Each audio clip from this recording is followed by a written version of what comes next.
conspiracy program?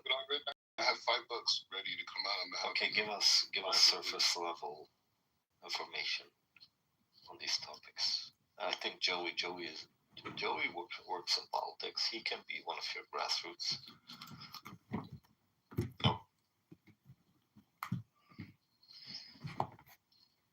Black Rabbi, are you gonna pay your employees, or is it gonna be volunteer? Most of my campaign is gonna be teaching people Kabbalah. Wait, what the fuck? What does that have to do with running for the White House? Well, what it means is that I'm going to be the first spiritual president to ever be in the White House. Not religious, spiritual president. No. There's been many. All the presidents practice Kabbalah. Trump practiced Kabbalah. It's in his diary, bro. Like we talk about spiritual, where they worship Satan, which actually all of them do. They all practice the dark arts, bro. So to sit up here and say that when you get up in office, you understand that. Black Rabbi, what is Kabbalah? Huh? What is Kabbalah? Joey, do you know what Kabbalah is? Yes. What is Kabbalah, Joey? Yeah, exactly. Good question. I would rather Black Rabbi explain it because I want to see his perspective on it. Okay, go ahead, Black Rabbi. Sure, Joey, go ahead. So basically, like in a bullet point, the American people have suffered through policy because the policies have never addressed their inner soul. No, define Kabbalah. What are you doing? No. Kabbalah, that's something separate. Kabbalah is like you would say like. Is it magic? Not at all. It's like saying like the quantum physics says that I see is less than 1% of reality, right? And there's a whole 99% beyond what's going on around us. They call it string theory, different things. So Kabbalah addresses the world, not just of the world you can't connect to your 5 senses, but the influences that creates that world. I'm confused. Okay, that is not saying much. What is Kabbalah? Where did it come from? Who practice Kabbalah? Do all Jews believe in Kabbalah? Are there Christians who believe in Kabbalah? Like, I have so many questions. Adam was the first person to practice. What's your proof? Our sources. Adam was in the Garden of Eden. The angel Raziel came to him and brought him a book that taught him, that showed him all the future worlds, showed him how to connect, how to do sacrifices, all these things. And that information was passed on to all these people throughout history. So what you're saying is Adam is not actually the son of God then? Or he's not a creation of God? Of course he was. What are you talking about? Because you just contradicted yourself by saying what Kabbalah is. No, I didn't. I just don't think you heard me correctly. I said Adam, the first man, was given a book by the angel Raziel. Mm-hmm. And the angel Raziel, the book that he brought him was called the Book of Adam. And it showed him the future world, to show them how to connect to God, it showed him the cosmic coordinates and everything. And he passed that information on to his sons. And eventually the sons died, and then Seth came, and Seth passed it on to Enosh, and it went on for generations. So what are the pillars of Kabbalah? The pillars? Yeah. What do they stand for? No, Kabbalah is just a deeper understanding of the Torah. A deeper understanding of the Torah? It takes the Torah. Yes, the emphasis is on the Torah.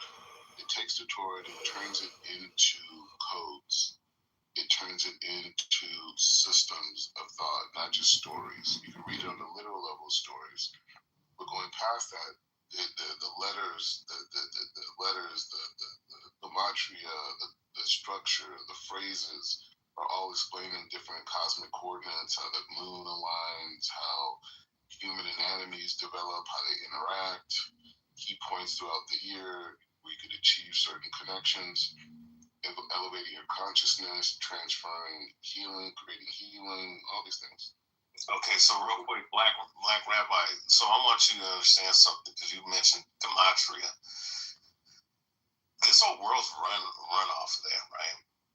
And if you don't think that the people that's been in office are not aware of Kabbalah and also to gematria, it comes from Kabbalah, which is the practice of coding numbers into letters, right? Then you'd be sadly mistaken to think that you would be come into office bringing that knowledge. That knowledge is everybody uses that knowledge. Everybody, the high elites, and everything that we see around the world that's going on, they do things through numbers and letters. They do things through codes, right? So, with that being said, you're not doing anything that they don't know. So, I don't think you're bringing anything revelatory to the office at all. No, I'm letting you know that Kabbalah, they practice Kabbalah, motherfucker. You're not even circumcised. You don't even know Kabbalah. I am circumcised, you fucking weirdo. Like, why do you keep bringing that shit up? Me. You're not circumcised. Just because you went to no, I'm not circumcised, even though I was circumcised. Make that make sense. Why the fuck would you bring up circumcision, you fucking cocksucker? Because your intellect is not evolved. What the fuck is wrong with you, man? Yeah. Go, can you run a check on Ray to let us know?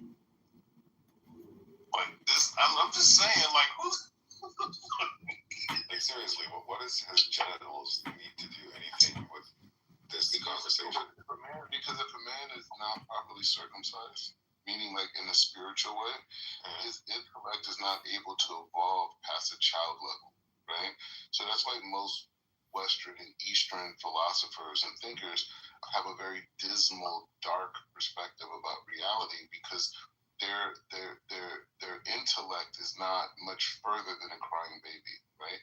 So he's sitting here telling me what I can't do, what doesn't work, what this, like as if he knows anything about me, right?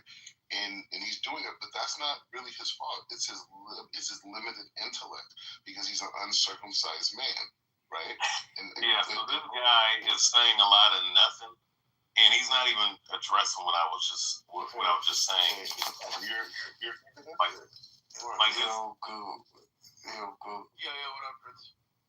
Circumcision and intelligence are related. That's what I'm gathering from this stuff. No, but black rabbis. I mean, this motherfucker was born in the United States as if he was circumcised within 8 days. Like, get the fuck out of here. I mean, Ray is American. A lot of most American. No, but circumcised. I don't know why you're getting this.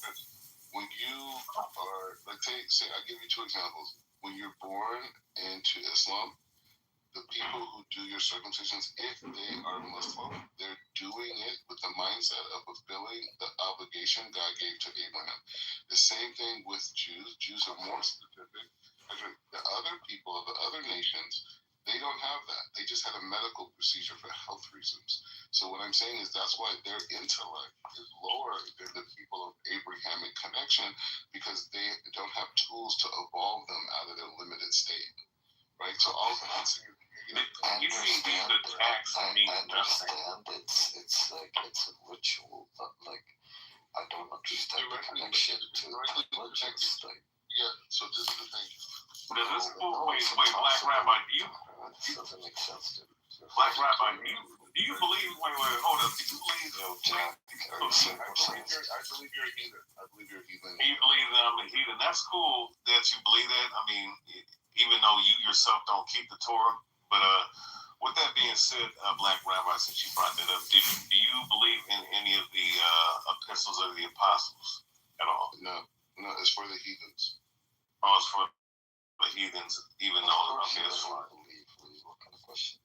Yeah, I was going to make a point, but that's fine. Okay, but you're not showing anything that you have an intellect. Because I was talking about, I was letting you know the point. No, listen, the point I was making. No, shut the fuck up. You don't know shit. You don't know a goddamn thing. You don't know a goddamn thing. Here's the problem. You're throwing these little ad hominem attacks or direct attacks about someone not being circumcised and not instead of dealing with the subject matter. The subject matter is that you said that you claim, shut the fuck up when I'm talking. You said you made the claim, you made the fucking claim. No, shut the fuck up. You made the claim that you were going to bring something spiritually divine coming into office, even though the things that you're referencing, the Kabbalah, you shut your dick suck first and foremost. All right. You said you were going to bring something revelatory into the office, you fucking faggot. All right, you fucking coward. You said you were going to bring something revelatory into the office with gematria and with Kabbalah. He left. He left. He was going to bring, you know what I'm saying? And I was stating is that you're not bringing anything new. All these people practice gematria. All these people do. All these people practice fucking Kabbalistic practices, which goes back to ancient Babylon, which through the rabbinic teachings of the priests of the Sanhedrin, all right, that goes back thousands of years, all right. But they use it. But these people in today's time practice this shit. So him referencing all this stuff, he's not bringing anything new. So that's all I was going to ask. I wasn't even going to go into that whole spiel of going back and forth with him like that. I just wanted to see what he was going to say about that. And you saw that he sat up here and attacked me not being circumcised, which is a lie, which is weird as fuck, man. Just, never mind. I think that's what that was about. Yeah, he's a weird motherfucker, man. And then he talks about the tour, but doesn't bring anything out of the tour, though. That's the fucking shit. There's one thing that I don't know if you guys caught it, but he's talking about, part of the Kabbalah is, like practicing, forbidden practices, which he never actually expanded on it to talk about what that is. I wish he talked a little bit more about it. Well, that's the thing. The fact that he brought up Kabbalah, right? It's inverted, just like the Talmud. It's an inverted version. It's actually way worse than the Talmud, as bad as the Talmud is. Right. But it's an inverted version of the Torah. I mean, there's a lot of things like ritual blood. I mean, the shit that you've seen that's in the Kabbalistic practices. And he referenced gematria, right? So just real briefly. I mean, if you've heard of gematria, all right, and I'm pretty sure El Normal's wicked ass over there, you know what I'm saying, IDF soldier or whatever, he probably knows about this. So I'm pretty sure he's been around at least before. Everything that we see, like whether it be media that we consume in every country, by the way, world leaders, all this other stuff, they all practice this Kabbalistic coding of numbers into letters. So you have a name, you have your name. There is a vibration behind it. These are hermetic principles. So certain things that happened, like October 7th, was a ritual. All right, they did. The powers that be orchestrated a particular situation that happened over there that caused this rift and war, because going back, hundreds of years with Aleister Crowley, he predicted that there was going to be a third world war, which involved Islam and Zionism. All right, so these people practice this kind of shit all throughout the world. I've read a lot of Crowley. I never read that. All I'm saying is that, and I can go. I mean, there's so much. I think he's talking about that subject matter. Somebody else. But to sit up here and say that he's talking about out when in this how I know he don't know a goddamn thing. The people that's in Morals office, and they don't Dogma by practice Albert this Pike. shit. The people But that the fucking I have to see gambling, where like and if it actually all says these that. sports are fucking rigged. I don't think it They does. rigged it through gematria. All right, numbers and I shit. think it's like some bullshit letter or something, some copyright. My bad. That shit pisses me off, man, when I hear someone like him run his mouth. And then, I was being respectful. I'm just saying, like, look, Right, they y'all practice this is a shit. piece of They shit. do this all every day. People die by the numbers. That's why you have the movie called Murder by Numbers. Yeah. Number 38 in gematria equals murder, shooting, homicide, and all this other shit. This shit is not. Oh my god, bro. You know, never mind. My bad. I don't go on me. That shit pissed me off. You good, man. Points back to you.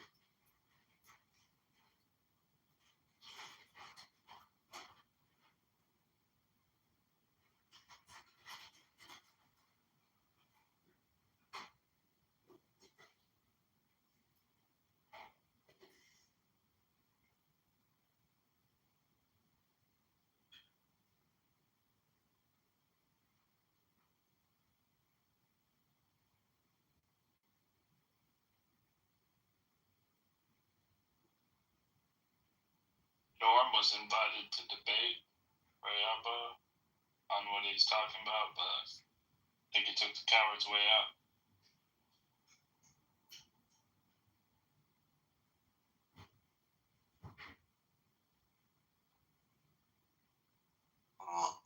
I see that he knows who Alistair Crowley is, so I'm pretty sure he practices some of the things that man taught. That was one of the most demonic people to ever walk the face of this earth. And of course, someone like El Normo will big him up and say that he was a great man.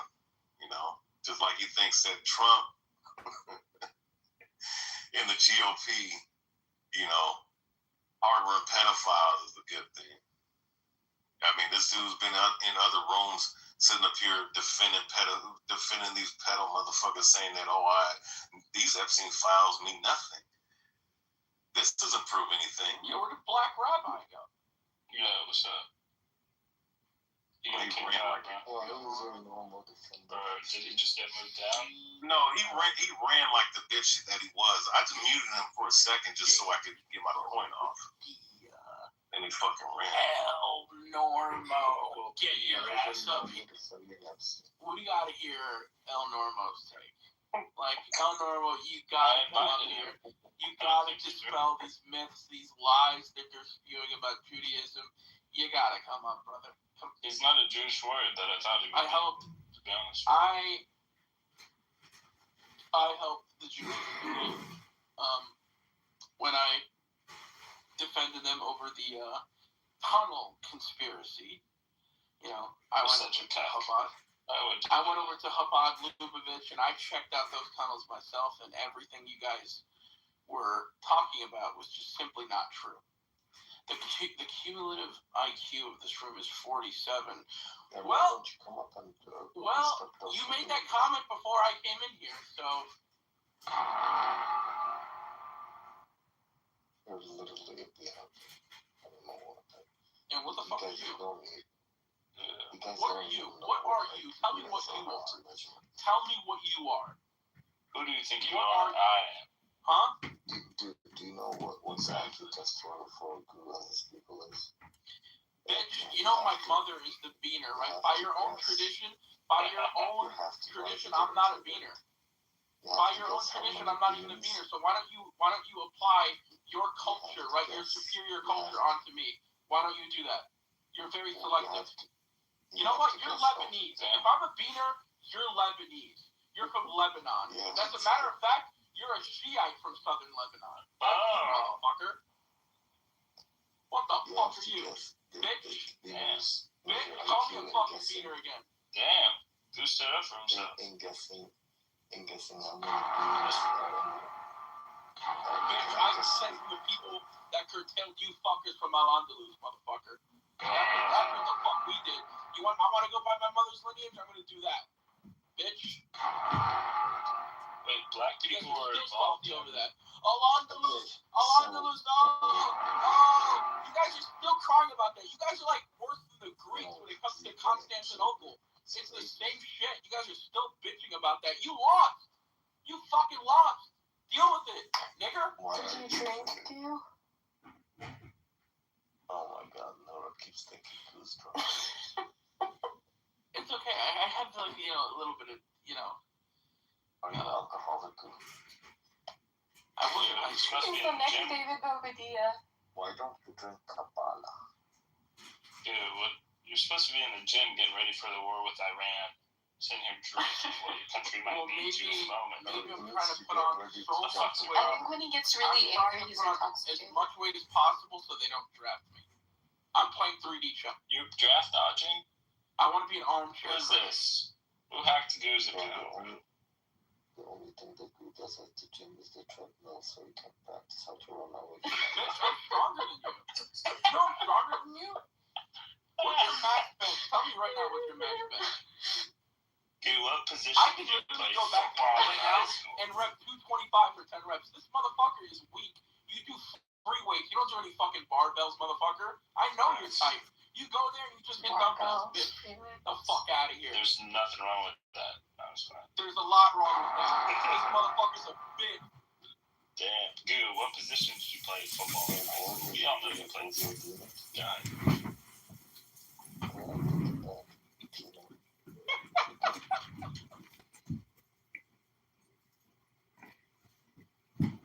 Prince AJ. Apparently, the crowd is finding him. Yo, dude, The crowd this loves man it. take like eight shots or something. Like, what's wrong? What's going on? I swung back to Celsius like 20 minutes ago. Oh, hey, that you know that Remember Celsius my- got Here we go. that Celsius got amphetamines in there. That's Look what Norm said in the comments. He said, Prince works out at the children's gym. Yeah, why is he always talking about children? I don't know, but did you see his comment a little higher up talking about Bro, kids? this Like guy's literally kindergartners always had talking talking about about children sex and and all this nonsense. That was weird, bro. normal, that's sus as fuck. Normal, what the heck, dude? why are you talking about little kids and free motherfucker? Yeah. Oh, God. I mean, who sees Normal's face and thinks, yeah, I would want this guy to babysit my children. No, he looks like one of the MC motherfuckers. Did you take Norm or maybe out 5? There is the babysit your kids. Norm or Miss Down 5? You know, I never really understood the dirty look. Either grow a beard or fucking shave it. What is this fucking in between nonsense, mate? Oh, look, now he's saying I was trafficked. Where's that? Wow. Wow, so you accuse Epstein of trafficking? Oh, I thought you said he didn't. Yo, Goo, didn't this fucking douchebag said Epstein didn't traffic? I think he did say that. It kind of fell into that trap, but No, normally, it would be a lot easier if you could just come up and speak your mind. Oh my god. That would be Miss the old Normo. Just straight from the go, no Paul. I'll do my best. They don't have Is no that soul. Kanye West My track? name is El Normal, and Israel is the greatest country on earth.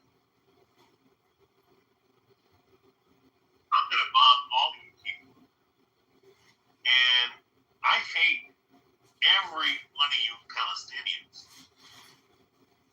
Why? Because I work for the IDF. That's how this motherfucker sounds. Gaza Plaza. Said Gaza Plaza. Someone's grandfather.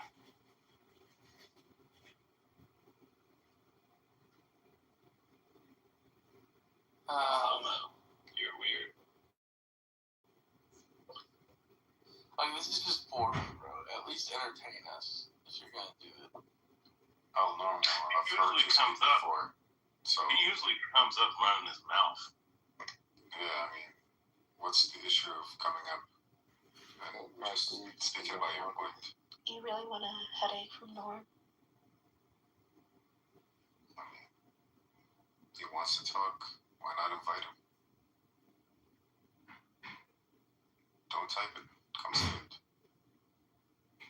He's a puss. He's a Okay, puss. we're gonna force him to do it in a second. Hold on.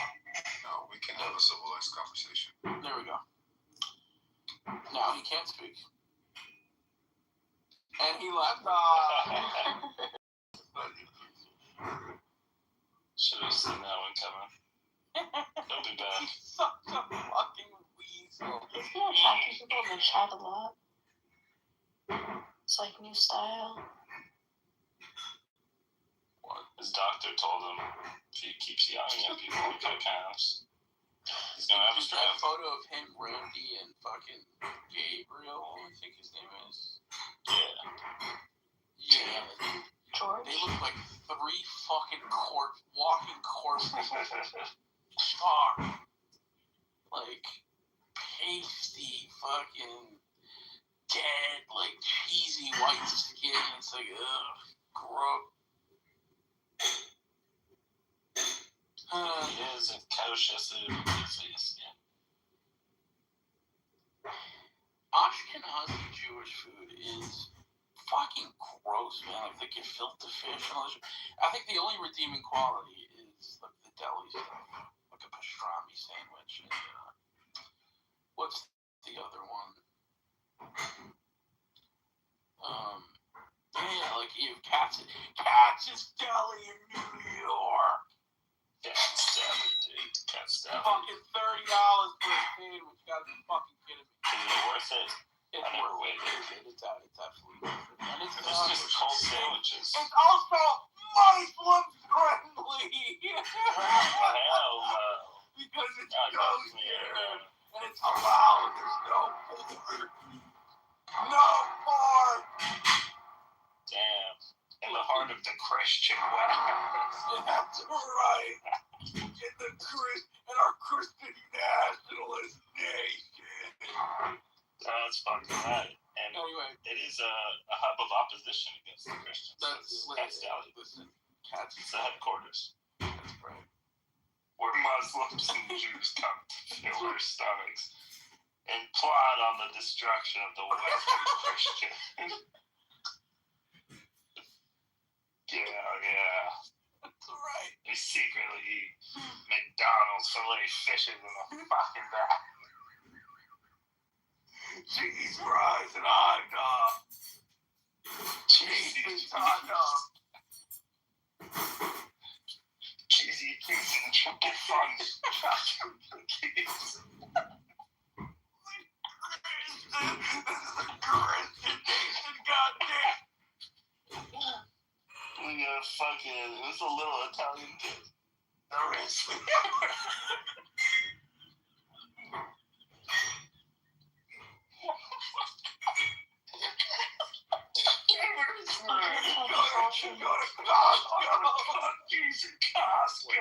What Italian individual?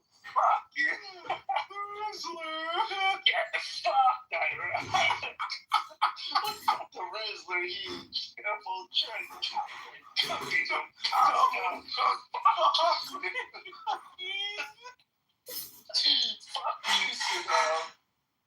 Dude, you know one double chunk chocolate cookie is like 530 calories.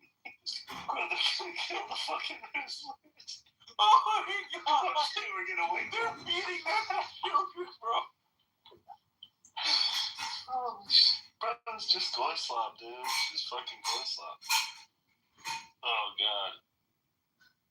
Dude, when you said that the other day, I lost it and I couldn't breathe.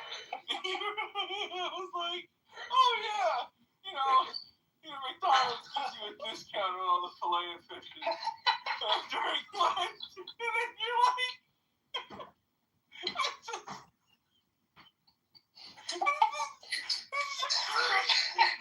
After thousands of years of warring and soldiering for the Christian West, we start discounted fish fillet sandwiches. we have to go for it.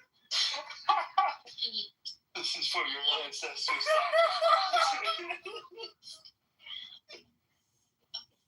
We talked about it.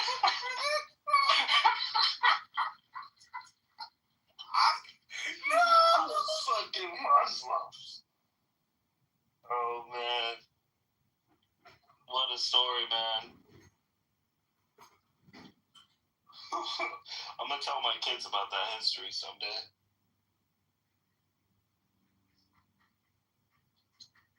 Holy shit, My bro. friends whose ancestors were sacrificed for Chipotle.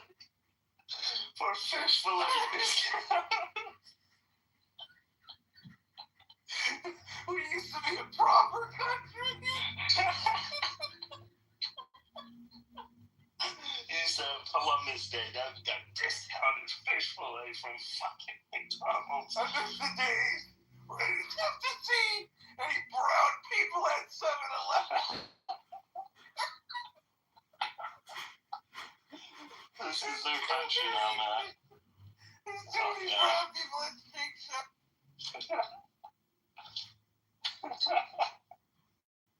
Shake Shack used to be for white people. There's not a lot of whites that go to Shake Shack. Oh my The god. heartland of the fucking country, bro. It's over, dude. We're cooked. Oh, this country's cooked. Oh, that's if anything. This country is dead. Yeah, man. Not as long as McDonald's lives, we'll be alive. When you see McDonald's closing, then you get started. Do y'all know about the nigga stories? The what? The nigga stories. What the fuck is that? Somali. What? Have you watched Jurassic Park? Are you Somali? No, I'm not a Somali, man. I hate those motherfuckers. I think they all should be killed. That's exactly what Somali is. Oh, you a Somali? So you run an illegal but you healthcare center, bro? Wait, are you I Somali? remember you saying that. Man, fuck that Somali. Vaughn, what are you? Actually, a white What am woman I? did that. I'm human. And I am Pocket's husband. What's up, baby? No, you're What's up? not. What's You up, never will Pocket? be, but a white woman did run that ring. No. Well, I gotta say, Pockets, I don't even Yeah, play Amy chess. Brock. But I Shout know out a queen when I see one. What's up, Pocket? What's up, right? Later. Good, how are you? I'm just chilling. Like a villain on penicillin. Shit, I ain't even really chilling. I'm just sitting up here doing push-ups and sit-ups and whatnot. No, I know that's right. Shout out to that. Yeah. I was thinking about doing a midnight run, but I was like, you know what? Let me Fuck that.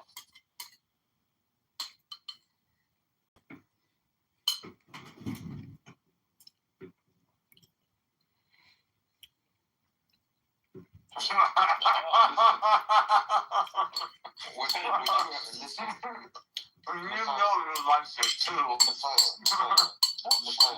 Messiah, what you have to accept is that North No, yeah, like, Messiah, what you have to accept is that North Africans are like the ultimate. Listen, You know what? Jack is the whole fun, actually, because he's Okay. half Palestinian, half Algerian. So he's got that Sam nigger blood too.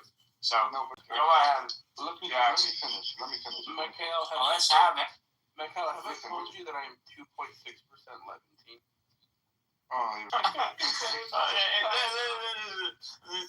This guy thinks he can sit at the seat with the big players. Like this Amazia, like this motherfucker trying to make up his own history. We were Carthage and shit. And then reading right here, he's like, we're Numidians and shit. And he's like, we're reading the Numidian king. Later, he fought alongside Carthage, so base with the Semites. And then later switched sides and helped the faggot Latins defeat Carthage. Well, how do you explain yourself, Mr. My ancestors were Numidians? thought in like pragmatic terms. They were like more pragmatic oriented. I can understand that. You know? So you're justifying the treachery of these sand monkeys. I'm justifying the political place at hand. The political place. Yes. You sided with the filthy Latins. Listen, the Carthaginians were sacrificing humans. Let's keep reading here. Americans were fucked up. In Hannibal time, these Amazigh peoples absolutely exist. They were culturally and linguistically distinct from Punic Carthaginians. They were not unified under a singular Amazigh national identity. They didn't call themselves Amazigh in the modern day term. They were tribal North African groups who later became what we now call Amazigh. Yeah. You do realize that all like the human sacrifice shit came from your people before Islam, right? You do realize that, right? That is, a lot of that is Orientalism. I deny the accusations that Semites have been mass killing children for some sort of. Then you have like a lot of then you have a lot of historical documentation to throw out of the window, you know, and that's like I think there has been attempts to annihilate the cream of the crop that is the gods, the son of gods to the son of man. And in that there might have been communities that preferred death over being, subservient. Kind of a Masada kind of scenario. No, but your people, the Canaanites, I'm sorry, but there's something about Semites and like... there's no such thing as Canaanites. Canaanites didn't call themselves Canaanites. Well, Phoenician or whatever. Yes. Phoenician or whatever. I mean, I don't even like to use the term Phoenician. I'm a Semite. Okay, whatever. There's something about being Semitic that... Like, there's a reason why these Jews want to be Semitic so bad, and I feel like in my long culmination, I've realized this, and now I can now bask in the aura that is my blood lineage, and I'm like so proud of my ancestors to have built civilization itself. We taught you monkeys how to count, how to write alphabets, numbers. We brought decimals, the sciences. We brought Christ. We brought Islam. These filthy Persians brought rabbinic Judaism. That's why so the shit that is in the world, imagine the good things in the world, we're responsible. The shit in the world, these Persians and these Amazigh. See, at least the Latins, from day one, they're straightforward. You know what they're about. But traders are never respected.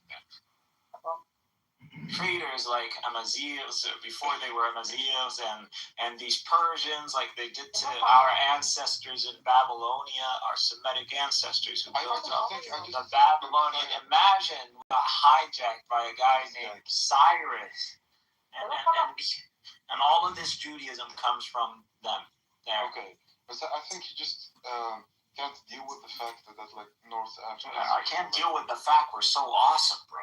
Okay, listen. I just want to collect aura all the time for Semites. Aura. Semitic aura. I think it's because of the fact that we're like physically superior to you. I just want to start making T-shirts. I think it's because of the fact we're like physically superior to you. Physically, who? North Africans. Well, what do you think about that one, Jack? We are way better athletes. Talking about Levantine versus North African physical builds. Yeah. It's tough. That's tough. I got the best of both worlds. That's all I can say. Thank God, bro. Me and my whole family. But the height in your family. أهل أمك ولا أهل أبوك؟ مين أطول؟ أهل أمك ولا أهل أبوك؟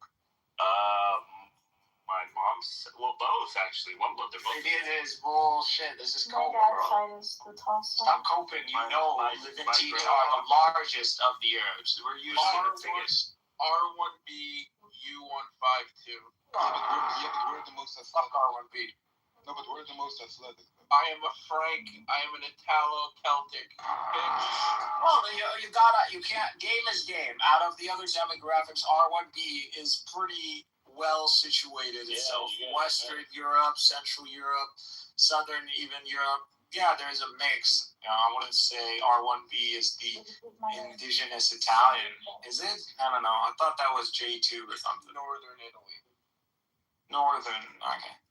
And that's why these filthy Levantines keep cheering for us in the World Cup, because they have nothing. But you know, we Levantines have contributed to Rome as well. We have literally Roman emperors who are Levantine. What are you talking about? And we contributed to the World Cup. You didn't. Is there a single Amazian emperor of Rome? Does anybody know? I think so. I'm sure there was. Can we name him? I think that guy was Libyan. Must be correct here. Libyans are, you know. St. Augustine was a Latinized Berber. Yeah, but was he the Roman emperor? No, but he was a pillar of Catholicism. Which is Marcus. You only take aura for Latins. You don't take aura for. No, look, during the Severan dynasty, there was Berber, Amazigh, descent, empire. Roman Empire. Wait, what's his name? Algerian, actually. Marcus Aurelius. And can we get rid of the term Berber? It's called Amazigh. Sorry. What a cute piece of shit. You were calling them Berber. I was the one who said it. Yeah, but Severus was barbarian, not Berber, though. Nobody from the Severian dynasty was a barbarian. Okay, Jack, it has to be one or you can't do the both. I'm on pussy shit. Jack, if you had to choose Amazian or Algerian or Palestinian, or Semitic versus Amazian, which one would you be? Is that what we're doing, bro? Yeah, that's what we're doing. But is your mom Amazian or is she Arab? That's what we're doing. We're doing J1 versus that shit that they call E1, E1B. We're not E1, B1B. We are Algeria. This is Yeah, the thing. Listen, that's why you're shit. I'll tell you why Levantine wins at the end of the day. Yeah, exactly. I'll tell you. Number one, cradle from your own people. Number two, fuck you make me forget. But even the Amazigh wanted to be Arabized, bro. They literally were like, make us more like the We're like, you don't have to call yourself Arabs. No, we're Arabs. In What are you trying? Hawadi, when Hawadi took over, the first thing he did was like, I'm gonna Arabize all of us. That was because of Islam, first of all. Because of the Islamic conquest into the region. And second of all, and the Islamic liberation. When we got liberated from France, I'm saying. He's talking about the Khulafa Rashidin, and he's talking about the Muslim. The Rashidin didn't go to North Africa. What are you talking about? Under whose commission was North Africa? The The Umayyads? No. You're mistaken. Who the first campaign during Omar's time, North Africa was conquered. Egypt to me.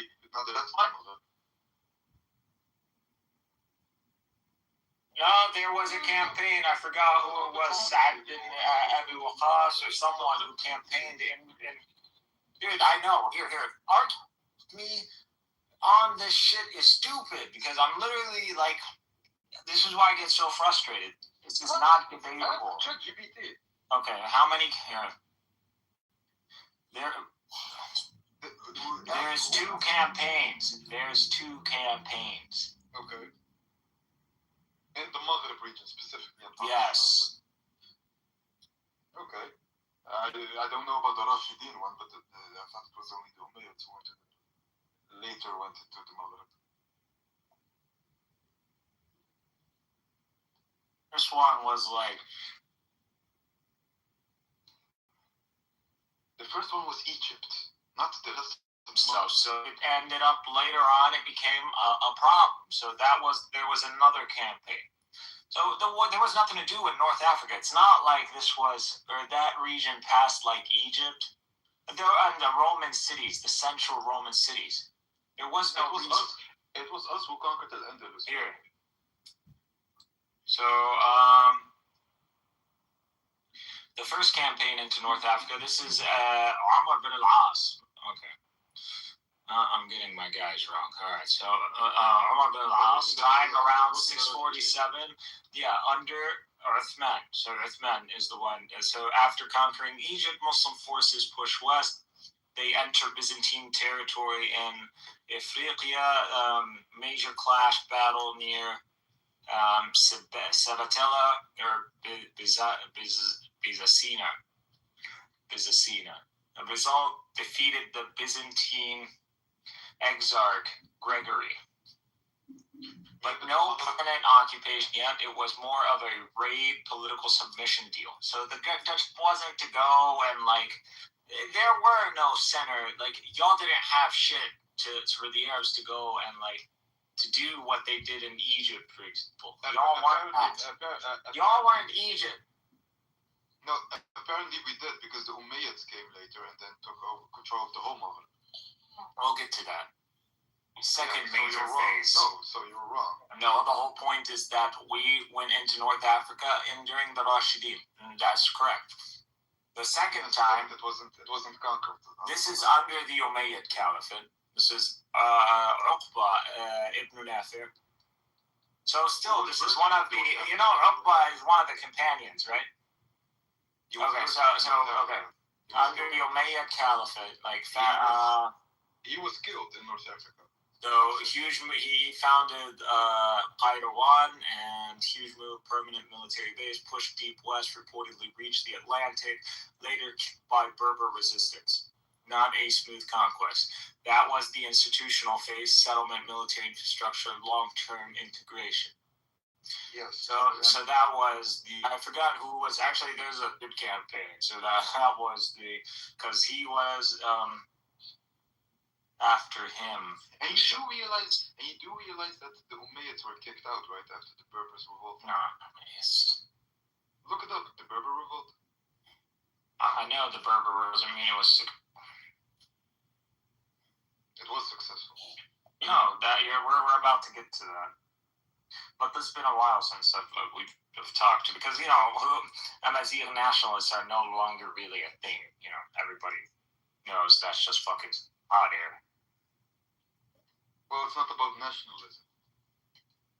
It's stupid. There's really nothing there. Like, what are you arguing for? What do you mean nothing there?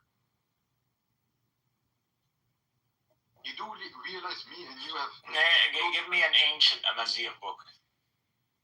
Where are we going with this argument again? Yeah. You're like a typical... Give me a Amazigh book.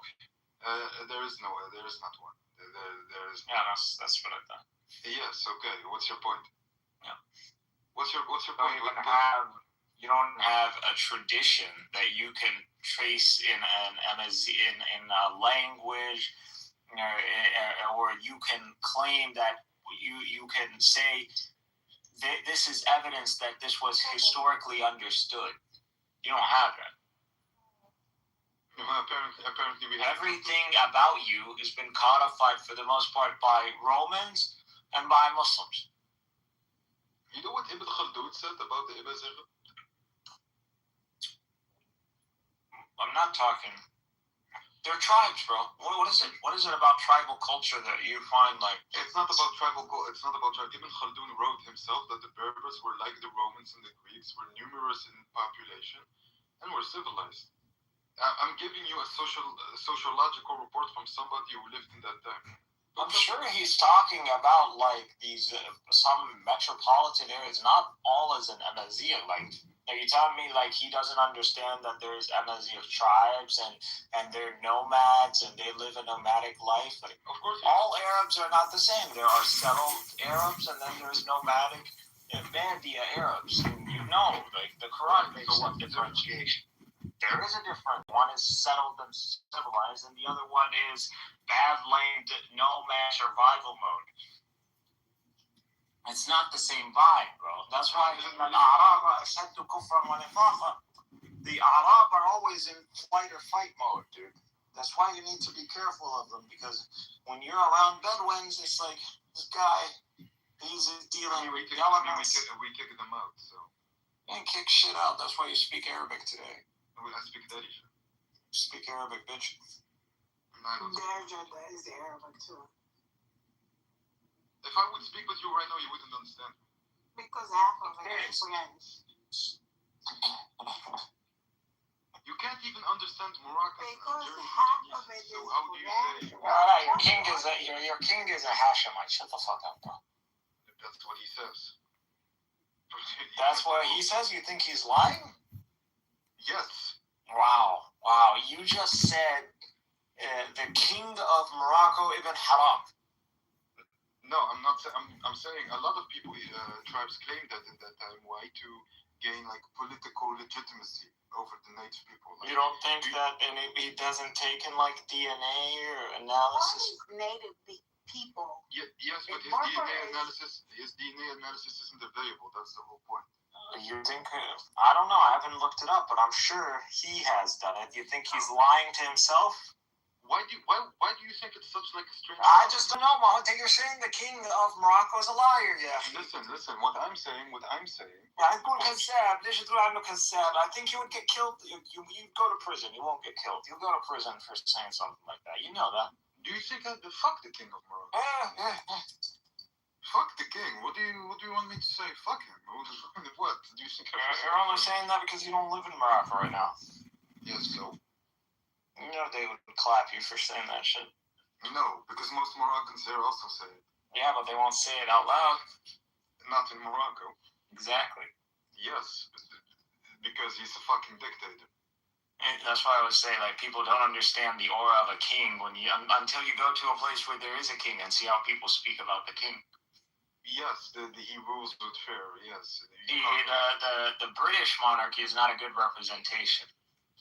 Talk shit about them all day, but go to Morocco, go to Jordan, talk shit about, go to Saudi Arabia, talk shit about the king, see what happens. All of these like monarchies you mentioned are sons of bitches. Yeah, but we can say that in the West, that's normal. Yes, but that's what they are objectively. Like it's the fact that they are able to. Well, you're saying that bitch is a king of your country. Well, first I'm Tunisian, I'm not Moroccan, so he's not of my country. Well, same people, one people. Yes, of course, but yes, he is. Huh? Yes. Do you think the fact that he rules with an iron hand makes him more, I don't know, like legitimate? I don't think he rules with an iron hand. I think I'm not someone who is in clear antagonism against the king of Morocco. I'm not someone who is a fanatic for democracy. Yes, but he with his authoritarianship, recognized Israel. So the PA recognizes Israel. Yeah. Okay. So if the very Palestinians are recognizing the state of Israel, and no one is calling them traitors, what is the problem with Morocco recognizing? Mahmoud Abbas is a motherfucker as well. What do you want me to say? Mahmoud Abbas is not the one who recognized the state of Israel. It's the PLO. And who made the PLO? I have no idea. Fatah has an organization that's made by the Arab League. Okay. I don't know that. PLO pretty much is also made. You can always say, well, you had Coed or you had rank members, but it's also an Arab League. The whole PLO and its branches, if you look throughout the Arab countries like Lebanon, where there is Palestinian refugees, they turned us into paramilitaries. Okay, we went completely off topic.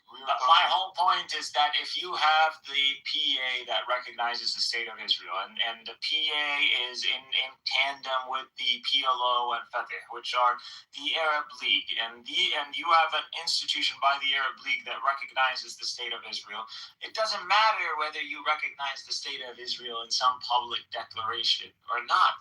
The state of Israel is a state. That's just the facts of the matter.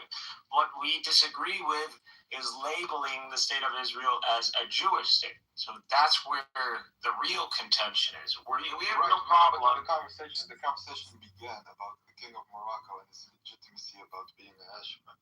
I am telling you what we can read from history is people claiming lineage to the prophet, even though false. But you know what? You're in the position of like Native Americans, like, and I mean Native Americans as in a cross of North and South Africa, mainly South Africa, like Mayans, those who are indigenous, that in comparison to the actual Latin American, the Hispanic part, which is mostly European, Iberia. So that's where you're at. You're advocating for native identity in a world that you are part of Latin identity, but Latin identity is predominantly Iberian, and in your case, Arab. You're practically a Mayan. Most people in North Africa. Does anybody think the Mayan identity is going to make some sort of comeback? No. If you want to have a conversation, you need to stop interrupting. Most of the people in North Africa are genetically innocent. It's just a fact. That is a fact. It is a fact. Look, I know, that is a fact. Okay, so in what sense are we Arab? In the sense, cultural sense, linguistic identity sense. Which in the sense of his... Culturally, I have more in common. Then stop calling yourself Arab, bitch. I'm not Arab. But you are by every semblance of the. How do you know you're not Arab though? How I know I'm not Arab? Yeah, you might not. Obviously, that range. Morocco, you're not even Moroccan. You're Tunisian, which also has strong presence of Arab DNA. So Tunisia, and then even before Tunisia was Tunisia, you're talking about Carthage. No, if you look at the genetic studies of most Tunisians, they are. Yeah, I mean, I know I did this in a while, but here's Tunisian paternal haplogroup breakdown.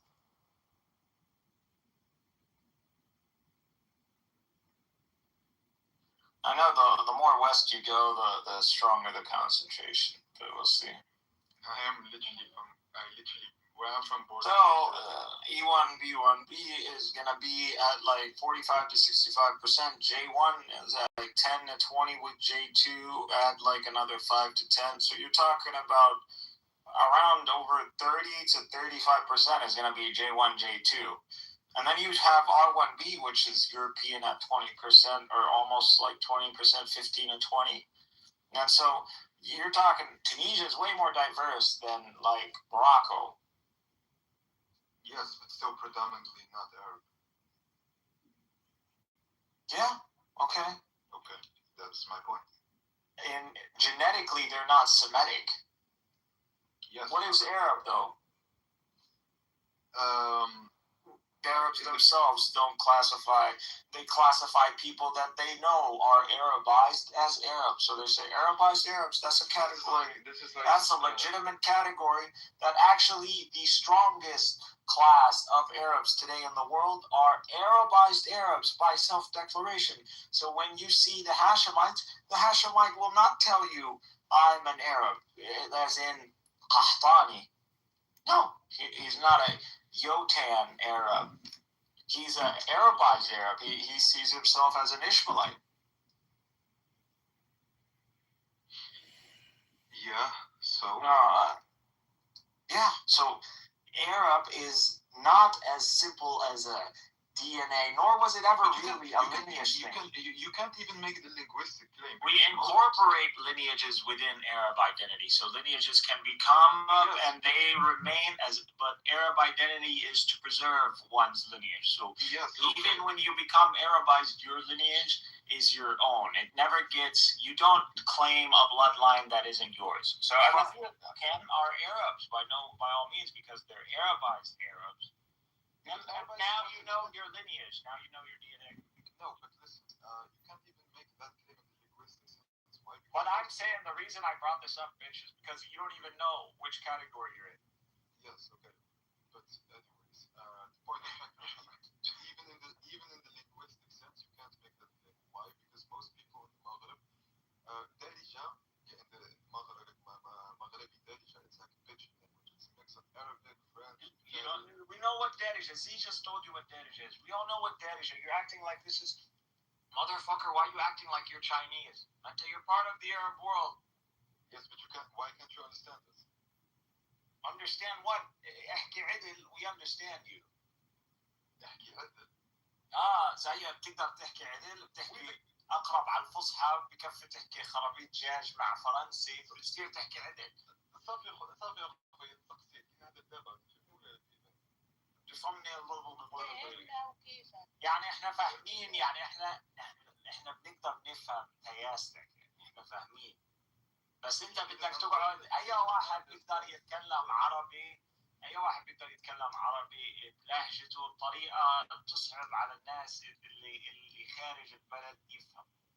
كان حتى الفلسطيني، حتى المصري، حتى هذا طريقه معينه. يعني if you really want to think about it, you can speak in a way that no one is going to necessarily be able to recognize at the first hearing.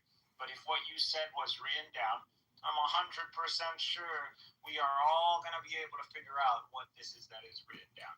So what you're speaking of is simply a dialect that we're not necessarily caught onto, that you might have been taken like some, unique selection to make sure that it's as hard as that's for us to recognize. That's a very long way of saying you don't understand. No, she just told you. We don't care. That's not the point. The point is, you don't represent Tunisia. One, Tunisians represent Tunisia. We know Tunisia is an Arab country. It's an Arab republic. What sense? In the sense that they claim it is. They speak Arabic. What's the official language of Tunisia? Arabic and French. Okay, is any of those Amazigh or Darija? No. Okay. The French, you have a state where its language, one of its official languages, isn't even the language that of people from the continent. Both of them are not supposed to be people of the continent. What does that say about you, bitch? What do you mean? It means that both are. Sam, it means that you're nobody. That's what it means. Right? It means you have no linguistic identity. You have no identity to begin with. I have identity. All right, then go run with it. Where's your nationalism? What do you mean by nationalism? There's no nationalism. What is it? Nationalism? What are you talking about? There's no such thing. Yeah, but what nationalism? Okay, so how do you know? What do you mean, how do you know? My family is Amazigh. We speak to Amazigh. How do you know? You know, maybe you go take a DNA. Maybe you turn out to be one. You're telling me you took a DNA test and you got E1B1B. Yes. Yes. You're full of shit. And I know you're full of shit because you're like you're one of what's her name's crowd? Yeah. Oh yeah, it's crowd. Yeah. What do you mean? And you're always bullshitting about this stuff. Who are the people who are always talking about my ethnicity, your ethnicity, always trying to like puff their chest in front of like the kings of the jungle? Like, bro, we're kings of the jungle. You're coming in here and you're like one of those honey badgers. And you're going up to the lions and you're going up to the elephants and you're going up to the crocodiles, like, the main apexes of the ecosystem. And you're like, I'm a honey badger. I'm like, I can hang with any of y'all. But you're still a honey badger, though. So why aren't you like one of us? I don't know. You're a honey badger. There's something cool about being a honey badger, but you ain't on the apexes. That's what you Amazigh are. And it's stupid to even attempt to revive such an identity that never really, in the way that it is modern nationalism, was never something that really gave rise or naturally could give rise to something that is in alignment with modern nationalism. So you would have to You do realize that most Amazigh. What is it? What did Jackson? You agree or disagree? Yeah, leave it dead. What are you gonna? You're not reviving. You're building. Yeah, the dynamic is dead, bro. No, they're not dead. No, I'm saying leave it dead, you know? Like, you want to do like what the Jews did and start nationalism and start trying to divide and shit. It's fucking retarded. No, it's not about dividing, it's about recognition. You can recognize, but they're trying to do too much. Denying. Those Amazigh people, bro. Honestly, let me tell you something. The countries of Algeria, Tunisia, and Morocco need to extremely suppress all those people. No. They do, man. Yeah, and the nationalism is a threat. Yes. Yeah, completely. It's a threat to national security. Most Amazigh activists got thrown in jail. You do know that, right? Most Amazigh They activists. should. Yeah. That's where they belong. They should be thrown in jail. I know very few. They're worse than ISIS. They're very subversive. Threat level, they're worse than ISIS, yeah. ISIS doesn't want to take down Arab identity or Arabism or Pan-Arabism. No. You do realize that most. It wants Pan-Arabism to submit to Islam. That's all. You do realize that most forward soldiers of ISIS came from Tunisia, right? I know a lot of North Africans are strong Muslims and they believe and they're passionate about things. Yeah, I think there's a lot of stupid people who are passionate about religion and they don't actually, assess properly. And yeah, I know a lot of people got tricked into going to and fighting the war that, subhanAllah, the Prophet warned from going and joining to begin with. I would actually have this conversation. What is crazy, like we have hadith from hundreds of years ago that tells people don't go join a specific battlefield that involves yellow and black flags. Bro, you can't make this shit up. Yeah, you keep hopping from topic. I would have this conversation with you if. Because I don't like grinding over shit that, by conclusion, it's already done. It's a case done. What you're saying. You already take there is no Amazigh nationalism. There is no real Amazigh identity. It's not equivalent to Arab identity. Because a lot of Amazigh, or the majority of Amazigh, because again, you just said the more west you go, the more E1P it is, are Arabs and will fight you tooth and nail before they will ever relinquish Arab identity. So what you want to do is redefine Arab. You want to lower down what Arab is to something as basic as like German or French. Well, buddy, when you talk about Arab, you're talking about Rome, like Roman. There was a North African Roman, there's a Levantine Roman, there's a Greek Roman. That's what you're talking about. What we are, we're Semites. We are really Semites. We are Semites under Arab identity. You are North Africans under Arab identity. That's what it is. I would rather be a North African Roman than a North African Arab, to be honest. Us on Rome has more to do with us and closer to us in proximity than it is to you. No. Yes, that's just facts.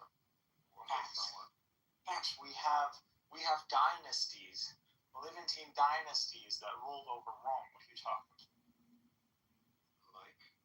The Greeks are closer to us than they are to you. You understand that? The Greeks are mainly, their main paternal haplogroup is J. We consider, if we want to go back to the books, the children of Sam break, and the Persians and the Greeks are literally under Sam. I think culturally speaking, Messiah has more in common, culturally speaking, with somebody from Sicily than you. Wallah. Who's the guy in Sicily? What do you think? He's practically a half Arab, half Latin. Like, what are you talking? He's half North African. والله انت مستعد تحاربني على كلسوني عشانك امازيغي تافه.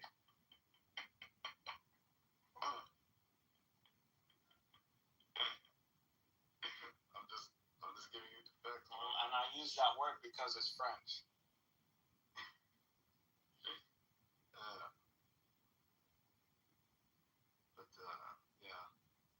superior or better athletes. Aye, man. You go change the history books. And this is why we pulled out the chat GPT. All it told me is that I haven't even asked whether the Nubians can really be considered MSU or not. But whatever, let it slide. All we got is that you betrayed a Semitic civilization and caused the annihilation of Carthage. As we should. The disgusting back traitor. Not sure what. So you're going to celebrate Carthage and then expose you to the fact of history. You're going to blaspheme in the Holy Spirit. You're such a Jew. You're a Jew. Because Carthaginians sacrificed children. You're disgusting. Of the synagogue of Satan's parasitic following. The Phoenician influence was a parasite on us, you know, and the numbers you're using, the alphabets, and hate that. So how is it a curse to you when they brought you the very tools of intelligibility you used? that's genetic fallacy. Just because something comes from genetic fallacy. Yeah, it's a genetic fallacy by definition. Really? Just because something or a concept comes from somewhere doesn't justify everything. You know? Justify everything? What is everything? So you're like, who brought up everything? Oh, so you're against Congolese children being enslaved? Oh, why do you have an iPhone? You know, that's like a stupid argument. What? You were the argument. I didn't say throw a parable. What's the argument? How does it show out? If you hate the Phoenicians so much, be specific. You're using the alphabet and using the numbers. No, you're claiming they're a curse. They're a curse upon you. And I'm like, well, you're using their very tools. And it's like, these tools of intelligibility, your world wouldn't be intelligible without. And how could this be a curse? That doesn't justify them sacrificing. Man, don't hear me. I might just be a Semitic supremacist, which I am. Hear it from my brother, the Latin supremacist, who, in the position of the, struggle, the Game of Thrones that's happening among civilizations, where did he stand? Say that again. You cut out. In the game that is the Game of Thrones between civilizations, where do the Amazians stand? The Berbers. They're a conquered people, right? So, they're an Arabized people, or they're a Frankified people, or they were a Latinized people. Yeah, they're always in tandem with, they're symbiotic. They're parasitic symbiotic. We were literally the ones who conquered the land. So. And I think more parasitic. Did we conquer Andalus? We conquered Andalus, bitch. No, we did. Because you were our dimmies, and you did our bidding. That's what you did. Because apparently we were better warriors. Better warriors? Then why did you get conquered? Because we also was willingly. Most Berber tribes converted willingly. We took your queen's head back to fucking Mecca. Yeah, I'm kidding. And the queen's sons literally rebelled against her. There is no queen. That's all fucking legend, bro. There's no such thing. What, the story about Lydia? They don't know. We don't know. I don't know if there's a queen or there's a witch or whatever. It's all legends. A lot of it is more legendary. No, it's not a legend. The queen did. It's literally documented. The queen did. Her sons. It's really not. Her sons. It's really actually more legendary. Yes. Because some random. Look into it, bro. It's all random, bro. A lot of this stuff. A lot of it's academic. We don't know. A lot of this is just reconstructionism. So now you're gonna appeal to mystery because I'm a PDF. Not appeal to mystery. If you look at what tangible evidence do we have that there's a queen or there's some hierarchy or civilizational seat that involved the Amazigh at that time that wasn't an attachment to Roman civilization, You're not gonna find it. You're not gonna find strong evidence for that.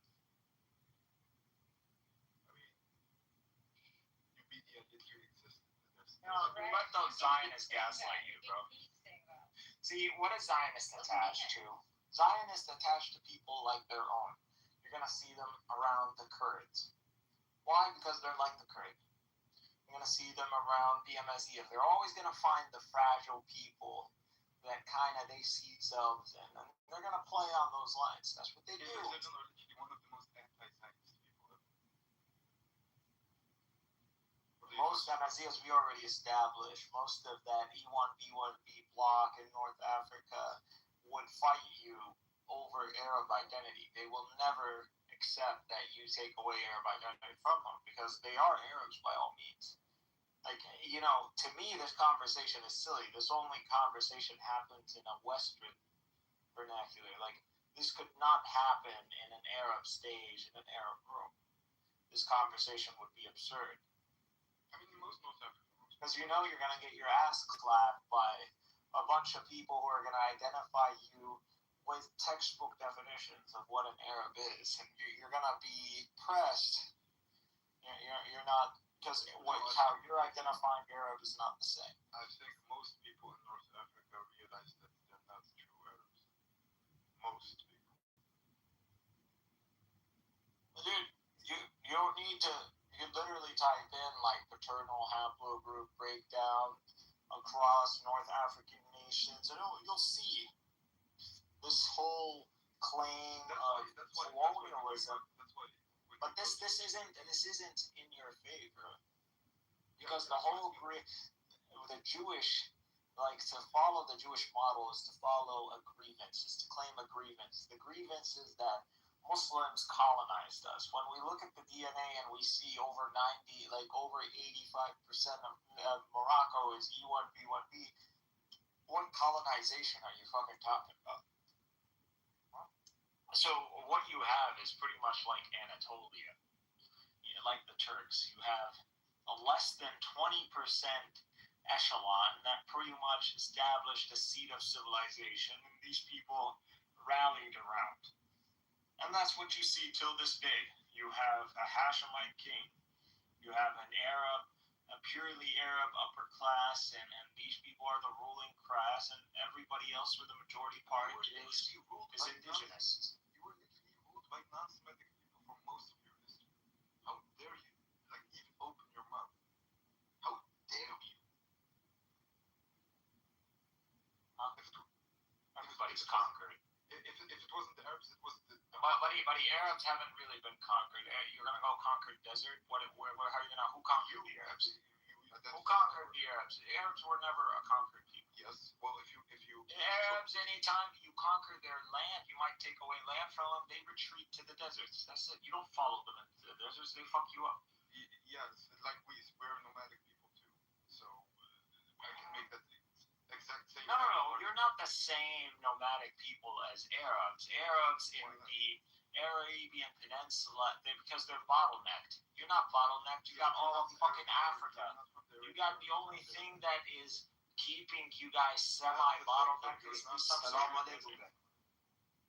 Bro. Semites all day over Amazigh. Even the Amazigh. Half Amazigh, half Semite said so himself.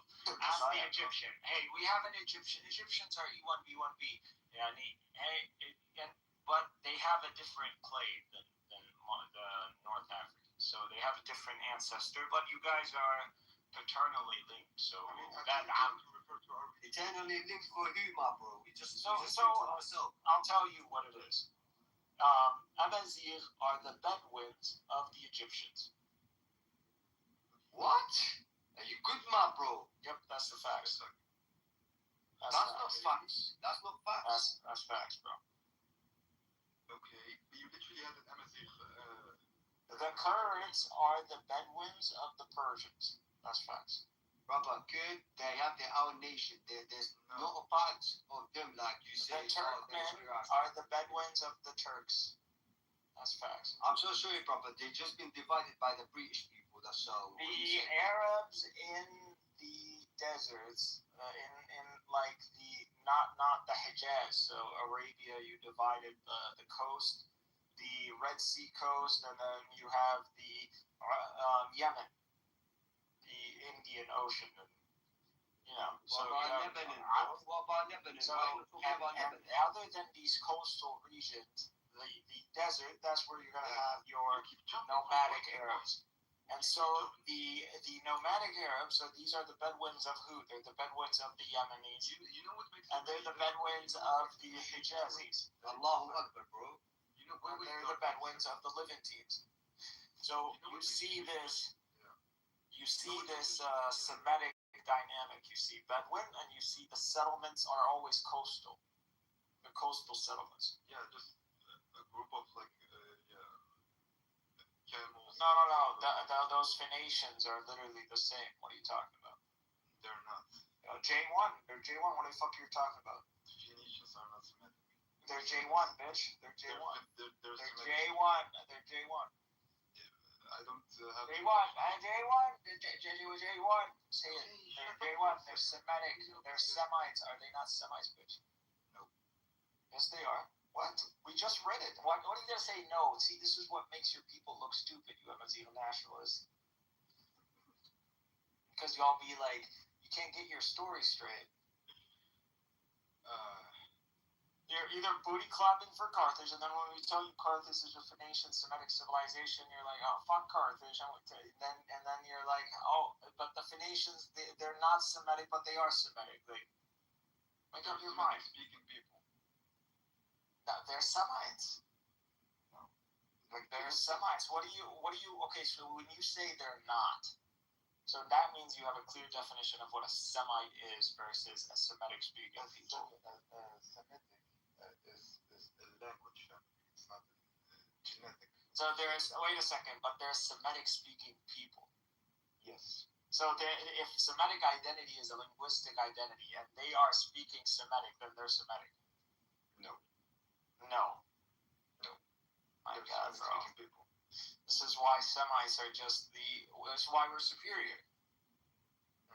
We just think on a higher dimension now. Something in your brain is going error. For example, Cannot compute. Cannot be derived. If you're talking about Tamazight is an Afro-Asiatic language. But so is, for example, Somali. Everything's Afro-Asiatic. Semitic is an Afro-Asiatic language. So what? Like the Semitic family tree is Afro-Asiatic. Yeah, so being a part of the same language. Yeah, we have Afro-Asia. We have Semitic-speaking people, and even in Ethiopia. Yeah, so what I'm trying to say is... But go look at their haplogroups, by the way. You're going to see there is J1 is present. You're going to find it.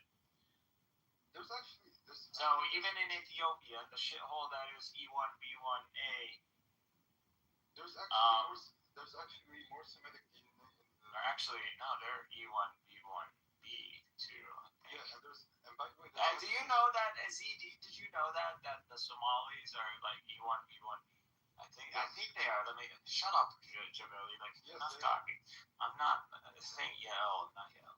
Yes, they are. What's up? Are Somalis? Yes, they are. Mainly. Yes. E1B. Why won't you take it from me? Because you're stupid. You're Amazigh.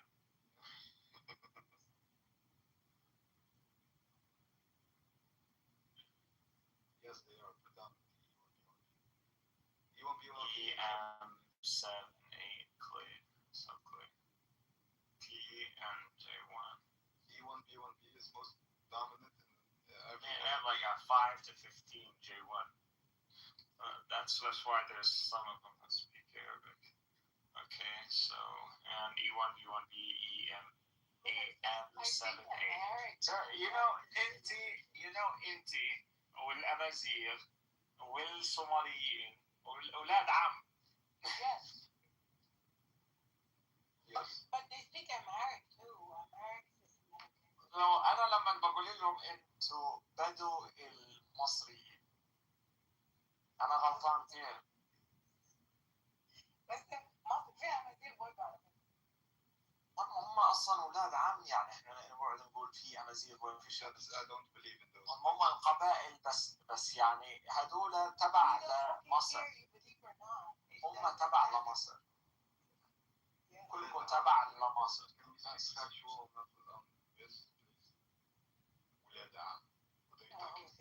mean, think about it, and let's say their world was an evil playing field. Everybody had the same amount of resources, and just the position, the geography.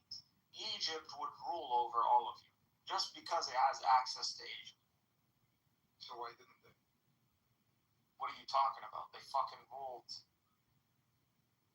Egyptians they survived the Bronze Age collapse. Yeah, but they didn't rule the rest of the mother. They conquered. These guys went to Persia, bro. They went all the way up there, and they conquered up there. So They why came didn't back they go to the mother? because they didn't care about expanding. They didn't. They went to go and conquer what? They meant to go and like kill your threat. That's it. Yeah, but the proximity was really close. That's at the end of the day, like the King of Kings. There was a time where the Egyptians were the King of Kings. You know, they were the Shah of Shahs. Mostly the scared part, they always come from the east, not from the west. The Egyptians, for majority of Yeah. The Egyptians really never feared anybody from the west or from the south. They feared the east. the Egyptians, for most of their history. And mainly, the main threat to them was the Hyksos. Yeah, the Hyksos. And these are Semites. The Egyptians, for most of their history, haven't even ruled over themselves. For most part of their history. That's true, but they still survived. So did we.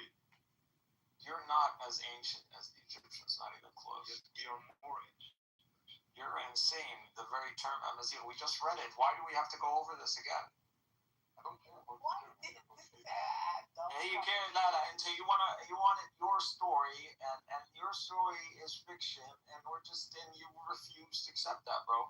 انت زيك زي التركي ولا بس انت يعني دوبك احسن شوي يعني مش احنا انت حقيقتك تحكي انا عربي ما بشرفك تروح عند العالم وتقعد تقول انا امازيغي بيضحك عليك. احنا هم مغيوظين بس من العرب بس غيظه بس. ولكن you understand that Arabs have the lands of most of the Roman Empire. And all of these people identify as Arab. We accomplished what the Romans only dreamed of accomplishing.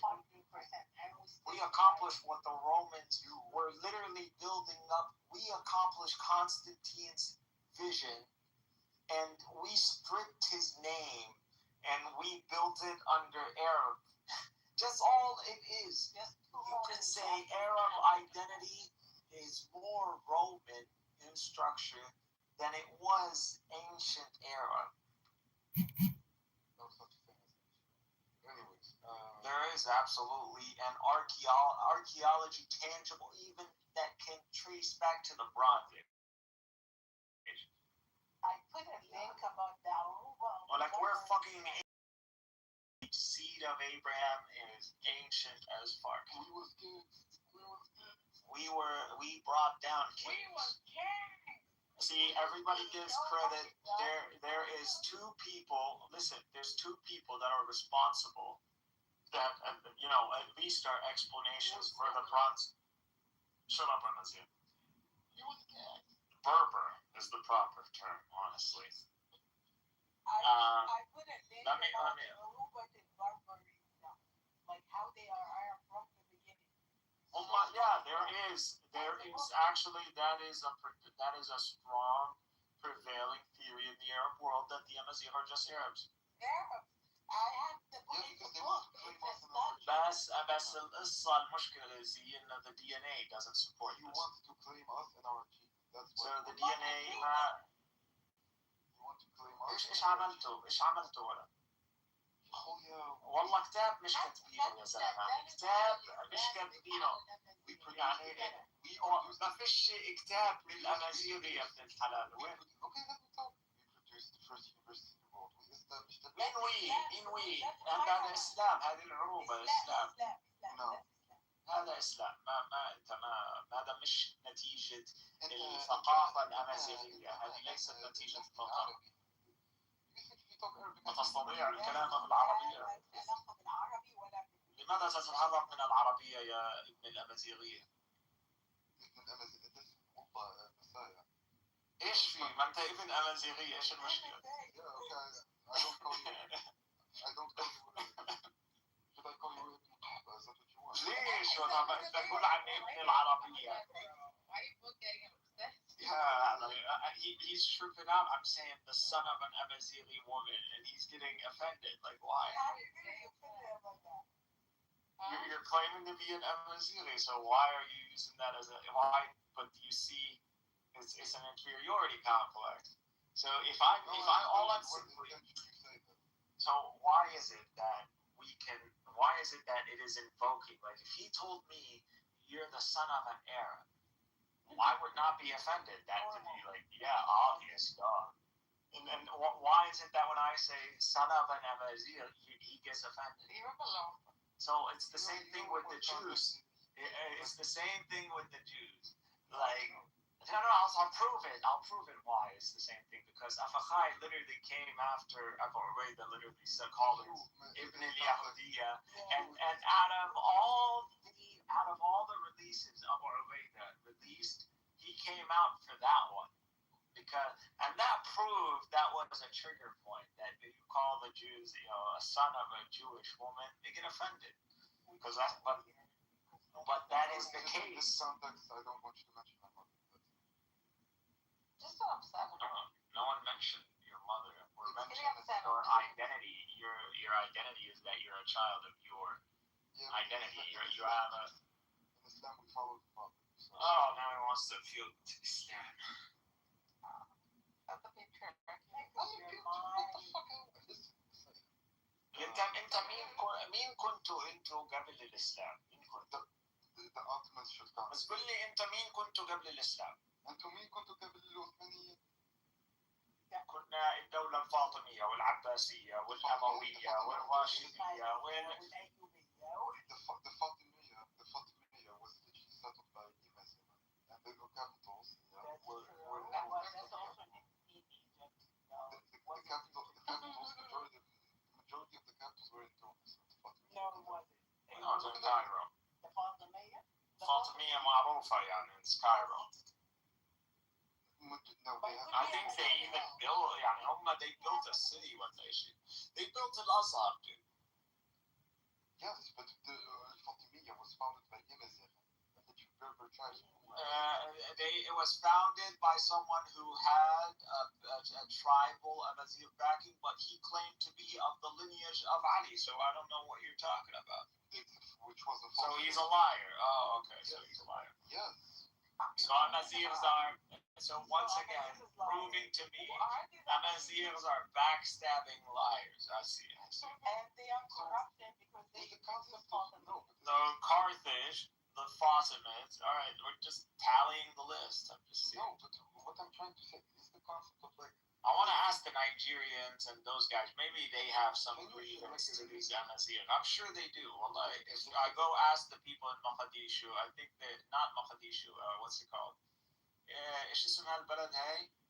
اللي تحت المغرب. لا اللي تحت موريتانيا. Yeah, the country under Morocco. You know, there's an Arab country under Morocco, right? So don't take the These people, a lot of people in these Afrocentrist rooms, you want to kill them, you want to nuke their room, just bring up Mauritania. Mauritania, if you go ask them, they're going to say they're Arabs, and they're black as fuck. They're black. We all know these motherfuckers are not Arabs. We all know they ain't Arabs, but go to Mauritania and say that. You could get killed. Mauritania and Sierra You could straight up get killed in Mauritania by telling someone who's they're Arab, they're not Arab. They'll kill you. They are. No, I'm kidding. Well, they're actually really nice people. Yeah. They're actually the best. If you want, of all the Muslims, when it comes down to a true, they have it. They have that.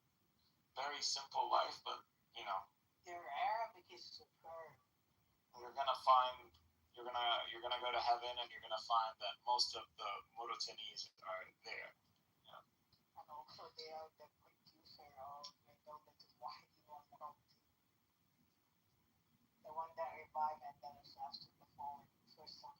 I have a question. Why is it that no shabby country can produce a good football team? A good what? Allah, because we're too busy for producing honorable men to fight for the Muslims. I mean, if we're talking about combat sports, For the honor of Muslims. We're fighting for your honor. Do you think? We live in teens, can pick up our shit. We can go to white land. We can blend in.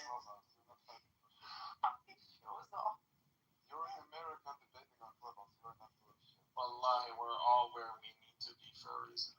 Don't piggyback off their struggle. So you're in the West talking about You're nationalism. but But you're here. No, you're claiming via ancestry you have the right to talk about your national or whatever you perceive your pseudo national identity. Winter, what are you doing? Also, Okay, so what the fuck are you complaining about? I'm not saying we are fighting with But we're talking in a national sense. national sense, my ass. That's your ass. What is that? How's that my problem? His ass is your problem. No, I don't want no stinky Amazili ass to be my problem. My friend. At the end of the day, Bro, listen, man. I'm good. And when it comes down to as a Semite, I'm good with Egypt. Anything west of Egypt, south, I'll take the south because these guys actually want to be a part of us. Y'all, أنا Tunis exactly. I don't want to talk about the Algerians because the Algerians are not. They're literally Arab fundamentalists. Yeah, Tunis, hey, needs. Wallahi, we're gonna get Tunis. And we're going to turn it من Tunis al-Khadra to Tunis al-Hamra because that's literally what it needs to be. Because you guys need another Muslim conquest. They got it. And then like Sayed came and eliminated the whole fucking. Oh my bugger. are we listen, you could live in the whole Sham area is cursed. Or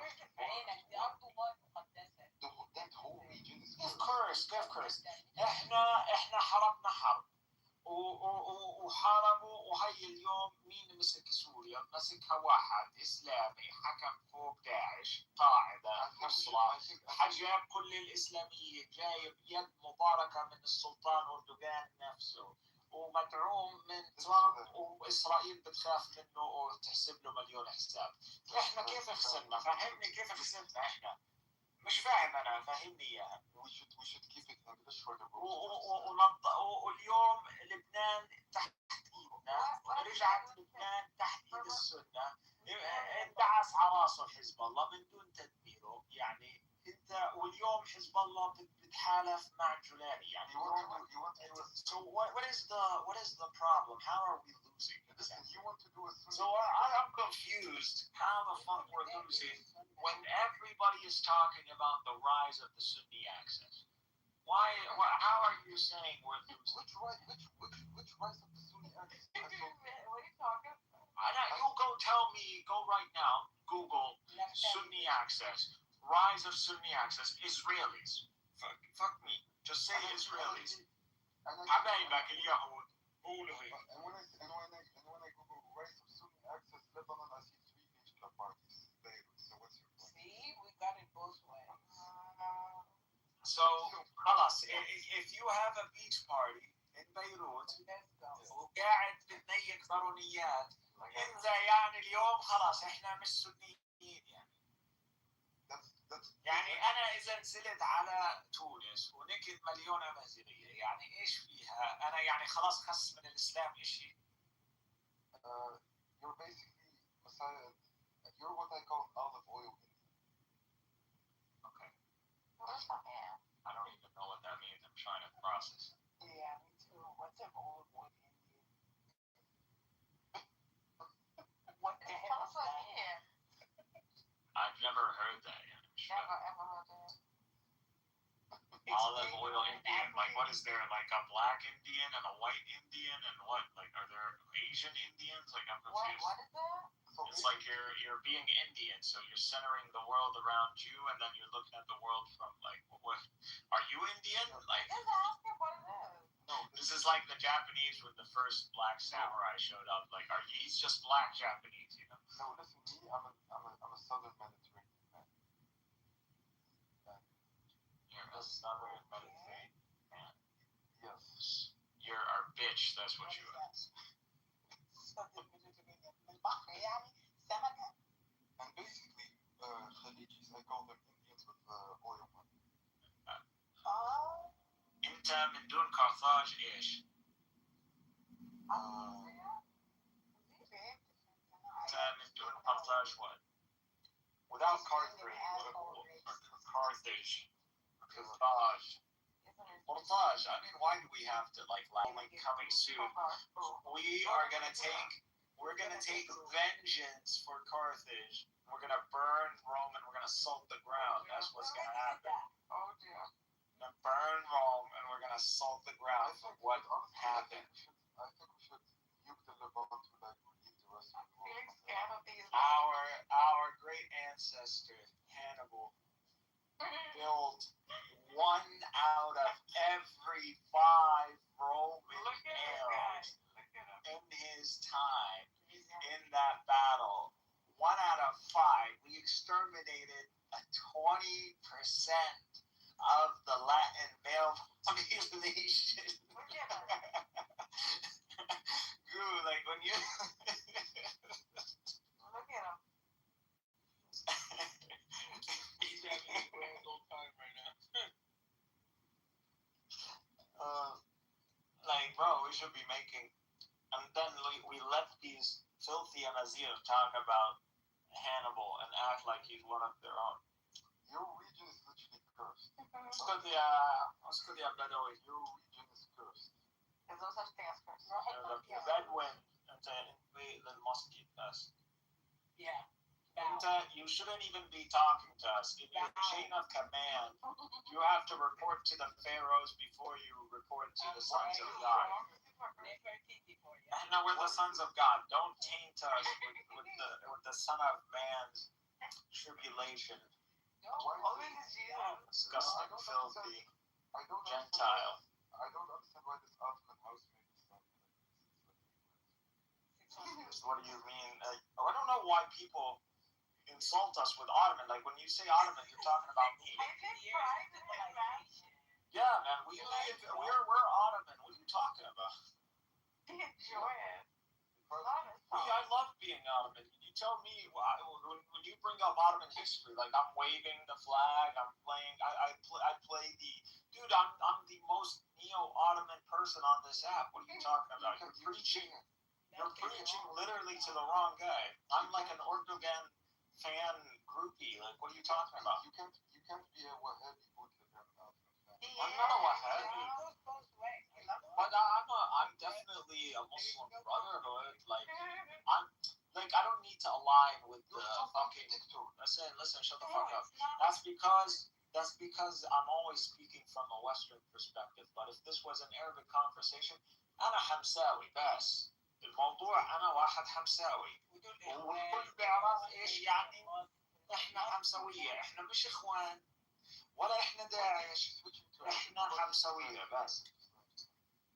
هم عارفين العرب بيعرفوا ايش يعني حمساوي خلاص.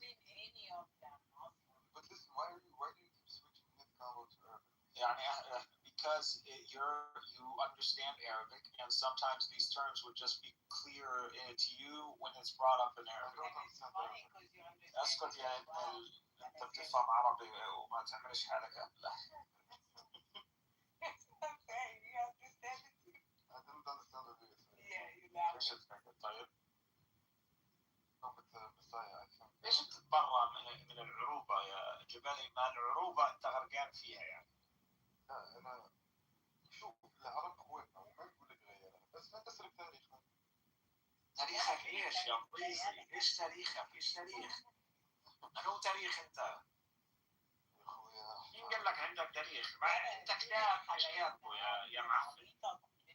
انت إلك في السحاري مئات السنين بتلعب بالرمل، كتاب مش كاتبه. العرب طيب شعر وشغل، وحاربوا مع الرومان وحاربوا مع الفرس وحكموا بلاد الرومان ايش بدك، وطيروا كسرى وهزموا الفرس ونهوهم من الوجود. يعني انت ايش عامل؟ انت صحراء مليانه كلها من مغرب، من موريتانيا، كلها هاي اراضي خضراء مش عامل فيها حاجه. يا اخوي اسمها تونس الخضراء. العرب صحراء، طلع ايش عملوا؟ تجاره وكل العالم بيعرفهم، كل العالم كاتب عنهم، المصريين كتبوا، طلع ايش عمل. انت ايش عامل؟ اهلنا في السودان عاملين اهرامات كمان، انت هرم مش عامل يا ابن الحلال. احنا لعبنا في كاس العالم يا عم انتوا زي الفل. انت بتتفخر بمشعوذه وبتقول لي في مشعوذه وحاره وقتلت صحابي، يعني مبروك، يعني قتلت صحابي. هم اهل بأس يعني معروفين برضه. بغض النظر اقرا كتاب اسمه سلطة الحضارة الغالبة، وعشان تعرف انت فيه. Fuck Hitler. Who the fuck is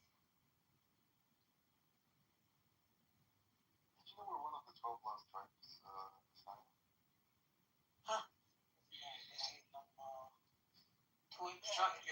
Shut your Sam N-word E1BB ass up. Shut your أقرب على E1B1A in West Africa. I'm gonna go to the Quds, yeah. I'm gonna take one of your women and introduce her to the North African dominance. Okay. Well, I just want to tell you, before you go to Palestine, and I just want you to understand, the Levantines, there's a strong portion of the population that's E1B1B. Yeah, just to let you know. Yeah, there's a strong population. بس يعني they're the high class E1B1B, يعني like Egyptian E1B1B. هذول مصريين. That's what it is. احنا we have intermarried. We have intermarried with the Egyptians. That's the whole Ishmael verse and Hajar. That's the whole story of that. The pyramids, all the hieroglyphs, they're Semitic. They can be read in a Semitic language. So because there is only the Afro-Asiatic language. That's what it is. And these hieroglyphs actually can be read in Arabic. And that's crazy to me. Like, how is this stuff, you're capable of reading this in Arabic? We can't read this in no Amazigh because there was no Amazigh that you could read off of anyway. Why do you keep talking over? Let this I mean, I thought that's what we're doing. No. What are we doing? Listen, you're supposed to be like the civilized champ. No. No. I'm doing more like the Semitic with the Maccabean attitude. Like, that's what I'm doing. Yes, but you keep yelling over. And it's yeah, because you're a Gentile. Listen, no. I'm an Arab. Yeah.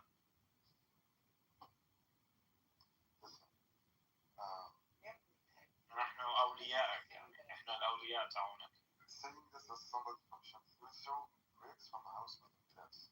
أنا بوصف بارك الله في شام. وفي يمننا وفي what else؟ حجازنا. ما فيش حجازنا. لا ما فيش حجاز، بس اليمن والشام يعني. I don't see the baraka. I'm being very honest.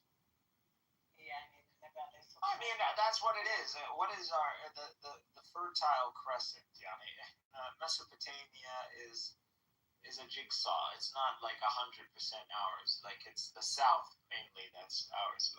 Fulfilling the covenant of Abraham. Our lands are between the Euphrates and the Nile. That's the fact. احنا حتى west of the Nile هذا المصريين مصريين. أما أهل سيناء هذول عرب. هذول حكساس.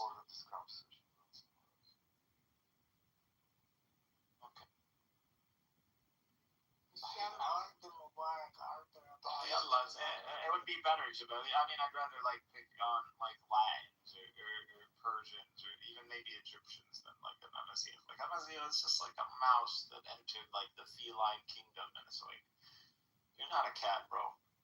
Get your mouse ass back into that hole. Listen, You're sitting among the Amalekites.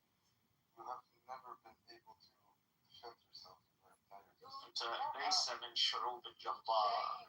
Weird stuff. Your whole It's out existence there, is Mom. Anton Nistam min Shurub Jambara, yeah. You weren't even fit enough to use as warriors or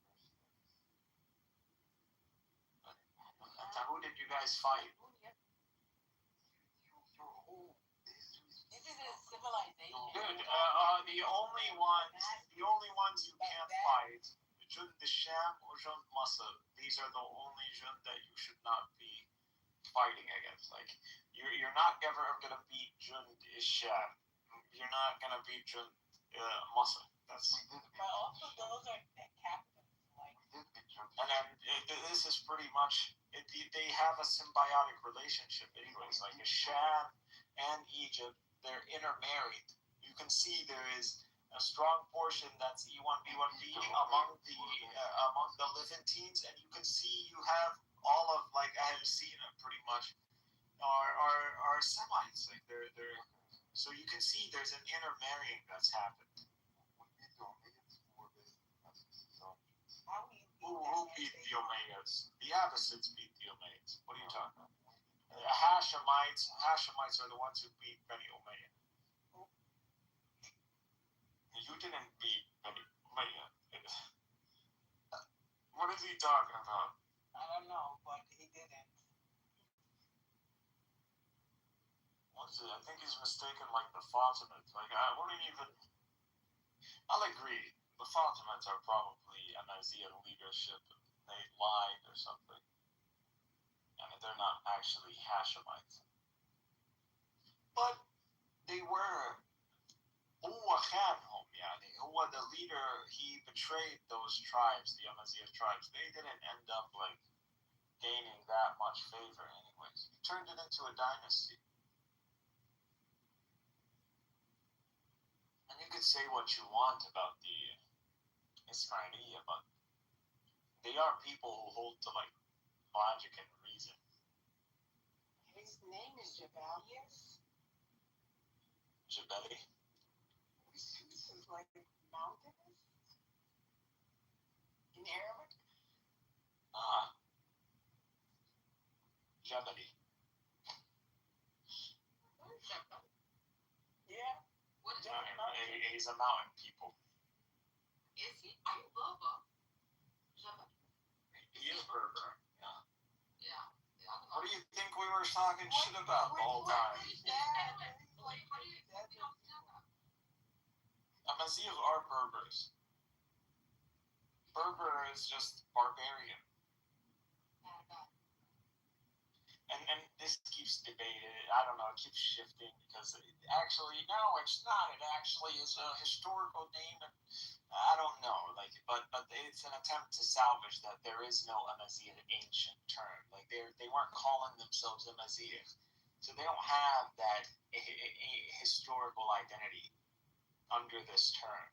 So this is more developed later on. So how do you reconcile this? Well, you go back to the term that actually does have that historical connection, which is Berber.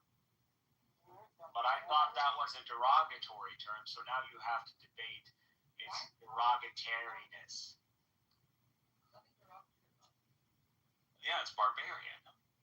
Well, there was nothing wrong with being a barbarian. It was like come out. Yes, barbarians are shit. The Franks are shit because they're barbarians.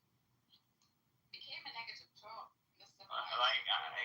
Goo doesn't even know whether he's a Frank or a Latin. Like he can't. He doesn't understand the church crowned barbarian Franks, didn't crown no Latins. I don't see the Latins benefiting anything from the crowning of Charlemagne. Like what did we gain? What did you gain out of this? Just spiting the Greeks. Great.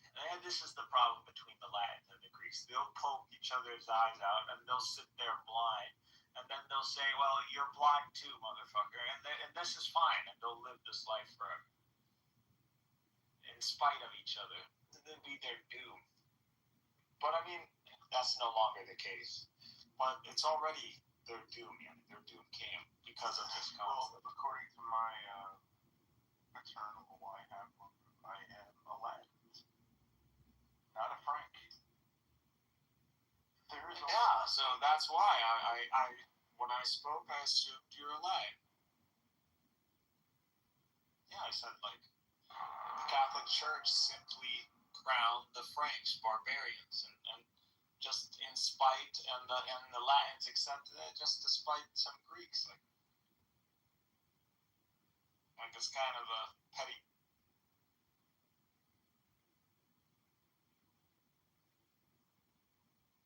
Like Romans want to do nationalism after their empire fell. And it didn't fall because the empire as a structure fell, but because they were not racist. Do you see what the Catholic Church is? Yeah. So how do you avoid the Roman mistake? You don't engage in diversity, but the diversity is the reason the Roman Empire got to become the empire that it was.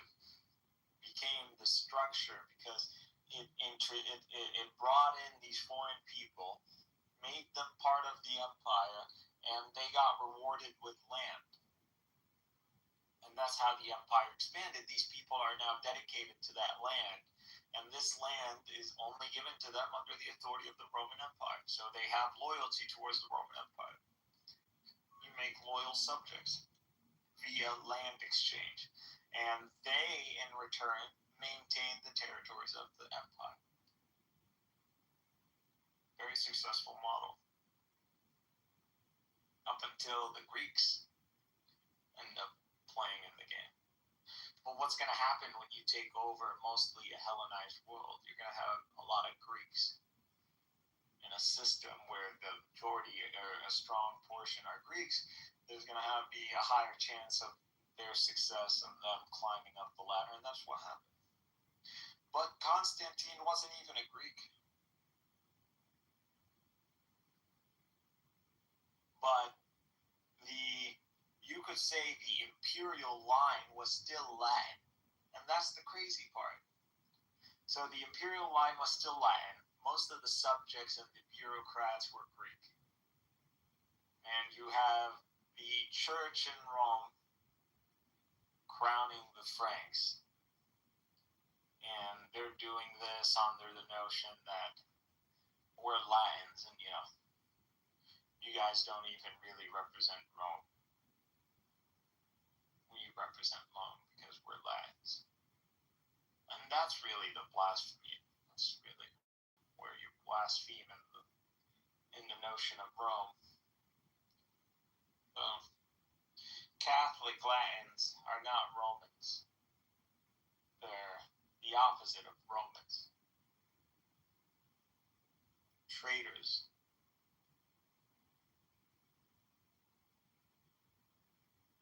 Oh well.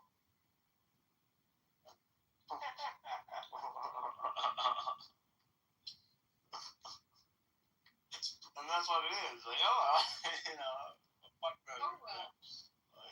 It's like a Tony Soprano kind of attitude. Oh, wow. Oh, shut the wrong guy, but fuck it. He's an asshole anyway.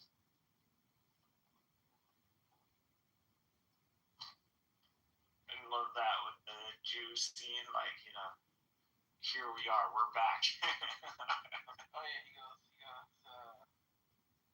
like, the Romans, where are they now? He's like, you're looking at them, asshole.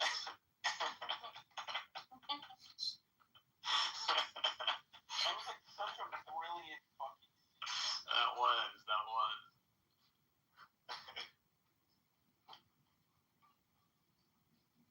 And so much is packed in that scene, like that Jewish, Roman, there's a lot to unpack in that very single scene. Bro, there are people who took video essays on it, bro. Hilarious. It is, it's a lot. It's very representative. Very much summed up that relationship.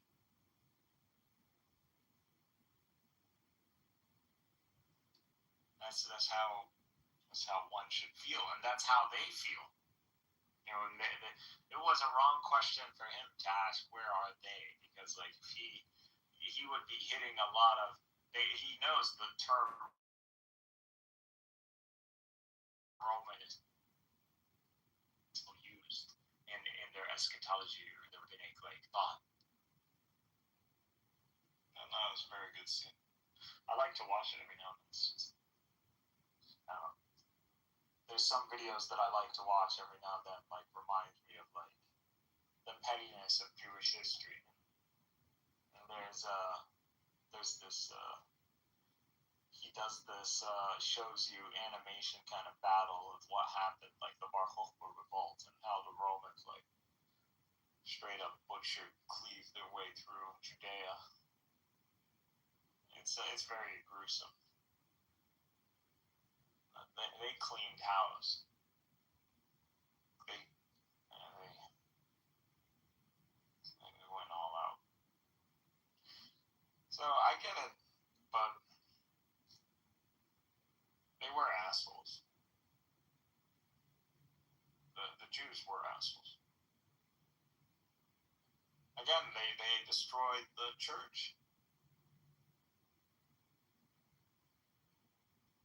The Church of James, either it was them or it was the Romans. I'm not sure. I think it was them. So I'm reading Netanyahu unveils plan for a new Mediterranean Middle East alliance to counter radical Shia and Sunni axes. Some guy said this is the Achaemenid axis, which runs through Iran and includes Achaemenid, Sassanid, Houthi, Yemen. There is no other logistical manner through which this is possible. And then he says satrapy of Persia via a Shia-Jewish alliance, like in the movie Madagascar, where the penguins escaped Western captivity and found their way back to Antarctica and hated it. So the guy goes, quiet, Nazi. Turks were allied to Christian Rome/Byzantium versus Persia. That's the only reason why Sassanids barely lost the Roman-Persian wars. Muslim Turks conquering Byzantium led to the Columbus expedition, and Columbus said in the Book of Prophecies that his mission was to retake Jerusalem. Additionally, today, Roman Turks have become aligned once again as Meloni abandoned right-wing populists on Middle Eastern North Africa when she became informed enough to realize supporting Turkey and the Arab Spring stabilizes and empowers Europe/Western civilization against Iranian Axis threats. What an analysis here. Wow. I don't know. That last one was a stretch, but that was he did not build up to that conclusion properly. But the Arab Spring proved like they had a boiling point, that the Arab world had a boiling point. It says there are 3 alignments formed: NATO, Turkey, EU with Arab Spring and allied states. 2, Russia-backed India, UAE with Greece axis. 3, the Iranian axis. U.S.-Israel right are 2. U.S.-Israel left are 1. 2 and 3 share Arab Spring enemy. Naftali Bennett admits weakening Iran boosts the counter to Iran, Turkey, NATO. Actually, I get what is being hinted at. A proper alliance, if it wasn't for ideology, if it came down to geopolitical strategy, Israel and Iran. And there's a great portion of the Sunni Arab world that believes this alliance is already at play.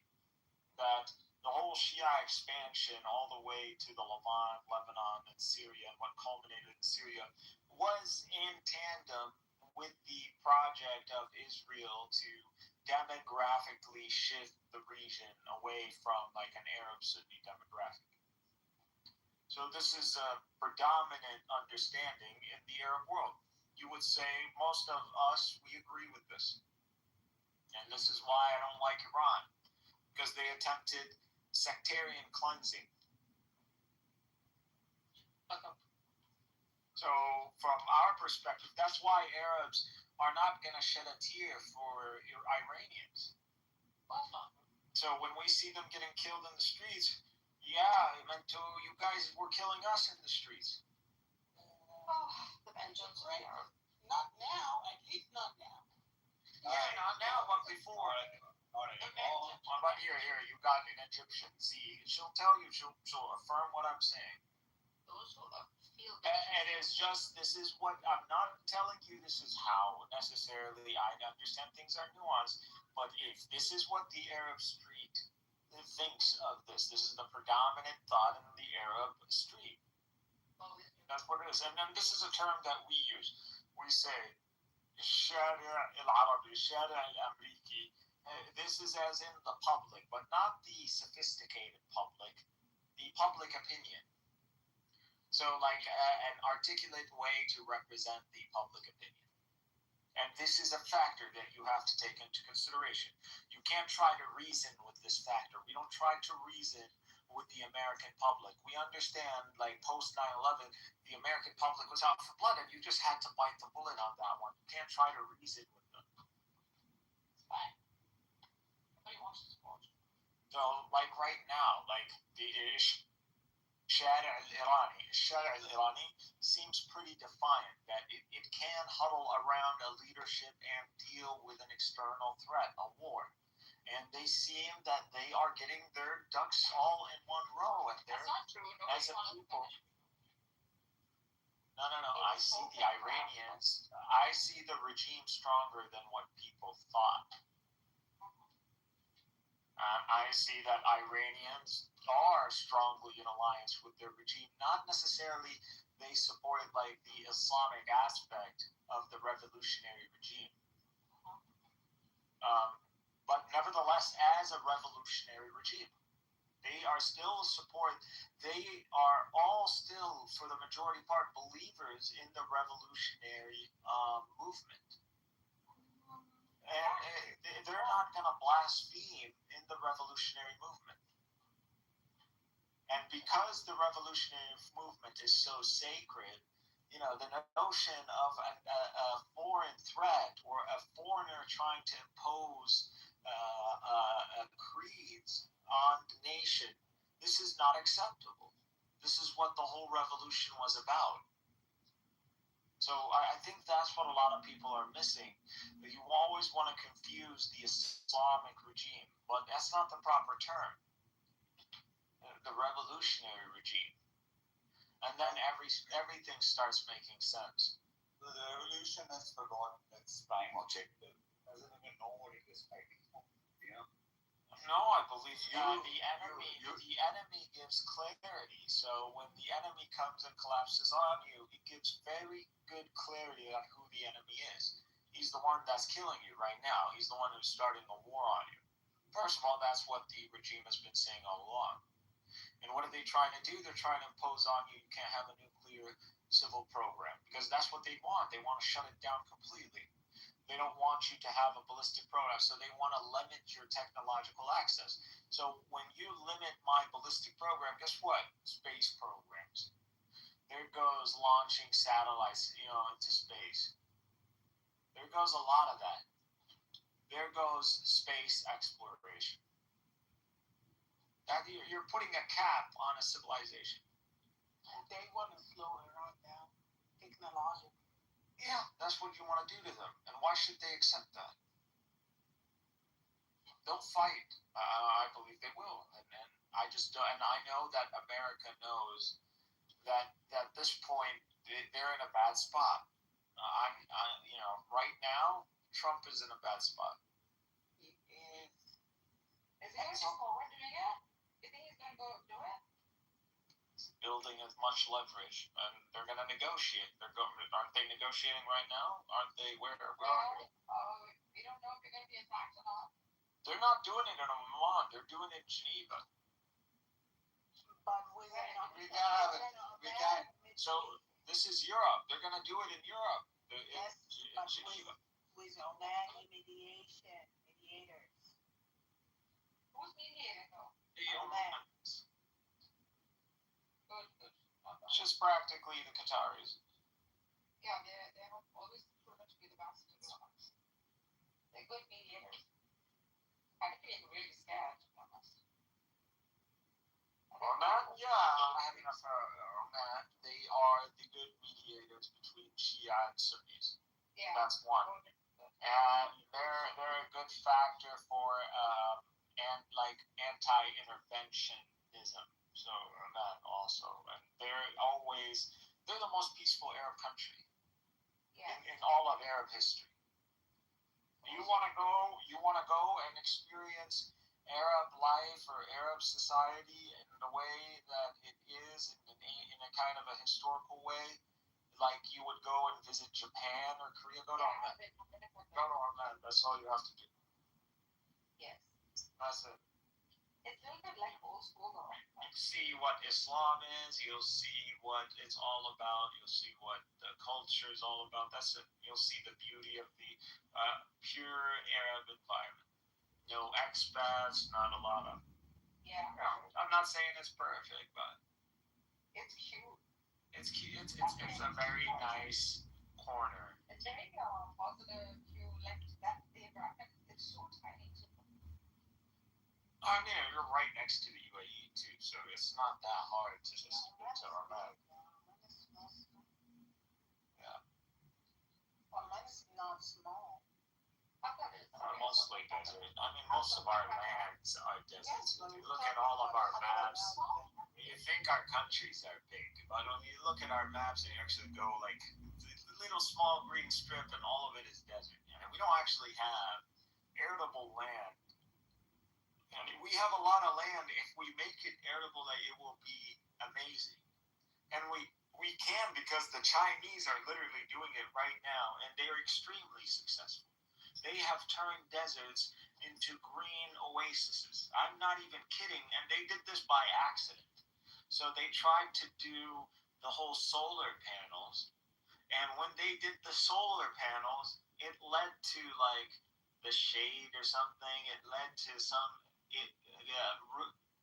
weeds started growing. Weeds. And so they were trying to clean out those weeds out, but they figured out like this shit is growing in the desert, and like let's grow more of this. And they did this, and all of this turned all green. I saw a documentary a couple of years ago, and they were talking about the great North African Sahara al-Kubra. It's protein. This sand is not a sand. It's actually protein that fertilize the Amazon.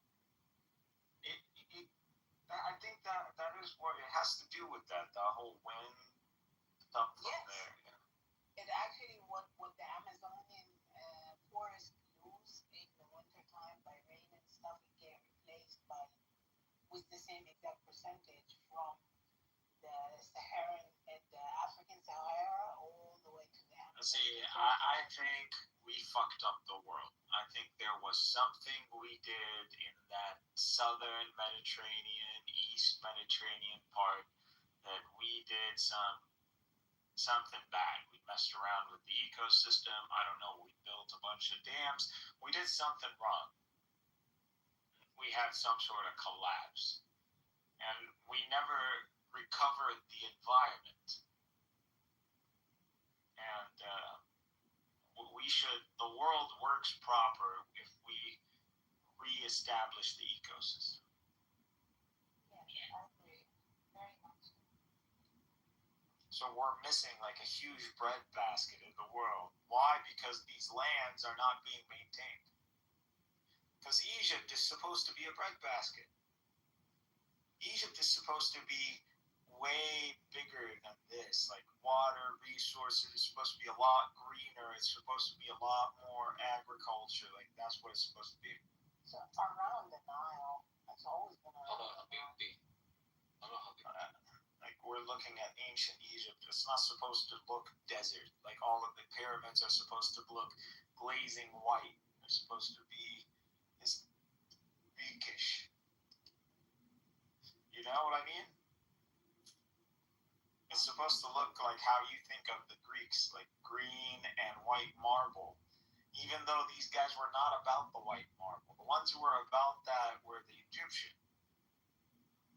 Or still are. and they still are. Like if you look at we're all big about marble in the Arab world. Marble is our thing, our buildings. If you are rich, your house is made out of rukham.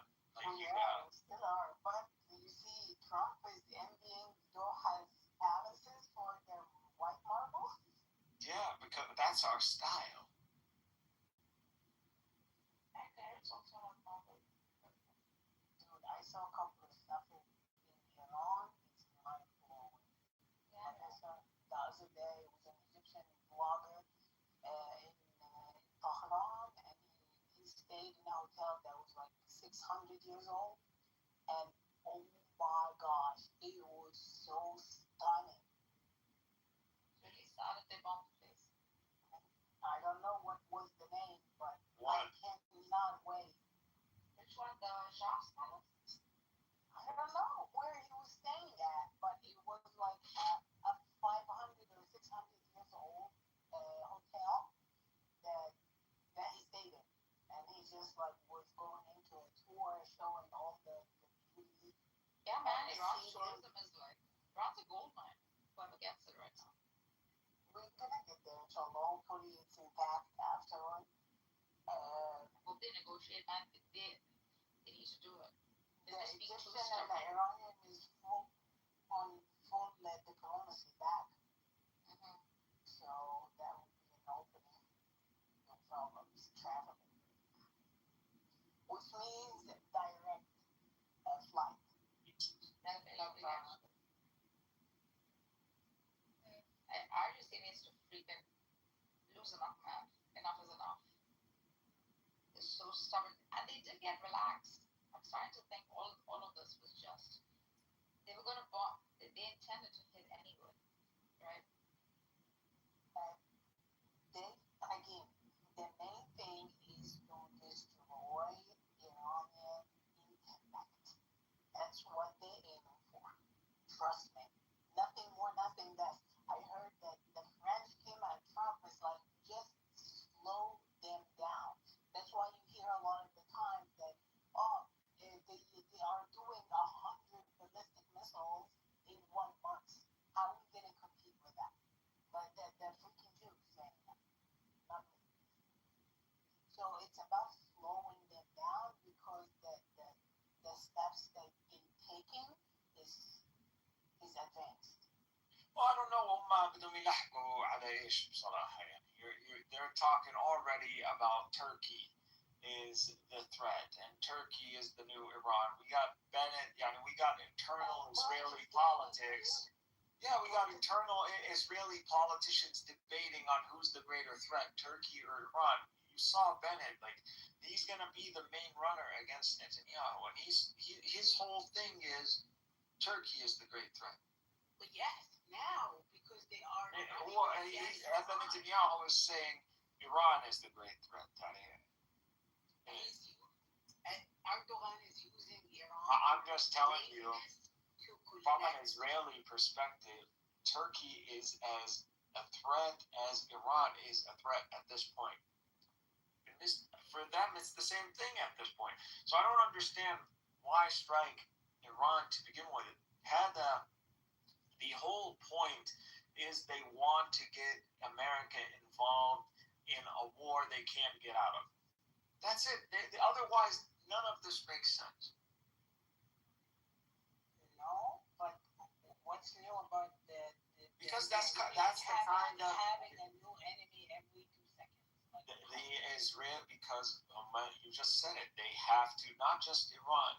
You can't have Iran and Turkey flying 5th gen stealth fighters, selling 5th gen stealth fighters to Egypt and Saudi Arabia and Pakistan.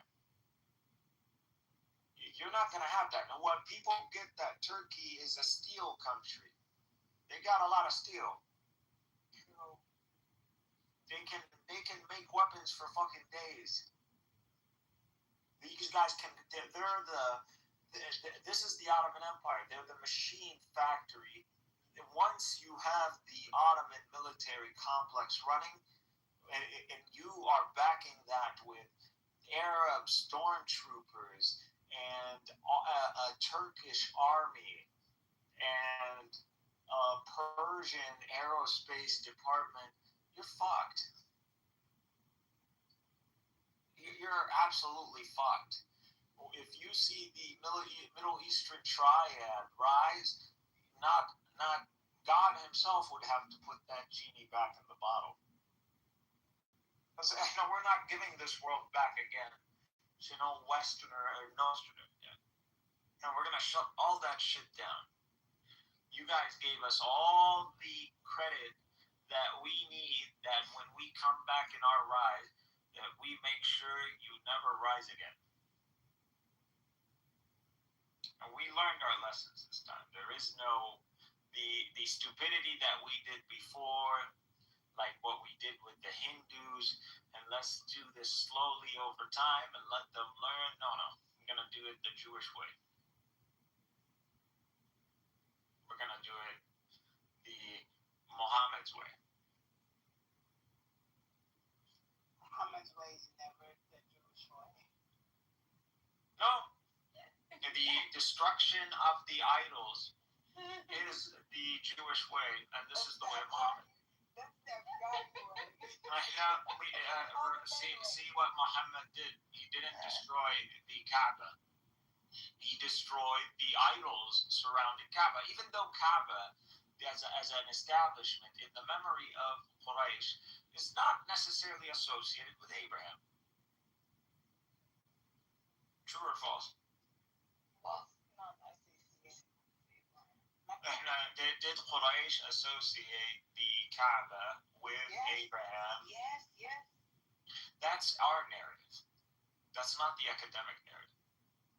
Okay, you know better about the academic narrative, but from the Qasir and the Tabari and the Baghawi and What is academia? All of these people show way up after. They're not in the same.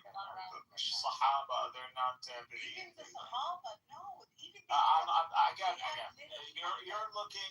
These are the generation. These are the explorers. These are the investigators. So they're looking at certain claims about the Quran. They're investigating, like his Prophet Muhammad.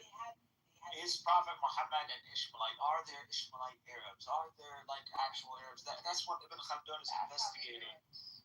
Yeah, so he's investigating and he's sourcing Greeks and he's sourcing Romans and he's an historical investigator. That's what he is. He's a sociologist, historian. He's looking in the Athar, so he's just quoting the Athar for you. Like, Ibn Khaldun believes the Islamic narrative, at least that's what is apparent, but I'm telling you, based on evidence, we don't have any evidence, strong evidence, other than our tradition that says the Arabs and Quraysh. Academia doesn't take only from evidence. Yeah, they don't just take it the Athar. They don't go based on Athar. They're not Atharis. Academia is not Athari. They consider it Athar, but they're not. But which academia? Are we talking about academia that is The from a consensus of the Western academics, they also perspective? have We're coming from different frameworks. So we're looking at, we believe in divine providence. So when we look at the Athar, we believe that the trail of evidence that we have, the narrative, is what God wants us to know. And this is why we are able to see these things or know of these things, because God preserved this for us to know. So this is why we're investigating this, because we're coming from a religious school. We're not a secular academic school. We're coming a religious academic. We're religious. Islam, the ruling, all our academia is religious academia. So all of our polymaths are graduates of the Islamic, Hogwarts. The old book poems that before Islam. Wait a second. You're telling me there is an Arab poem that we can trace before Islam that speaks of Abraham? Speak about the Kaaba and the association of the Hanafiya, yes. The association of Abraham, though. Yeah. I'd like to see that. What is that called? where do you know it from? Let me get it. That is good. Yeah, That would be good. I think that would consider for me, like, I'm not saying that's crazy. I'm saying I haven't heard that necessarily before, so I'd like to see that. Yeah. Good info though.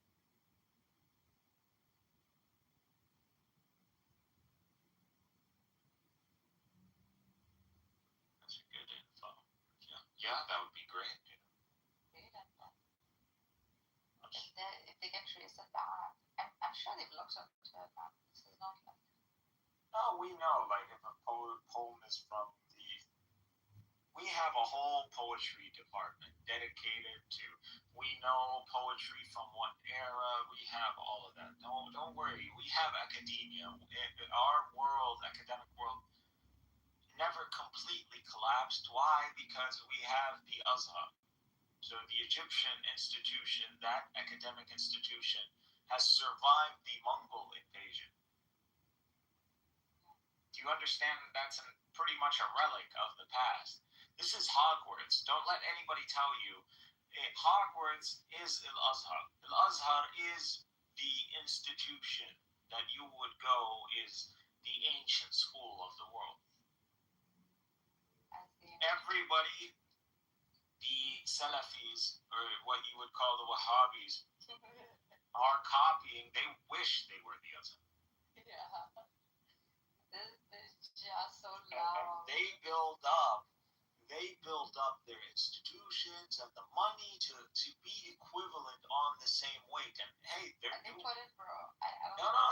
It's not like they're not successful. There are strong shuyukh that have very strong pull on the Muslim street. And they speak so. Now, we don't care about someone being Wahhabi or someone being like Azhari or something. The Wahhabis are the truest representation of Islam. Oh my God, no. Yes, they are Puritans. They are the Puritans of Islam. That is true. That is true. There's no doubt. I don't hate on Salafis, no doubt. But Salafis are not wholly, when it comes down to metaphysical discussions, Salafism tells you you don't engage in the modality. Like, that's it. That's the only. That's horrible. You're going against Salafism when you do this, so stop it. Yeah, I am against that. So but what people are confusing maybe Madkhalis or but they conflate all of this in one, and it's just derogatory towards Sunnis. You just don't like adherence to Sunni axioms. I like the Ash'aris very much. The Ash'aris are Sunnis or something. Majority Sunnis. What are you talking No. about? To say that the majority of the laymen of Muslims are Ash'aris is an insult to Ash'aris. No. They are. Because Ash'ari is a kalam school. To say that the laymen are of Ahl al-Kalam is pseudo. What are you talking about? Not pseudo. It is absolutely pseudo. How are you saying the laymen are of Ahl al-Kalam? How can you say that? No. The majority of Sunnis are not Ash'aris. That's an insult to Ash'ari. As a Catholic, I've come to view Salafis as the historic mainstream Yes, because they are of the worst. Islam. That's why. Let me finish. I do view the Salafis as the historic mainstream, and they are the most representative bearers of Islam. Much as the Sunnis have often regarded the Catholics as the historic mainstream and most representative Christianity. They represent, So when we look at Christians, we see the structure of the Catholic Church. When we look at what represents Christianity or the opinion of Christianity, that's why we host the Pope. The Pope is, we host him as a dignitary because he is the representative of Christianity in the current world. That's just the facts of it. It doesn't matter what all the Protestants can cry. But when it comes down to if there's a conflict and someone invokes Christianity, we go to the Pope and we ask for questions, clarify. Are you saying that Christianity is in direct hostility with us or something? Like, is this like a crusade? Like, unless he says so, then it's not so. You don't represent Christianity. And that is our mutual understanding. I guess you can disagree with it if you For the Muslims, the one who holds the one who holds custodianship of the holy sites is usually in general considered the caliph. That's what it is. And the one who holds the current custodian is two of them, and is pushing on the third one as we speak, are the Saudis and the Salafiyya. So which again, it's stupid because like I don't like using these terms because they're not common on the Arab street. We don't talk about each other this way. يعني هم خلاص هذا يعني هو ماشي على نهج السلف.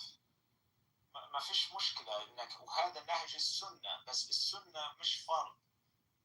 So you're not obligatory to follow the ways of the companions. You can follow that.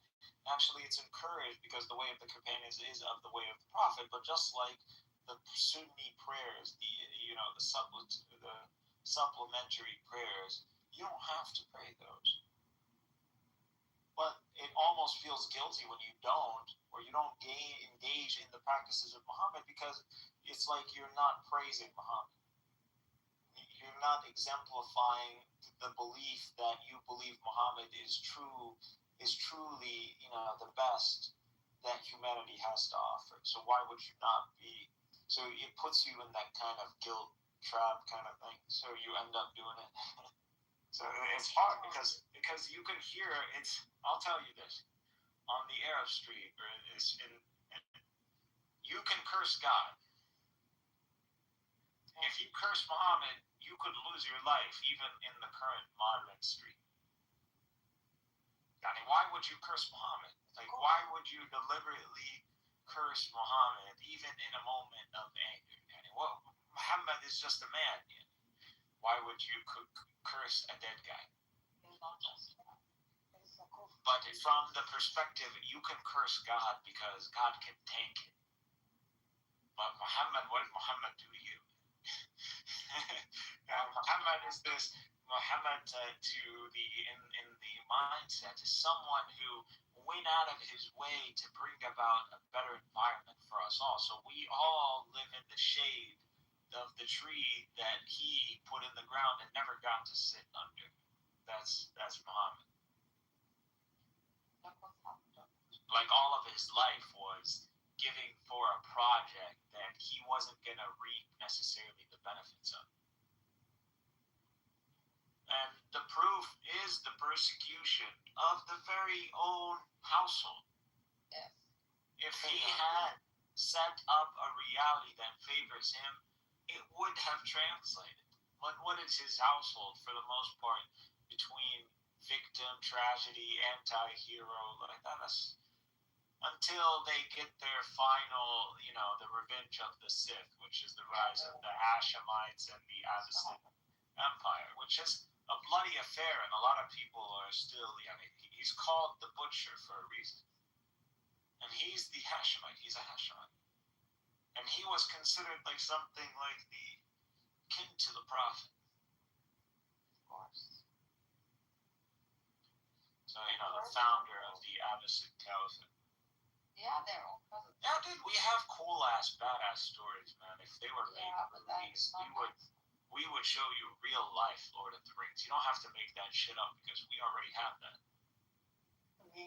One ring to rule them all.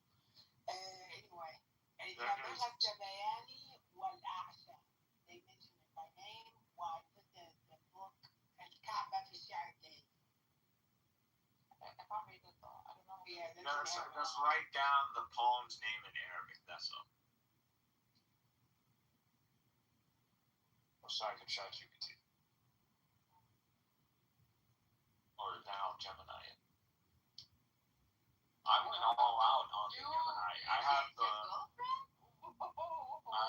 No, Gemini I've been using Gemini, but like I've been so impressed because it does automation. So it has ran. I mean, I'm still at like 40% of the Quran, but to run this kind of code on and through just prompt-based this kind of research is just so impressive to me. Like Gemini is just, but you have to know how to use like Colab and You have to know some Python, but once you get it, like, we have automation. Do you understand?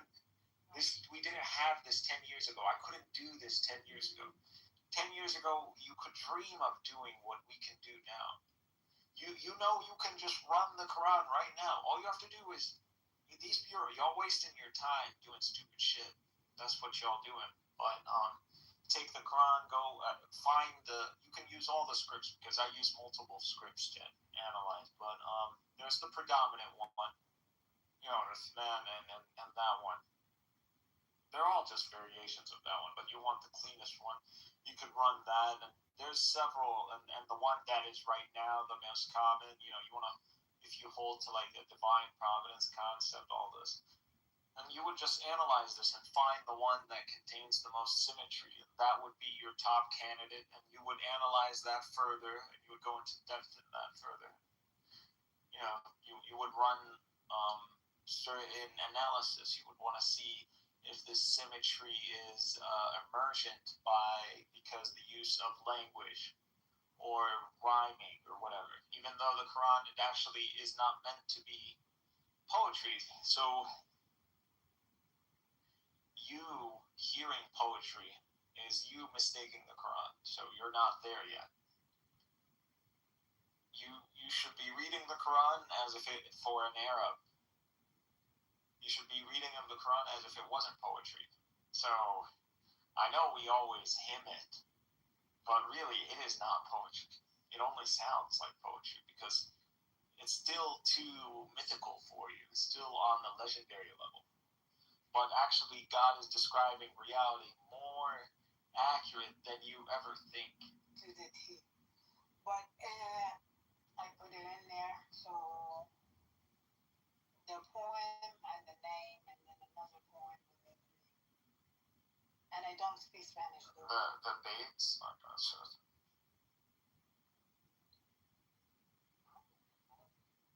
So you gave the name. So Nabila Ibiani? Okay. It's cool. Never heard of this. This is... If it is what you say it is, that would be a big deal, because you have a lot of people who, bring up this very thing. Some of it is لبيك اللهم لبيك اسمه. كبار فخور الشعر الجاهلي اسمه زياد بن معاوية من بني ذبيان قبيلة غطفان، عاش في القرن السادس الميلادي قبل الإسلام بقليل. لقبوه النابغة لأنه نبغ فجأة في الشعر، يعني طلع كأنه شهاب لغوي. So he got good. So he had talent. He had real good talent, and he was quick. So he's like an Eminem. All right. مكانته يعد من طبقة الأعشى. قيس وزهير.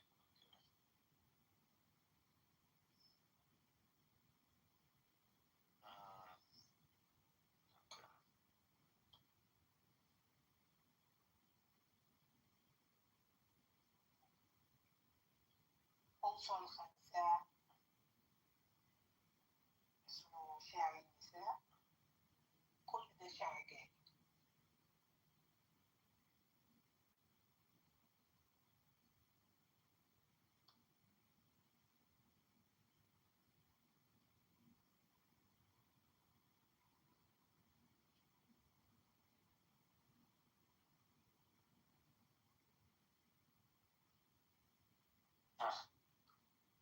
So the question I ask, is he claiming in his poems that Mecca is connected to Abraham or God in his pre-Islamic poetry? I think that's the fair question. That's why we brought this up, right? Or am I on mute? No. Yes. Okay, I'm just reading to you my AI response, and I promise you my AI is Muslim. I'm like Muhammad. I converted, my jinn. Yeah, I converted the jinn. The logic matrix that makes you your LLM. You have an LLM. You, if you look at yourself, you're conscious of a logical framework. You can abandon logic, because people do that. Like they're like fuck logic, and then they go full on animal mode. That happens. Like, you understand, but that thing is part of you. and you can conquer that thing. You can end up creating your own, and either people end up going to the dark side or they become good people, but and you end up calling them like psychopaths or something. What you think Epstein had like some sort of, the guy slept like a baby. The guy was an absolutely healthy person. He was organic, or he was devoted.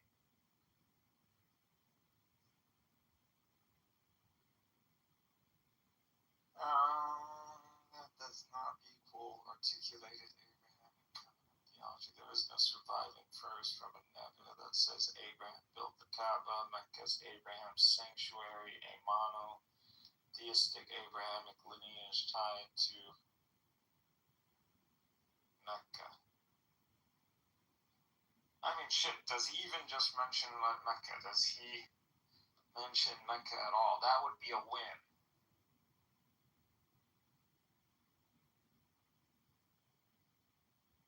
No, not directly. In the surviving authenticated poetry of Neviah, there is no explicit mention of Mecca by name. Like many pre-Islamic poets, he refers to sacred spaces, oaths by holy sites, pilgrimage culture, tribal geography. But that's generic, sacred, Arabian atmosphere. It's not a clear Mecca shout-out. Important distinction. Pre-Islamic poets often mention specific tribal territories, battlefields, courts like Hira and desert routes. If Mecca were central to his poetic agenda, we'd expect clearer references. Instead, his poetry revolves around tribal honor, court politics, praises of kings, personal exile, and reconciliation. Mecca just isn't a thematic focus. It wasn't Mecca, it wasn't Beit al-Atiq. Hey, wait a second. Interestingly, many Jahidi poets rarely mention Mecca by name. So, and they ever mention Mecca. They ever mention Mecca at all. Mecca at all. These Jahidi poets. That would be a win, honestly. There might be a reason why this topic was brought up.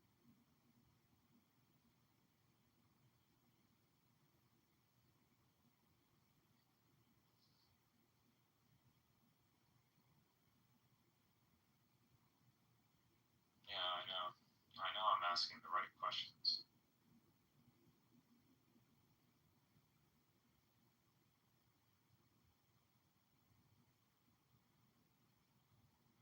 Yes, Mecca is mentioned in pre-Islamic poetry, but rarely and usually non-theologically explicit. Mecca mentions exist, but sparse. Some pre-Islamic and early poets mention Mecca by name, Becca, so with the B, Kaaba, the Haram. Yes, I was just gonna say that. The sanctuary. Mecca, which is what Allah subhanahu wa ta'ala said mentioned in the Quran as Mecca. Yeah. And these references are geographic, ritual, cultural, and because pre-Islamic poetry was tribal, political, martial, court-oriented, measured poets like Imrul Qais, Suhail bin Abi Salim al-Ashi, and Nabil al-Thibyani spent more time praising kings of al-Hira or fighting tribal wars than writing devotional Kaaba hymns. Yeah, they're war poems, they're Chad, they're like, night. Well, they're knights. That's what it is. It's knighthood poetry. A lot of Arab poetry is knighthood poetry. You do not see a structured narrative linking Mecca to Abraham. I mean, that's a win. Like I'll take that to the bank.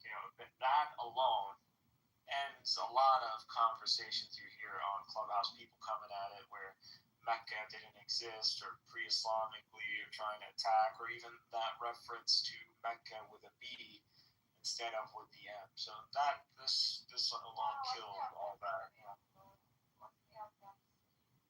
No, clearly referenced some of the poems. So What, you want the poems themselves? I can tell. Yeah, no, the authenticity of the poetry. And how do we? There is they know if it's from the pre-Islamic era. We know, and because also that was part of the culture, they would have these like poetry Olympics. There's too much references for this. The mu'allaqat, like I think they even still have like. They were using language. The language might have been older or different, something, right? Like there should be some way to verify the poetry. Yeah, that textual criticism. That's called textual criticism. Yeah. No, I'm sure it aligns. And also, there's going to be too many poems, and the styling between these poems would be too aligned. Yeah, that's another one. You know, if you're that kind of skeptical. But yeah, no, textual criticism deals with it. Yeah. They just don't talk about that out loud.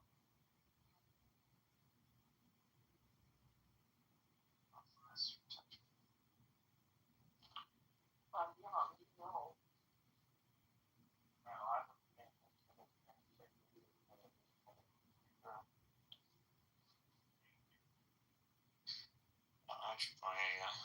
I'll look into it. But that's pretty cool. That's a win. Now, if it was that reference and Mecca in a poem, that's a shit. I'd be pissing on people right now.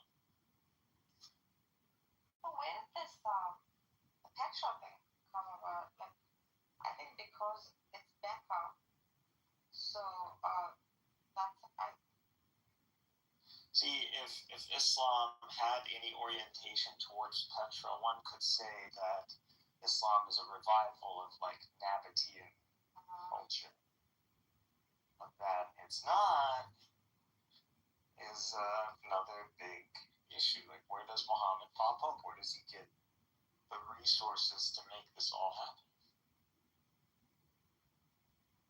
But the whole notion of some sort of Nabatean revival cult, it's not. Yeah, that would be. There's no evidence of this. But there's no need for it either. Stupid. That would be a great cult, though. It's a cool Da Vinci movie or something, you know? It's a good revival, actually. Like, I would watch that movie, like Muhammad, you know, being Islam being, or some side character, like kind of joining. Yeah, Salman and Faris, Salman and Faris from Nabatean, yeah. I mean, it could be, right? But it's, I think it's more than that. It's perhaps like an inclusivity of Islam being very inclusive. It got exclusive later on. Salman al-Farisi and Suhaib al-Rumi and Bilal al-Habashi. Isn't he called Bilal al-Habashi? Yes. Bilal ibn Rabah. I mean, the spectacle side of it says all these Bilal ibn Rabah. Oh, nice. I don't know. Did you know that his mom was like from the same exact family? I know it's like a cousin or like a nephew or something like that of Abraham, which is the one that came. Oh, Abraham, the one that came to destroy that. But that was his mom. That is Rabah's mom. What? Yes. How fantastic. Never heard of that before. Google it up. Her name is Rayhana. And he was the niece of Abraham. So how is he a slave then? Because he's enslaved. I guess he was captured by that when they were in that detachment, yeah. It happened. What do you think? We went to Ethiopia and captured these guys? Were invading us. Who? Yeah, Habashiyin, the Aksamites. Kenya. They brought them. They butchered everybody in Kenya. Now, not the people in Kenya didn't deserve it. Apparently, they were butchering Christians, but still. I mean, you're pushing beyond that now, and you just want to go and take out Arabs. It's like, bro, we're not even Jews, man. Fuck those guys. Well, why you want to kill me? It's like, I don't know. I don't know what happened to them, but the Quran says God intervened. So, I guess maybe some of them got captured. That's how we have some of them as slaves in those early times. You understand Arabic pretty well. There is what's his name? Wadah Khamfar. He has a book called the Rabi' al-Awwal, and he had a video, like a podcast kind of thing, for pre-Islamic and what the strategic alignment at that time before Islam, how it got prepared for Islam, strategic. Yeah, early Islam, Ethiopia is like a superpower. Yes, and the fight between the superpower and how the friction happened between them and what happened in Yemen and the control of Persia over Yemen at that time. It's phenomenal. They think we're racist. What are you talking about, man? I'm telling you about this podcast. It's called the Rabi' al-Awwal. We associate might with Ethiopians, and we don't underestimate Ethiopia. Nobody did. What are you talking about? I'm not talking to us as Arabs, the Arab Street. Talking to Westerners. Because these are talking points Westerners bring up. Ethiopian is phenomenal people. And no, I won't go that far, but they are, though. They aren't the Latins. They bumped, they Kushite. Are they the Latins? It's like a whole bunch of stuff. Do they have cool ass art? They do. No. They're fucking around and they want to fuck with us over a river. Like, bro, why are you trying to think with shit with us? Why are you trying to fuck with us, man? And they're like, well, we just want to fuck with you. It's like, why, bro? I don't know, Islam shit, you know. It's like, alright, good. You want to do this? We'll do this. And then the Korean conflict kicked off. See, that's what happens. You fuck around and you find out. Like, and then now they still want to. It's like we keep telling them, bro, you want this, man. You ain't about your business. Cece's gonna fuck y'all all up. He's not gonna fuck that. Fuck Cece, what the fuck? Well, Cece's gonna fuck him up. I'll let y'all see. He's gonna do it. You keep pushing him, you'll see. He's itching for one, man. He wants to go down in history like he's got a battle on himself. Oh, you'll see. I'll let you underestimate Cece. You should hear what the people, Cece is American trained. You should hear some of the people who worked around the Cece or were training Cece, what they talk about him. The guy is he's a strong, they said he's a strong Muslim. Very strong Egyptian. He prayed. He was praying. They said he was a devout Muslim. From an American perspective, he's a devout Muslim. Yeah, because he's a Sufi. There's no. What does that even mean? Like for Cece, Sufi. Oh, it means a lot. Really? It means a lot. I totally stand with Egyptian military. Not in everything. And I just said that the military, and not all of it, but the military of Cece is down. Cece is a product of the military, Egyptian military. I mean, you think someone who spent you're telling me listen, see, you're talking about someone 18 plus, 17 plus in the military, and this guy is military. What are you talking to a military guy? You don't remove that. You don't put a uniform on every day, and that doesn't become you. That's you. That's him. He's a military dude. He didn't take over. He wasn't Jamal Abdel Nasser. Jamal Abdel Nasser was able to do that because there was no military. There was the king. And he did a coup against the king. So he's a charismatic kind of devil. But he's a king slayer. He's sneaky. Yeah, he's a king slayer.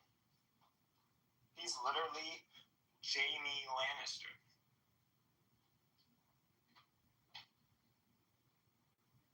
just when you phrase our history in the proper terms, it's actually much cooler than you think. We'll see after like 20 years from now.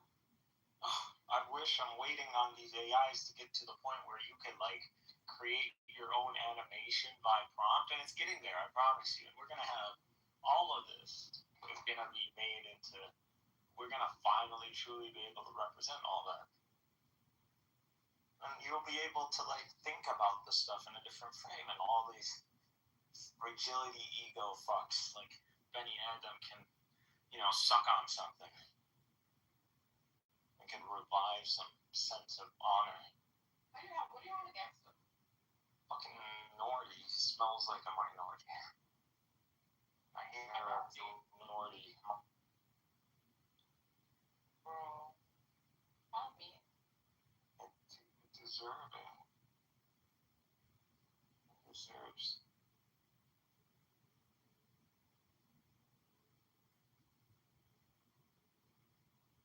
And let logic be the judge. But he doesn't want to do that. He gave us a lot of logic.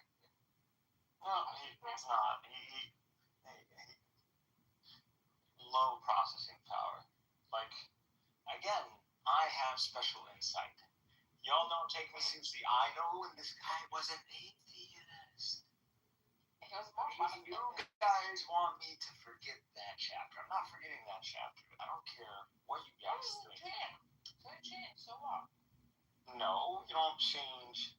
You don't argue for me with days, months on end. And then you go, no, I don't care about logic and reason now. It's spiritual to me. Fuck you. No. Fuck you. No.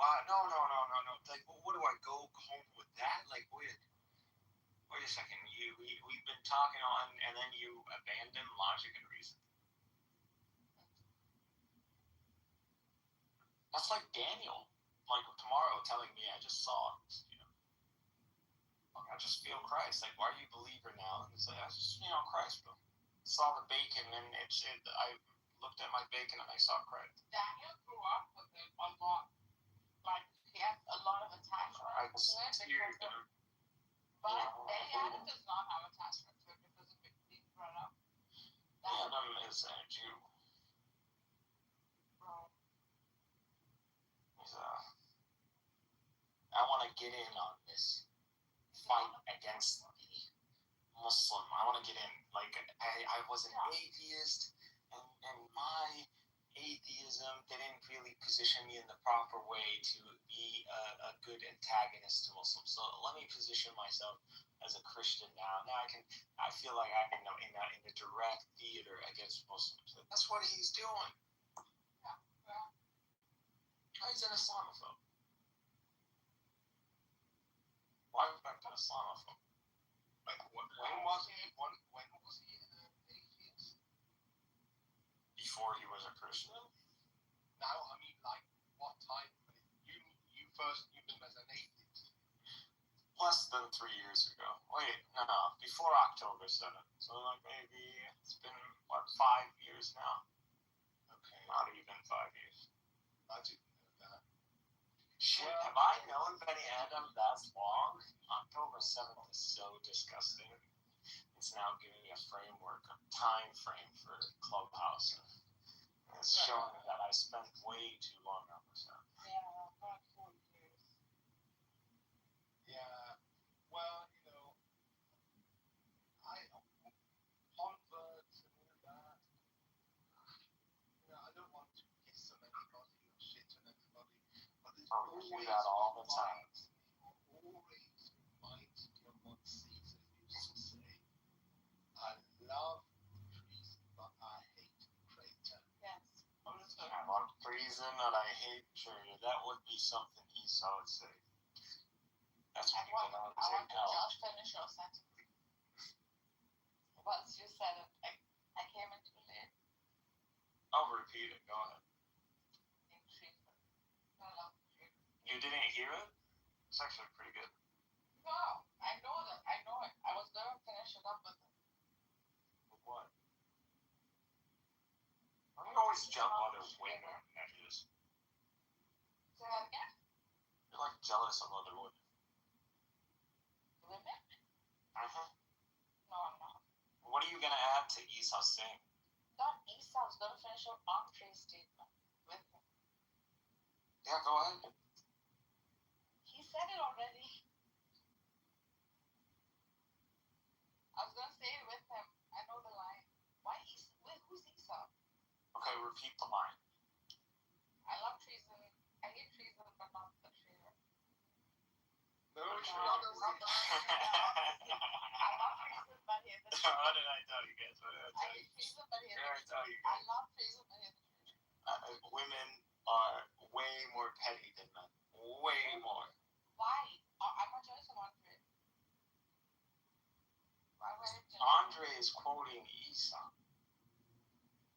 He's called Caesar, Julius Caesar.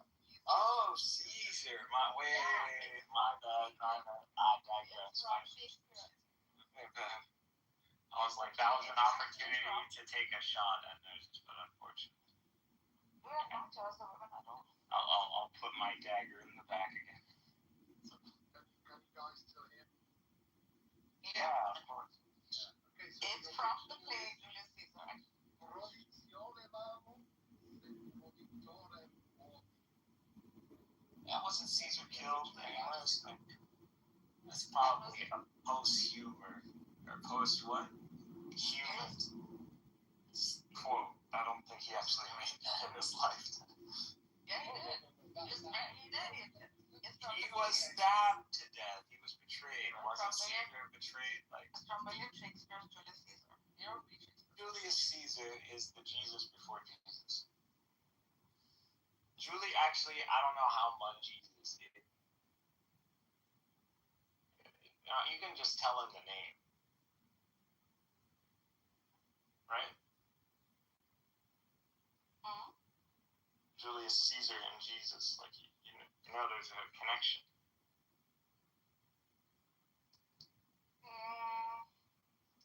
Julius Caesar is. I know him only through William Shakespeare's play. I know the play almost by heart. That's actually one of the theories.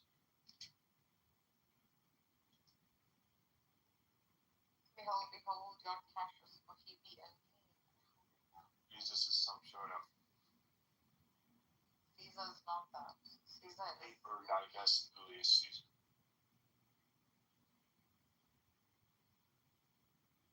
Here's all the titles that you see Jesus has. Julius Caesar had. Check it out.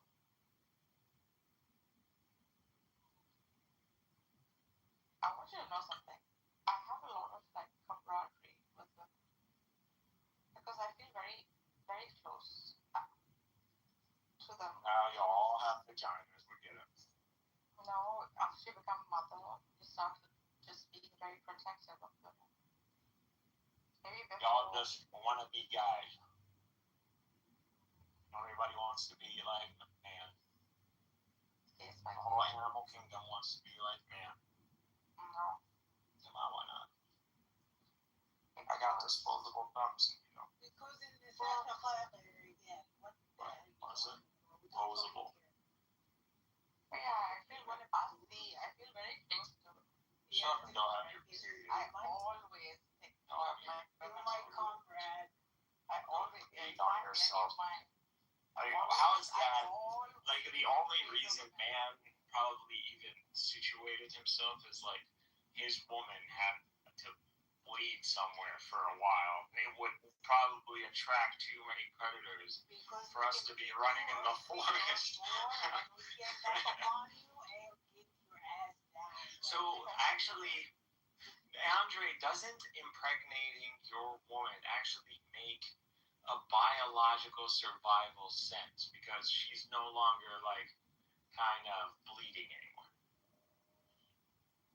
Far too much respect for dogs. Let's discuss something Why like would that you say on that? stage. We're talking about humans from secular, natural. You were right. The original quote is actually in Greek, and it is Plutarch in his biography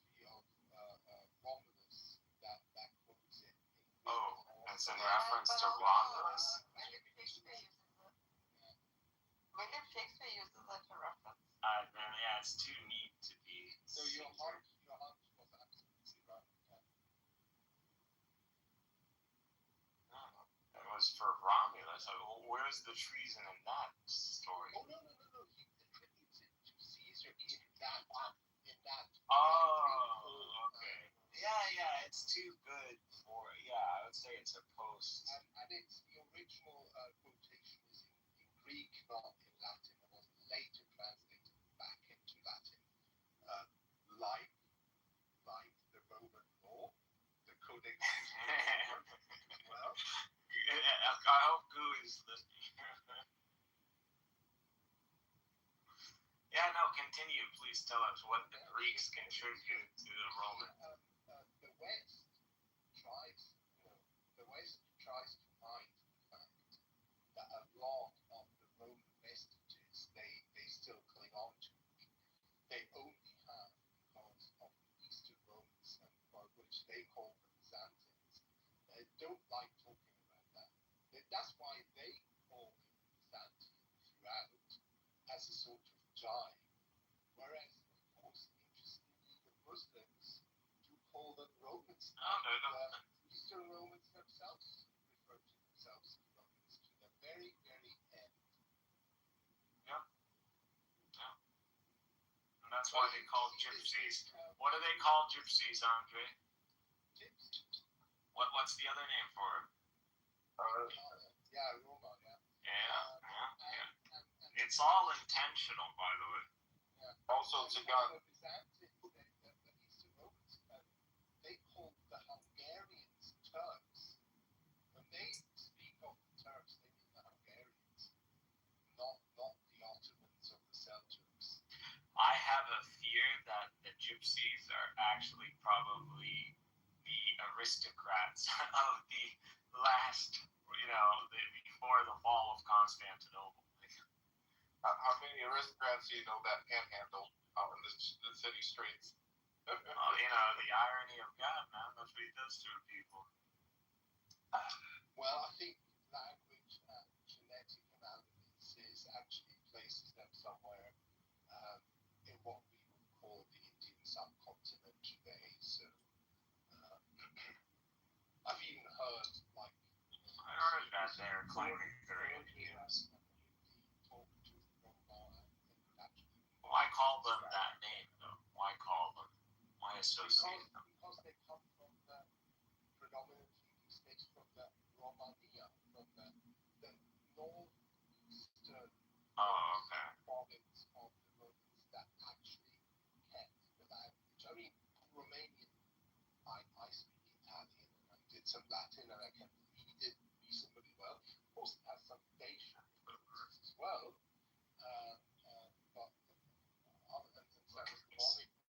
But basically it's a Romanesque language isolated amongst the Slavonic languages that surround it.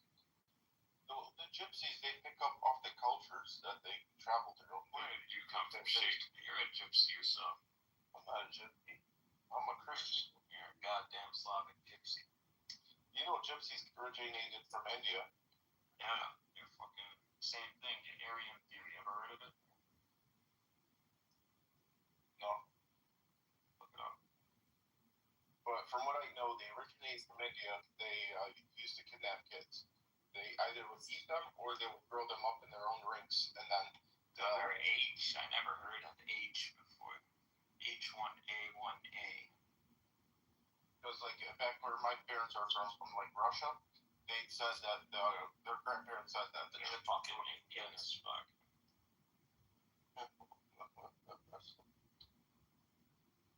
Maybe they're displaced because of the Aryan invasion. Aryan invasion related. But those the Aryans that you're probably referring to. I'm completely a believer in Aryan theory, that there was an Aryan invasion of the Indian subcontinent, and that they subjugated the people of the South to humiliation rituals and a caste system. Well, they had the swastikas before the German Nazis adopted them. Of course, swastika is fine. Buddhism, we know that, alright?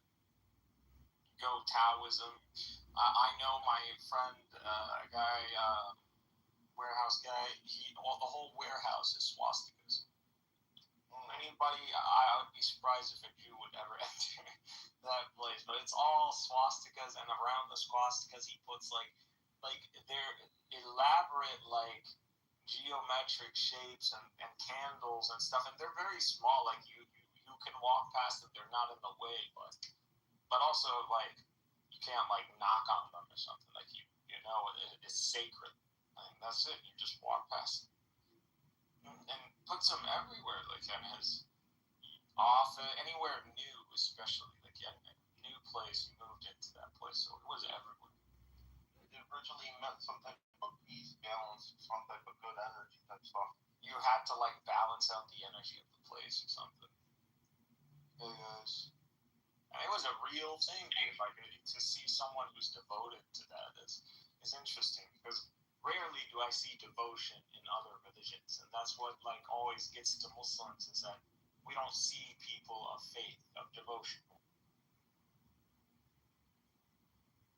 What if you got him a swastika flag? Hey guys, what's going on? What's up, man? What's up, Ramadan? What's up, big boy? What's happening? What we talking about? Oh, this is Freddie. So, And I was like, who's the guy in your picture? Oh, that's you? No way, bro. You're way younger to look than man, you're stressing your shit out, bro. You need to stop doing whatever you're doing. what the You hell? got, you need to take a vacation, man. What the fuck? What? Yeah, you're overdoing it. Overdoing what? You look 40. What are you talking about? What?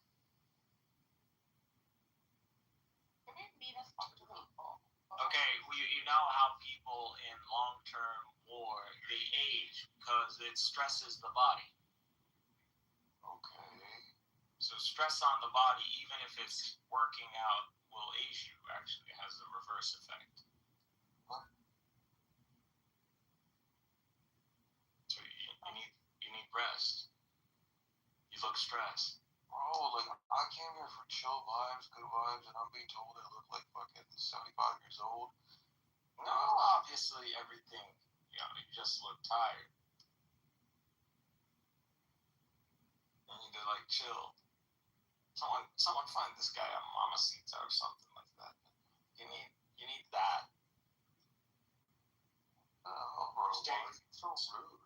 Shake, hook him up, man. I mean, I know you truckers, you guys know where all the hookers are at.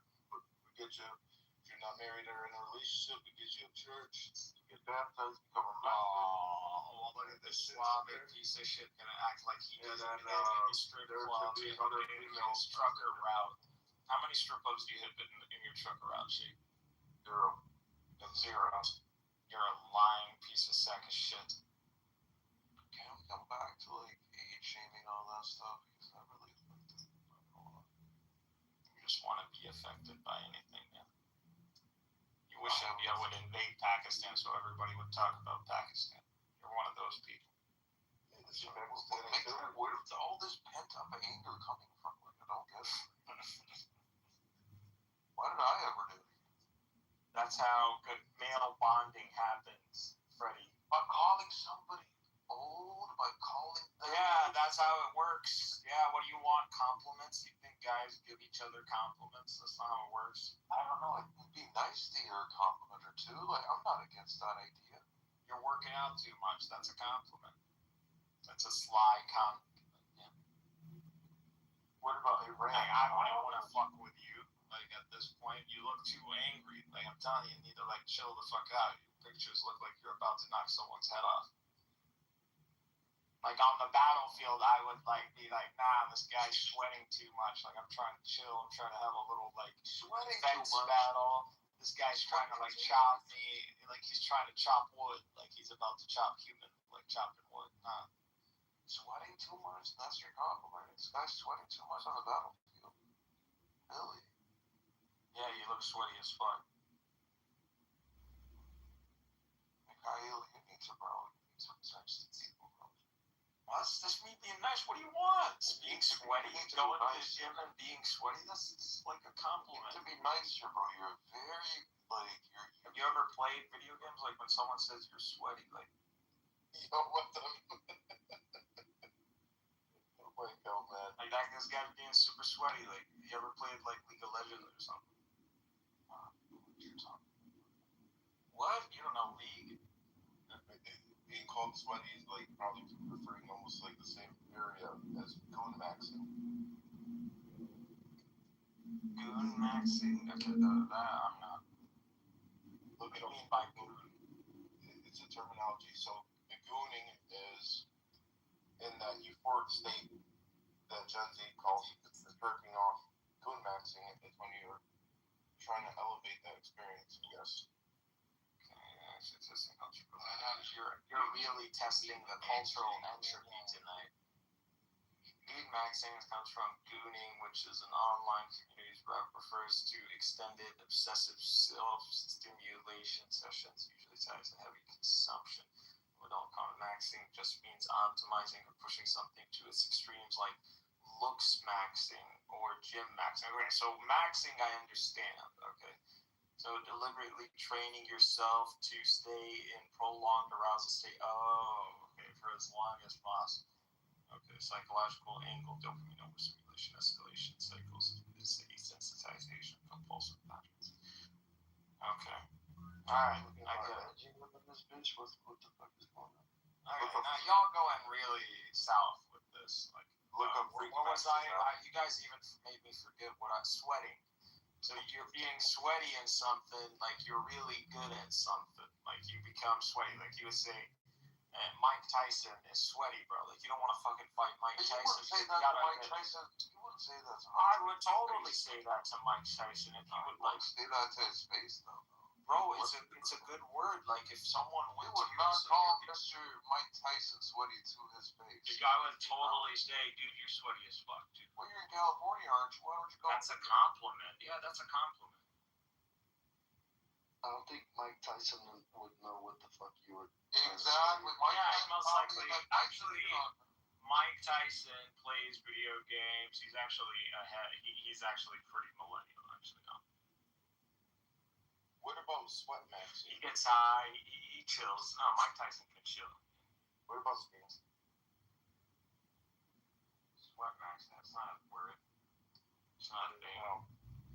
That fluke. Shut up, you slob. Go back to Russia. What about freak maxing? That's actual thing. Your goo's natural. No. Who's the Slavic natural enemy? The German? I know. Yeah, it would be the German, right? Is the goth. What do you feel about Germans, man? German, me? Shake. I love the German doner kebab. Other than that, I love Aldi's. I like Audi cars.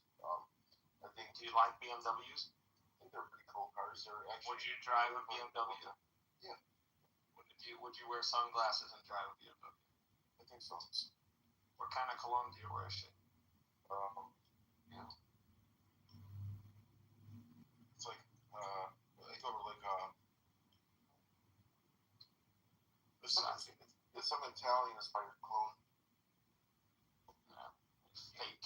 You nervous. Wanna be Latin. Messiah, could you say that I'm age maxing at this picture? Did you say doner kebab is German? Yeah, dude, why does everybody want to be Latin? The Germans perfected the doner Maybe kebab. because the land is the closest thing to an Arab. That's like saying the British people perfected curry. You know, That's we like make pasta. saying Israel perfected shawarma. Dude, when are you gonna thank us for pasta, bro? The Russians invented pasta. No, we shut the fuck up, you slob. You didn't even invent bread. You invented vodka, that's the only thing. Just like this statement here. The Chevy owners might have invented sex, but Ford owners invented sex with females. What? What? Roll that back, what? Chevy owners might have invented sex, but Ford owners invented sex with women. That's funny. Even at my old age. I drive a Honda because my PP is small. Okay, why? It's me, special. It's the car I never hung out with. Yeah, that's exactly how Whirl is describing it. You know, you're sweaty. I don't want to play against sweaty people. Like you're taking it too seriously. I'm not gonna be able to chill with you. I'm trying to chill, and you're trying to you're trying to destroy sort of like on record. Like you're being sweaty, or you're being too sweaty sometimes. What about you? That's what it is. Like Freddie. Should I name myself Buddy the Sweatshirt? It seems like there's some sort of demon that you're trying to really like punch out of existence. I'm not sure. Like, Dude, do you want me to explain the picture? yeah, why do you look like you just got out of a freaking? You got like a few punches in the face or something like that. Yes, so that's exactly what it was. This was like a 9-round sparring. And Yeah, that's exactly. In the bathroom afterwards. About to take a shower. So I was like, let me take a picture because it looked interesting. Yeah, you're sweaty as fuck. Yeah. Like, look at you every time you're like boxing, like he's just training with you. You look like you're about to like, you want to like send them to the afterlife. Like, what the fuck? I would be scared just trying to train you. Like, man, hey, I'm your trainer. I'm not the real thing. I would be trying to remind you. I'm actually pretty chill. Not gonna lie. Okay. Yeah, I'm a pretty good guy. Nice guy. Well, I hope so. I am. I mean, you're in Pakistan. It's not like you go around punching people out. Well, what does your location have to do with that? That's kind of weird. I don't know. You're always saying I'm in Pakistan. Like, what is that? What is something wrong with being from Pakistan? Nothing wrong with being with that. All right. Like, you showed me your truck in Pakistan. Like, what? One of those like old Toyota trucks with a mount that's 50 well, it's a badass. Yeah, it's like one of those. You know, with the ISIS flag on it. Rotary engine shit. I could put a ISIS flag on it. Yeah, you could run that shit in Pakistan. It's no problem. Run that shit wherever you want. There's no problem.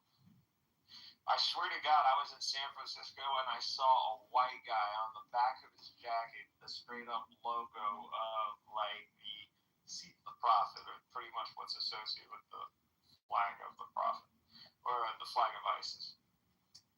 I swear to God. I thought that was the coolest shit. It's like, you know, you got this rocker kind of like jeans kind of jacket, ripped off sleeves, and this guy's like rocking spray painted the literal declaration on the flag of ISIS. Thought that was badass as fuck. That was cool. Like, would I ever do it? No. But this white people can do all kinds of shit for some reason. What the fuck is that supposed to mean?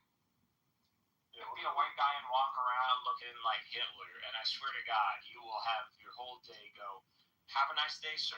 Thank you for coming, sir. Like, I swear to God. I feel like we make it into like a bigger thing than it is. White people are too nonchalant. Says he's like Hitler, you know.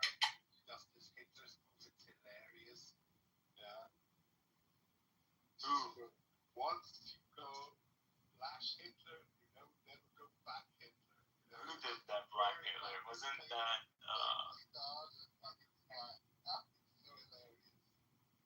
what's his name? Kanye West. No, the comedian. Oh, it's a her. Oh, Dave Chappelle, yeah. Doesn't he do a Nazi skit or a Hitler skit? I love Dave Chappelle. He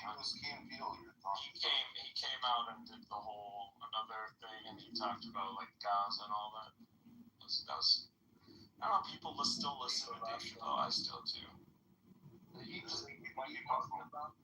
talked about the occupation in the last special. Yeah, he talked about journalists. He talked about Israel. Yeah, I have a screenshot of it. Because I feel like Dave Chappelle just got fucking old, you know, and like just the same like old man, like anti-woke, boring. He's not trying to be like Kevin Hart or something. Like he is old, bro. Like he's done it all, man. That's true, man. He just ended fucking career. He tried to end his career. He tried to just disappear, and then he was like, They kept asking him to come back. Yeah, but like it's just like it's not the same, you know. It's like a different person, you know. Like, it's just not like he didn't have the same fire, you know. This special. He could have stayed in Africa, man, just disappeared. Like he would have ended his career on a really high note, and then he's just not really that funny anymore, honestly. Like I respect him, you know, but like, I don't know. What do you want me to say? He's getting fucking old, I guess.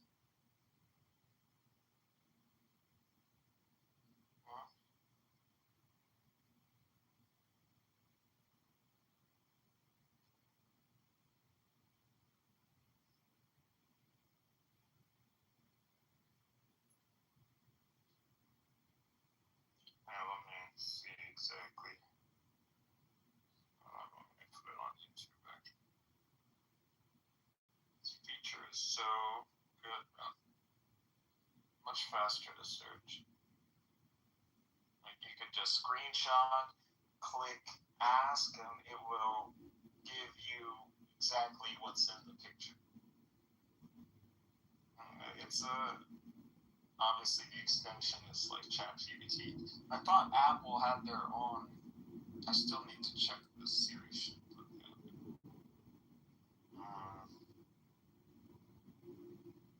But this is what. Yeah, it was like 2 months ago.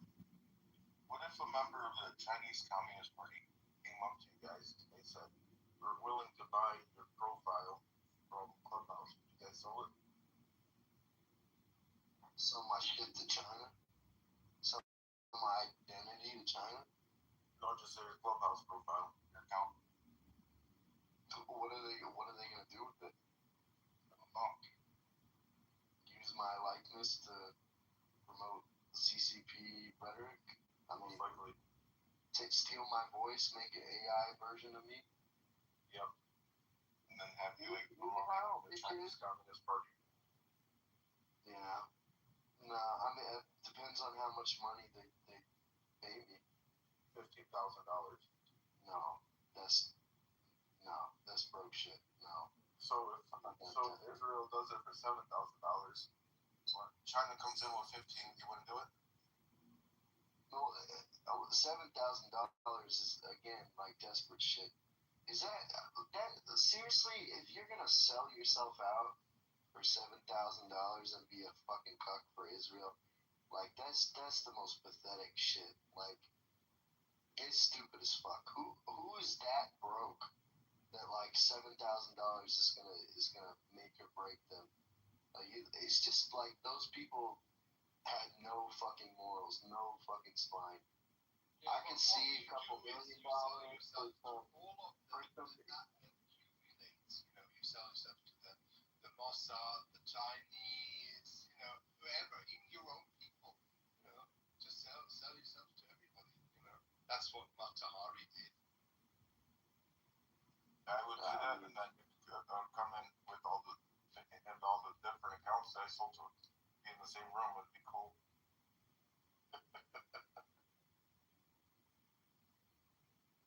Think about it. It'd be the perfect troll. I wouldn't even have to troll the Communist Party. She did not have to sell herself to anyone. They wanted to buy her. Gold for $7,000 and become a nasty, you know, baby dick sucking Jew bastard. You would get the results I want for them, and now they have money. Initially, she did sell herself because she had no choice. Later on, they wanted to buy her. Indeed, Marcus. You took the bait. Well, I thought if I dropped the bait, it's not a take the bait. I took the bait. No.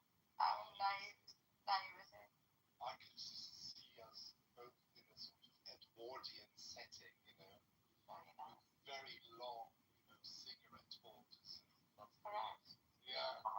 this guy such wants to do like what's it called? What is that? What is that play? Renaissance, maybe. No, like Wolf of Wall Street kind of shit. Like Caspi.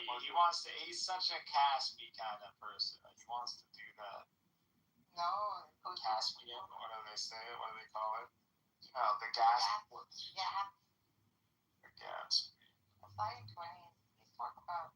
Yeah, he wants that. That's his. That's. He wants the 18th century. That's way. He sees you, him. You belong in that era. That's what it is. He wants the jazz age.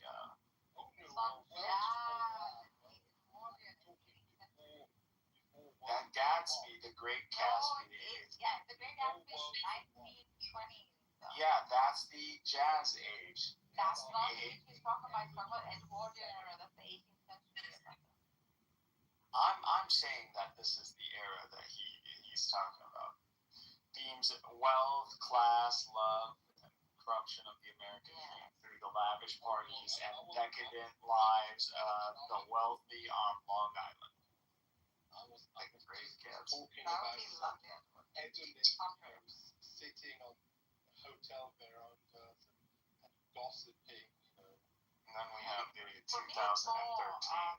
Like I see you and I in the Renaissance. Hey, do I look angry in this picture? I don't look angry in this picture, right?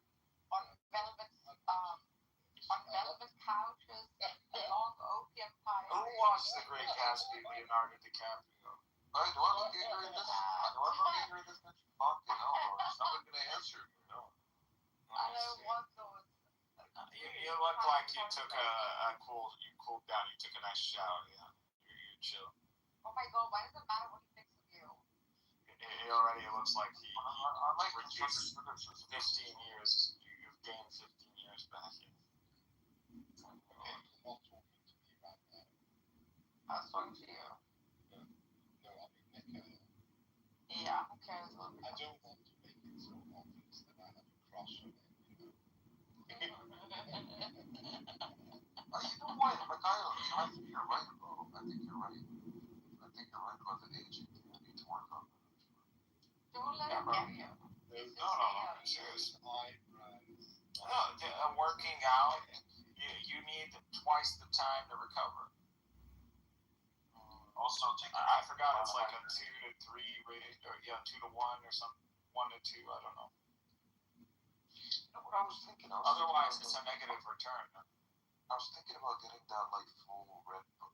Basically, Pakistan, we don't have much over here, so I was thinking about getting that like red light therapy thing and like the ice bath type of thing.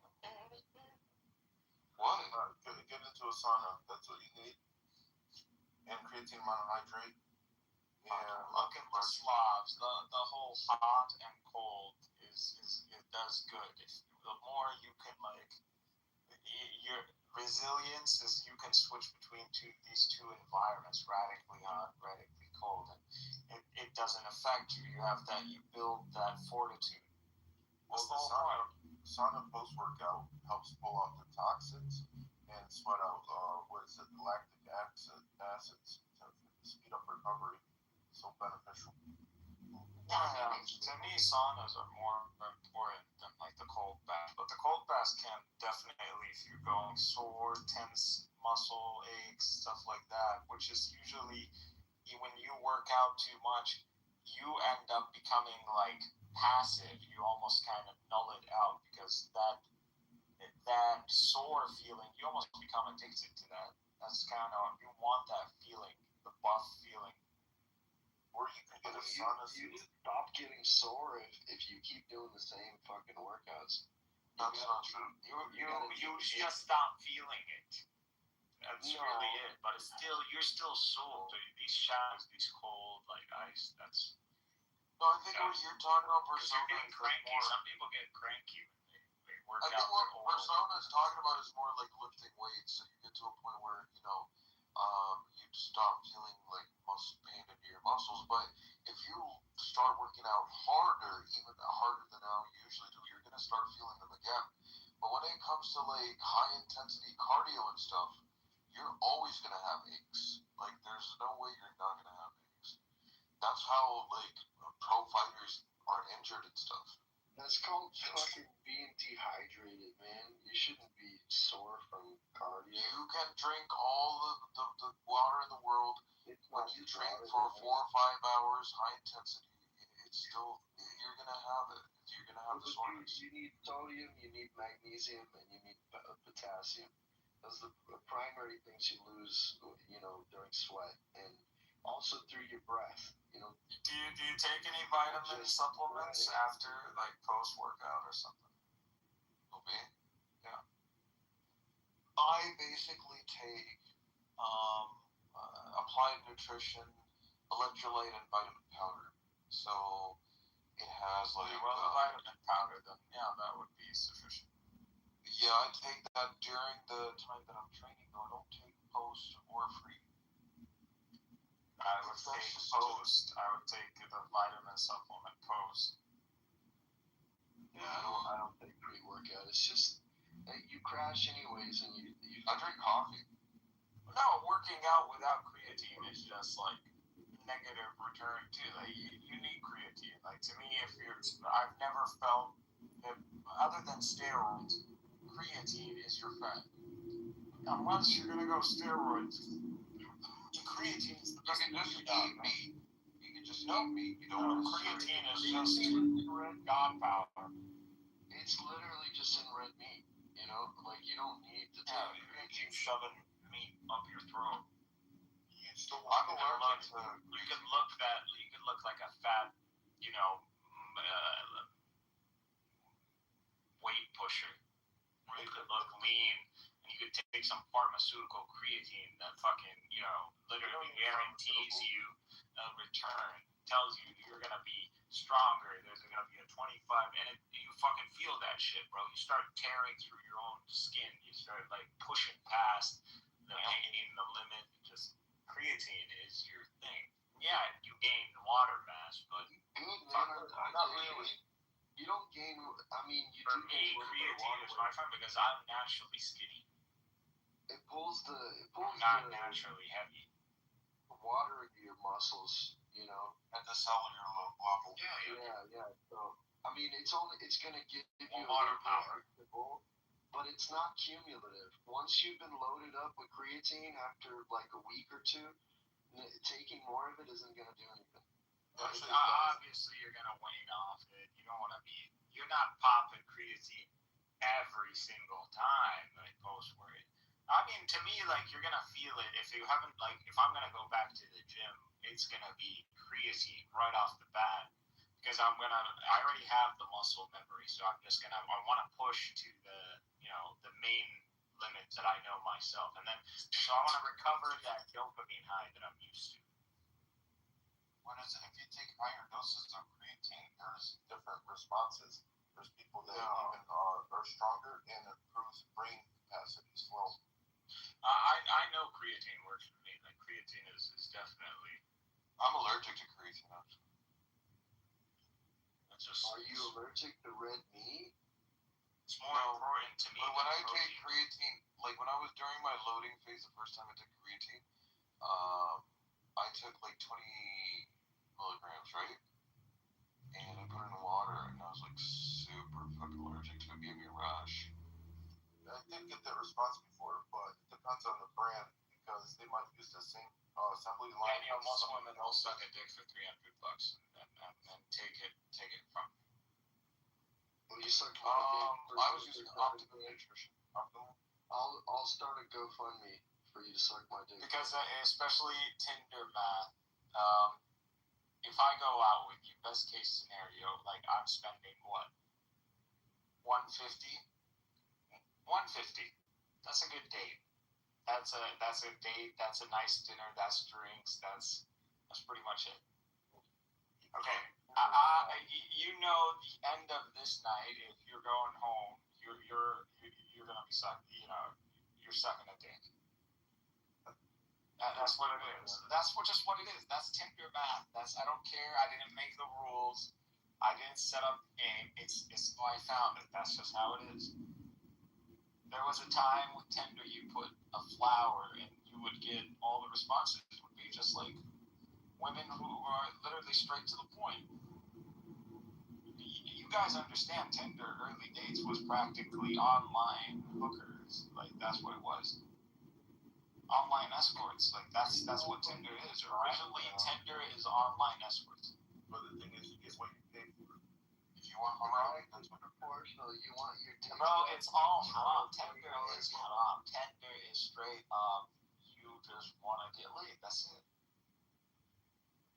But at what cost? So yeah, exactly. It will cost you. That's exactly. So a lot of people use straightforward negotiations. It costs you 5 gold coins. Yeah, like $100, $150, $200. Like, why go through the effort of going out and all that? Here, keep the 150.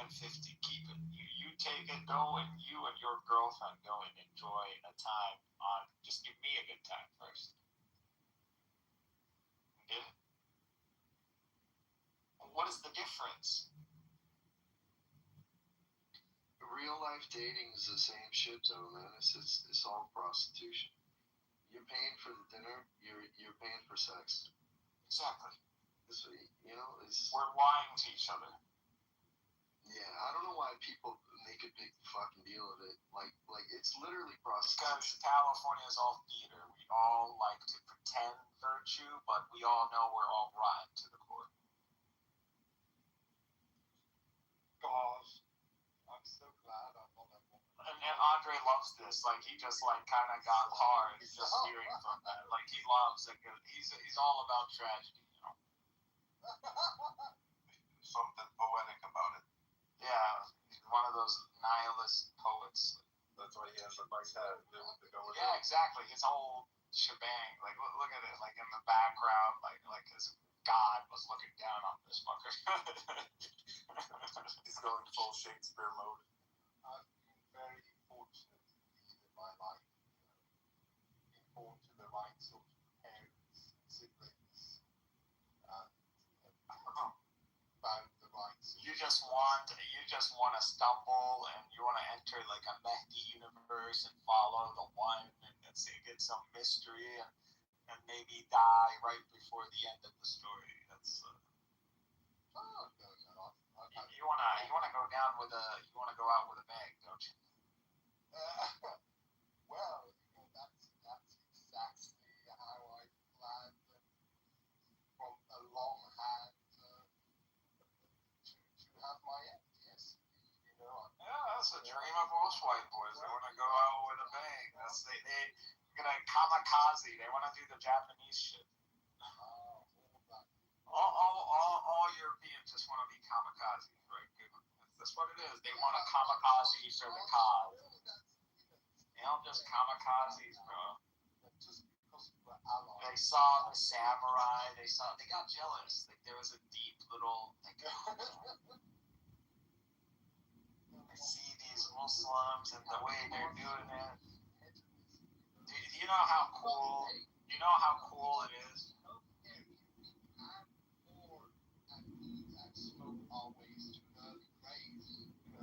That's not going out with a bang. That's not going out with a bang. That's not going out with a bang. And free healthcare or not, I don't see you living, smoking, and drinking like that till you're 90, 80. Like you can keep up that lifestyle. No one survives on that lifestyle. Who lives past? Who do you think you'll live past 90? The averages are not in your favor. They're not in my favor.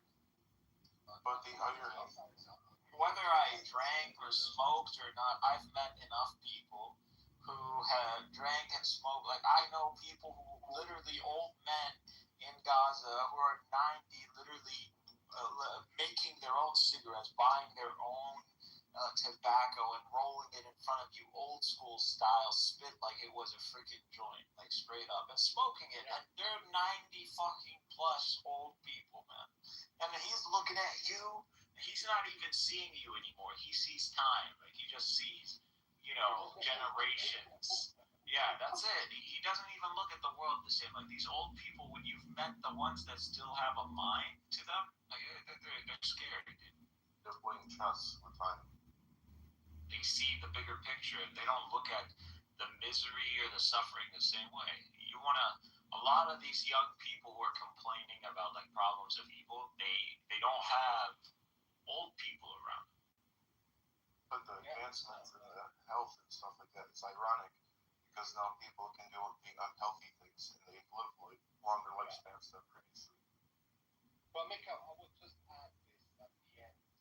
And when your 90-year-old grandmother is telling you it will get better, don't worry about it. People are lying around her, like her grandchildren. It's it happens.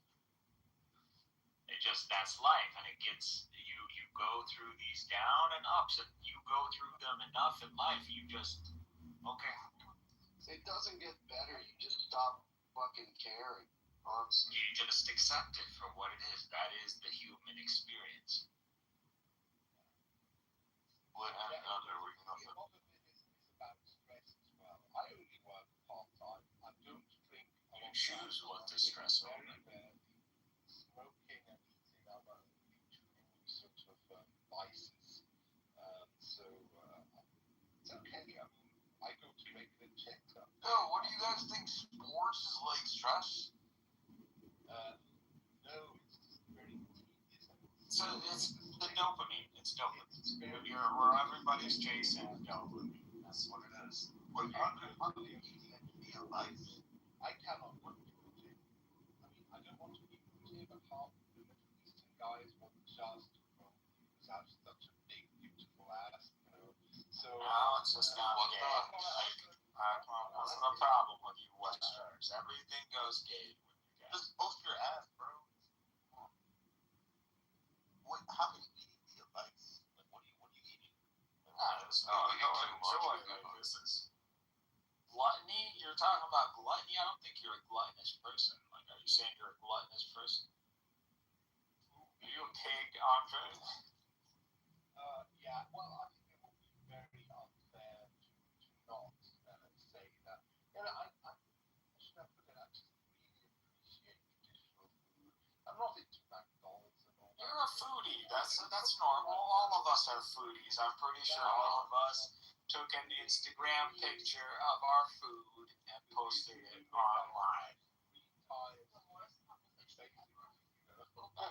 That's just all your conversations are bad. I got kicked out of Hattie's room just for going up to Matthew and telling Matthew, like, very interesting, like, oh, the Quran, absolutely, no doubt, like, Muhammad is talking about a flat earth cosmology. What do you think about that statement? Oh, same to the topic. You guys remember that whole to Islam after all. Like, why are they so cowardly? Like, why is it when I'm in a room, I'm getting kicked out over something that I'm like, all right, I'm like very interested to hear from you this absolute certainty you have that the Quran is positing that the world is a square. Like, I just really want to see where you're getting that from. The world's a square? Some flat surface, you know, it's like an eyeball or something. It's like a half, I don't know. You seriously, when you go and give me a uniform model of flat Earth, then I'll take flat Earthers seriously. You know? Actually, there have been people who have given me something like that, but yeah, I've screenshotted it. You guys remember that, right? We had the flat Earth discussion. You gave us the websites. There's a website and everything. I want to find it for you guys. The screenshot. Andre, how are the bordellos? How are the bordellos? What's a bordello? The brothels. I wouldn't know. I've never actually been to one anywhere in the world. What kind of heathenist are you?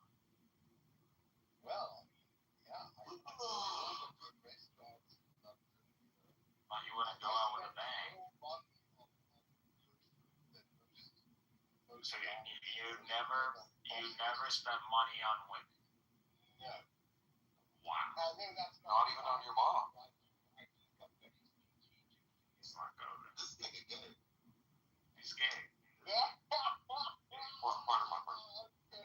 He's not You're gay. I heard one men who don't spend money on women are actually like You're alpha, gay, I'll be honest. I feel like You're no not- man should be spending Yeah, if you're not spending your money on women, like what the fuck are you doing? You don't No, that's the catch opposite. syphilis at 50 years old living in Europe. If you don't catch syphilis at 50 years old living in Europe, you're fucking gay. Wait, not Hey, come on, man. You can only roll the dice so many times. what was the numbers? I said, Andre, I'd love to spend all of my money on you. All of it. All of it. All $40. I All also like all this thing that you guys are. I'm the cuddly teddy bear, but the cuddly teddy bear stays in the bedroom, you see? You're such a fucking freak, dude. It's okay. Well, You should be on a watch list, man. This guy is definitely needs to be on some sort of watch list. Or he wishes he was on a watch list. That's Andre. Andre, what was the island like? Exactly. Never match Andre. Exactly. Andre wishes he was invited to the island. Like you're so you. Andre would have been the one who went to Epstein's island and took pictures. Andre would make great Nazi, actually. Now, why is that? You just have that screw loose that would make you a good Nazi. What's wrong with What Nazis? does your make you I'm an Islamist. No, you're not. You're a protector. You're one. I'm confused. Like, unless you're a Salafi Wahhabi, you're not an advocate. But even though you literally have concepts like the Muslim Brotherhood, like y'all just ignorant of the Islamic politics. You can totally be a Westerner and someone. I mean, look at some of the best spokesmen of Iran. Like when it comes down to the Western world, they're very Western in appearance. They probably live Western. They live in the West. Like this is what it is. But they still advocate for the regime, the Revolutionary Guard, the Islamic model. That's what they do. It's not a problem. You believe something to be the ideal, even if it's not yet established. Just because you're in an authoritarianship, you not applying democracy in your household doesn't mean you don't support democracy. You're not exemplifying the ideal in every way of your life doesn't mean you don't support the ideal. Like stop doing that stuff. Being stupid. Who are you talking to? Thinking in general that you expect you calling against fanaticism, but at the same time you're saying unless you're fanatic about the ideal, you aren't genuine.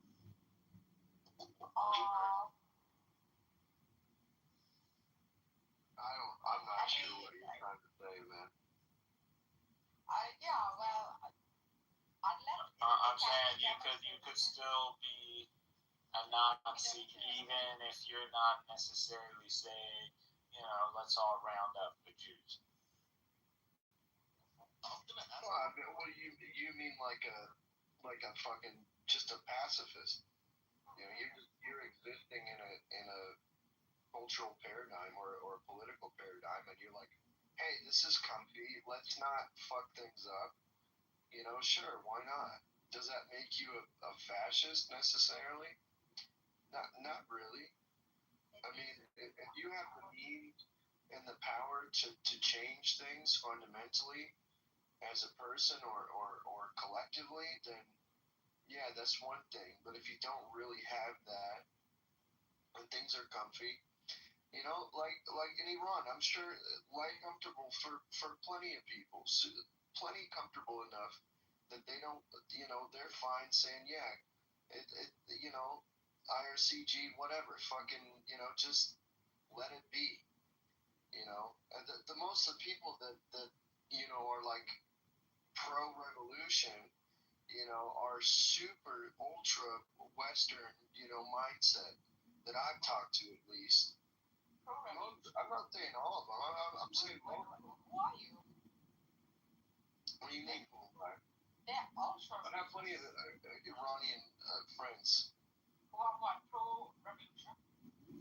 No, I know a lot of that. They don't really care. They don't. You know, they don't care about the IRCG. They don't care. They don't want us to change anything. They just want to fucking live their lives the way they've been living their lives.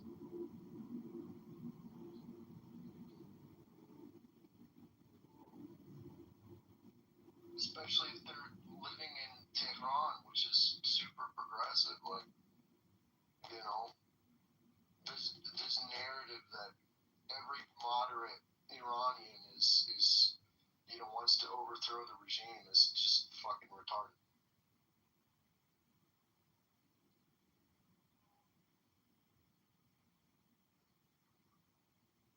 Be more Iranians on this app, because honestly, like I don't. Where the fuck are they? They're all over Canada.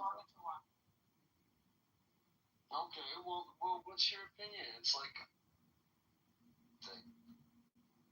Well, what can I say?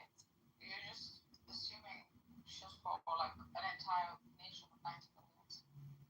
no, I'm saying there's people that like I described that exist in Iran. That's it. Yeah, that's also the accent show.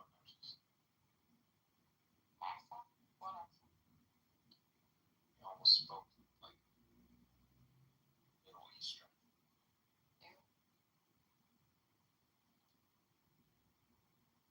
Oh, bro, you're free to have your thoughts. Continue to manifest the Illumi in you. Right, Andre. Andre loves Illumi. He's a big fan of Illumi. Illumi is a retard. Illumi needs to go and get a life of his own. Illumi needs to go get a life, be ambitious, such as myself. Illumi is already on the track. I would just say this. Like with most people on this app, including myself, a lot of people, some shape or form neurodivergent, whose talent is entirely lost on Clubhouse. But that such is the world. Why are you assuming, Andre, everyone is a tragedy? Why can't Clubhouse be simply a window of an aspect of ourselves? Why can't this space be a hypostasis? This is simply a hypostasis of our true self. What is wrong with that? This is a platform for theater, Andre. It is a platform we get to be that imaginary self. Look at you. Look at Notch. Look at Will. He wants to be a puppy. He wants smothering wolf. Look at Andre. He wants existential angst. Yes. Well, Persona is exploring this app and hasn't yet gotten the feel, or else he wouldn't be looking so seriously. I mean, look at Amos. We have the presence of Amos.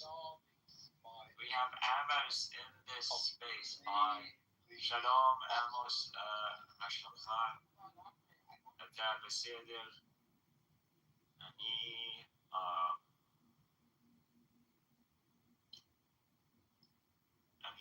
Oda Tov. For you? Yeah. I don't know. So, yeah, there you go. So that's for erased us, and maybe Amir is not active right now, and maybe that's why Amos is here. Oh, he's off. Is that why this room is kind of populating? Oh no, I was like, Galileo's here too, so that means Amir must be off. Okay. Who the fuck is Galileo? Has anybody ever heard Galileo speak? Okay, I'm like, alright. Yo, Mikhail, which house the first room says the house? What's that? Just it's a skill capped crucible for people who are non-Israeli and non-Palestinian to engage without there being a Palestinian or Israeli that takes away their thunder. Because it is a Palestinian, Israeli mainly oriented thing, so it privileges Palestinians and Israelis those spaces, and he pretty much created a space free of that. So yeah, enjoy, have a good time, but it's not for us. Who's it for then? Like I said, people who, it's for people who are anti-Jewish. People who are pro-Palestinian for maybe liberal reasons or liberal ideals or, stuff like that. People are coming at this, they're playing PC political correctness, Virtue takeaway, It's a lot of virtue signaling. He doesn't take any constructive criticism whatsoever. Yeah, that's right. And it is what it is. Like, I don't dislike the guy. Hey, it's working. It works for him, and you can't knock that. It's working. It's working. No, not really. What do you mean, not really? I'm pretty sure he has a #1 badge, probably something even greater than that. Seriously, what does he have? Please. I don't know. He's got me blocked, so I can't even Don't be that naive. I don't even go to school. Oh my god, that's boring. Is there something greater than this #1 medal? There probably has to be. No? Not #1, there's a percentage on it of some sort. Okay, then who's the 0.1%? Who's that? But that's the highest. Did you get it? Is there a 0.1%? Yes, Bob. Jesus Christ, no. It's just your, how many years you've wasted in your life? I got to consider right now, fuck, I can't do this anymore together. Oh, so the medal is like a medal of shame, huh? It's a written class. They want to build themselves classes. Class war. It's like social credit score, Let's start a class war. Let's start class warfare.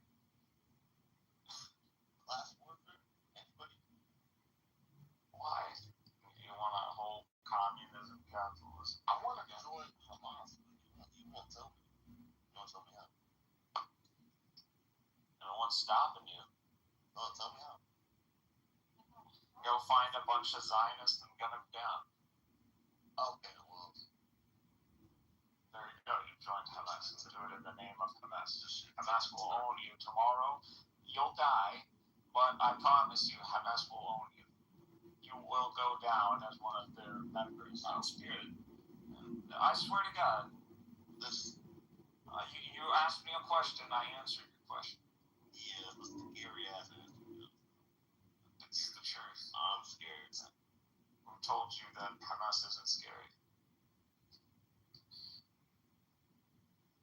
You don't dig those kind of tunnels and risk that. You know how many people died digging those tunnels? There are people we probably haven't recovered that are gone, they're swallowed by those tunnels. Think there are dozens of martyrs when digging just those tunnels. So this is a process over 20 years to get a single day. We know we're not going to beat them completely, but just to fucking get them. That bully that every day is just bullying you in school, and you just catch him with his his face turned away, and you just sock him right in there. You just knock him out. Now, you know the next day he's gonna fucking give you hell, but that moment of satisfaction, isn't it worth it? That's pretty much 5th grade for me. 5th grade was a bully. This guy would just, every now and then, just scratch me in the face. Straight up ginger kid in Gaza. And fuck, like, I'm American. Like, I'm still getting used to this barbaric environment. And I'm like, you know, these guys don't play by the rules. This is not the same environment. So, like, what am I supposed to do? They're like, you're supposed to beat him up. You're supposed to fight. And it's like, really? Like, yeah, that's what you're supposed to do. Like, everybody's looking at you, and it's your fault. They're not. I'm losing respect, not him.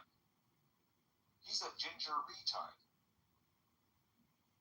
It's me who's losing respect. So I have to get up, have to knock this guy in the balls. And, like, he has to, like, pass out on the ground. And I got suspended for one reason only, is because I kicked him after he was down. That's how that world is. It's honor. It's honor-based. They don't respect anything but honor. If you're the bullied, you need to fight. Once you fight, we'll settle things. But there is something wrong with you that you're not fighting back. So they expect you to fight back even if you're going to lose. They don't care if you lose. The world's order is that even when you see the weakest animal, even when the lion comes, they'll fight the lion. The cat, the mouse will fight the cat. Doesn't matter. The natural response is to fight. So to assume these Israelis want to break our nature, and it's written in their book that you're dealing with donkeys. Ishmael is like a donkey. Like, you're not going to change the ways of a donkey. The donkey is known for stubbornness. Which one is going to change the nature of a donkey? Even though we ride the donkey everywhere and it's our bitch. But the donkey has its mode. You and not the whole people are going to move that thing. And I don't know if you've ever been around donkeys. I've been around a lot of fucking donkeys. Because Gaza is between 3/4 cars and 1/4 donkey transportation. Like I said, Gaza is a dystopian reality. There's the ultra rich, there's the billionaires, like a straight up like cyberpunk without the cyber. Like, then there are all these people that you got shit on in this war are mainly refugees, not the core Gazan or mixed multitude Gazan. They got to the neighborhoods and then they surrounded them, and then what did Netanyahu say? He said, "We're gonna invade Gaza City if you guys, don't surrender and you guys and give us the high." He gave us like what? What was it, like 72 hours, some shit like that. I thought he already destroyed Gaza City. No one asked that question. There was like, I was highlighting that. I was like, he didn't destroy Gaza City, residential Gaza City. It didn't get destroyed. Even right now, it's not completely rubble like people think it is. You're not seeing the Gaza Central residential. You're not seeing that. That, for the most part, is intact. It's damaged, extensively damaged, but it's still up. So the residential neighborhood I was in is still recognizable.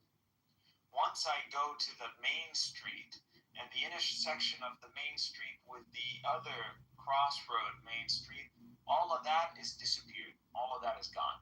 So do you understand? It's like someone went into your house, pretty much destroyed all of your house, and left the living room. left your room, the master bedroom, intact. Or he just flipped your mattress and like pulled out your drawers and shit.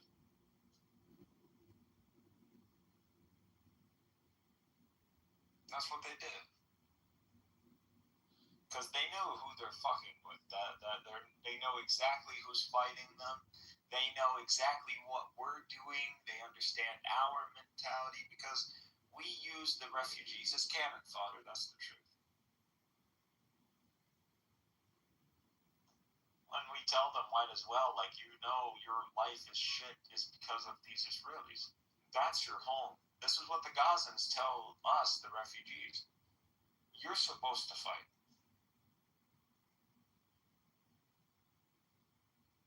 This is not necessarily our fight. Now, our land, this is our land.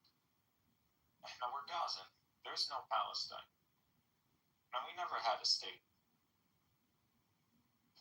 What are you talking about? Arab. We're Arabs. Arab. What? Yes. We have our land. Until you fuck off, this is our land. There is that attitude. Minority, but it exists, especially when it gets down to money and sacrifice. When it's blood and money, that conversation comes up. It's taboo, but it comes up. The Israelis know exactly how we think. And Sinwar knows exactly how they think. That's where he got them. And I don't know. I've always said the biggest problem with Hamas is that a lot of Hamas is run by retards. Just because you're religious doesn't mean you should be running anything. And just because we're not that religious as you are doesn't mean that we're not dedicated to the cause. But if it's going to be the secret movement, even though among their own ranks have been like traitors, let's not lie. You know, some of the people that we thought were strong Muslims ended up betraying. So, you know, the notion of Hamas that there is, you know, you can't outsource except to people who are dedicated Muslims, or dedicated Muslims can't end up being double agents.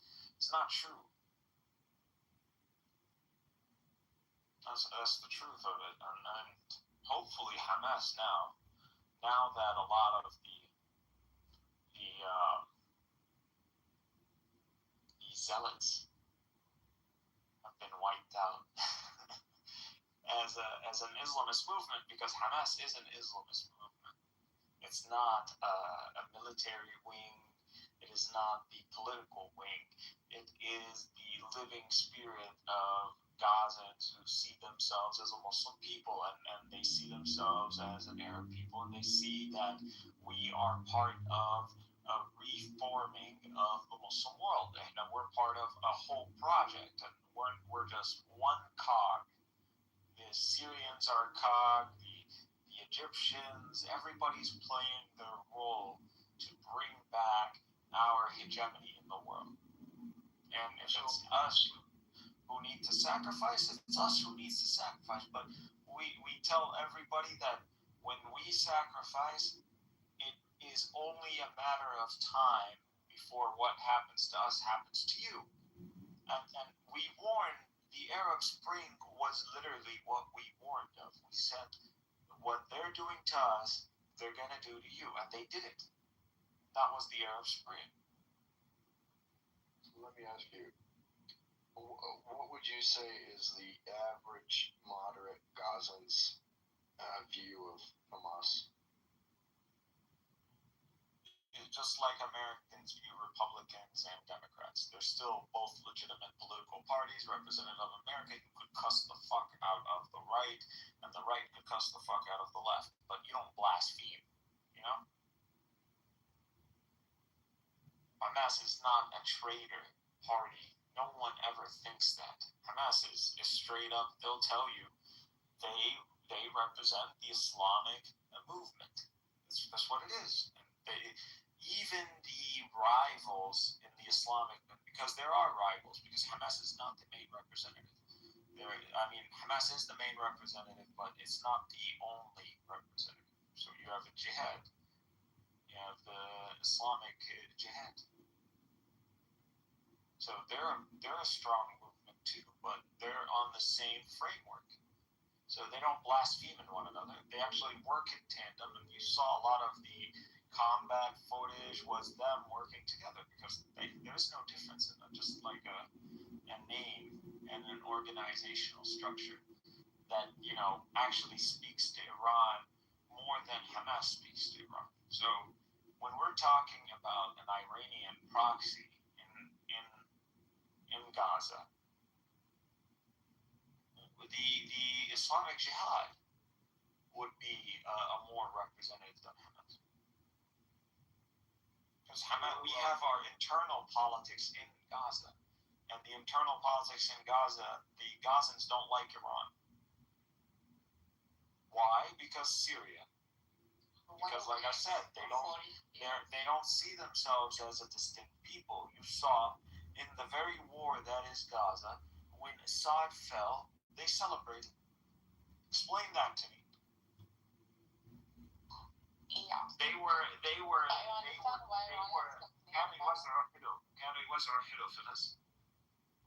You understand what that means? That you're spreading around, you're going around and giving people knafa and basbousa and like little. During the height of the war, this is Assad falling. This is 2024, man. And we're getting our shit kicked. We have people risking life and limb, literally celebrating the fall of Assad. What are you talking about? Who's gonna break us, man? Well, we'll break the whole world before we're broken. We've seen it all. What are you gonna do to us? You know how many tons you dropped on Gaza? You couldn't break us, bro. We've won. Do you understand? People are not gonna process October 7th but they're gonna do to us what they did to the Egyptians. But all the Arabs know what Egypt accomplished, and if you watch any documentary about the Egyptian liberation of Sinai, it is a tactical genius. What the Egyptians accomplished is one of the best ruses in military history. What are you talking about?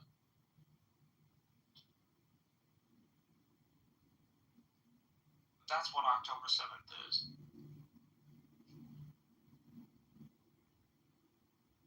Did the Egyptian military not pay a heavy price? Yes, it did. Thousands. Did they not achieve? Yes, they did. But is it not argued today that Yom Kippur is a victory for Israel? You argue for the Israelis will tell you it's a victory. It's bullshit. It's not a victory for you. Oh, well, we got a peace deal with Egypt. Then why is still Egypt your main threat? They still consider Egypt the main threat, by the way. They don't see, it's not Iran, nor is it Turkey. It's Egypt. Because they know when the executioner comes, it's going to be the Egyptians. And that's going to be the irony of it all. The executioner of the Israelis is already present, and we're going to just repeat history again. They're going to go and they're going to be slaves for the Egyptians because there is no Palestine. We're right. And when this is all over, you're going to see the rise of the Egyptian empire. Yeah. There's going to have to be some sort of coalition between Egypt and Turkey. And because Egypt is resource poor, and hopefully the Arabs will properly control. But when the day comes, and because we are going to arm up the Egyptians big time, because there's going to be the three, I'm telling you, these are going to be your main armies. The Egyptians, the Sham, the Levantines, which is going to be the Syria. Shem, just say Levant. It's not, Syria doesn't properly represent what's going on. And you're going to see Anatolia.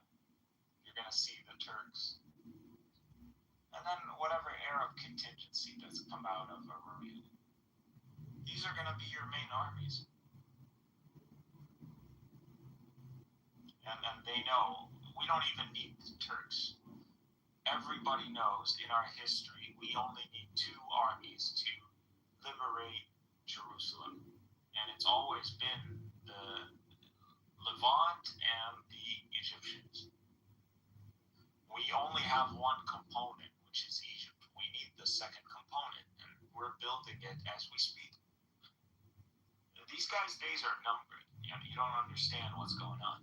They're done. Once we build the Syrian army, the real Syrian army, the ISIS, Al Qaeda, Al Nusra collective, mutual training camp, and pumped in with all the Islamists from all around the world.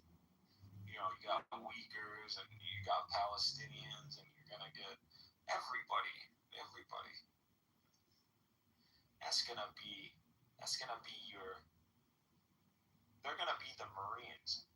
Your Marines are gonna be the military, the army that comes out of Syria, and your army is gonna be the Egyptians. Your navy is gonna be the Turks.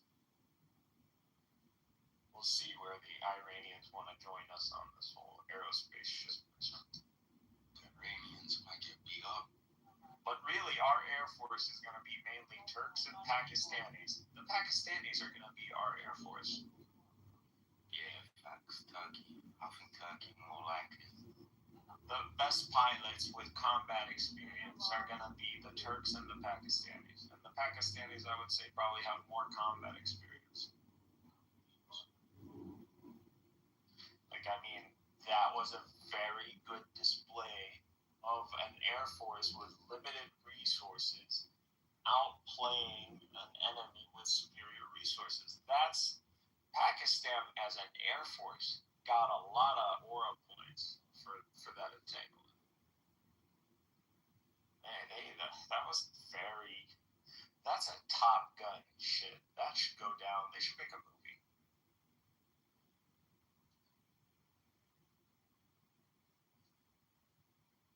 If fucking we can just get in a political situation where the Arab world actually is shitting on India, like we would actually kick in the production for that kind of media. But I don't know. The Arab world doesn't seek hostility with the Indian. Indians are not hostile, man. They're not. They're all bark. They're no bite. But maybe when their nuclear system gets better, they may get some bite. No one's gonna fuck with India on an existential level. They're Israeli cucks, the Indians. Yeah, man.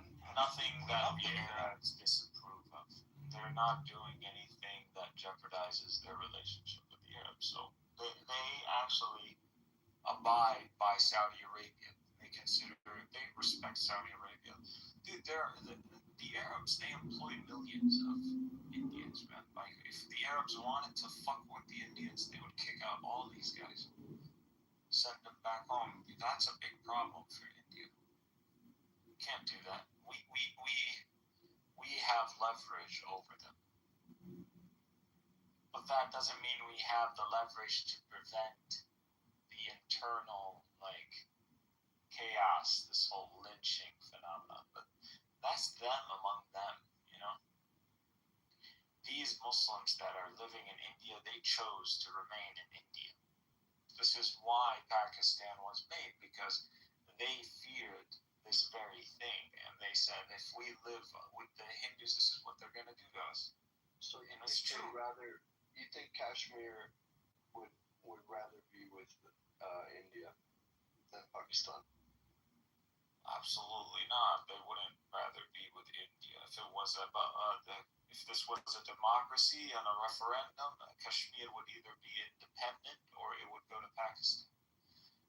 And honestly, with the Kashmiris, they'd rather go independent. They'd rather be independent with strong ties to Pakistan. There would be an independent Kashmir, and then there would be a Pakistan Kashmir, and then there would just be Pakistan.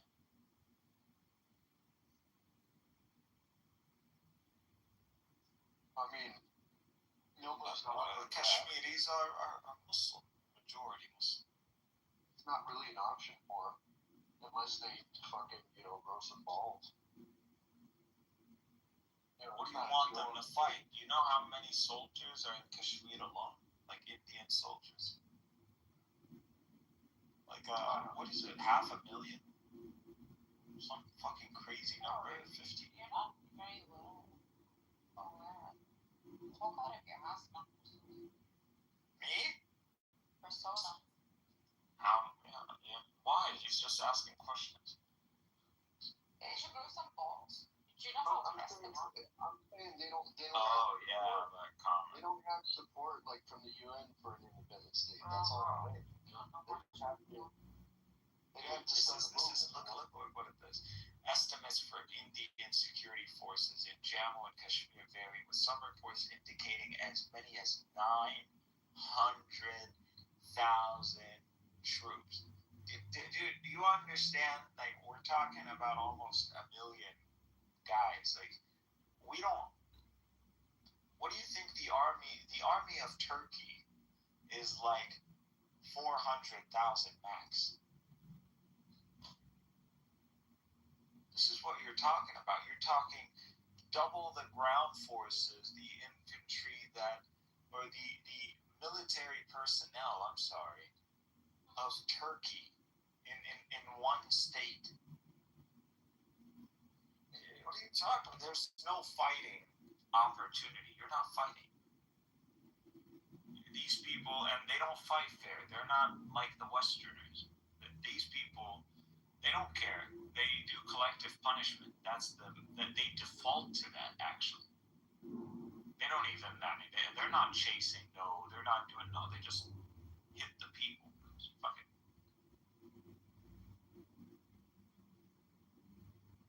Because they don't see it. They see it very collective. Hit the people, go about your business. Yeah, Westerners are individualistic. They can't help but to see the world as individuals, and that's they waste too much time. They do this. They pretend to themselves. It's copium.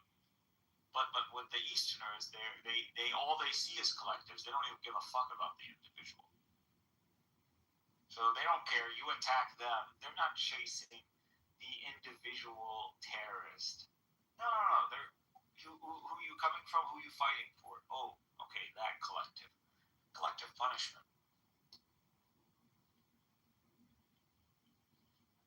East is famous for this shit.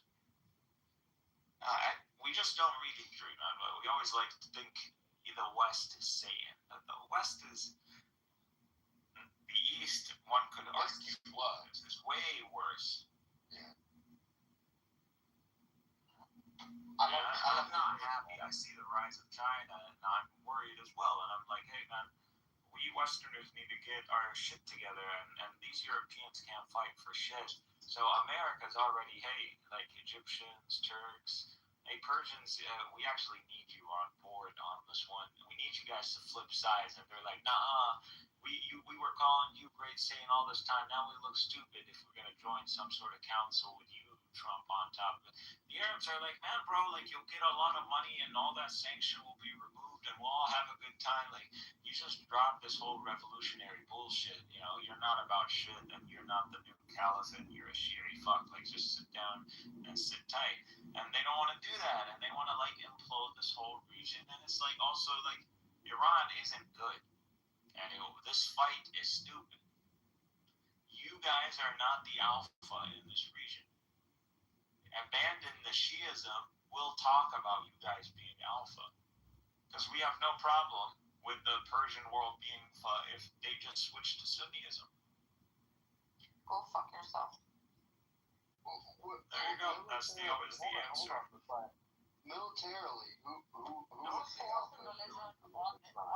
No, we're not gonna give the seat of the caliphate to people who are propagating.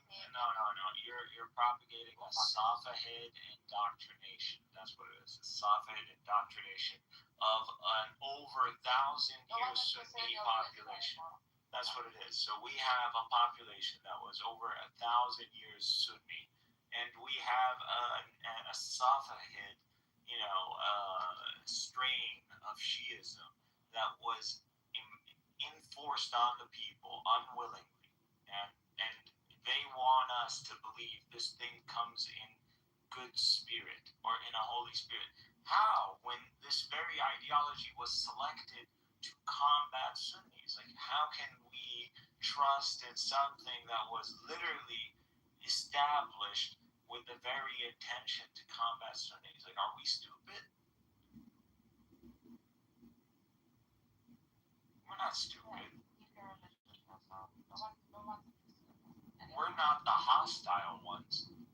Our ideology was not developed to be hostile to Shiites. No. This specific strain of 12er theology that's in Iran, this is specific. This is geared towards fighting Sunnis. Now, can it be interpreted other ways, and can their religious authority come about and speak about this and other we're not trying to export a Shia revolution into Sunni Muslim lands, because that was the fear. That's why the Arabs supported Saddam Hussein. I want to try to get all my Iranian people from Tandem on this fucking app, because I don't see enough Iranian. I just came to Clubhouse, but no. There's a lot of Iranians, man, but they're all fobs. That's what it is. Not Iranians, they're Persians. Hey, so he agrees, man. Hey, get them Shias out. They're all Pahlavi guys. They're all I can't even say it. Such a Semite. Man, so crazy. They the ones that help all these terrorists, man. Pahlavi. They get Pahlavi. Melavi. Pelavi. We don't have a P. Guys, do you know any good loopholes? I'm just needing a good loophole, if you know.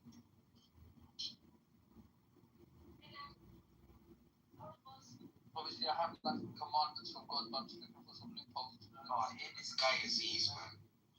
Aziz is always. Where's Norm? If Aziz is here, this means Norman is about to show up. This is these guys. If we get show up, never see. Well, either Norm shows up, then you know Aziz is about to show up. They're that. I don't know what Aziz has. Yeah, Aziz must be a Shia.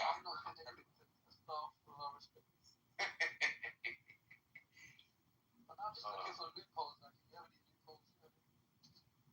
Oh, what you needed? What? You needed a loophole out of? Just any loopholes. What is that? Like the Silver Surfer or something? What is that supposed to be? Yeah. That's me. Oh, that is the Silver Surfer. It's a loophole, like what the whole. This is supposed to be a black hole. Is he ever actually put around the black hole? Yeah, he can withstand cosmic forces. No, really? Yeah, that's his ability. So that's just anti-physics him to be floating around black hole like black hole is actually that. That's not what it is. Yeah. No, there's no way that you made that. There's no way they did that. That's a real Marvel image. Yeah. It's fine. I'm gonna use my new feature that allows me to quickly research images and see where they're from. Yeah, research that. That image is not real. Okay. You made that image. Well, There's no black hole Silver Surfer. But he can hang, it's theoretically. No, you can't. That breaks. Literally, it's impossible. He wouldn't be hanging. He would be hanging upside down. The black hole is like a hole. He would just be on a, at best, but he would be spaghettified, bro. There's no way. It doesn't make sense. You can't withstand spaghettification. It's not like that, bro. Yeah. No, you're right. It's the very fabric of space, curving. You're not talking about there still being a space where you can float. There is But even he's not that is matter, her. right? He's not like traditional matter. You know what I mean? So he looks like Silver is not matter. What is he? He's not traditional matter, you know. So he looks like he's standing by a black hole, but he's not even there. He's not even standing. He's not even there. He's not there. He's not even there. It's not moving. Yeah, he's not there. Hey, this guy. That's it. He's what's it called? There's a word. He's suspended. You know what's weird now? This is dark. Yes, watch it. This picture's dark. Go watch the new Fantastic Four movie. The Silver Surfer is surfing on the black hole. I'm not like, No. I'm not like, bro. I'm not like it's a movie about science, and she's surfing on the black hole, like trying to suck them in, and she's close enough that she can surf on it, but she hasn't been destroyed. And their spaceship as well. The Fantastic Four, their spaceship is just flying around as well. Must have some. They've got some loopholes. You know what I mean? They've got some good loopholes. So, you know, if you thought Ashkenazi would go back, you need to speak to the Fantastic Four, bro. Hey, what happens if there's a lunar eclipse on Ramadan? What do you mean? There's a lunar eclipse, like there's no moon on Ramadan. It's one of the signs of the coming of the Messiah. Why do you say that? Look at what my AI is saying. You're thinking of the one scene that made every astrophysicist briefly consider a career change. In Fantastic Four: Rise of the Silver Surfer, there is a scene where the Silver Surfer rides his board through intense cosmic phenomena, but not technically a black hole. No, I meant a black hole. No, so black holes. Not literally. You said the new one? The new one, yeah, the Rise of the Silver Surfer. The new movie. In the new one, what's it called? I can't remember the name. But it's a black hole now. I'm not lying, it's a black hole. It visually looks impressive, but it's a collapse. I've never seen my AI pause so long. Okay, you're talking about the Fantastic Four first steps, which I still need to watch. There is no literal black hole surfing scene confirmed in the film.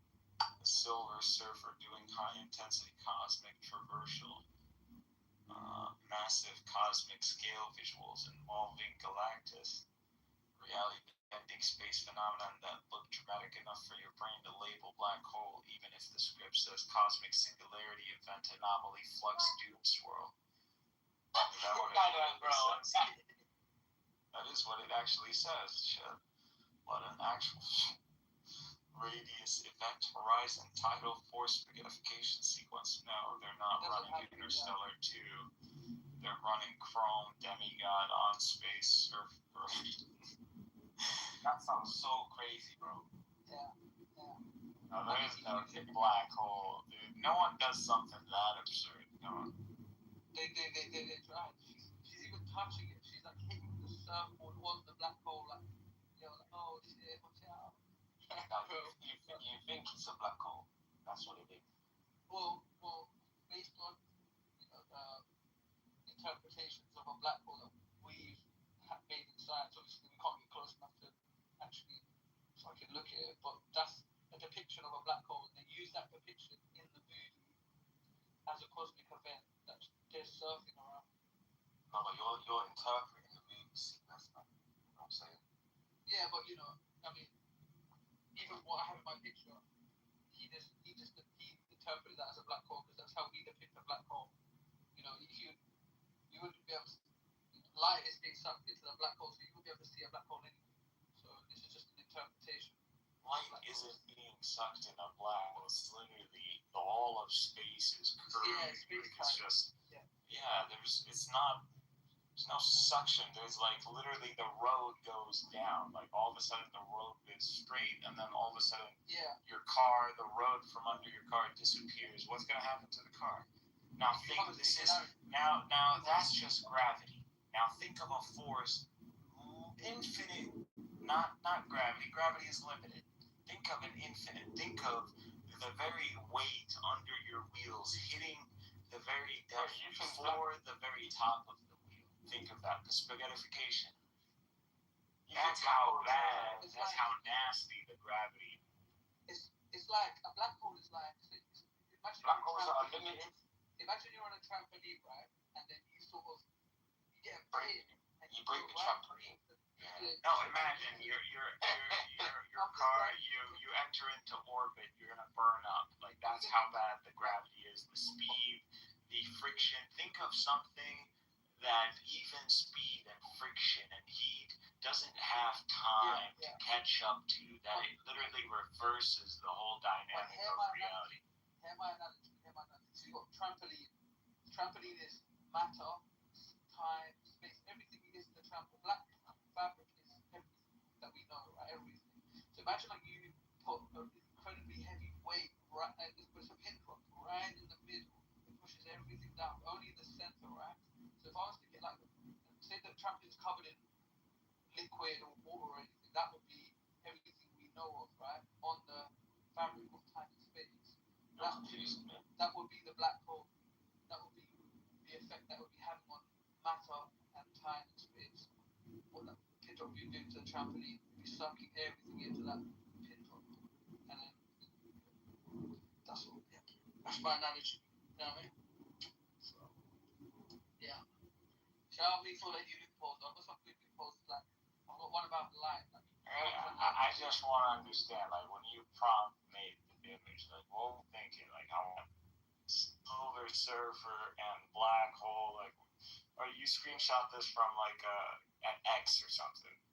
No, or, like, I don't know. I like the idea, I like the visual, because he's not even looking at the black hole, you know what I mean? He's almost so you watch, like, Interstellar or something? I do like that, really. It's inaccurate. I'm just worried about your understanding of black holes, man. No, it's inaccurate. The movie's inaccurate. Don't be wrong. For the Tesseract and all that, it's inaccurate. I know it's inaccurate, but I enjoy it. But trying to understand it, you know. Finding it quite interesting. I thought this picture is quite interesting. He's not even looking at the black hole. Right? He's kind of like he's thinking, yo, did I leave the washing machine on that? Type shit. But there's a black hole behind it. You know, just thinking about something else. Just kind of, you can't think about other things. You're near a black hole. He's kind of like other shit going on right now. It's not big of a fuck. Right. So I like that. You get me. Yeah. You get me. Fucking ready. The party. Come on, fuck what you're saying. Yeah. Party. Yeah. No, you're right. We'll fucking kill you. Yeah. Oh, bro, it's scared. Say nothing. Put your dick in your mother. Yeah. Definitely. In your mouth. Yeah. Chew on it. Yeah. No, you did that, bro. Yeah. You did it. You did that, bro. I didn't, pack you up. I didn't think come on. No, you did that, bro. You really did that, guys. Like, we have to just, we got to take that in. I think people confuse me for a mere any of the So that car in your picture, Christian rooms that a lot of people run their mouth. what do you think about this, the new, the G8, the M3? What do you think about that? I'm the alpha when I'm the mod. I'm the nigga in the house. I'm the alpha when I'm not the mod. I'm Big Dick swinging. Now I'm the omega. Someone starts talking around your mouth. You ain't giving credit to the king. Gotta be dealt with. That's right. Does the king need credit? That's right. No. Does the king need credit? Does God need credit? No. No, he's a freaking king. What's the Whether you king like it to or a god? not. King to a god, right? What's God to a non-believer, you know? What is that supposed to mean? Why do you have like non-believers are denying? Do you think non-believers genuinely believe there's no God? Some of them. No, I think non-believers. But the majority of them. Because you know how like Majority of them are confused. Yeah, The majority of them are either disease in their heart, or they are lying to themselves. Yeah. So they follow their own desires. So it's not that they don't acknowledge God. Then you see this. A lot of these atheists, they're obsessing over God. They're talking about God day and night. What do you think? That's just what? it's a coping mechanism. Yeah. Yeah, because they can't. They are struggling with God. They haven't denied God. If you denied God, God would be beyond you. If God was truly like Santa Claus, well, how much of your day is Santa Claus or thinking about Santa Claus or rooting Santa Claus do you waste? Yeah, but like atheists have like hubris, they seem to think that they have answers, but by definition, we don't have answers. So, no, it's not about atheists. It's about just humans. Like, this is just if you see anything that we're not necessarily like addressing like directly and we're coping around, it's the same behavior. They're coping around God. Some people coping around all kinds of different things. It's the same behavior though. You're never truly disconnecting yourself from that which you are condemning. I was thinking about this yesterday. And people actually wake up every day and walk into the earth and look at the sky. Walk into the earth. Yeah, walk on the earth. Walk on the earth. You ask these questions, it's easy. You gotta let things slide. You know what he meant by that. You just let it go. I'm just trying to clarify. Like, you've just been hanging around Norm for way too long, dude. Sorry, This is what Norm does. Do you notice? I know. This is literally his thing. You just did a Norm thing. I'm worried for you. I'm thinking Talmudic right now. Carry on. I'm worried, bro. You need to stay away from the Jews, bro. Do people actually not believe in God? That's what I was thinking last night. I mean, look, you have a badge of shame. They've given you a badge of shame, Aziz. You're one of the people that have caused the app to get to this place to begin with. But it's my badge of shame. This is your badge of shame. You're wearing it. I feel honored. Can't see it. Yeah. You worker of lawlessness. Well, at first they call you crazy, and then they say, I mean, you're the one with the badge of shame, not me. well, I'm proud of it, so you have to feel shame. Shame is an emotion. I'm not even in the single or decimal digit percentile. Like, that's a percent. We might as be talking about infinity. What is goo? Let me see goo, because I don't want to be ashamed by top 5%. Bitch, you see, what does that mean? Y'all more interactive than me. What is Brandon's? 5%. Look at you, trash. Look at this trash. Okay, I can't talk shit to Frank. I can't talk shit to Soul. How does Soul, man, 20%, bro. I hope that makes you rethink life on this app. Like, what are you trying to accomplish here? Now, what is that? What's the percentage? What's that about? This person doesn't Like, how even much, want. Popularity, percentage of women that- agreeableness, elitism, social skills, likability. Yeah. Okay, and I'm on 5%. Damn.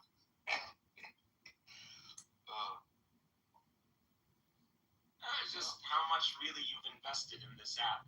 That's all. It's just saying No, I would y'all say- invested. Your investment in this app is in the top 1%.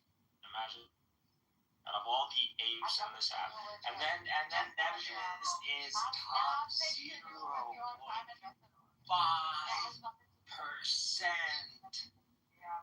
Imagine that.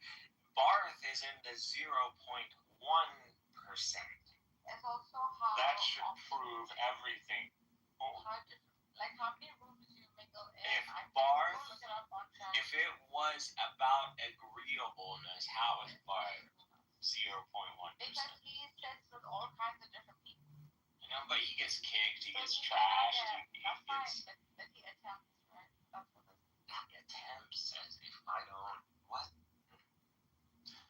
Yeah. Just no one's intimidated by Barth. Like they'll if you want your spank your around Christian, Barth is your guy. He talks so highly of you, but you don't do the same for him. Of course they speak highly of me, but that doesn't mean He speaks that highly this of you. is They don't. not an exchange. Reputation is not an exchange. I mean, he can't talk shit about you, but he doesn't. He has, Maybe we should just go back to like exchanging info. but I'm not paying him over it. I don't know. Maybe you're not as generous to people as they are. It's all right. But am I gonna change that which is in the Quran? If God describes the Christians as Jews, they will never find or break bread with you until you accept everything that they espouse and everything that they declare. It's not about, they don't want to find a middle ground. It's join us or fight or die. Now if to break this rule is to say God's wrong. Now I wish this wasn't the case, but you can't deny that there is something strongly irrational about what's going on. Like the discussion between Muslims and Christians hasn't really advanced anyway. He's a human being before he's whatever the heck he says he is. Are we saying that the Trinity is like the theory of reality, like the theory of everything? It's that complex? I mean, so I'm literally telling you it's not.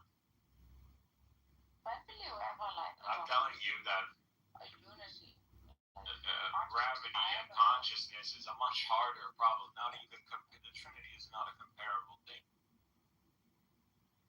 There's nothing complex about the Trinity. Is everything complex about it? Everything. What is complex about the Trinity when you start really thinking about it? Nothing. Well, this is what is complex. How they say one God is three people. That's very complex, man. What's complex is juggling the definitions of these ancient terms. And stop presupposing the modern day when you say God in the modern day sense. You're much closer, much more influenced by the way God is spoken of in Islam than you are by the way Greeks in the early Common Era spoke about that. Dude, you don't know how much of your understanding of God comes from Islam.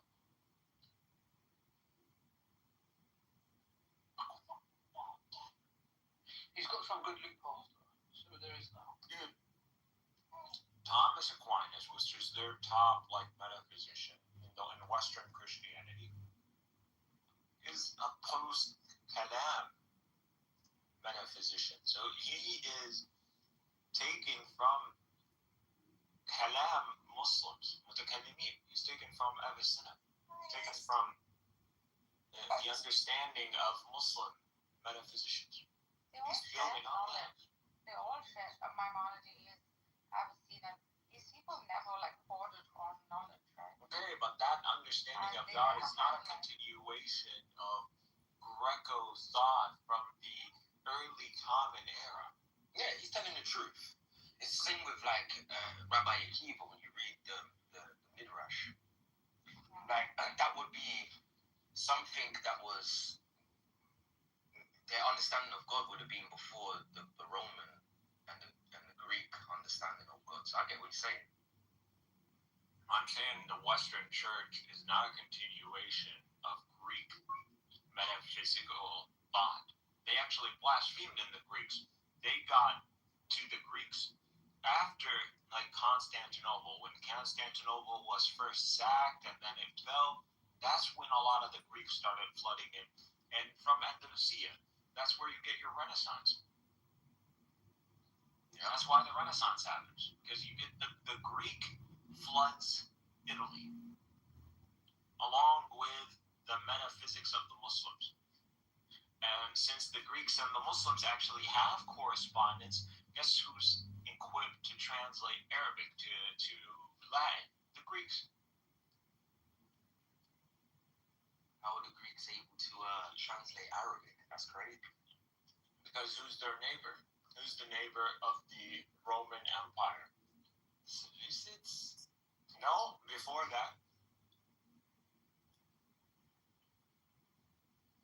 The Muslims. Yep. Makes sense. When you said the Seleucids, I thought you meant the Seleucids. The Seleucids are before the Muslims. Yeah, because the Muslims were still a small clan when they was fighting against the Romans. No, so we were the neighbors. The Arabs are the ones who attempted the two attempts on Constantinople before the Turks were even Turks. So, what are you talking No, about? The Seleucids, they got their break because the first of all, they were supposed to be a buffer between us and the West, so they were a buffer. So they kept the Westerners from being occupied or going and causing any more crusades. So that's what they're meant for. So before you think about a crusade, go deal with these Turks. So that's why they were situated there. And the one who gave them was the Abbasid Caliphate. The ones who situated them in that spot, they weren't, obviously still Anatolia was under Roman control, but the one who put them right on their periphery was the Abbasids. Why? Because, yeah, these people were Muslim, or they converted Islam, but their early understanding of Islam was very initial and mainly political. We just got the jump on them. They came. We received them, and the Romans didn't. And the Abbasids, because they feared them, they gave them land. They were like, here, this is your land. You stay over there. But push comes to shove, these nobodies who are like pretty much nomadic warriors, because of circumstances and Mongols and everything, they end up being in a sweet spot. They're not someone who the Mongols necessarily want to go after. They don't have anything. So in the cleanse that the Mongols caused, these guys end up winning the day.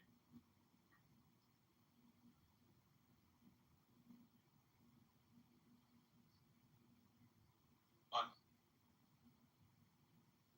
what you have, these guys today, Turkey is not these Seleucids. It's not these warrior nomads. These are the Romans. The Turks are the Romans. Most of them are Anatolian. These are the Roman people. These are the remnants of the Roman people. And a bunch of other layerings, obviously. You're going to have Arabs and Persians. That's what you see. Look at the haplogroups. That's what they are. They're not Turkic. They're not Q. I agree with that. Yeah. They're a lot like less than 20%, 10% is Q. So they had a ruling class that was Turkey, but that's it. And they're very like the Amazigh and Morocco. But way more diversity. These guys in Morocco, they're like all of them. And it's scary how strongly Amazigh they are. You got some clown, y'all colonized them. But it's up together with other Muslims also. Who? The Berbers. They weren't really. Did they fail? Were there fights with them? Yes. But that's because they don't have like a central authority. It's not like they had a king. These guys are tribes. It's just like after Muhammad. Like you can't get them to all agree after the first degree because the first guys who brought them about to agree on something, maybe they knocked them out of the picture. And so they're under new coalition of leadership. So you have to knock that out. So everybody gets the message. So third time is usually the charm. And that's what happened. You're dealing with tribes. Tribal warfare is more difficult than dealing that Roman warfare, that fort siege warfare. These guys, what are you gonna chase each other in the desert? But you're dealing with two nomad warriors, so they're used to that. So we are able to take on the Berber where everybody else failed, actually. The Berbers were never truly like subjugated until the Arabs showed up. Like strongest people. Well, they got the desert in their back to run to as well. Look at hill people. They're strong. We're not fighting those. You're not dealing with the hill people. You're dealing with the ones who pretty much are as Arab as, other than in tongue. They're desert people. It's not South things.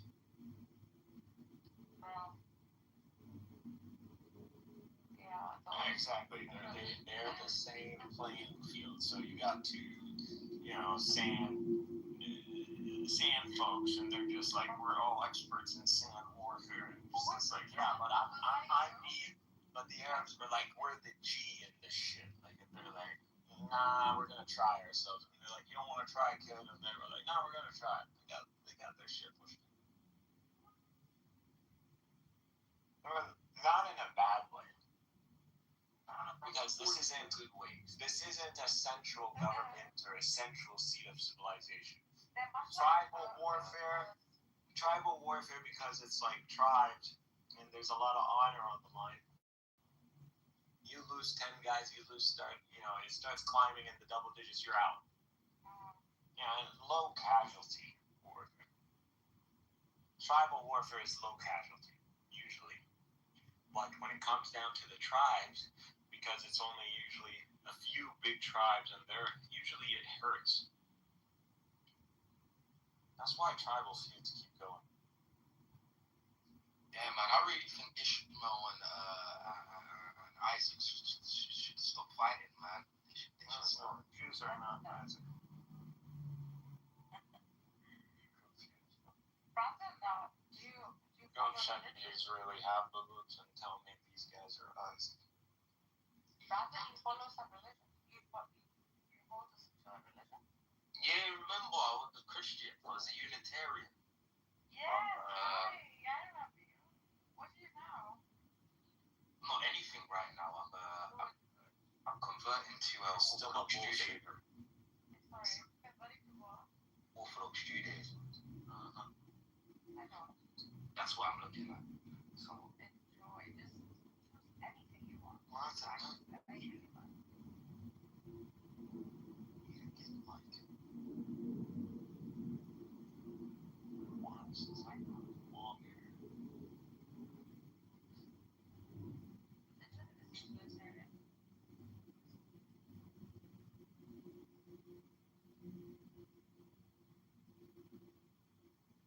Always forget how women get long hair. It's weird. It's a new gravity.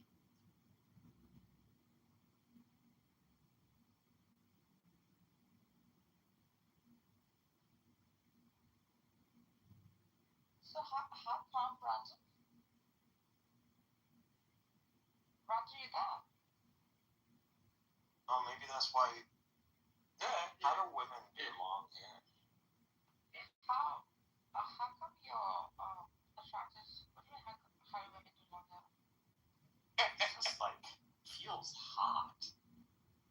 That's maybe why you guys are always like hot, like always like all that hair on your head. I've had my head shaved up once. It's weird. It doesn't feel. I don't know. It's a different Just gravity. It's a different gravity. Yeah, just try that. That's what I'm about. It's getting that long where I can like tie it all the way back. Hey, look at that, man. You can tie his hair back. Yeah, man. So Brandon, why? I get to do the hipster thing. It's about time. So how come? Ponytail. Let the woman speak. Well, he's an Arab. He's a misogynist. So you used to that. Shut up, Brandon. You want to convert that?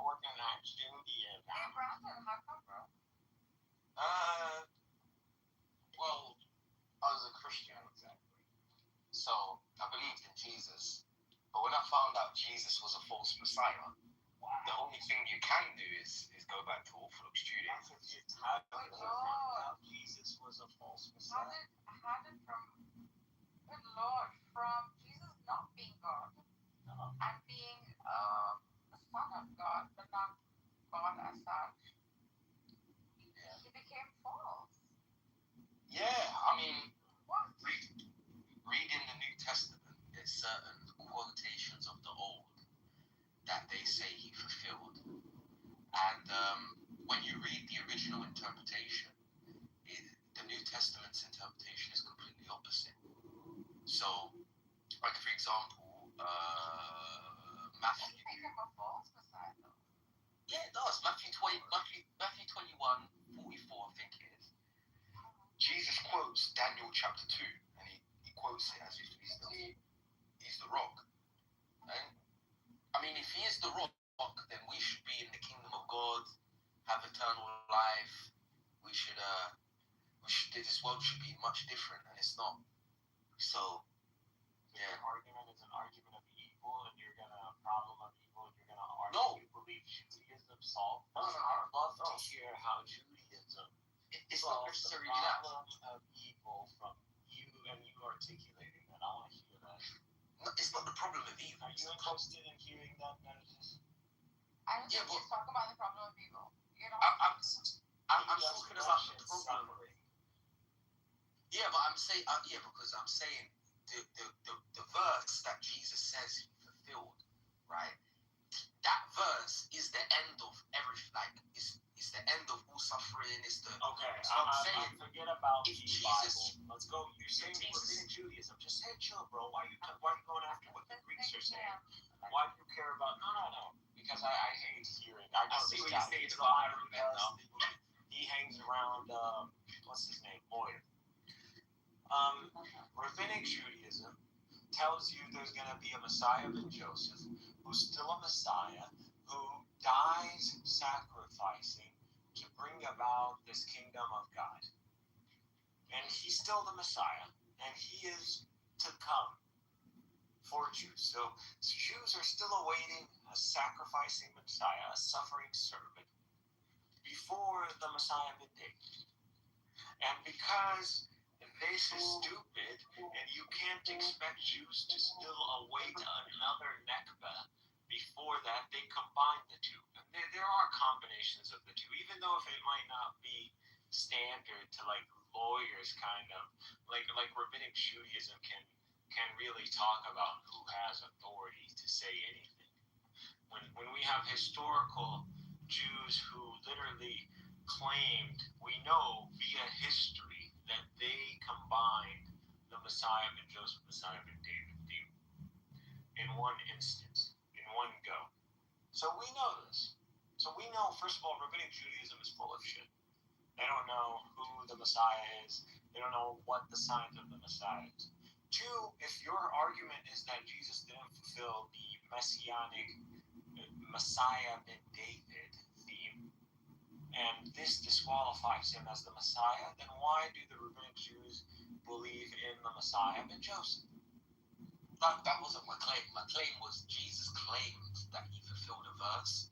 That when you read that verse in the Old Testament, if he fulfilled it, we shouldn't be in the position that we're in today. That's my whole claim. So from Jesus' But read that verse says, I don't know what you're talking about.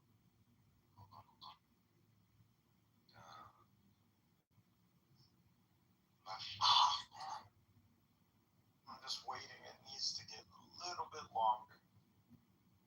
I don't have ponytail status. just coming back from something. I need to get a clip. That's what it works. I don't know why I'm always thinking like a rubber band for some reason. There you go. That's not good because rubber bands actually break. Not the good I kind. need a clip. You need the kind that doesn't break. Like a 1 million variety. Get the ones that like slide off when you want to take it off. It's not the cheese ones. the clip actually makes a lot more sense. Yeah.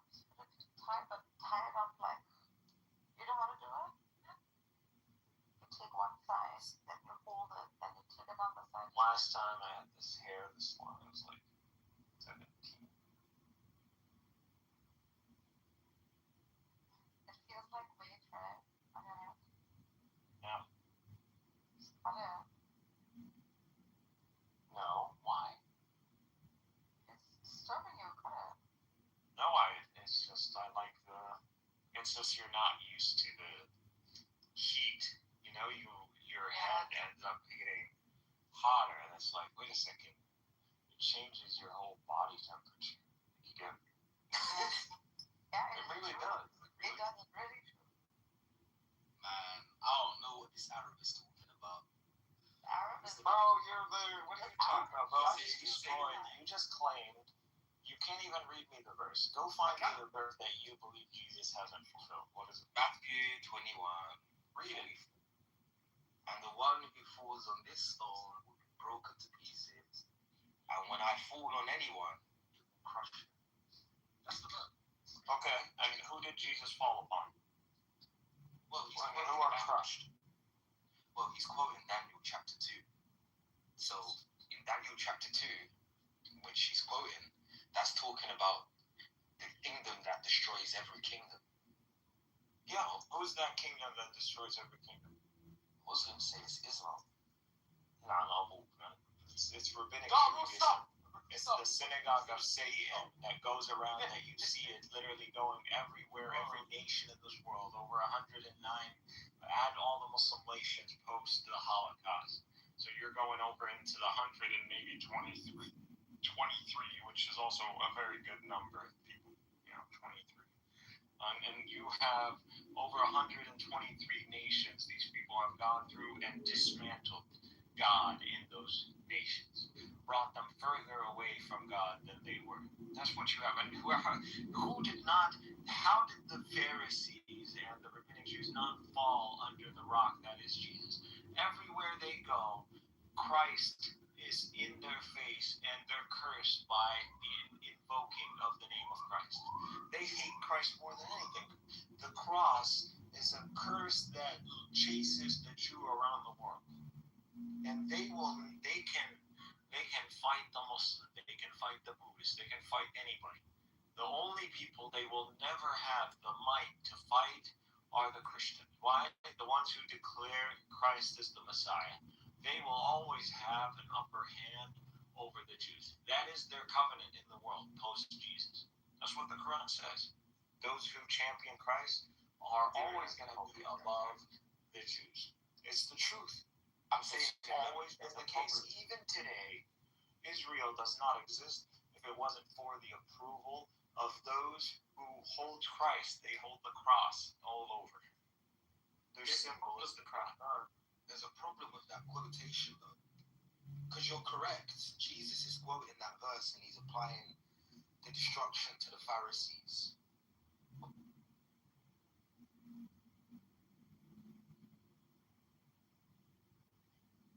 Why do you want to be a housewife? That's the real question. What is it that drives niggers to be housewives? Like, what is it? And why do you want, like you want reparations so badly?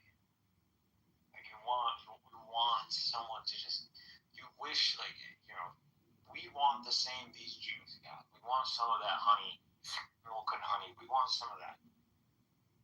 Bro, you can have milk and honey, but it's not by being like that. And look at the nations that enjoyed Islam. It's Look at the Africans that enjoyed Islam. They were the richest people. No, Brandon. No. Brandon. Look at the religion that actually honored nations. Don't look at the swiveling religion that dishonored nations. so the verse. Judaism is a disgusting rabbinic. Judaism. Listen. There's no we. What are you talking about?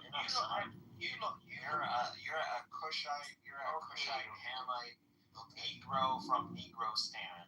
That's where you're from. You're from Negro stand, dude. Okay. So the verse in Matthew 21:44, which I brought out, do you think that's a false quotation? I literally just explained it to you. The ones who shattered on the rock that is established by Christ are the Pharisees. Bar Chochma, you can see what happens. See why you got 10% to those wrong. who follow. Dude, I've already spoken to you. I've already put to you on the Messiah ben Joseph. Jews cannot argue against the Messiah ben Joseph. You can't argue against it. Because it's within your tradition. I'm not arguing that. Like, what the fuck are you talking about, bro? If you're just claiming at this point an interpretation, hey Negro, your issue is an interpretation of a verse. Like that's literally like calling white people snow niggers. Like Jesus would be a sand nigger. Is Jesus a sand nigger? Well, that's all. I'm good. I'm good to be whatever Jesus is. I'm good to be whatever Moses is. I'm good. I'm whatever Moses and Aaron and whatever these guys are. If they're sand niggers, I'm a sand nigger, bro. I'm happy to be one. Alright, cool, so stick to it, stop complaining. Alright, bro, I'm a sand I don't know why you stop with the conversation. No. Moses is a stubborn motherfucker, and he would have. Okay, and he's a sad nigga too. Like, what the problem is? No, I'm just saying. What the hell the problem is? He continues I'm the just conversation, saying, sad nigga. you need to be like with Moses. Bro, you just need listen, to follow Moses is the a sad nigga, shepherd. Jesus is a sad nigga, David is a sad nigga, you a who sad are the nigga. shepherd? Like, continue the conversation, bro. This is about so then let's following deal with the the right verse then. people. You need to Hey follow bro, right the ones. verse says, the verse is very simple. Oh my God, we already moved past the dumbass. So in Daniel chapter 2, We already moved past what a nigga. I already destroyed you. Hey, brother, I already destroyed you. If you are gonna deconvert out of Christianity, fake ass Messiah. piece of shit liar, you were never a baptized Jesus. Okay. Don't bring the fucking name Christ in your mouth, fucking little piece of shit. That fucker is your Messiah, whether you like it or not. He's your Messiah. Don't come in here, you little fucking retarded nigga. And fucking talk about who the Messiah is and invoke the fucking Jews, you fucking dumb nigger. Don't come in here and invoke the authority of the Jews in interpreting the Bible when the very Pharisaic tradition, Rabbinic Judaism, is newer than Christianity. It's post-Christianity. Don't fucking come in here and talk about this shit. You go where fucking trash lawyers at, and you go feed off of his uncircumcised dick and what he hands you. That's where you go, and not where I'm at. That pussy won't even debate me. You go find his pussy as you bring me your master, you stupid Negro boy. Get the fuck out of here. He's not a lawyer. Who? Yeah, he's one of he's one of fucking trash lawyers. Lawyer. Yeah, he's one of those guys. He literally follows Jason around like a puppy. You want me to have respect for this clown? Jason is the most retarded Persian on the face of this planet. It's the worst combo, Judaism and Persianism, like the worst two diseases on the face of this planet.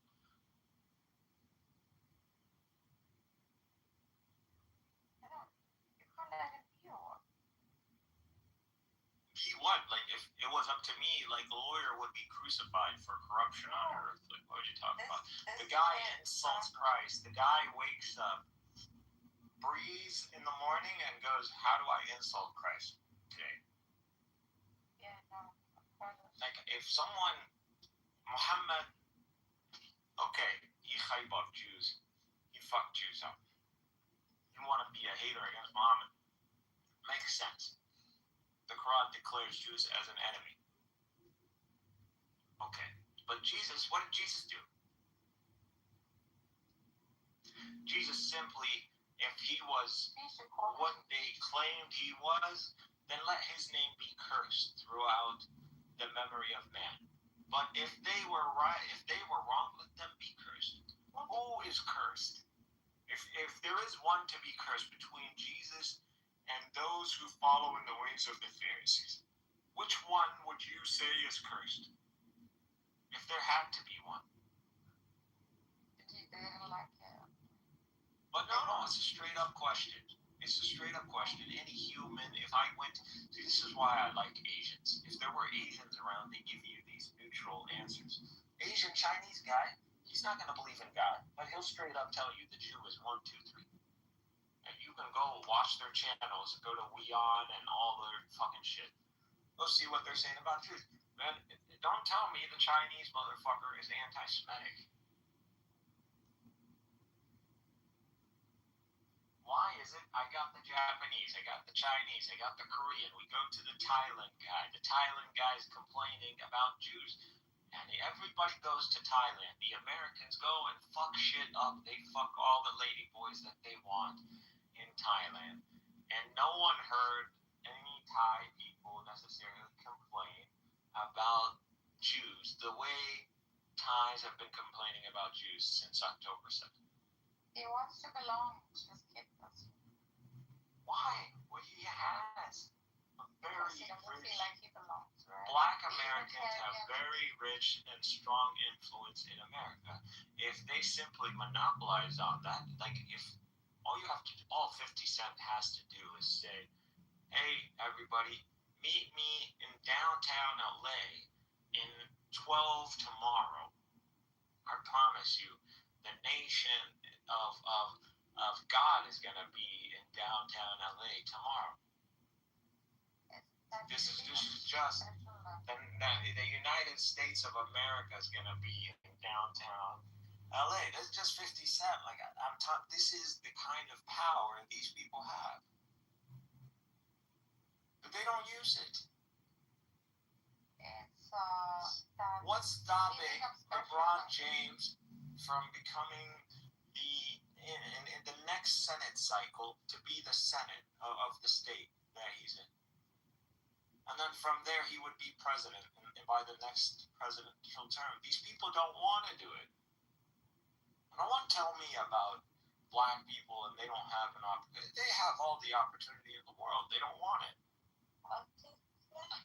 Special, like the chosen people. What it is black people, when they get richer and they get money and they become part of the wealth, they're the 0.1%. They and the whites are no different because there is no race war in America. There is a class war. That's what it is. Dave Chappelle tells you this, the same thing. Tells you there's no difference between white guy and black guy and Asian guy and was like DJ Khaled, for example. Like even among, if you see it, he's an embarrassment. Like you want to knock on us, just bring up DJ Khaled and see, any one of our eyes like will hit the ground. Like you bring up DJ Khaled to me, and it's just like I don't even own that motherfucker. Like he's not one of us. To me, you don't speak Arabic. You're not one of us, anyways. Guy doesn't speak Arabic. Thank God. Imagine this guy spoke Arabic. DJ Khaled. He doesn't speak Arabic. No. He speaks like he knows words, like he knows makluba. Like he says it like Edward says. Edward knows better Arabic. No, he's not even. He's straight up like whitewashed. What are you talking about? He's whitewashed as fuck. DJ Khaled is so whitewashed. He's such a Malibu. Oh, Carmen. Yeah, he's so Malibu, dude.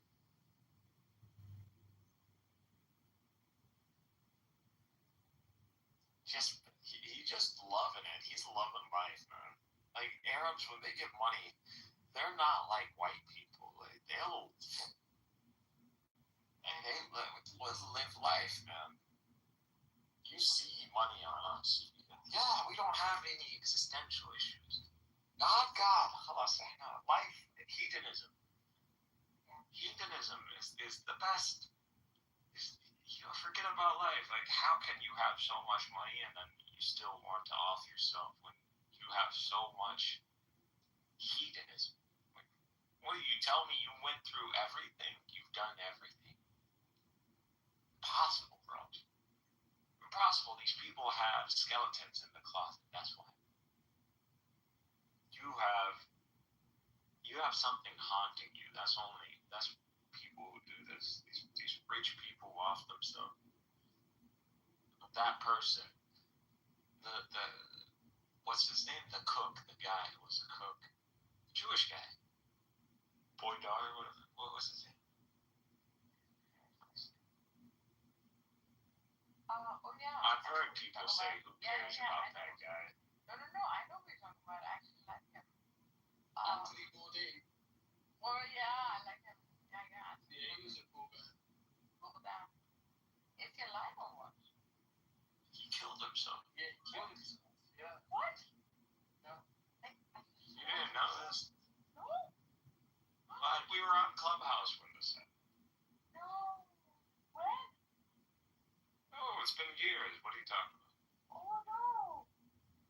Motherfucking Hanson died too. Why? Fuck. That's a good question. Huh? Why? That's a good question. Oh my god, I'm so sad. It's just very sad.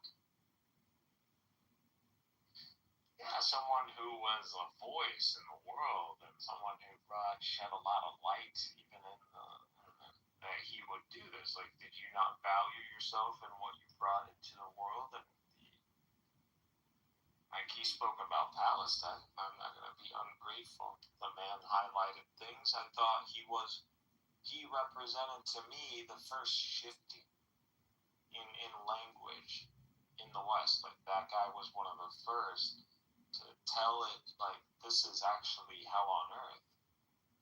Yeah, but also. Boy does like descriptions of Gaza and the West Bank. They're the first. Find me before him people like on that public kind of level that speak like this. He's the first. Also, That's what he did. He offed himself. So, high risk factors, right? He is Jewish. I didn't know he was Jewish, so I thought he was French or something. Oh my god. You don't know anything about him. I used to watch his shows. Yeah, he's Jewish. He's an atheist, though. Like most of them. He's spiritual. Yeah, I think he believed in something.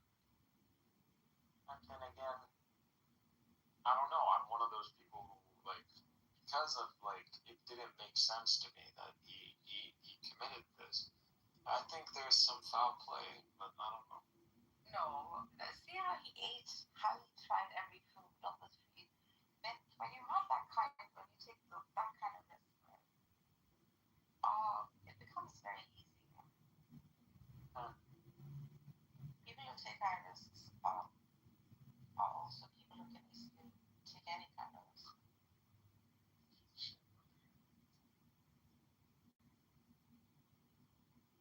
My beard isn't. Black people, they break out. How about those? But unlike between blacks Who? You? Asian. That's it. What? In what sense? Like beard wise. Have you ever seen like black people with full beards? Have you ever seen them? It's rare. It requires a lot of maintenance to get that. Like for a black person, it's not that they can't grow one. It's so the hair is so like kind of it's coarse and it just breaking out. Yeah, so they always get like, and they can't shave all the way either. Like actually, they have it comes down to beards. They got the roughest to deal with. How long is your beard, bro? Freaking, you don't shave it or what? I dare. You don't. You haven't in a while, I think. Yeah, that's been like a few months. But that's fine because it's already in the shape, so all you have to do is like, until it grows out to the point where it fills up that shape, like that's it. After that, it's scratching. Yeah, it is. It gets the scratching part, but I mean that's part of it. Asmar. You know, there's like literally Asmar. Shit it already, huh? Nah. It's just that when you're getting to the point where it's like almost you can grip it a handful. It's just that point. You just have to be patient. Yeah, you have to like kind of grow through it because you're not used to it. Yeah, when I was growing my beard, it felt the same way. But it's important, like you don't let it grow in. So when that's the whole point. So the beard, because why is it getting? Because the follicles, what is it? The follicles. The follicles. What a fob.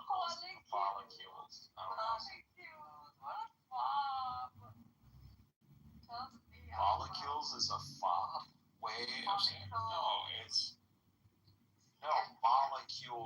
Molecules. Okay, yeah. You can see where the discrepancy. It's not a fob moment. Molecules, bro. I thought you said follicles. I said follicles. It's follicles. I know. I'm just like it's. But it's like molecules. It's 4 in the morning. Fully. I shall be using this against you. It's a cool word. I would say follicles. Why not molecules? It's actually pretty. They are actually the tiny parts of the hair. Yeah.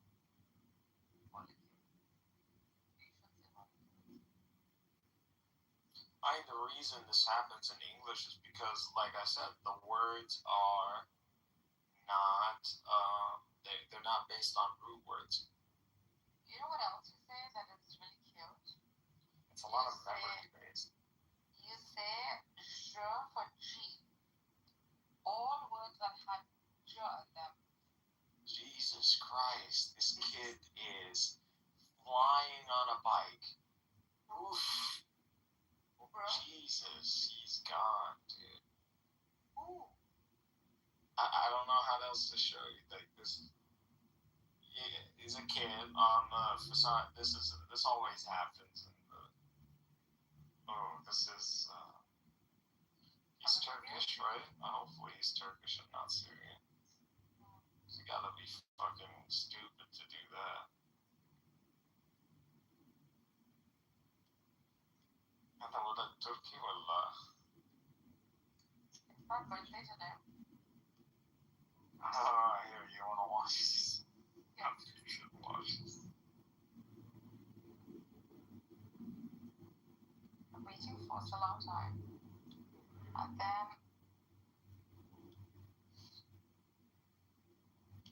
you don't even see he's that gone. He just like slams into the car. You don't even see it. That's fast. Sure, where you send it? Dance? No, I put it in the chat. Okay. What stupid games, stupid prizes. Chats. You know what? He didn't even feel that. Dude, Insta. I don't have Insta. He insta-dead. He literally probably insta-dead on his face plant, knocked out.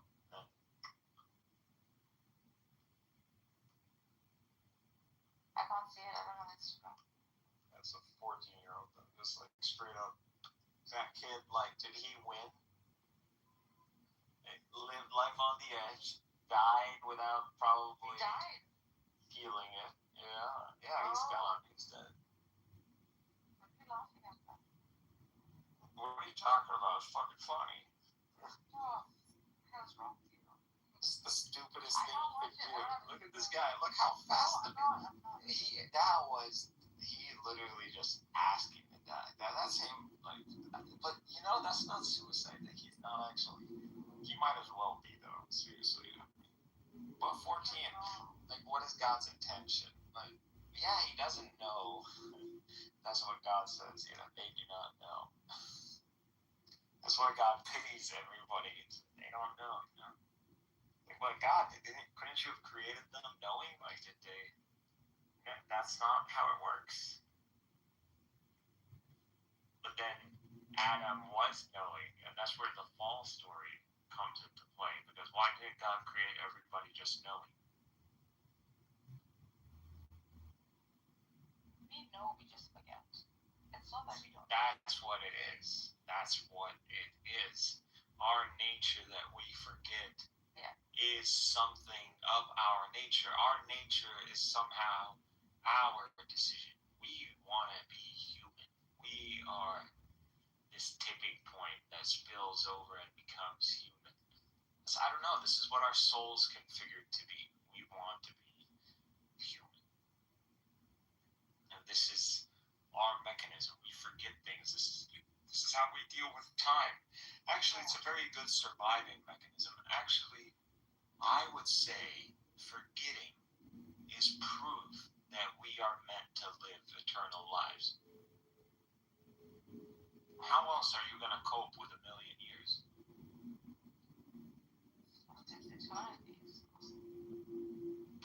Exactly. Think about your first 1,000 years as an eternal being. Like, imagine that's going to be. Try to compress that in your head right now. Think about 1,000 years. My biggest downfall has been forgetfulness. And the only way you would cope with that kind of time is forgetfulness. So to forget. Yeah, just this is what we engage in pleasure and hedonism because it's time consuming and it's just like ooh, and then but it's forgettable. It's just forget. Fire, forget. Fire, forget. Fire. Time killers. We are meant to crunch through time. We're time monsters. We are time eaters. We're time consumers. Just give us some fucking time, man. We love time. Just like God, we can't have enough time. If we could buy time, everybody would be buying time. Yeah, of course. You think Bill Gates wouldn't buy 10 years? And like half his wealth right now? He would. 10 years. 10 years. A whole decade. 10 years. It's a lot.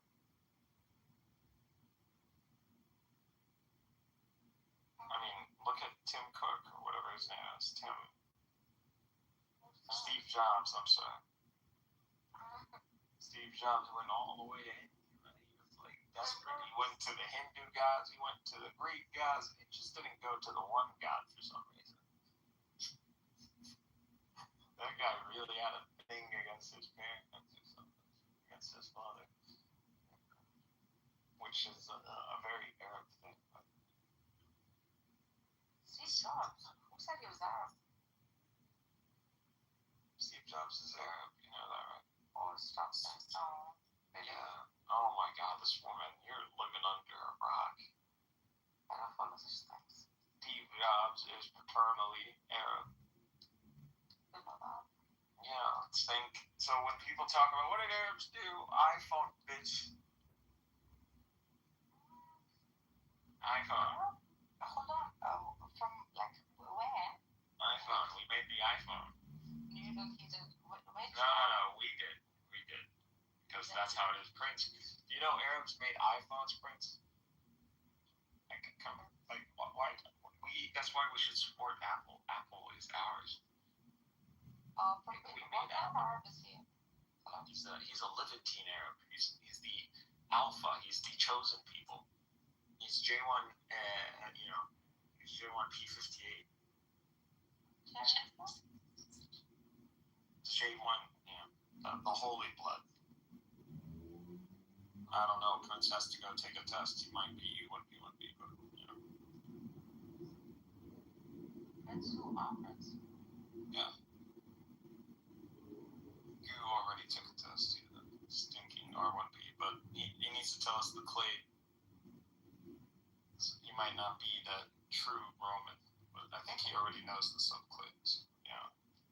He already traced himself.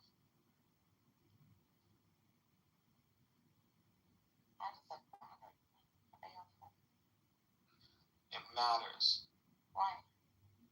Ask the Jews and the Messianics. they make it happen. It matters to them. I'm just enjoying the aura. Like, hey, if this is what matters, you saw how Tucker Carlson was. Like, why don't we do a DNA? If it's about blood, Huckabee, let's make sure definitely who is the line of Abraham. Are you saying we don't know? We mapped the human genome. We definitely can know. He's right. That was the killer blow. That was truly what it is. And then he started flopping and talking about spirituality and how spiritual is real. Fuck you, you loser. Is it about blood or is it about spirit? Which one is it? It was all about blood. If it's about spirit, these people deny Christ, you fag. So what spirit? If they blaspheme in Christ, what spirit are we talking about? Such a fucking liar. And that's why even the Arab media ran with Huckabee. You know, Al Jazeera's been rocking Huckabee's shit like this. It's a big deal in the Muslim world, like in the Arab street. That interview is paid attention to. Like, to them, this represents America. So all the Americans might be like, fuck Huckabee. Who the fuck is he? Some hick. But the Arab world is going, this is the ambassador of America to Israel. Do you see where conflicts happen? Yeah.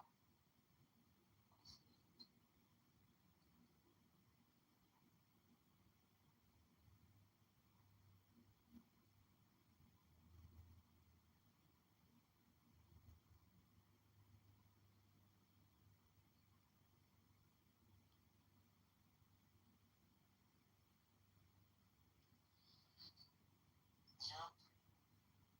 We're persecuted for who we are. We've given the ultimate sacrifice to bring about the Messiah into the world. And that's what we did. The Messiah's already here. I tell people, you know, Gaza is Christ. Sacrificed the flesh to bring about the Son of God and usher the Messiah through you. That's what it is. There's a messianic wave through the world, and it's all antagonizing the world against the synagogue of Satan. Everybody's anti-Zionist now. Everybody's fuck those Jews now. Even the evangelicals are feeling the squeeze. And what's going on? And then you got Bennett. He's like, we don't need the world to love us. We need the world to fear us. Saying that straight out to the world. This is the number one candidate to replace Netanyahu. Netanyahu goes down, it's most likely be this clown that takes place. Which was the guy who temporarily took prime minister before Netanyahu came back. You know, he's from California. You see how this hits home? Like, this is all, when you're like, what does California have to do with it? Well, everything. It has to do with everything. But this boy, it's a face. I don't know why he gets so worked up. Yeah? It's a face for him. I don't know why he gets so worked up. Who gets worked up? This Brandon. You. Oh, Brandon? No, Brandon is lying. There is no he was a Christian. Brandon's been like that for years. This is shit lawyer showed back from the grave. We buried your ass a long time ago. Why are you back here? But what is he back here? He's just talking shit about Christ. Doesn't do logical arguments. He doesn't. Well, I was saying, no. It shows you the Jews don't even think about Muslims. Like, because we have an interpretation of Christ that the Jews can't argue with. And whenever you want to bring this up, he defaults to talking about Israel. So this is not a guy who's on this app to even endorse Zionism. He is literally on this app to curse Christ. That's it. There's motherfucker is just cursing Christ. No, that's not acceptable. Just as like it's not acceptable, you're cursing mom, you're cursing. So, do you think anything is reduced from the slaughter? And then he talks in specific crap, like Mary. He brings up Mary, and he knows intentionally what he's doing. He's a conniving Jew. How much they hate you. The Persian conniving Jew. Those are the worst. Those are the ones who gave us these Pharisees to begin with. I can't hate anyone. I try so hard to hate. It's okay. Jesus hated them too. I can't hate one. It's weird how Huckabee wants to be more tolerant than Jesus. Like, who do you people think you are?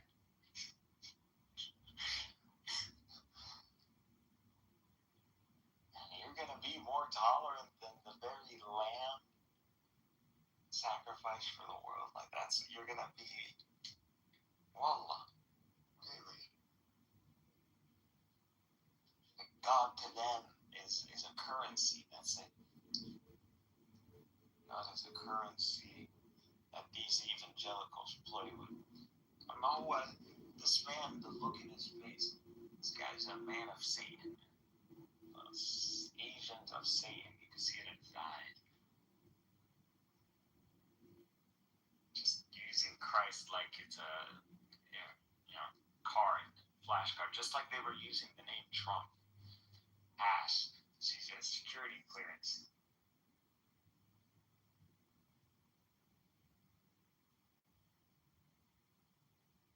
Gets you through doors.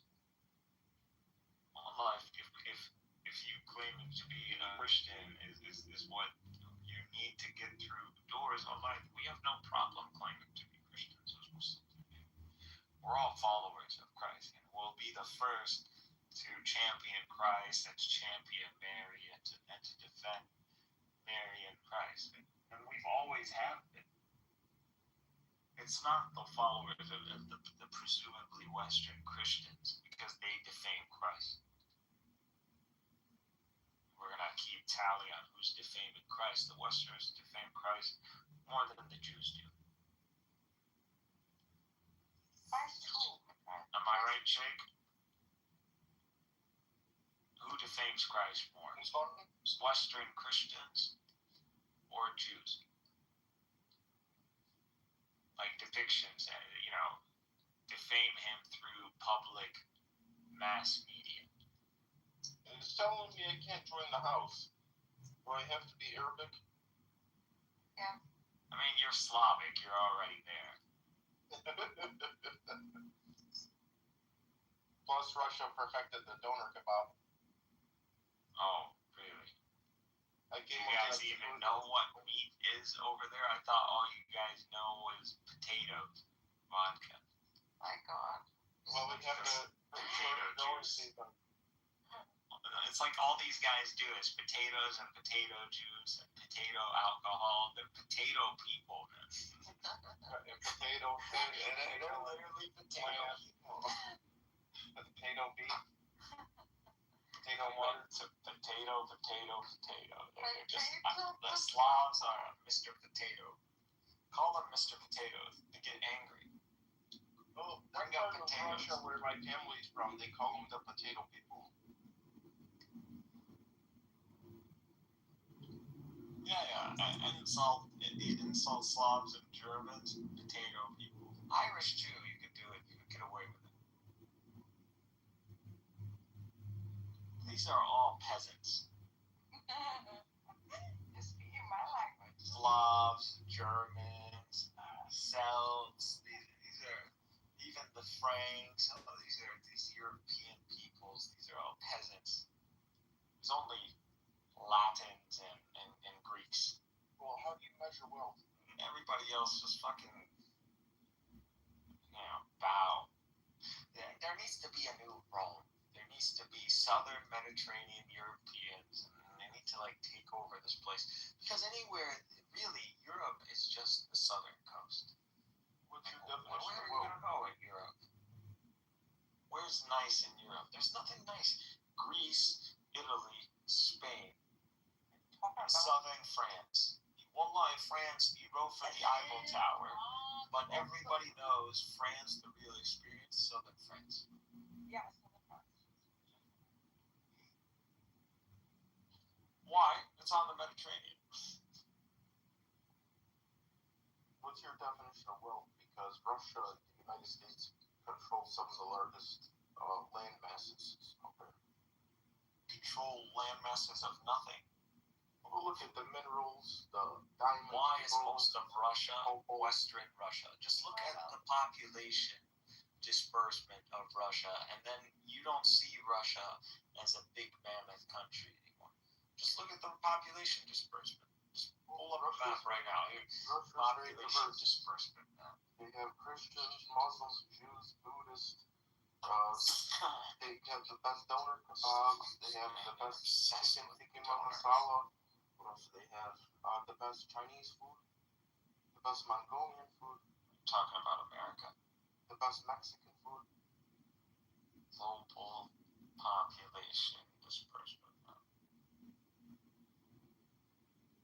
They would have also the best Yemeni food.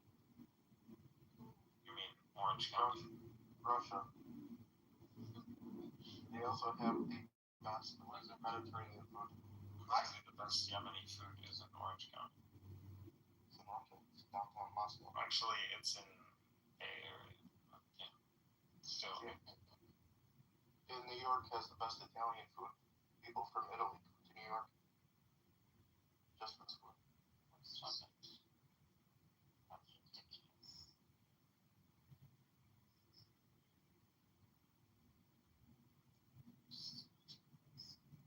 I want a more clear map than this.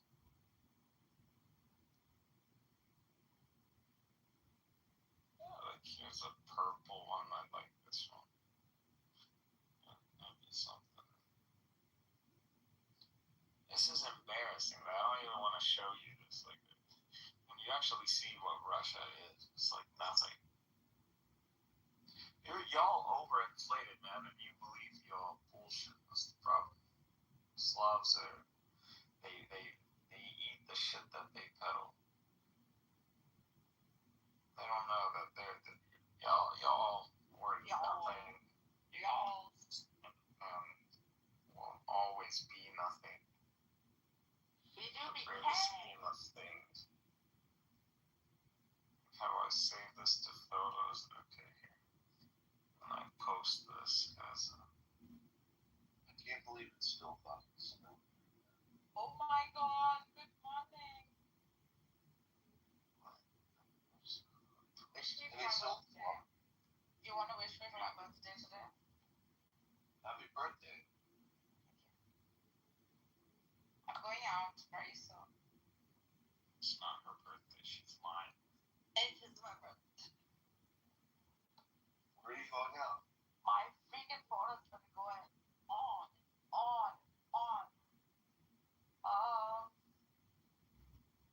I'm going out about 4 o'clock.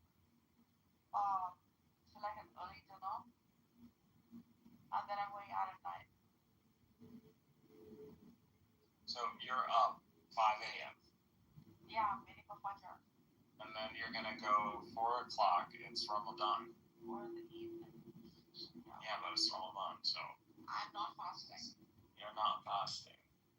Yeah. Why not?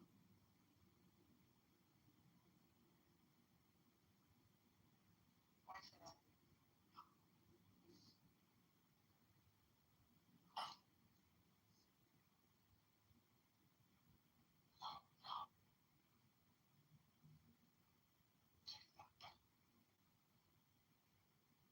God might hear you. There's just...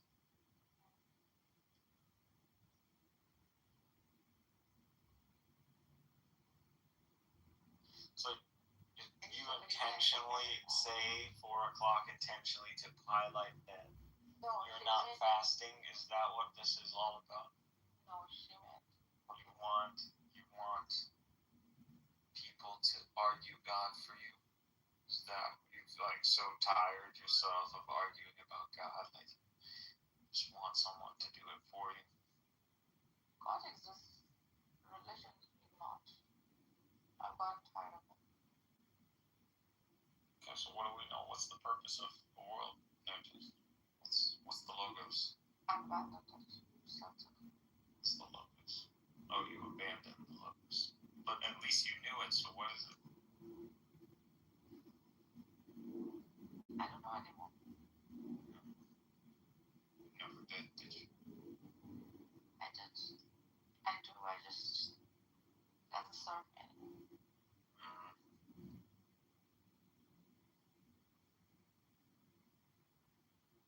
Oh, businesses.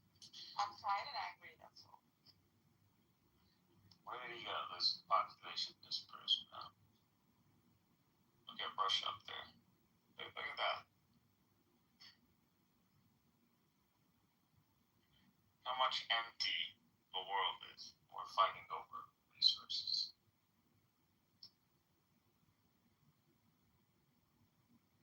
Practically all that money. Practically no people compared to all that purple.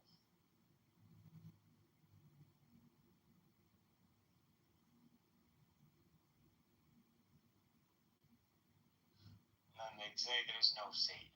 Well, there is a Satan in the world. Like clearly something's up. When you see maps like this, it's not a resource thing. There is people who strive off of that pyramid. They want that pyramid structure to last forever. They want that synagogue of Satan, man. That's that pyramid, all of it. Just need to wake up, man. It woke already. You know, if I wasn't a Muslim, I would just be like a communist or something. You should be a communist, really. What's wrong with you like communism? Because it's all about humanity as a collective. Communism, well, like I said, I don't mean the Slavic retarded communism. I mean like what the Chinese are doing. Fuck communism. Fuck people. Why would you want to like... You know, it's not even proper to say communism. I would call it collectivism. Unified consciousness. Collectivism. Unified consciousness, sure. The Chinese work like a freaking ant colony. Have you seen these people? You're dealing with human ants. I contemplate this. If the Chinese had a motto, it should be the fucking ant. They have like an animal, a spirit animal. These people are ants. Exactly. Go see the descriptions of like American, Korean War veterans who actually fought the Chinese. That's what they say. Ants. They're ants. Yeah, they use us as... They're just human waves. I think the Persians are like that too, to be honest. I was giving that as an example today. Yesterday in some group. How do you think the Greco world developed that tactical military mind from interactions with the Persians? It took Persians fucking them, bending them over quite a few times before they got the hang of warfare. Then they were able to push east. And only under Alexander the Great. They function so well as a flexor. Yeah. But the Persians didn't learn this on their own. They learned it from who? The Semites. And who did the Semites probably learn this from? The Egyptians. All warfare really comes back to the OGs, the Egyptians. Yeah, man. Those people are something. Imagine, those are the first guys who were running around in chariots back then. Yeah. They're coming at you. You're still in the Bronze Age, fucking. You barely got your little stupid flint see sword made out of fucking bronze. Most likely. Not Yeah. these lava-sized ones. It's the original ones. Yeah, we're talking about ancient Egypt. Yeah, ancient Egypt. Yeah, I said Bronze Age. Yeah, that's correct. Those are the dope.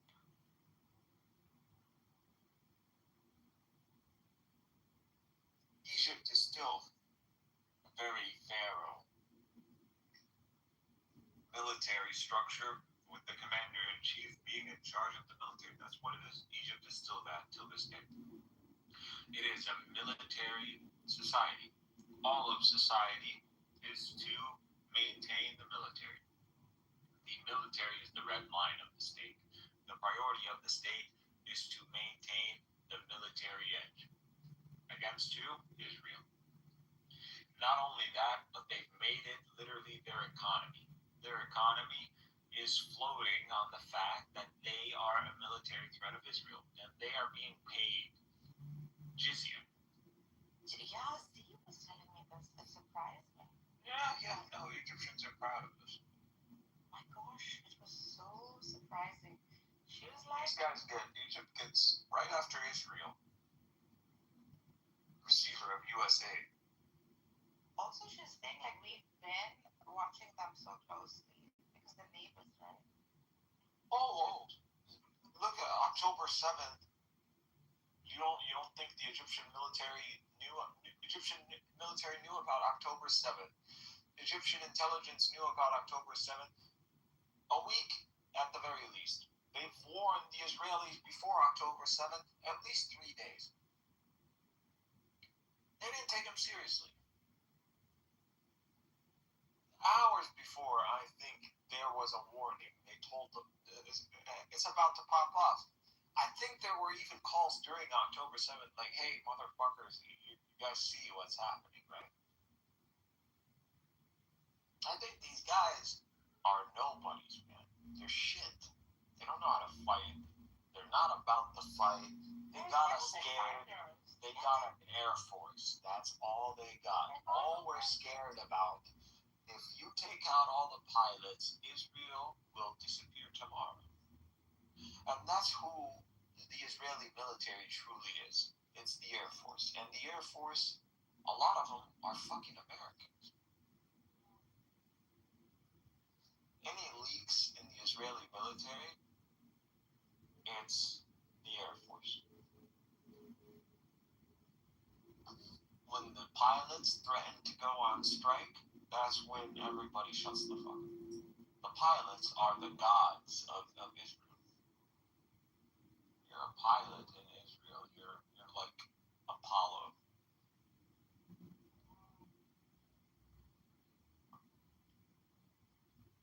You're the reason there is a state.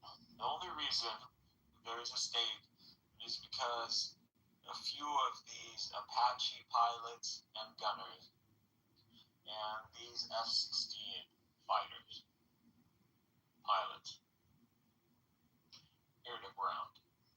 That's the only reason you have a state of fucking Israel. Otherwise, we would eat them up. And you saw October 7th. These people are bitches, man. They ran, they left everything. Because it's not theirs. They don't care about it. They know this is all, they're here on welfare, that's all it is. They're here, a lot of these people are just former Soviet Union fuckers who just want life to smile at them. They're here on vacation. They want to come vacate on our account. Only Slavs, when we're done with you. Armageddon, our prophecies. They're not meant for the Western Christians. It's meant for the Slavs. And I see Israel as a Slavic project. They're just fucking Slavs, man. I'm dealing with fucking Slavs. I hate Slavs. I'm with the Germans when you like exterminate these people. They're potato fucking people. Straight up fucking potato. Look at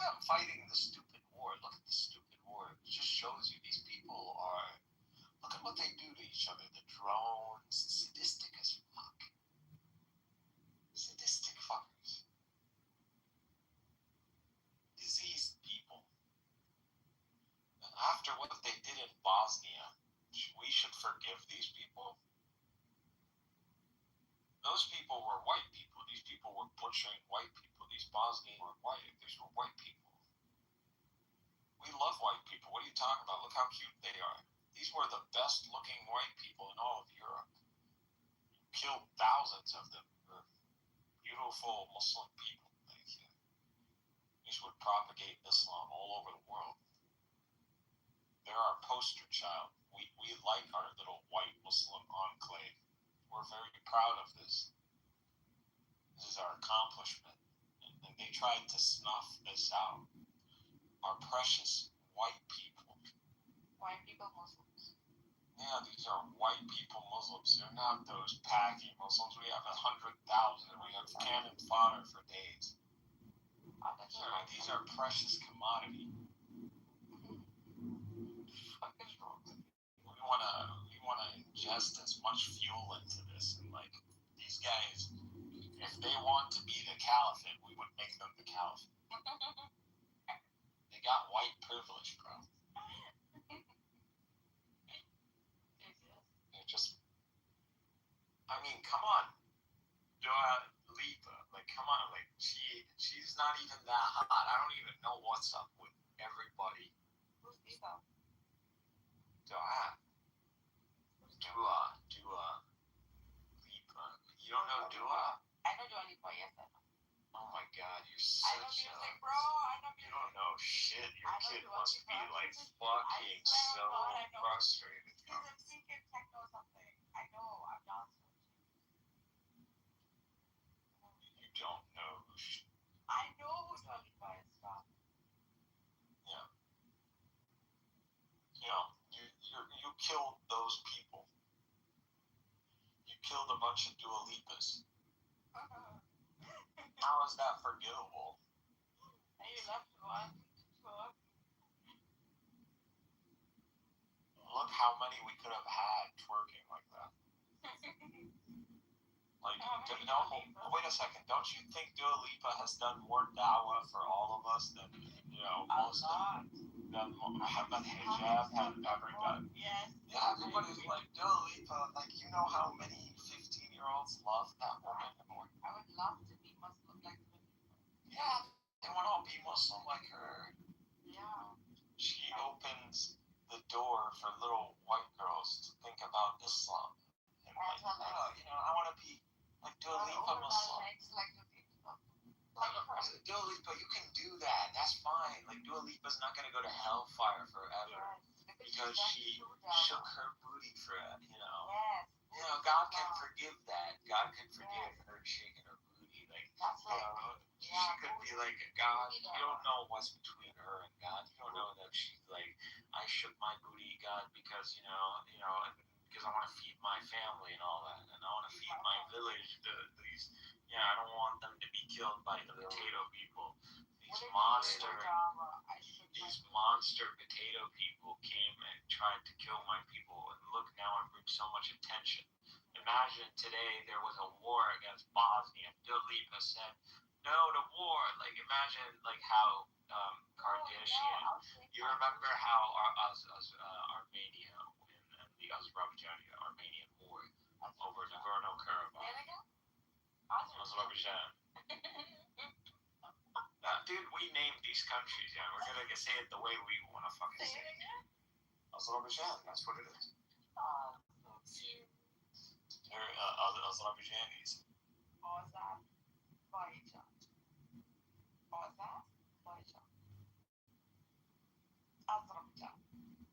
These fucking Persians want to tell, we civilized you. What the fuck? Babylon is us. What are you talking about? Like, I don't know how Arabs have been under the table for 20. All you needed was me. I'm the messiah of Arab supremacy. Like, I will show you how to speak to these whites and put people in their places. That's me. That's my whole existence is defined. Because I'm just simply looking at white people. I'm like, what are these guys valuing exactly? So they're valuing power, history, military might,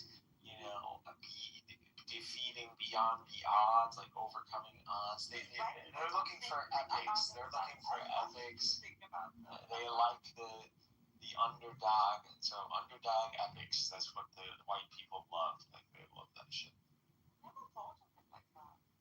Never thought of white people being. I always look at all their stories. It's like they overcame the odds. Arthur, Charlemagne. Lionheart, like who are their figures, like the main guys? Edward.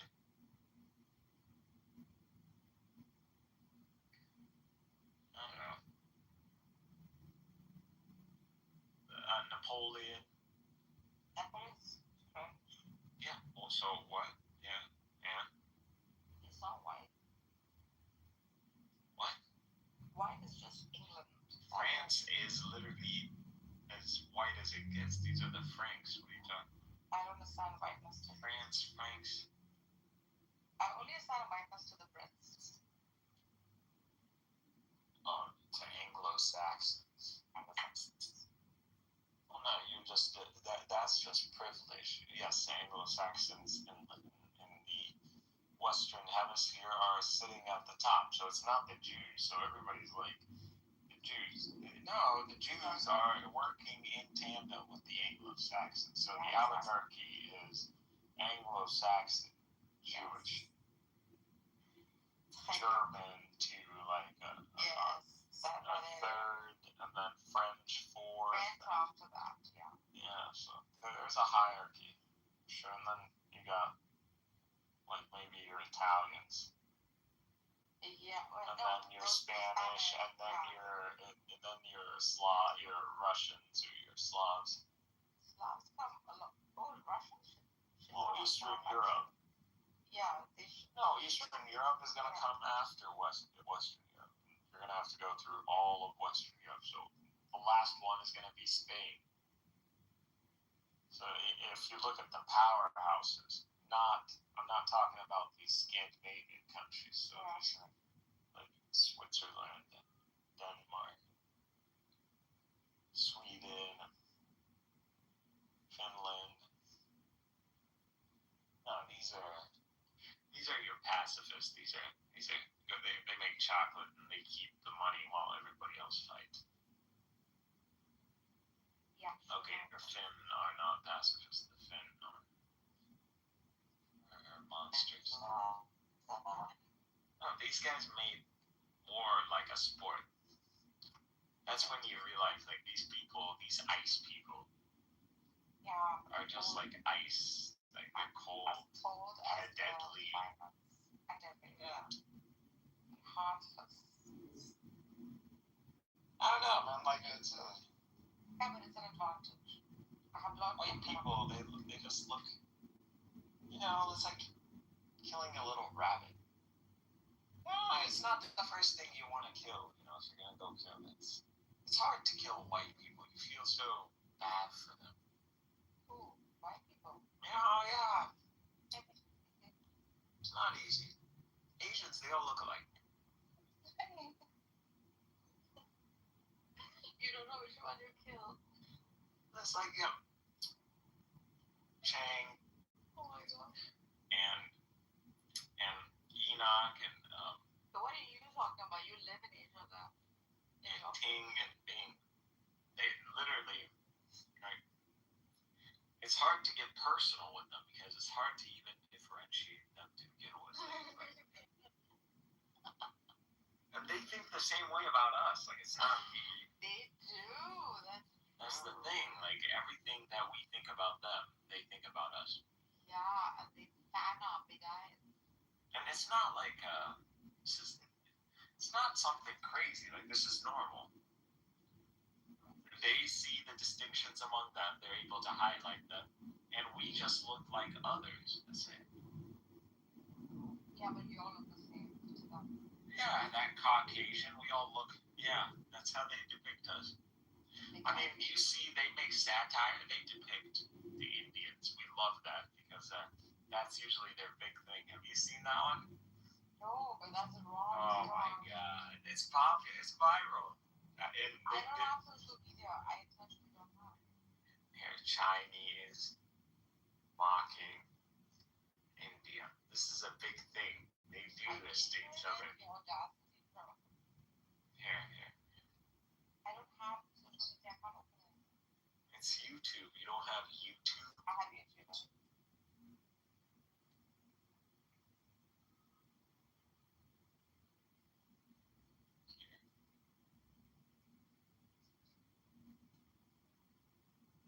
I love this. It's so catchy, dude. They're good. They're very good. And you can see, like, in the depictions, this is how they actually see people.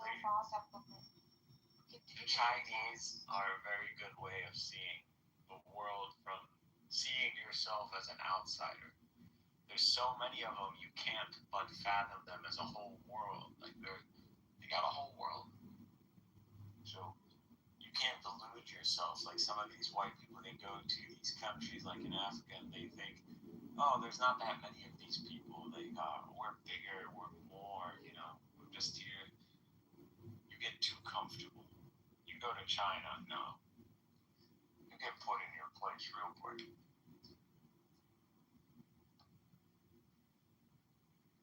It's a nation of 1.5 billion people. You're probably the closest who can understand. People have gone to India. Dude, we may have lived in India, but we never. What's a world of 1 billion, over 1 billion people? What does that look like? Like Africa. I don't know. Well, it looks like India. It looks like China. Never got to truly. Oh. India. What's the Madara shit? Listen, I was in high school district. Obito versus who? I was in high school district in Guangzhou, bro. I was like, wow. The whole time high school district was like 5 million people, bro. Yeah, how did that feel like? Oh man, like city like 5 or something million. Yeah, you feel like you're a nobody. Yeah, you feel like a nobody out there, bro. Yeah. I think the closest thing in America you can get to that is New York. It's exactly like anything. What are you talking about? And you know, like this one, bustling New York. They stare at you. You know, in America, Huh? Yeah, you're foreign. Yeah, you know, in America, you feel like. I love the celebrity status you get as a foreigner. That's very cool. Like, what That was are you very talking annoying. They would touch my skin. No, the Chinese don't touch people's Not skin. Chinese, the Indians touch. The Indians are into that. Not the Chinese. You know when I was in Malaysia, right? Like, Indian mother picked me up. And he asked me, I answered that question. I answered that question on an ethnic basis. I don't say how much family it is. Yeah, of course. Yeah, because, I was trying to wire at a young age, really. Like, if someone asks you, like, where you from, you don't tell your nationality first, right? So I said, I'm Somali. And this Indian guy was like, I tell you this, lah. Somali people come from India. He said it like it's Indian. There are people who believe that, bro. Yeah, I thought the Dravidians come from Africa. Yeah, they come from Africa, the East. But they moved, right? It's a bottleneck. Yeah, they got bottlenecked. No, listen.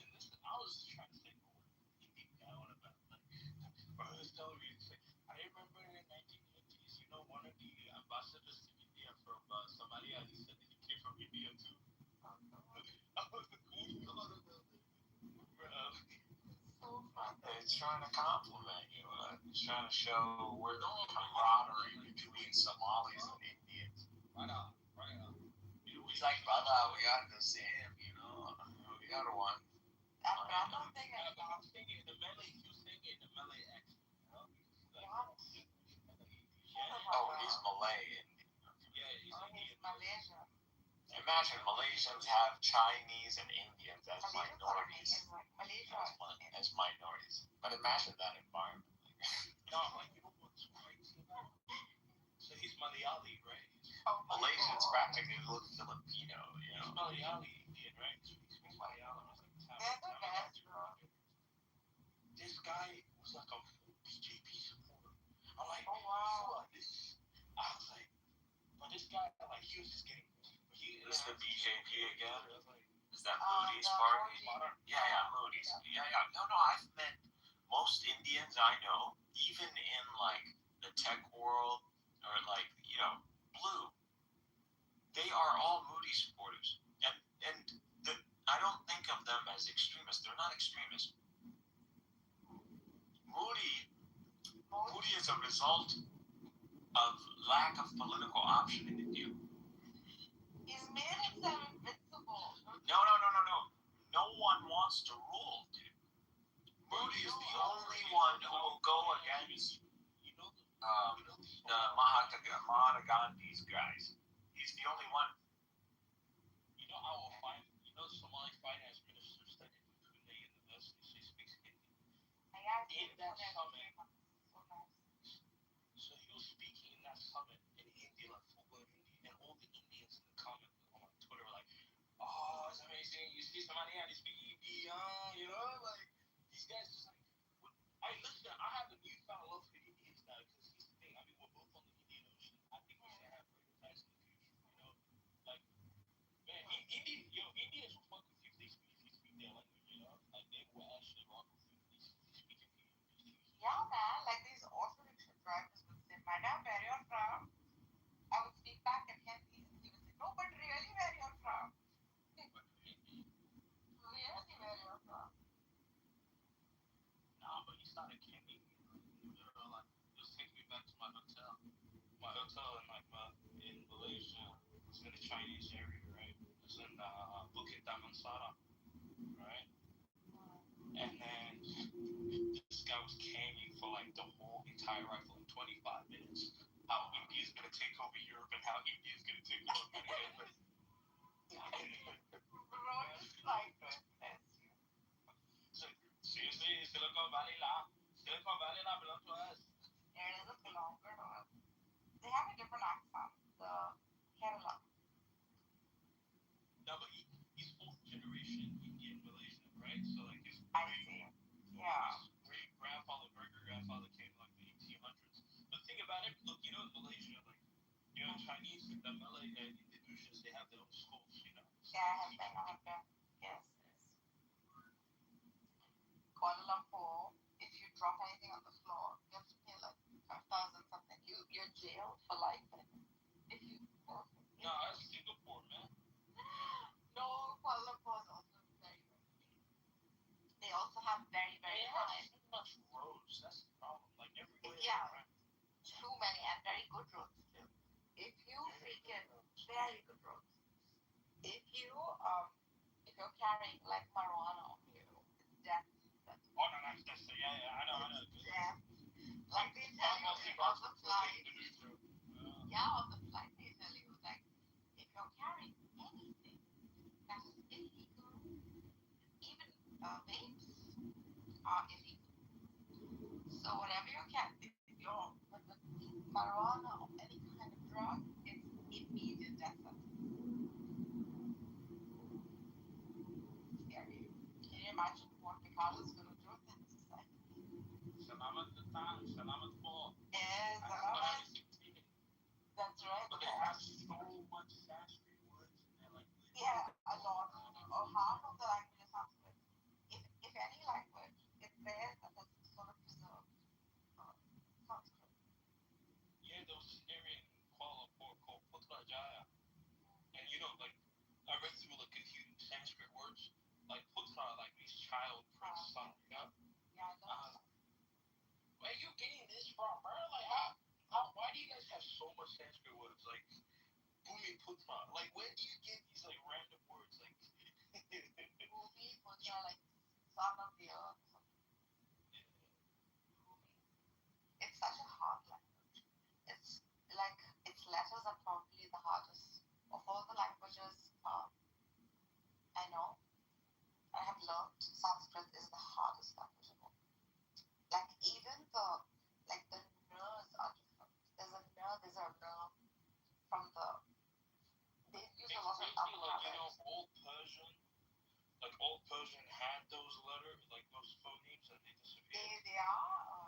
like a heavy man and a heavy man, and even like a Vespa, or even like some of the names of the Russians.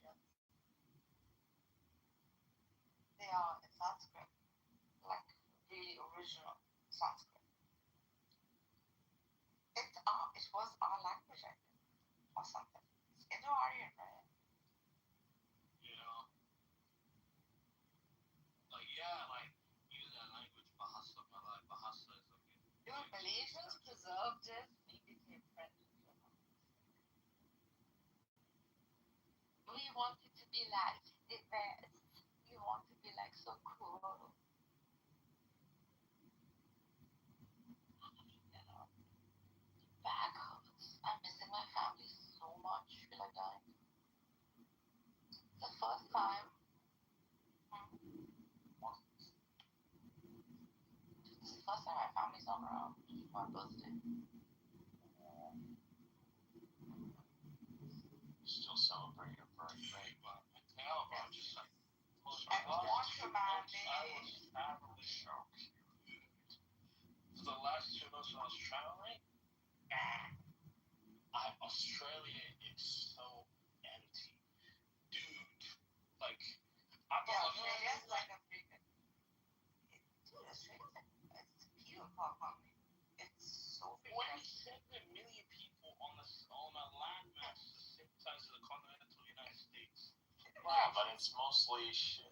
Like, not, you can't live here in Australia. It's fucking dead. Australia is identical to California. Like, Perth is like identical weather-wise to California. Right? Yeah, it's identical. It's both Mediterranean climate. You know? And it's the most isolated like city in the world of like a city more than 1 million people. So it has like 3 million people in Perth, you know? It's so empty. Australia, New Zealand. Little pockets of Mediterranean climate where some white people. This is the best. This is the best kind of colonialism right there. Like this is.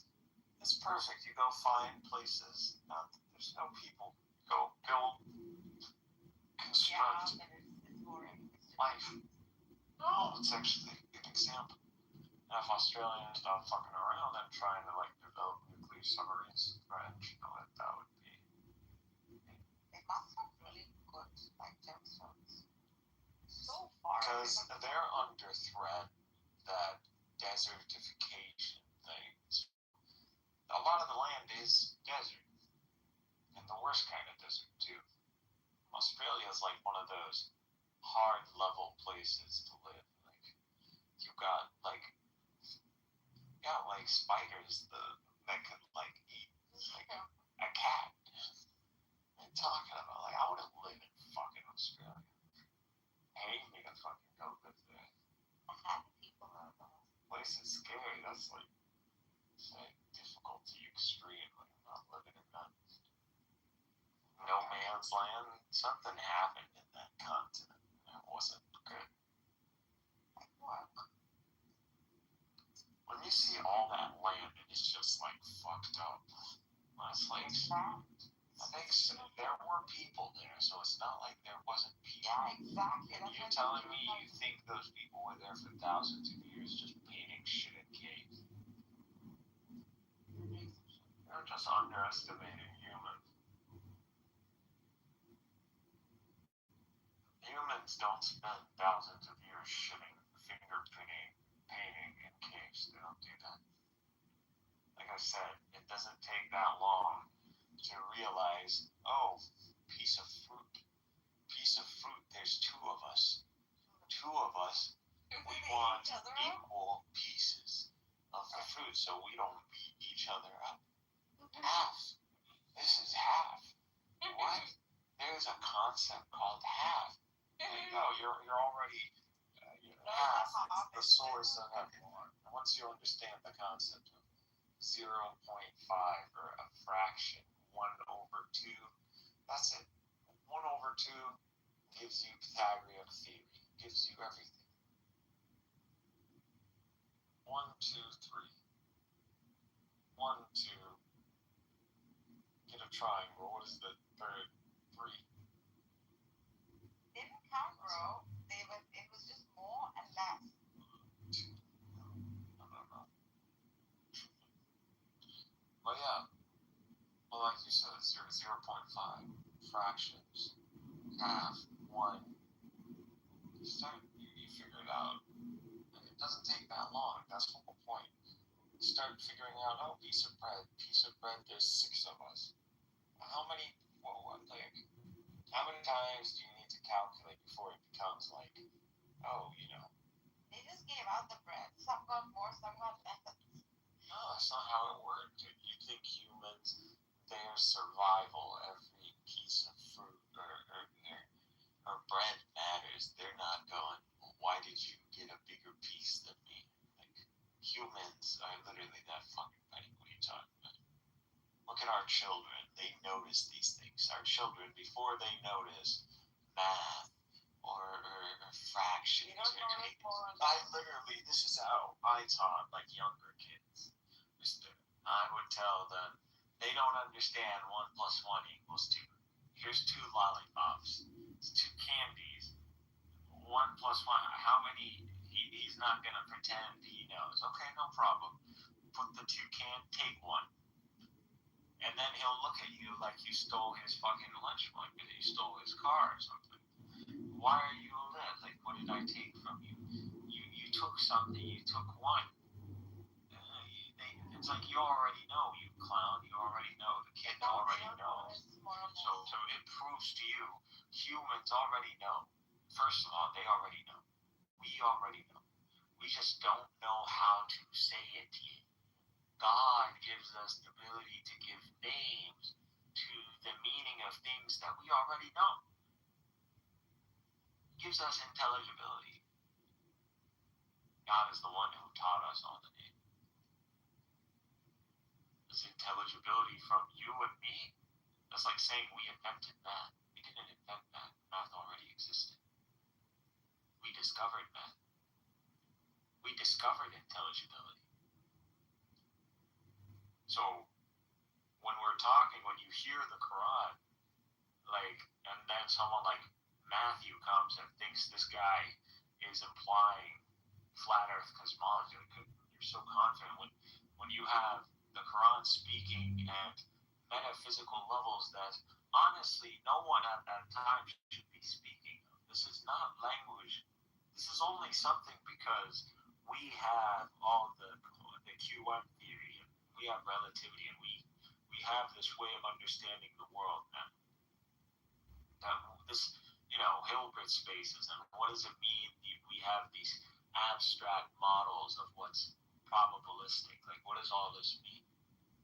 And the only thing that you see that strongly if you translate all this physics to metaphysics, and you line up all the interpretations that people like Einstein or Hawking don't like, you'll see, compare that to what is being said in the Quran. Trips on balls. Like, how does this person about reality? Yeah, it might not be in the physical sense, even though we can argue the physics, because I can read things in the Quran, might not be calling it like the way natural science in the West calls it, but structure-wise aligns with natural science. Like I said, I'm a strong believer that the double slit experiment is in the Quran. Yeah, I'm sorry, I don't believe it. I've already showed this. Like, that was the early ones that, was still begging me to. I don't see it. But I've already showed this, like, Surat al-Mulk, and the verse that talks about, like, the flipping and the 7 heavens, and it literally says, like, God created the 7 heavens. We already know 7. You see, like, the rainbow, the frequencies of light, electromagnetism. So you got all of them. You got your violet, your ultraviolet, your 7. So and it goes. So what is the double slit experiment? It's you get light in the double slit, and then you wave and the collapse. That's what you're getting. You're getting the wave pattern, and then you're doing a measurement, and then you're getting the collapse of the wave pattern into that block pattern. That's what's happening. Now, is description not given in the Quran? It is in literally Surah Al-Mulk. It's given to you in the verse that talks about the seven heavens. This is where, whenever you see seven heavens, insert light. You're just telling you, and step by step, it is telling you you see it. It is, you see the solid pattern, like you see the structure, integrity. But then you take a measurement and you look again. Then you take a double measurement, so it even knows a double measurement. And you will witness that the amount there is a collapse. So you will witness a lesser fidelity environment. And the one who is taking the measurement will be frustrated.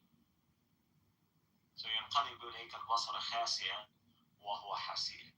So the measurement is going to be less fidelity, and the one taking the measurement is going to be frustrated. That is literally what is happening today. Verbatim, it tells you the double measurement, light, and it talks about obtaining measurement. So, basar, so basira. So this doesn't mean necessarily vision of something. It could mean you've obtained the reason of something. So that's what it could mean. So it doesn't mean like literally verbatim seeing. The Quran is very careful on the words it uses because we can pick on these words. It's not the same like English. These are not synonyms. So you translate it to English, the Quran, you start thinking the verses are being translated to you, and it's almost you see this word in this verse and it's translated. It's not the same word. That's why we tell people you need to be careful. You're reading translations of the Quran. You're not reading the Quran.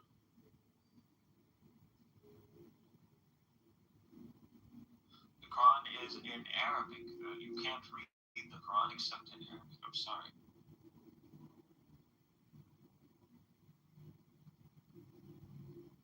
It is what it is. You will get a true meaning. You'll get an understanding, but you're not reading the Quran. You can read the Quran, which is actually pretty good. Yeah, but not anymore. Like I don't care. You don't end up reading the Quran or being able to learn. You give it up. I have. This is a truth. I have. I don't like You want like I give it up, bro. Like there's no. Give it up. Who cares? Yeah. So it doesn't mean anything. It's your pursuit of truth. At the end of the day, whatever you reconcile to be the truth is the truth that you're gonna face.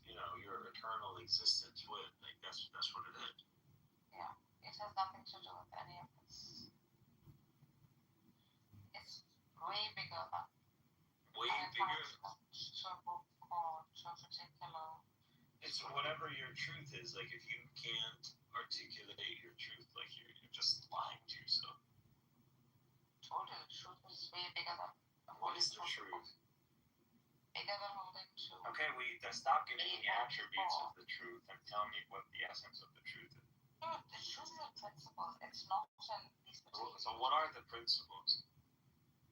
Just be a good human being. That's all. All of this. That's the truth. A moral, subjective statement. Okay. That's it. In the end, that's all.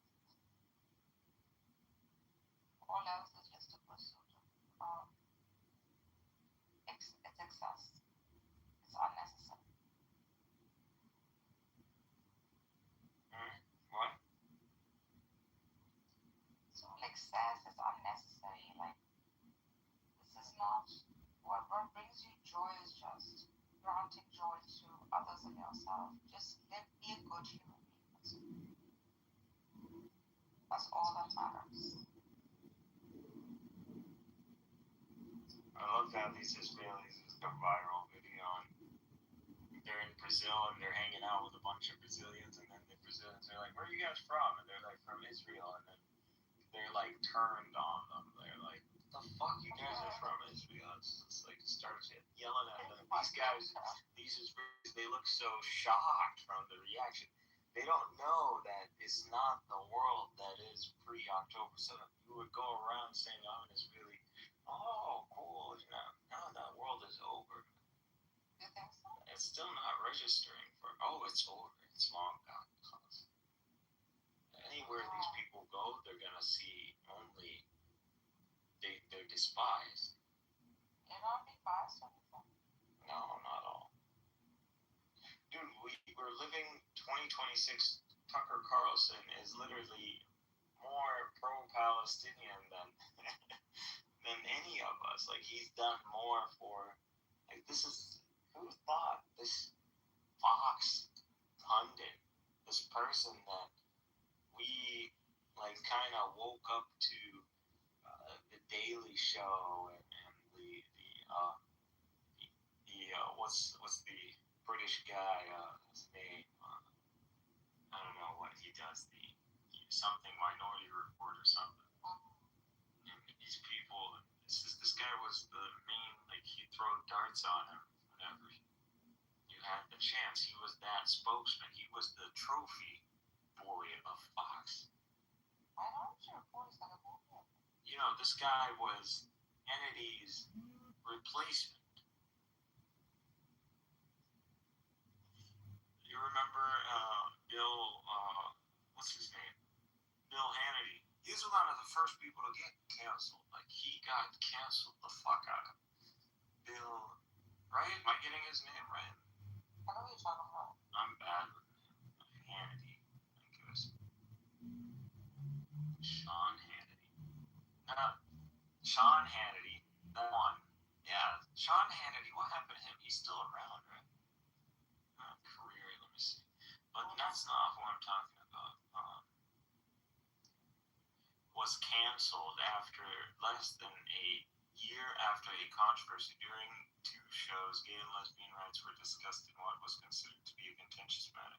The university board that governed the station later reversed this campaign. Santa Barbara shot Jacob.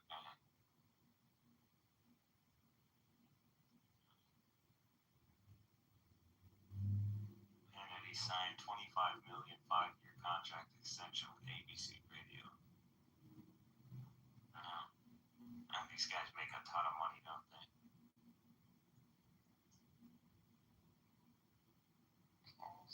Miserable bastards. Yeah, no, Hannity's still around. Who do I mean? What's his name? Bill. Bill Maher. No.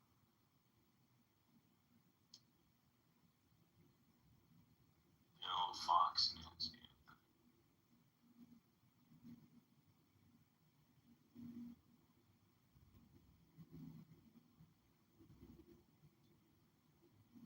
Son.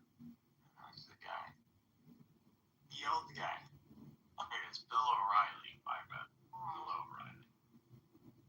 He's supposed to be Bill O'Reilly's replacement.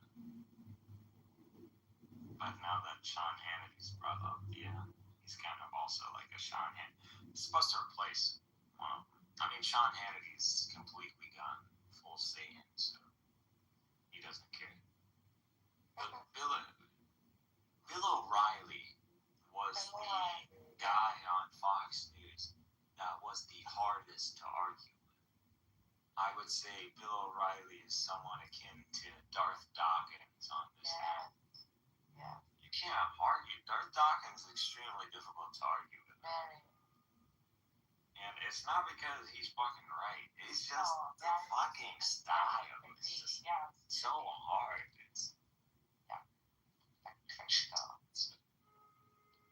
It's like so moody and monotone and easy, and the logic is there. There is some logic. Something, yeah, but it's not.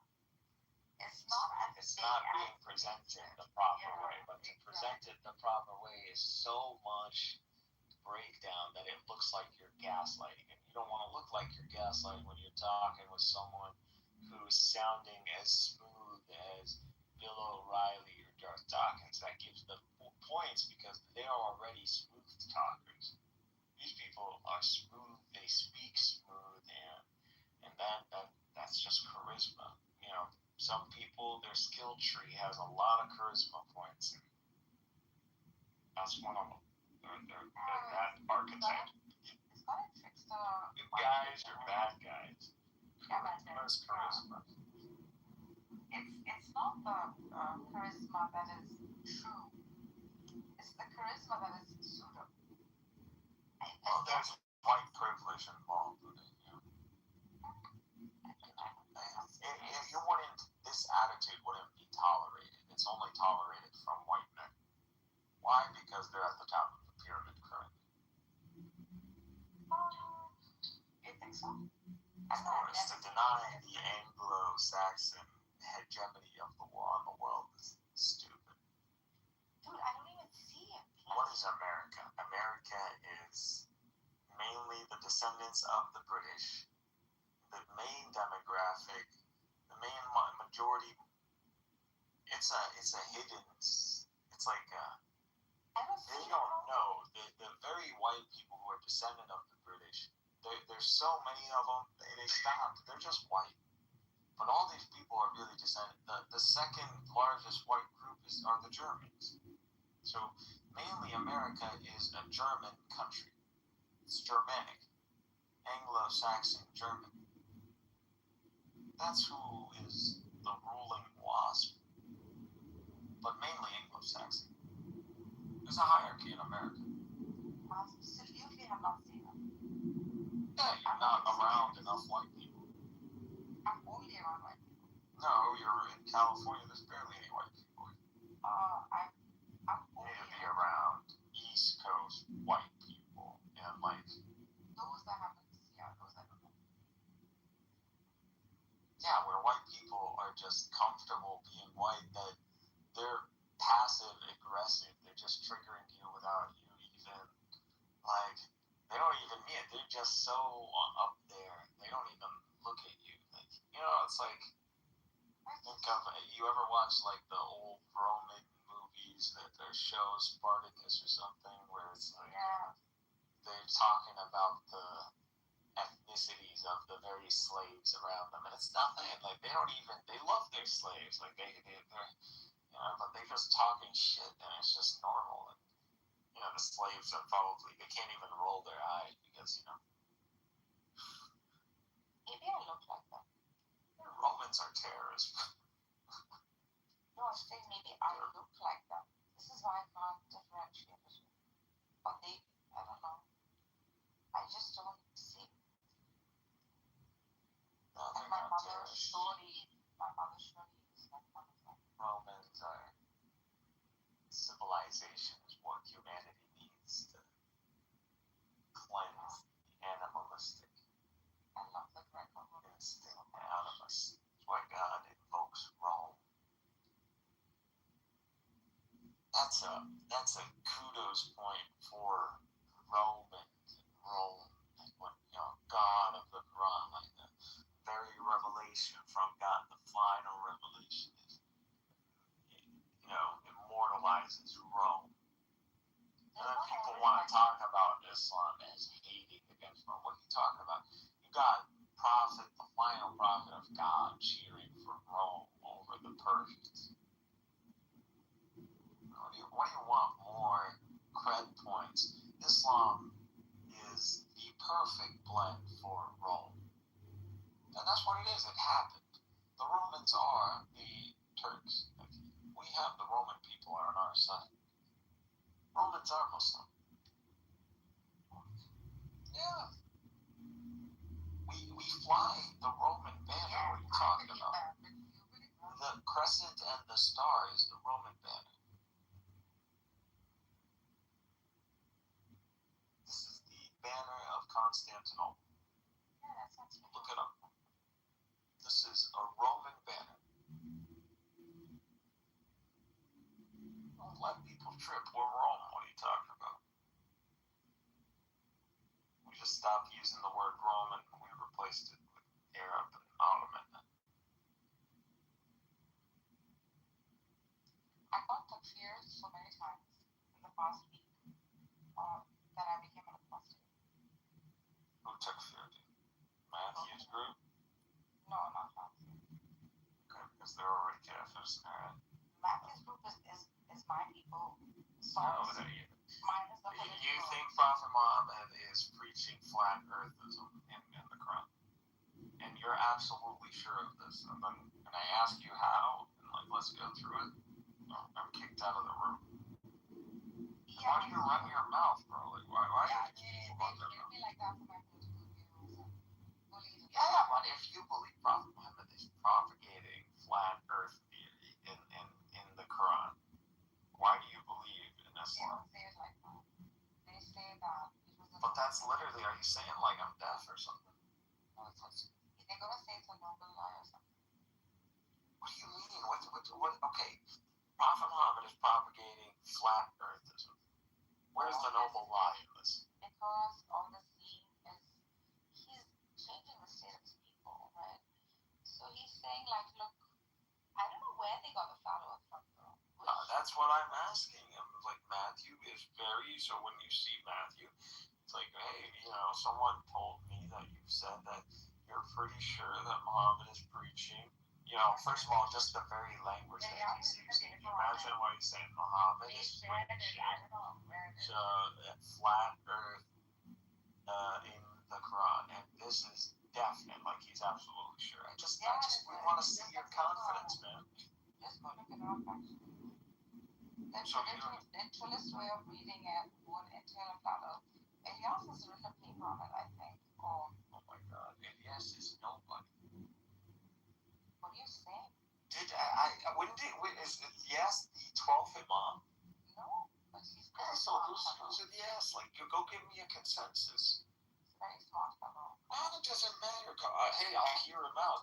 You tell me, hey, if he's so intelligent and you read this paper, then you agree with the statement? Yes or no? Do you agree with the statement? I haven't read half the papers they shared. Okay, so you're just booty clapping. No, but I don't believe I haven't read it. How can I trust it? This is what the typical explanation would be. It's there. That's how you read it. If you read it literally. Booty clapping. All y'all are booty clapping. No, I'm not. I'm right in front of you. If you can grind me, you'll destroy. If you can beat me, you can pretty much take on anyone on this Sunni side. I don't care about your religion. No, but if they care, like, to disprove this, just look here. I'm here, man. And what are y'all afraid of?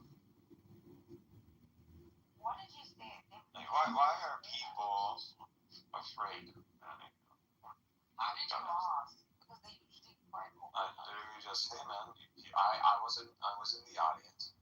This guy is saying that Muhammad is teaching flat earth in the Quran, and it's absurd to deny this. So he described denying this as absurd. So he has conclusive, and this is where I would have to ask if he holds to induction, like being something inclusive to begin with.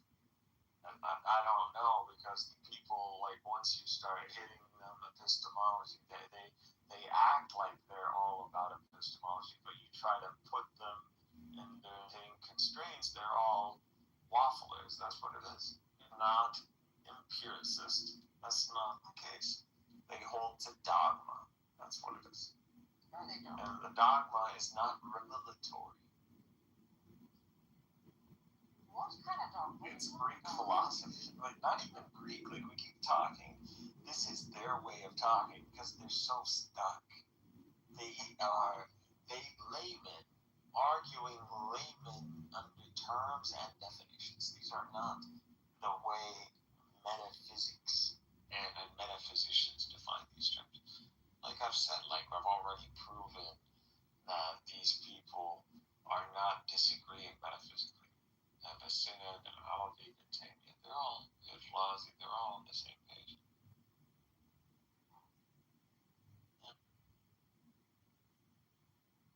And I've open challenged to prove otherwise.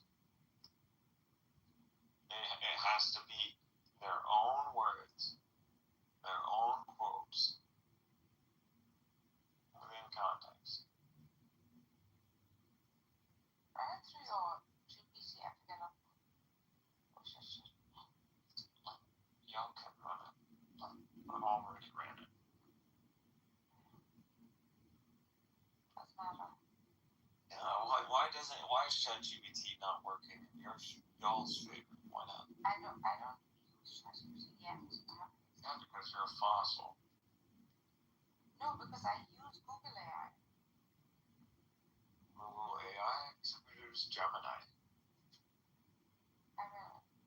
No, Google AI is powered by Gemini. Oh, really? Yeah, you're just getting the very restricted Gemini. It's not very good. Like, maybe. Yeah, because the AI that download Gemini and then download the actual Gemini. I'll download Gemini, Perplexity. I've downloaded ChatGPT. Gemini I'm going to sit down with fucking bots. It's the best. Then I'm going to indulge it. And when I indulge, I really indulge. I should just read it. I'm so tired. I'm going to sound like you then.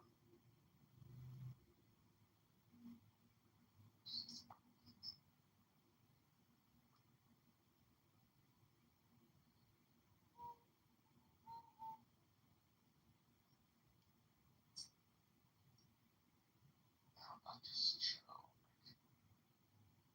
It's not bad. You don't know it's changed.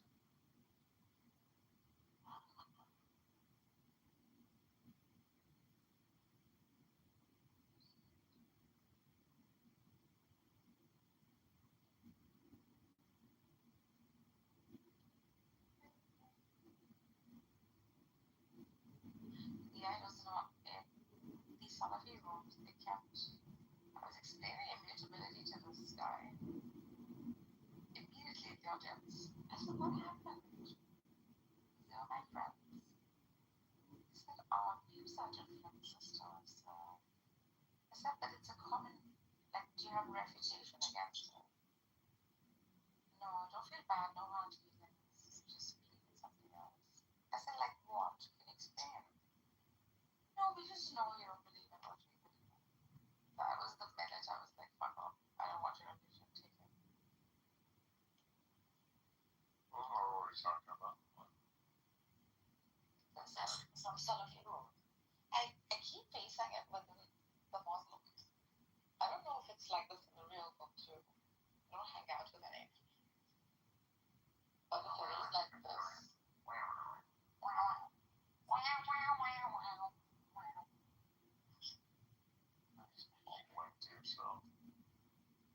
Just can't be honest with yourself, okay?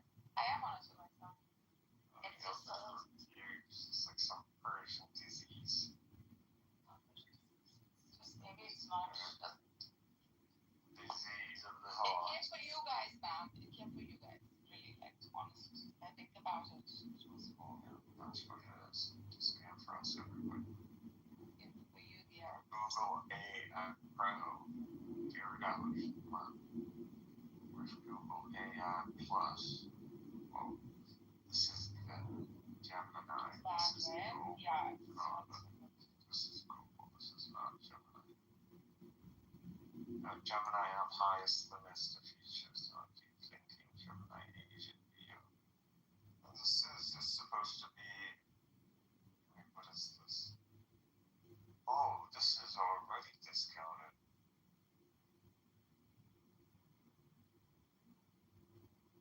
Why? Why is this discounted? Is it because I have YouTube Premium?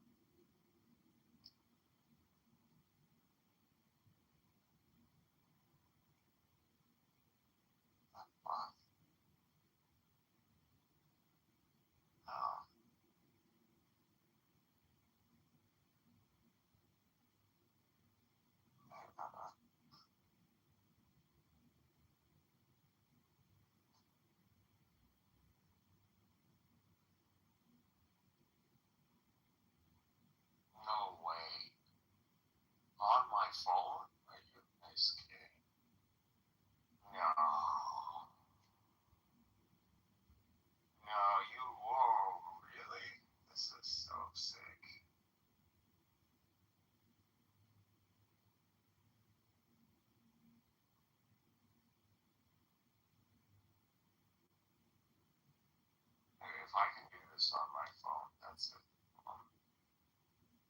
Google is one. Like they want. That's it. No way.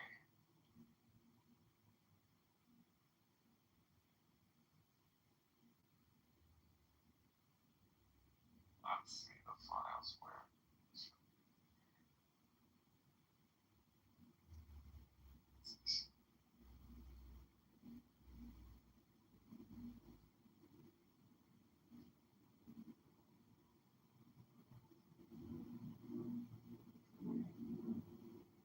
Fuck, I'm not creating one. Drive. Bro. Wait. So I can no, that's not it. Just collab. There we go.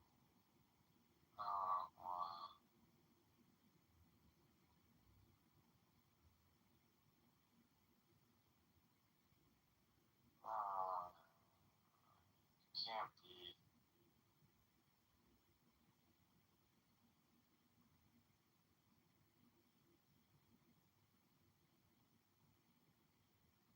Yeah, no, I have to share it. That's all.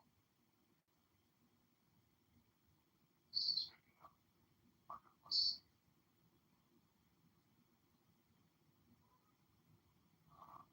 Source.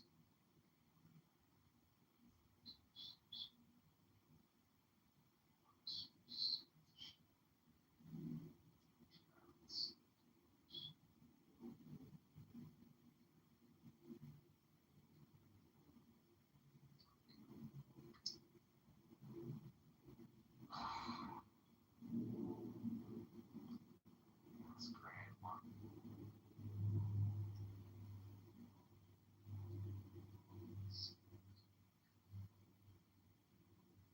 Drive content. Yeah, that's fine.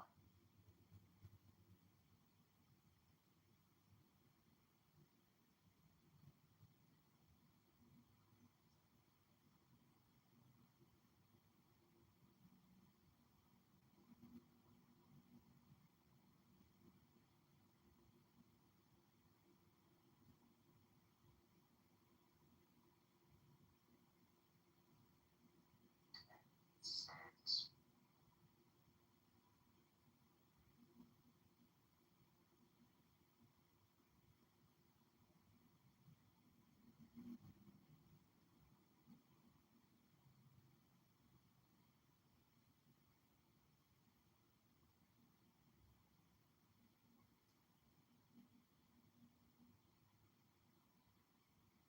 Alright. What happens now?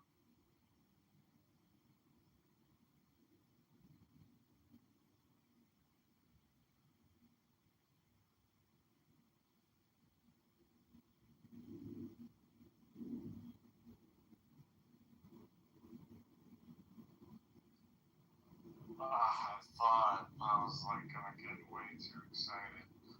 Thought I could run code on. I was like, they didn't do that. The Chinese app is not. Good, perfect. I would have been like, take my money right now. This fucking tease. No fucking reason. Why is there a collab file opener? This fucking lame. They know exactly what we want. It's like, we don't want to get to you for weeks. Then what are they after that? What are they gonna give you? It's only a matter of time before you're gonna give it to us eventually. Give us all the power.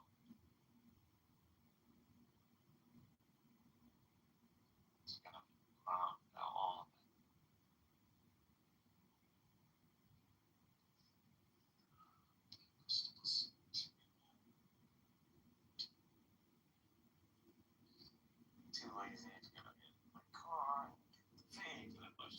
God. Some nicotine.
Still, why do I have a discount?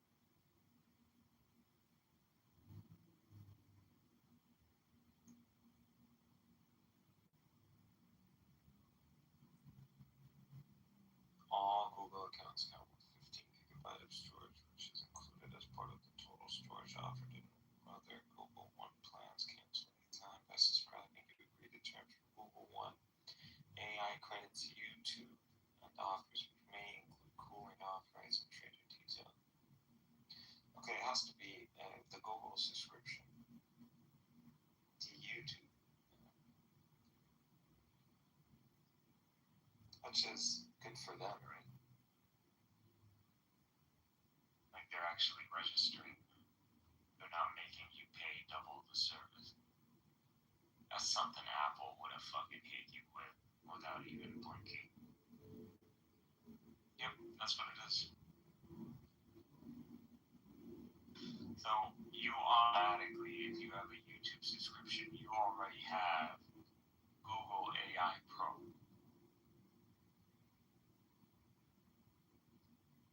That's automatic. It's free. You should go. Just already download Gemini. You're getting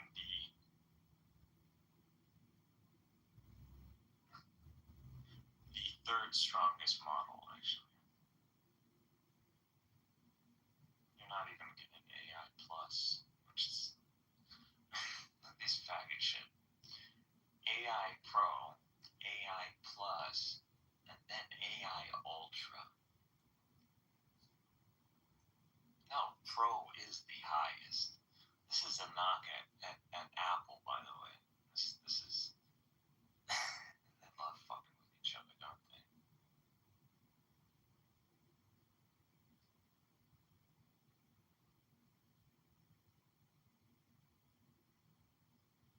Marketing teams. Must be really fun to work in marketing.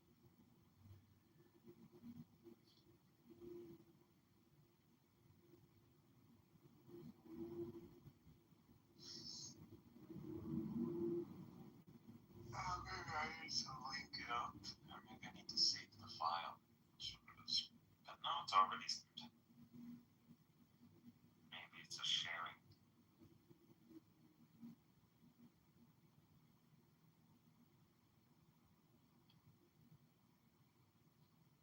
AI comparison.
experience for your actual Colab notebooks, you should open Colab in your mobile browser. Like Chrome and Safari, Google has integrated Gemini directly into Colab interface. Look for the generate button or the Gemini Spark icon inside of your Colab notebook. This allows you, okay, so that's what it is. That's the Ultra model upgrade, the Colab Gemini model.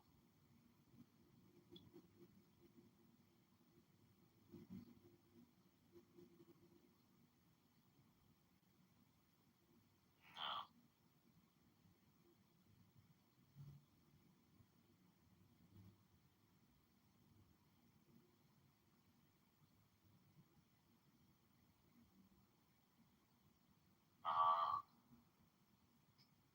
not Google One Ultra are what typically unlock higher tier models like Gemini 3 Pro within the Colab interface.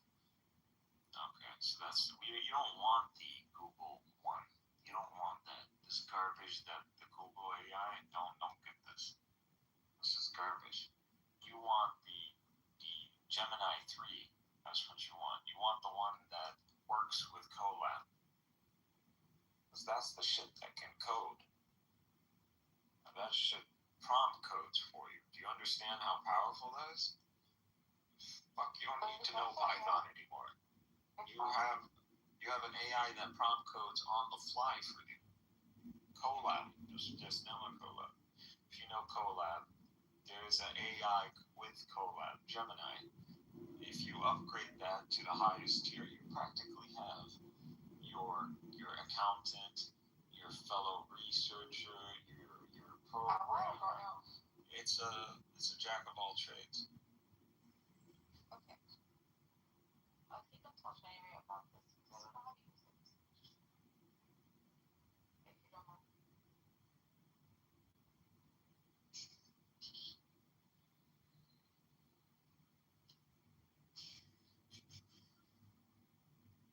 Okay, so they got this feature. They got a bunch of what is the whole point of Google One? I probably use it that much. I'm just using extra things for What's the point to like mix those and done stuff around. of Google One? You're ChatGPT that? No, I'm Gemini. Why? I want to know what's the whole point of Google One. Oh, Google One? I have it. I don't know what it is. Well, that's the shit that you're using and complaining about. That's what I'm looking into. Yeah, If you use Google Photos, Drive, Gmail, you probably hit that 15 gigabyte limit. Google One is the only way to expand. That's true. Yes, The AI premium tiers. This is likely what you're looking at if you're interested in models like Gemini.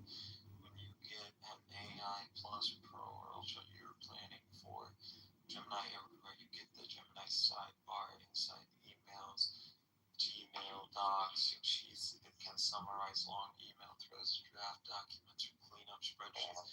So this is your office AI. Yeah, okay.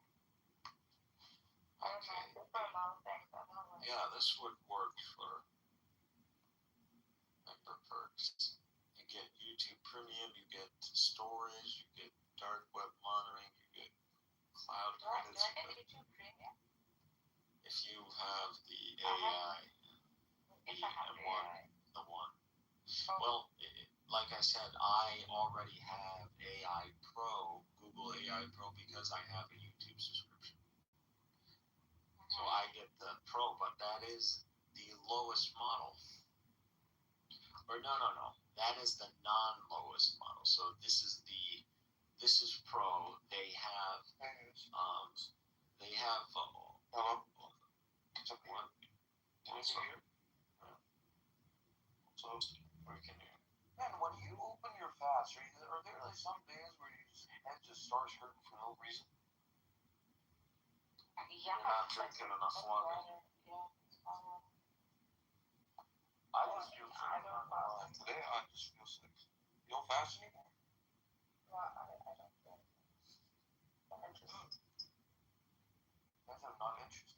Oh, he gave the same reaction that I did. Yeah, I'm just not interested. My reaction here when I was doing that, or did you Because I just keep getting confused. intuitively coincidentally? Oh, just so did you that? got peer pressured into like not caring anymore. That's it. I thought you were a dominant Iranian woman or just what happened? Oh, she's a pussy.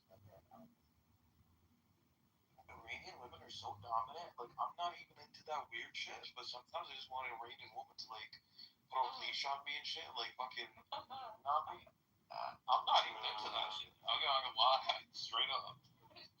You're confusing like Princess Jasmine with like Iranian women. They're not the same. Your women as well, Palestinian, the ones that have been. No, we're not. Persian women are not the same. This is an Aryan people. They might as well be talking about like, you know, Slavs. Yeah. Fucking Arab supremacy is another thing. Oh, bro, Arab supremacy doesn't exist. Have you ever? The thing is, bro, Arabs aren't just like slow in the head. That's like a thing. I've dated with them. Like Iranian women, like I've spoken to Arab women, especially your women, Messiah, Palestinian, and I've spoken to Iranian women. And I'll tell you, bro, like your women are mentally insane, broski. The Iranian women are somewhat better, but your women, bro, they're just fucking crazy. Straight Imagine on this app and in the conversations that you hear with Iranians, you're thinking, yes, the ones that we can have a sensible discussion with are the Iranian women. Bro, Iranian girls are just acting out, but in reality, they are smart. But Arab girls are just like mentally slow. There's a difference between book smart and like street smart. Arab girls are not fucking street smart or book smart. Persians are book smart. They're not street smart.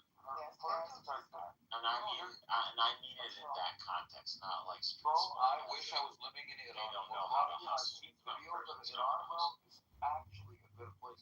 But when I'm saying street shit smart, hole. there's a the way of thinking. Persians just are not the cloud my go to and Iran is looking at abstract. They're not very deterministic. No, like traveling away from Pakistan, is it a problem right now? It's an area issue. They say like Iran is so strict, this, that, then I see videos of Wait, what are we talking about? Iran? Like, what are you talking about? Iran is not a Persian nation. It's a multi-ethnic nation. No, it's mostly Persian though. No, I mean, Yes, Even among the Persians, among them, there's different groups. Okay, but differentiate. I don't differentiate. but not just majority of the people over there Indo-Aryan. Tell that to the I don't know why this nigga likes to argue that. Tell that to the Afghans. Well, if you're not They're not Afghans. I know the Afghan. I know the Afghan first. Oh, yeah, you know, Messiah, Kush Cancer. They don't. I've been in the beef around Persian identity, and I You live see in America, these. nigga, relax yourself. Dude, you just want to talk shit. You're the fucking nigger, bro. Like, look at you. You're a fucking beaner. What are you talking about, bro? I'm a Semite. Get the fuck out of here. Racism, casual racism. It's not racism. It's just like, bro, like your accomplishments against mine. What are you talking about? You're You like can call me whatever. I might be ugly. Dude, you're not even. This guy is not even Punjabi. It's like, what are you again? He's Kashmiri. Like, get the fuck out of here. Get the fuck out of here. What is that? I'm more closer than Persian. Like we're not even. This is not even in that. No, you're not. Yes, What is Kashmiri's? What is their paternal heritage? We did this before, bro. I hate doing this again and again. Some people say they're originally Jewish. You know, with me, it's just immediately go to your apple.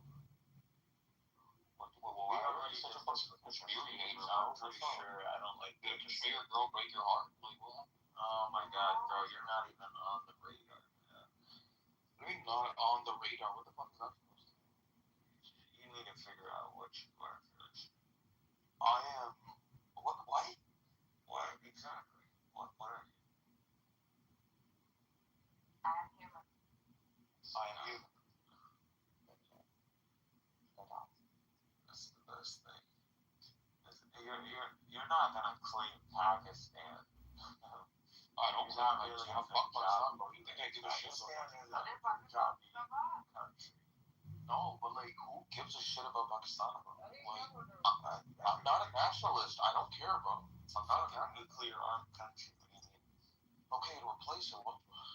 Take it. Replace it. Why You think would I'm we want to well, Pakistan is just a bunch of fucking retards. Islamic country on the face of this planet? Why would we? Who cares, bro? Who cares?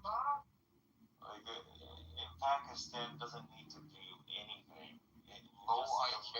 I'm surrounded by low IQ people in this country. I'm trapped in the Muslim world. I'm trapped in this country. Technology. I'm trapped in this Because there's all the Pakistanis can fluctuate. I'm trapped in this country and I can do nothing about it. Nobody's here to save me. I'm here on my One own. man vindicated a whole nation. That Khan guy. Who? Rafa? No, the Khan, the one who brought nuclear technologies. Oh, Abdul Qadir Khan. That guy. He was a good uncle. He died though. After him, Pakistanis don't really need to do anything. He was a good guy, but he didn't like Pakistan either. He's a Muslim. That's what it is. He's a Muslim, but he didn't like Pakistan. He was like, I don't like the establishment. No, he gave the Muslim world the nuclear technology. That's what he did. Okay, now he's just Solo. Okay, you don't know what I could do in the future. Not So, even this guy. Listen, look how powerful Islam is. This is a man wasn't recruited by some state, wasn't trained, wasn't embedded. This is literally a Muslim who, on his own, calculated the need of the Muslim world for nuclear tech, and on his own started taking pictures, memorizing, writing down, translating, sending it to Pakistan, coordinating with them, getting them on board to help him develop this for the sake of all of them. And literally, this is a one-man project. You understand? This guy's a superhero. This guy is only what any Muslim could dream of becoming. This guy did it. What are we talking about? We're living, all the legends already showed up. And we're just fucking, where the credits already rolled, and then we're the teasers that shows up. That's what we are.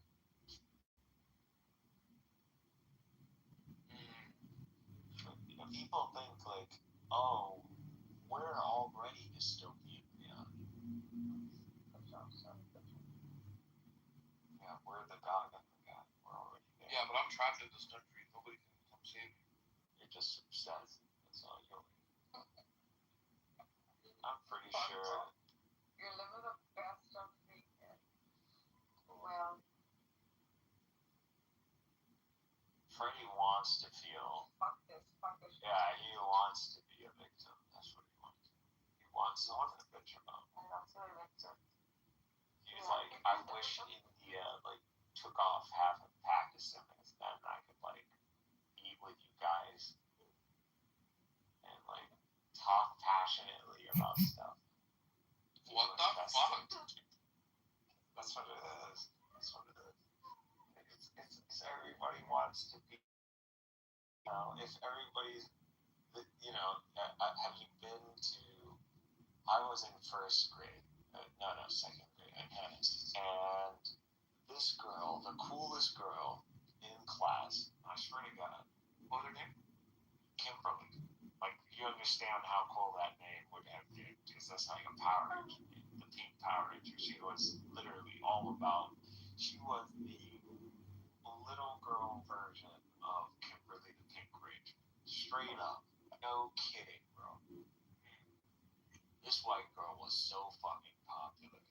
She broke her hand one day, and I swear by Almighty God, the next day, her two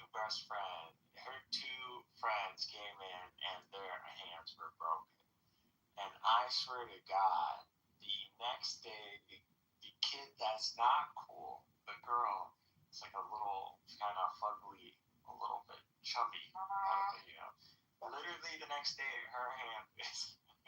Well, her hand isn't really broken. She just got it around in a sling, and so she is so embarrassing trying to get her not to wear that, to shake and Liz, her hand is not. Can we get an idea? She just wants to be part of the club, and that's when you realize that women in America are just insane. That's what they're already insane since they're kids.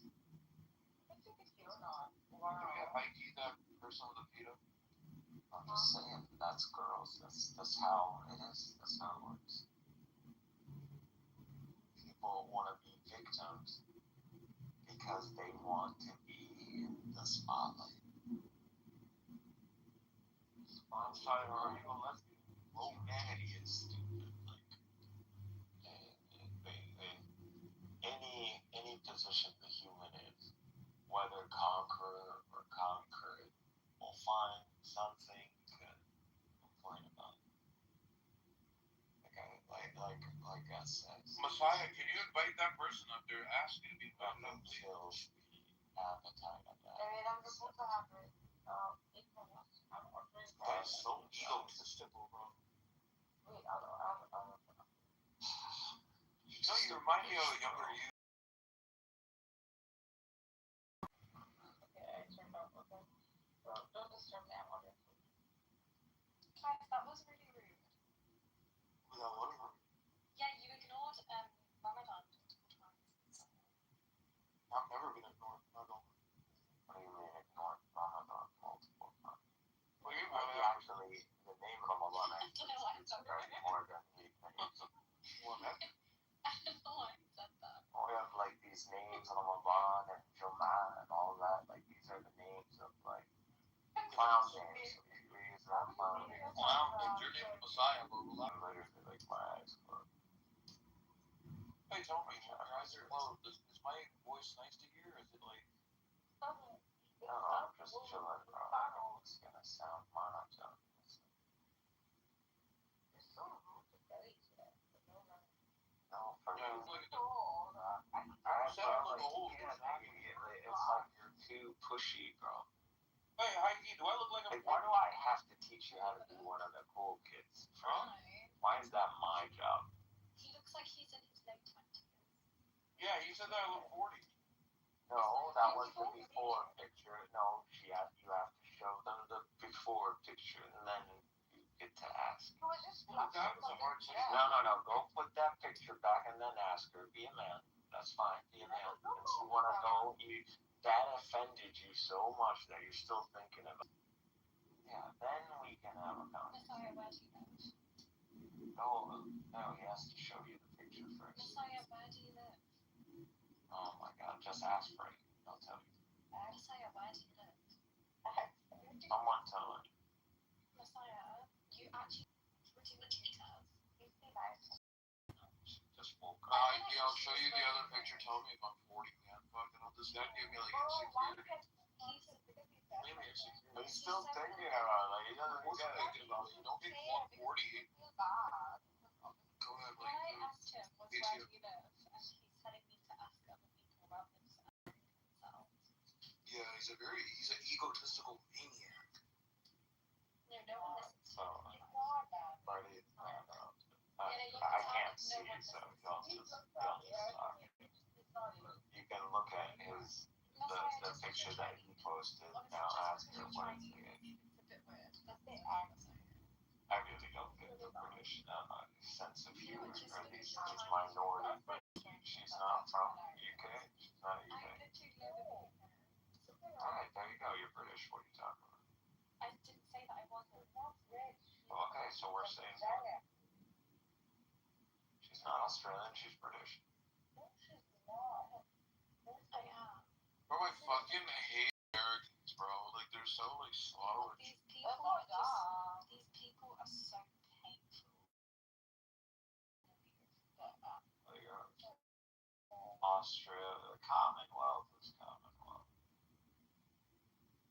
The Commonwealth is Commonwealth.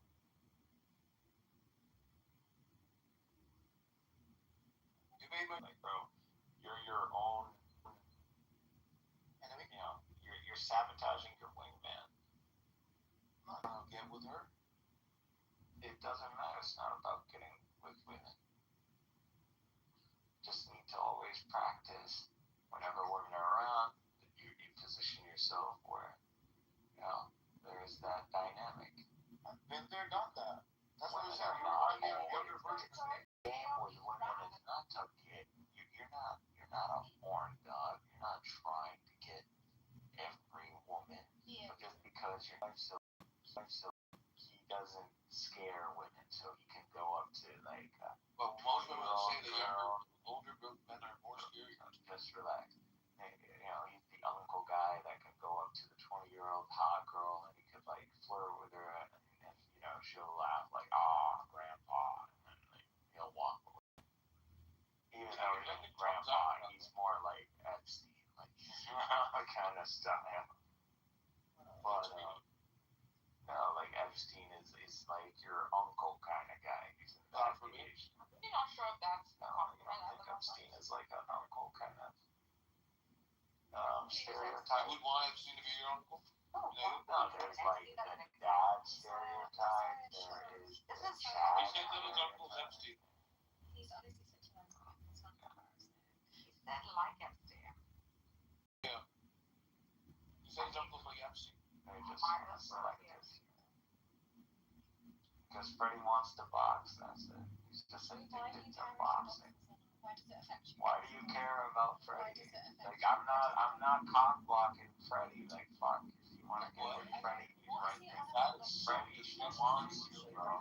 She wants you. Go for it, Freddie. I'm not cock blocking. That is so disrespectful. She's like a cousin to me. So what?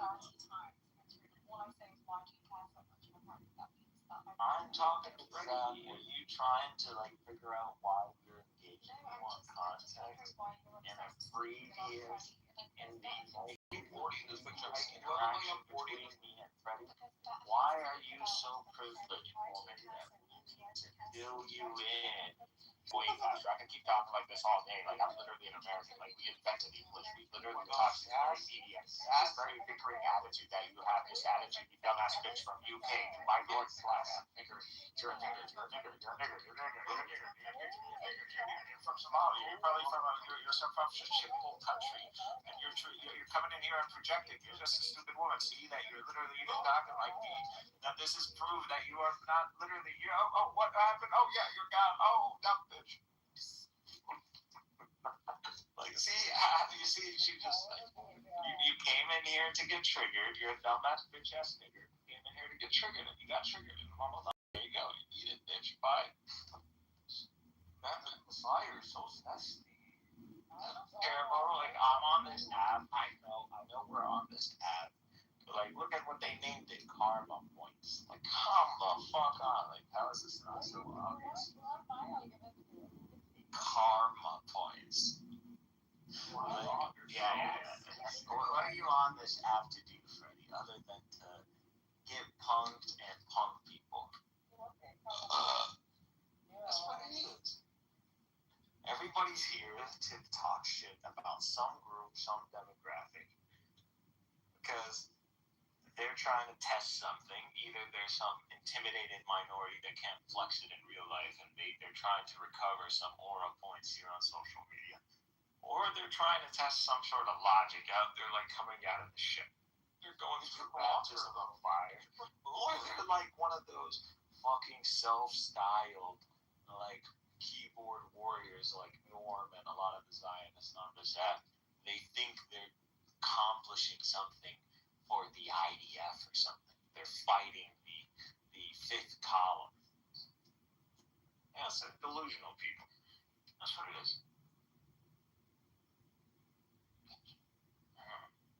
Yeah, that's the best way. Just tuck your tail between your legs. Yeah, don't argue with. These like people like from fucking goddamn Africa. They speak UK accents like I can't tell. Shut the fuck up, you freaking. Go back to Negro stand.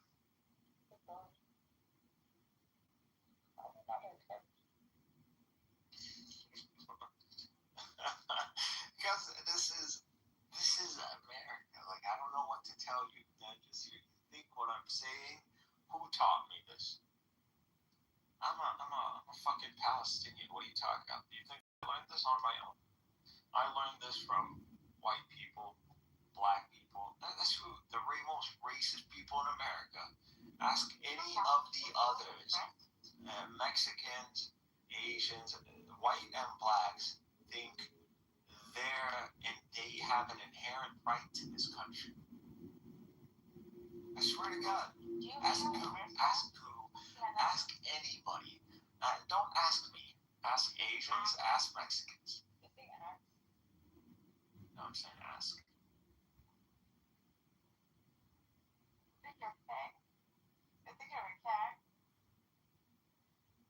I think I'm shit high. No, I don't. I think I have a Semitic mind, and I have the mind of Christ, and that's just a value. It's like I'm just. When Paul said, "I'm the mind of Christ," I like Paul. I don't know what the Muslims are tripping over. Paul is our friend. Again, like even among the Arabs, the living teens are the highest. Like this is just the facts. Like, but I don't need to hide. I don't need to humble myself because we're just in first place.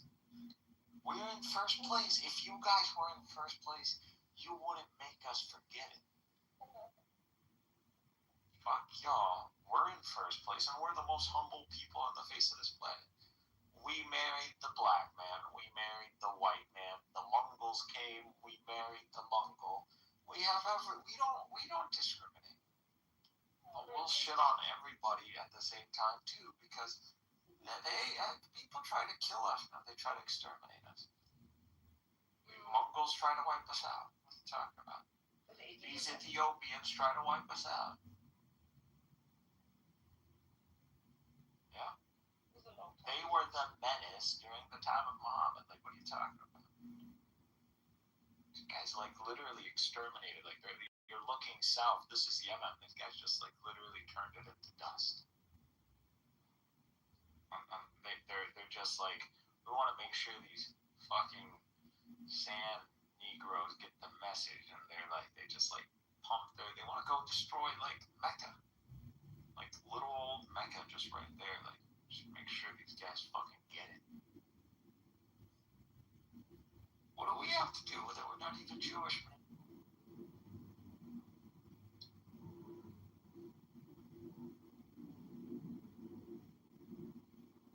We don't discriminate because we face the tyranny of both.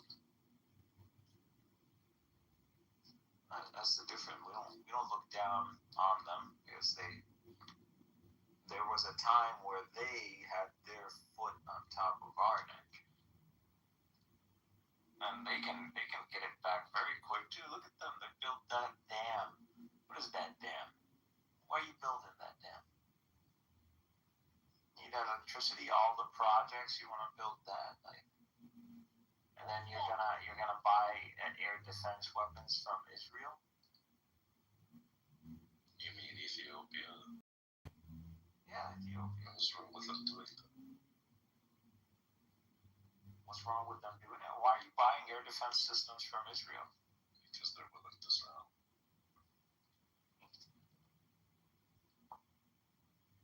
Nah, bro, you don't buy them. We're brothers, right? Like, Ethiopia, what is the issue? Like, you're saying there's no beef. There's no beef. Why do you need air defense weapons? Like, I want Ethiopia to go to war, Eritrea. I want to see so many Ethiopians in Eritrea instead. It's going to be that would be your fantasy. You're fucking Somali. No,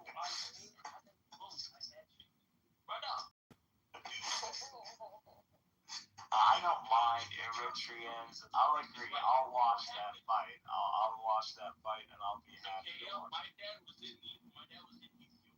I don't have no love lost. He was literally there. He said, "Yeah, man, like these, yeah, man, it's fine." Eritreans like even half Christian, anyways. Like, yeah, it's their culture. You gotta remember. Eritreans are weird ass motherfuckers. Like, you go to Africa, right? Christianity, Judaism, a little bit paganism, you see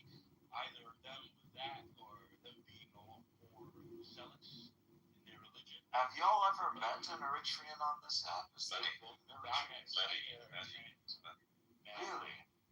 Yeah, many. Like actually from Eritrea or something? No, They're probably more hated than anybody else, huh? I would say. Do they get a lot of? They probably get a lot of beef, huh? No. They're called the North Korea, the Horn. I was gonna bring that up. No one touches them. They touch other people. The Ethiopians probably hate them the most because of the coastline. But beyond that, the 93 woman, that took the lives of 500,000 people. I'm telling you, Ethiopians have wars, bro. No, bro, that they took the coast of Ethiopia. They turned Ethiopia into landlocked country. You understand how big of a big slap that is? Like that's really bad, man. So it was an Italian colony. Back then, it was an Italian colony. After World War II, the Italian positions were forced to be given to Britain. The British carved out the borders, So, they just fused. Yeah, there were no borders to begin with. Like, let's not lie. That territory is Ethiopian Axiomite territory. That shit is Axiomite, and we all know that. Okay. Menelik II didn't even know how to read or write. It doesn't matter if they didn't know how to shit. I'm gonna tell you what happened. This guy literally sold, he said, I have claims over Eritrea, and he sold it to the Italians for 200,000 liras. He sold it for bro, you think this guy had any choices against the Italians? Oh, he definitely had a lot of choices. They killed this guy and buried him under a toilet, bro. Oh no, that was the dead. Who? Not the Italians, the dead, the communist government. Yeah. That was insane, bro. My dad told me. Was it? That was the Italians. Bro, my dad was in Ethiopia back then. That's the communists that did that, really? Yeah, the communists. Fuck. That's great. Those guys are fucking hard, man. Yeah, that's very communist. That is very communist. Now that you say that, I thought it was the Italians. I was like, that's fucking hard for the Italians to do.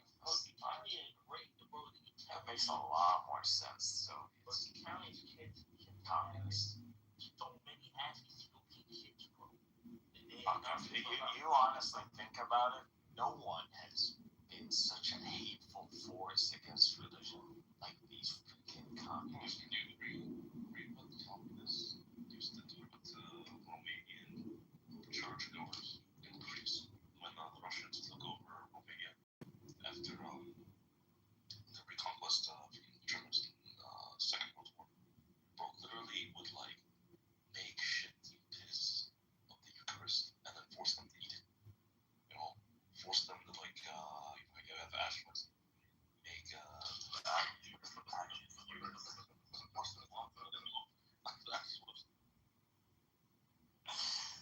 It actually makes a lot of sense. Shock factor. They believe religion is like opium of the masses.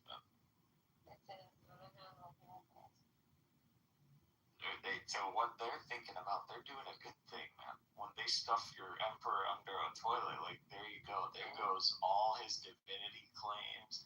There goes all of that. No one looks at that motherfucker and goes, yeah, this was the line of fucking Solomon. I think that guy got snuffed out hard, bro. I always wonder what's up with Nazir. Have you ever met? You know Nazir. What is the fucking Rastafarian whole beef, bro? That's it. That's all about that. There's no force on this planet I hate more than communists. Because these guys, when you understand their ideology, it's actually just the bottom chasm of where humanity can go to.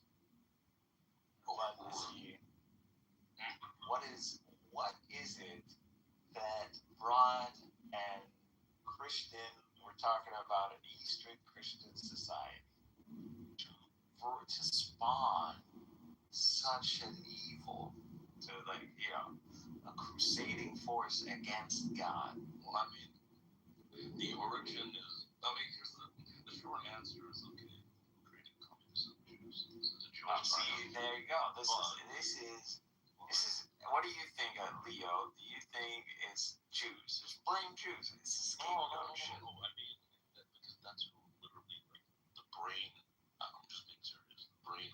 So what if I said it's the SARS and their constant warfare against the Ottomans and the Safavids and starving their people and all that? Because in the name of bringing about the Christian kingdom or the Messianic kingdom or something. Because those areas, right, were not bastions of big support of communism. Those areas were very, if we become communists, if we don't become communists now. The bastion of support of communism came from other peoples. So the more interesting thing, okay, why were a group like the Latvians, why were they so pro-communist, right? The main hard, the military force of the KGB and Czechia for years came from Latvians. So why were these guys so pro it? When you look at it, there's a combination of many things. One, they're not Slavs. They don't care about Russia. They don't care about Russia. But that's important for them. So it's this big industrial hub, right? So you have a huge industrial hub. People who basically define their identity in vacation because their land basically was fully under the control. The people who ruled it were Baltic German nobles. So the average Latvian was literally they were manga. They had no power. You'll remember that day when we got into that fight with that one Latvian Jew. I started telling people, I'm like, God, this is why I said it. These people had no identity, no history, no prince. No lineage, Yeah, no prince, no lineage, no identity, no civilization, no anything, right?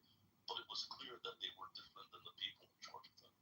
So for these guys, right, and this thing, warrior military culture, because every war between Russia and Germany, right, has been fought in their area because it's the fastest corridor between the main German cities of Berlin and then the northern cities of Russia, St. Petersburg, blah, blah, blah, blah. So these guys, they're always in between fights of Russia, Germany, whatever, right? In World War I, World War II, the rest.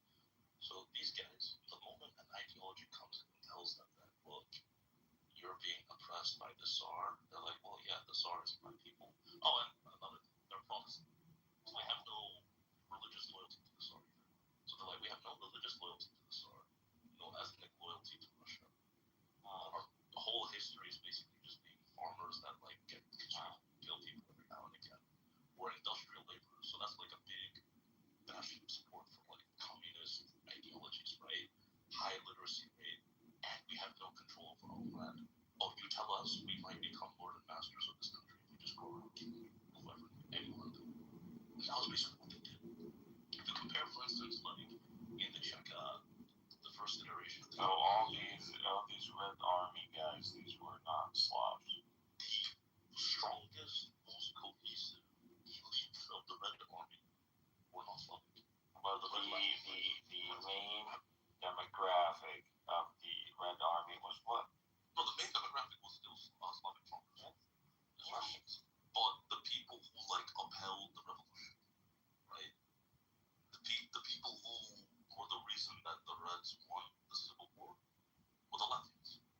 So when we come to write history in 100 years or 200 years, we talk about this Russian-Ukrainian conflict, you're going to be one of those who go, Zelensky was a Jew. He's the one who organized all this. All these Ukrainians, let's ignore them. It was Zelensky. No, I mean, I acknowledge other people have reasons, right? But if I'm being honest, the brain. Okay, forget it. Who do we blame after the Jew? In Ukraine. No, just in what happened, how the Russian Empire ended up becoming like communist Soviet Russia. Okay, so you also have to talk about the Slavic farmers, right? Those guys, as always, very quick. The peasants. Yeah, the peasants, right? Working class, industrial laborers, always victims through any government. Who else? Actually, another group, Armenians, and they were kind of pro-communistic. Georgians, the Stan countries, they basically were able to be neutralized as they just didn't care who wins, until they started caring when they were getting starved to death. What the Stan country? Yeah. So the communists made an early appeal to every Muslim group except the Tatars, because the Tatars are so integrated into Russian society. They were like, you actually no use value points. So they basically told the Stans, like, oh, we're gonna bring you liberation, freedom. Now they didn't trust the Bolsheviks, but they were also like, okay, we don't care about dying for Tsar. So they basically just were like, Yeah, the Tsar has been fighting Muslims for like what now? Since the fall of Constantinople. So they stayed neutral until they got stormed. And they were like, all right, time to time to change gears. The thing is, communists, they're sloganing, right? Like all leftist coalitions, they're very good at getting broad bases of support for individual, minuscule, short-term victories. When you consider the ideology long-term, you realize how like cancerous, dangerous, and retarded that it is. But most people don't consider such things long-term, so they end up getting duped. Yeah, this whole ideology of, let me a devil I don't know, and go and try to, work with him against the devil I know. No, we don't know who the fuck this guy is, and it's true. These guys ended up worse. Yeah. This also means, again, these people who are mainly a Christian people end up becoming a majority demographic against the very tradition that made them a nation. Well, that's the thing. It's crazy. They weren't a majority demographic. A big part of the victory of the communists was because Russia was also fighting simultaneously wars of independence against different territories. So at the same time, you have the whites fighting the communists, right? You also have the Russians dealing with revolutions in the Baltic, revolutions in the Caucasus, revolutions in Central Asia, revolutions in where is this other place? Ukraine, Tarada. So there was no, that helped take a lot of pressure off the communists. Also Who are Christians to blame in what sense? Orthodox Christian institution. I wouldn't really say so, right? Because when you look at the criticisms, so how do you go from guiding Russian society to being the victim of this your own flaw? They opened the door. They fought a destructive war, and there were many issues that bogged down the White Army. The thing is, like communists, like the thing with communists, like I said, right? I have to go downstairs very soon. I'll say this quickly. I'll be back in 2 minutes. But the thing is, communists, they're very good at finding one individual reason that each group has to revolt. So the Armenian and the Georgian, okay, they don't have a church, but they have an issue with, we are a proud people and the Russian is on top. Do you want to be on top? Communism gives you that. The Armenian and the Georgian joins you. Stan country. You don't have a Russian honey mother or something. What is that? You don't have any Russian. No, Russian family, no. Just very familiar with the history of Russia. The Latvians I already explained. Okay, from an ending civilizational hierarchy, where do the Russians go? Yeah, no, I don't care about the Russians or the. I'm just being factually honest. Now, there are actually, if you wanted people who actually have. Like, why are you investing? Oh, so it's just about like facts. What is that? Like, what is your angle into like gaining knowledge about the whole? Like, No, I just read. Guys. I just read. Well, So you're human.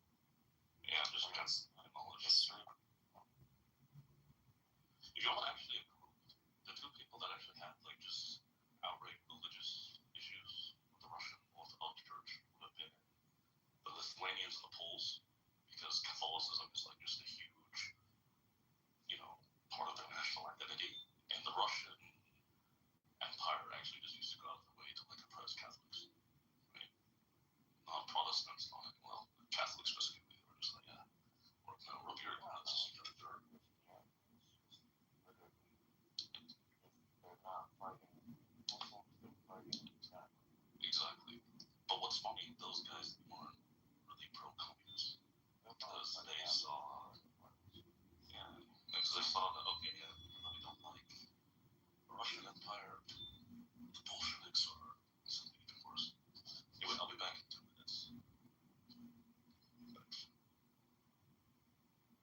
No way. Does it, bro? No way. Ain't no way, bro.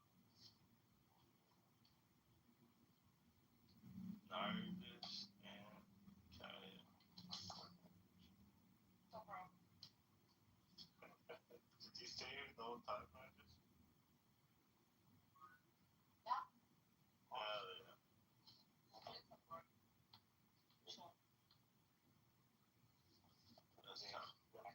Jack is in his redneck accent. Like, that's a good woman you got there. That's a solid ass woman. That's a ride or die.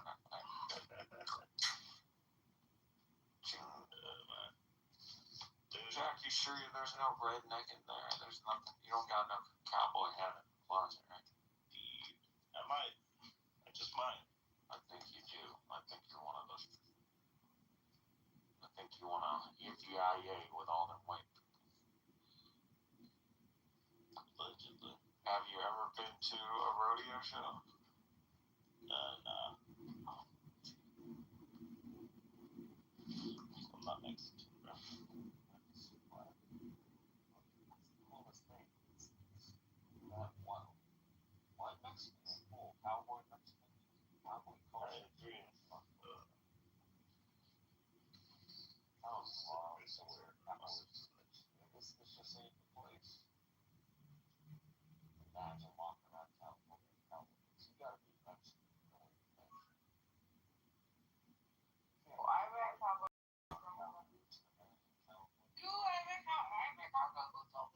Women can wear cowboy Bro, come on, introduce you to my friends. But they're gay, so maybe that's different. Who are you gay? Why are you gay? Yeah. We're a Chinese guy, but all the other women, all of them, man dresses up like a Chinese guy. What the fuck? Bro, you can wear Chinese clothes. You can wear too. You can meet anyone you want.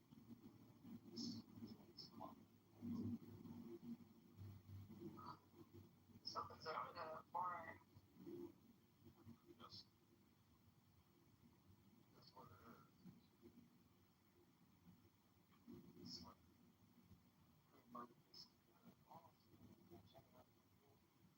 and you go into the Amazonian tribes, non-contact tribes. So,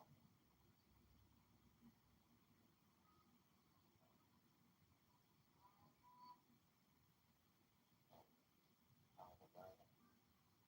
Actually, it looks like it's not. They want to reach the kind of thing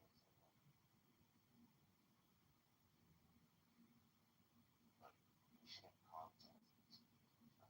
You shouldn't wait. You're like, you know why they do that? It's for people to look at humans and go, this is Satan. These are Satan. You want to know where Satan is? Whoever's saying it, we should go contact. Some guys got that idea, and then they died. And then I think people have contacted them before, but they keep bringing disease that can kill them. That's why we have vaccines. Order for donation. Order. But why are we letting them run around? What do you mean? Listen, we're willing to go invade countries around the world because we want to establish democracy and society. But we leave these people without contact, and they're out there killing. You know whose law it is? It's the Indian. It's the country of India's law to not mess with those people. If you want to know who the devil is, What do you mean? think India. What do you mean? But you're talking about definitely India. What did you say? How are you? They don't have the crazy.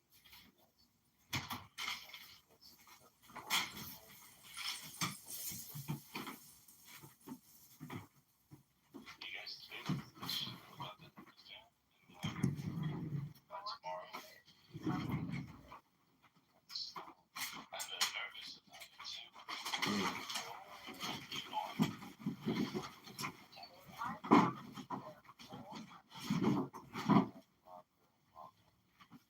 Listen, bro, they attack. They attack us all the time. Shit, bro. I don't do that. You think they have respect? Be like, no, let's be like 5 more minutes. Let them break their fast before we have knives. Let them pass. Will not strike Iran during Like, if they do any such thing, they should Definitely. How much are you doing to get? I don't pay. We have $1,000. I don't do that. I got $1,000 on the line. Not already said a lot of things. Yeah, like Joe's better. Jack doesn't know. You're damn right, buddy. Americans gonna strike Iran during Ramadan. Take that to the bank. So now, what is Jack saying? They will? America will Absolutely. strike during Easter. Hey, are you sure? We did not bring all these weapons and bullshit just to fucking sit around and laugh. We are going to attack on Ramadan, on Eid, it doesn't matter. Dude. We will definitely do it. Definitely That not. would be the strategic target. If I were to attack Iran, I would literally attack Iran. Like who? Iran. Why? You're like 2 seconds away from nuclear weapon. We have to attack. Every holiday. Nuclear is used all the time. Nuclear Nuclear. and shit. Okay, Metro. What did you say? What would you say? Trump will get so much more points as What did Civic say? I can't hear. Today he posted Okay, Mark no, 11. huh? He posted a clip of Mark 11 today. Talking about how if we attack, no, we must attack. I'm like, oh my god. He's going full Are you Mark talking 11 to yourself? for Hawk Neocon. Watch the Iranian pundit, that guy who with the glasses, that he speaks very well. He represents Iran, it's like pretty well geopolitically. You know what I'm talking about? I don't know the names. Yes, The guy with the glasses. Not Mahdi Hassan, right? He's like some. No, he's always Ah, on yes. and stuff. Hey, look at this fool. He's thinking it's Rafi. He's on Electronic Intifada. He represents Iran a lot. What is the name?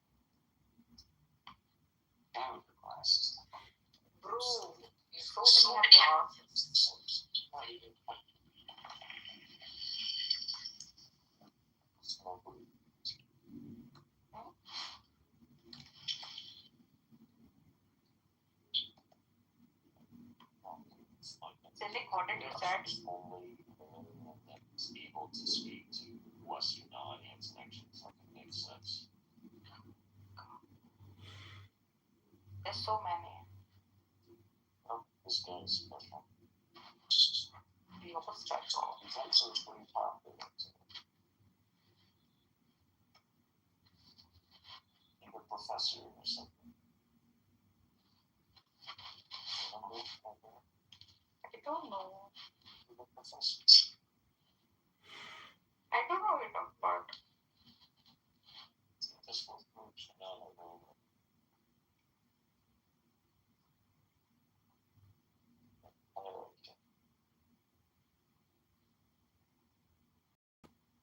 Sorry, I don't know.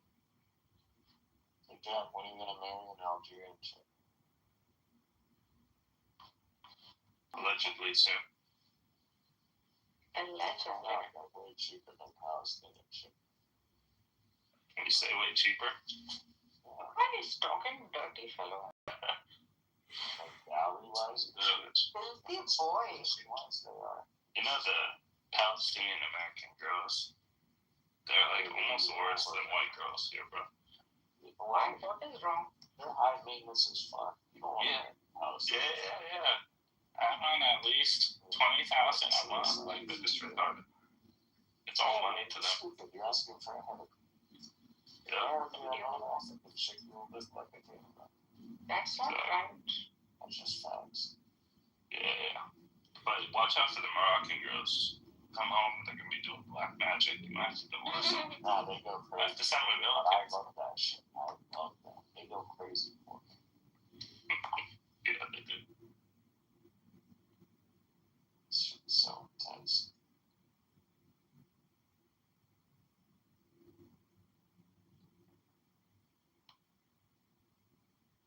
It's like, wow, this person actually loves me.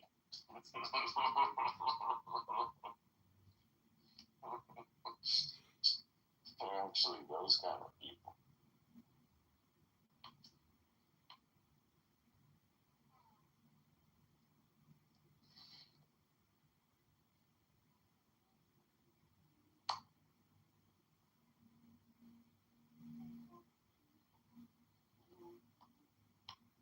Then they just really love the match. They love that. They're Latinx, bro. Nobody loves no one. You guys will be like praying a Santa Muerte and sort of that crazy shit.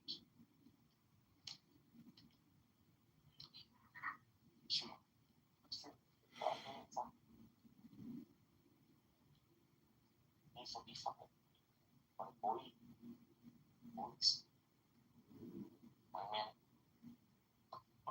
Can't even do that. What is fixing? Exactly.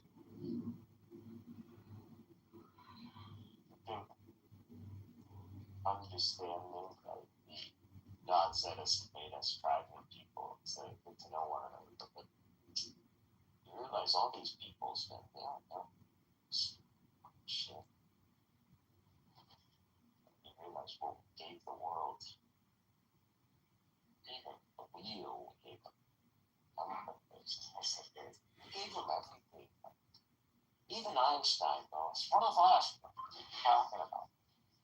We're the sons of God. Have you not like that? That's where I'm at. Seriously, I'm like, oh, I wouldn't want to be anything else.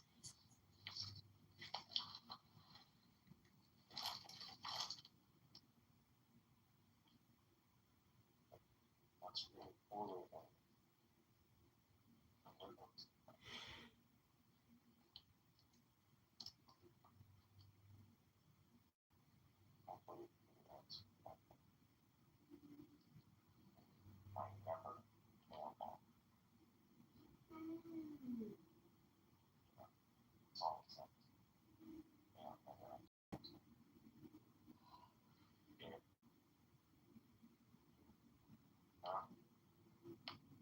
I hear you. What are you mumbling?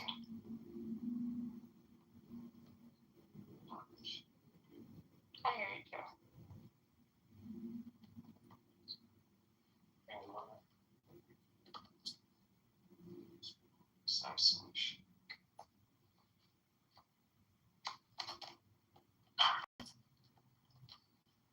Jack left.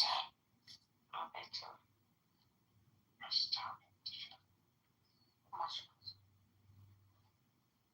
Isolation, it's not good for me.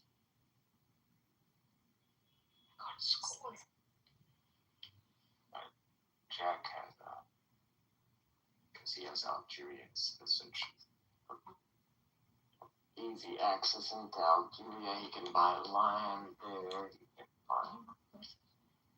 He can live the life. He could have like 4 wives in Algeria. That's the life. Algerian women are hot as fuck. Algerian? Mm-hmm.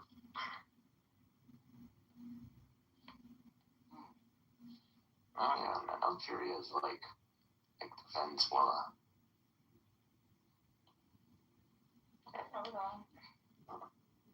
The smart one. This chicken shit that happened. And I thought Maduro was about it. And then I realized, man, this guy's a bitch. Maduro.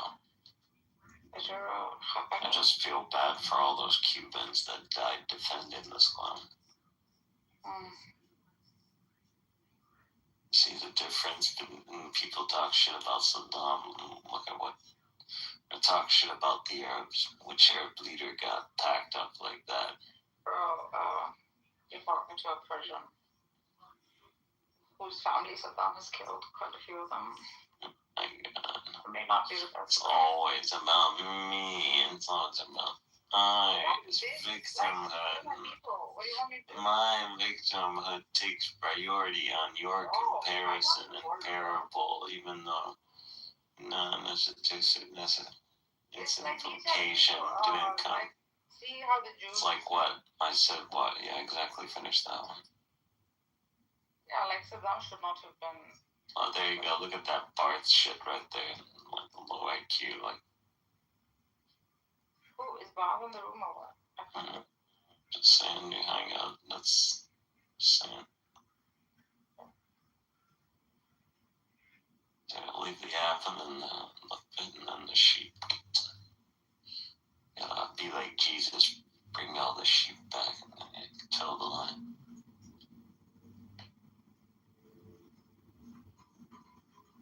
It's okay, my sheep. And do me will be coming back soon. I can't read. What's this Bob saying? God is saying, Illumine is Christ to you. Bob, are you still there? I want to see the 0.1%. But I need to see this unicorn. It does have a 0.1%.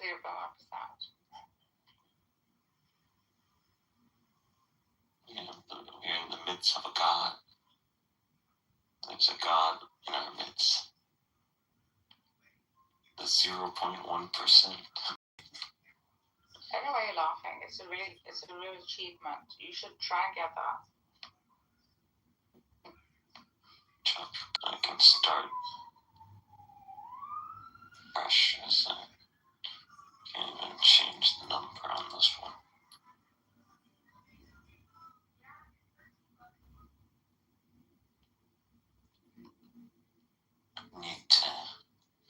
I'm blocked by too many people. I can't go into the Persian rooms.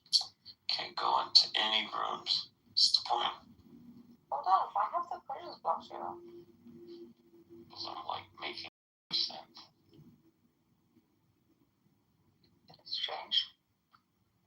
When did Zion is blocking me. That's Christians aren't blocking me.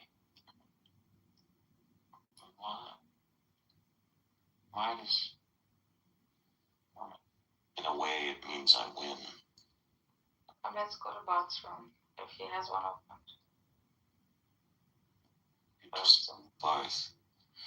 Barth is one of those checkup projects. You just drill some few things in his head, and then you let him kind of reconfigure it on his own.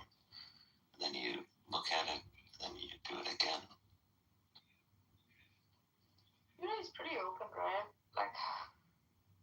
sometimes trolls. Sometimes he trolled him. But in general, he's pretty open.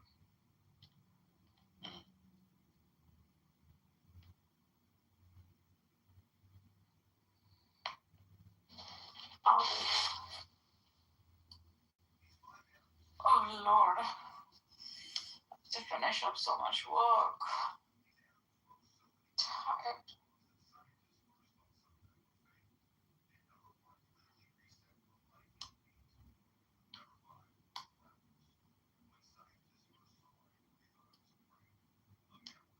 My friend's done a series with The Girl and the Cat. She's made a freak and her collection is coming up. It's very nice.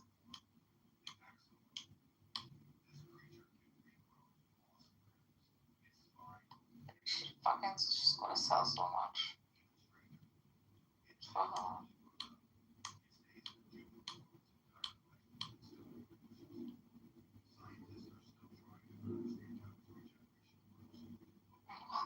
But she finishes so quickly. Maybe she used AI.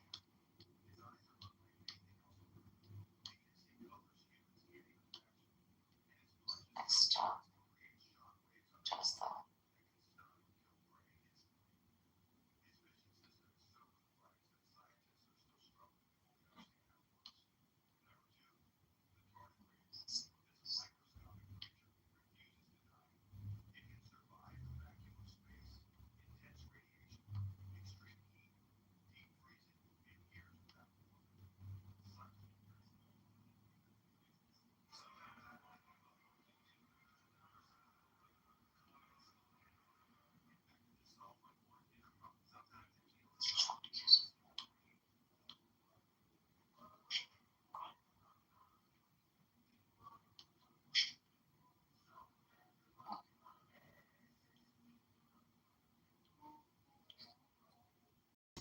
It's not good for me.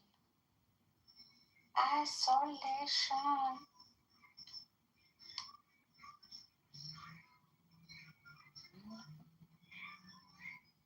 Lemon tree. Cordial. Cordial. Cordial.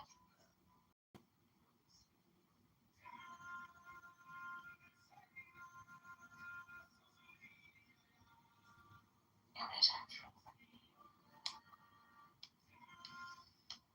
It's every time.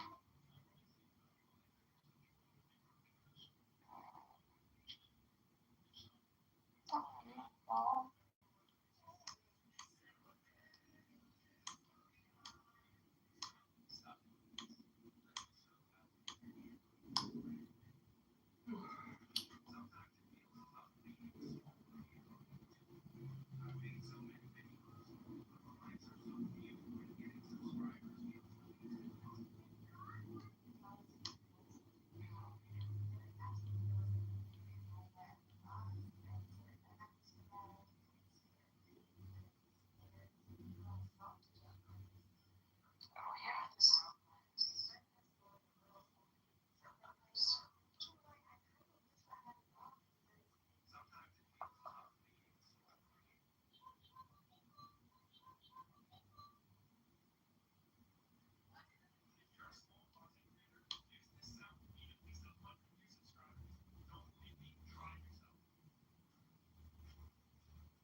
Alright guys, calm down, calm down, calm down.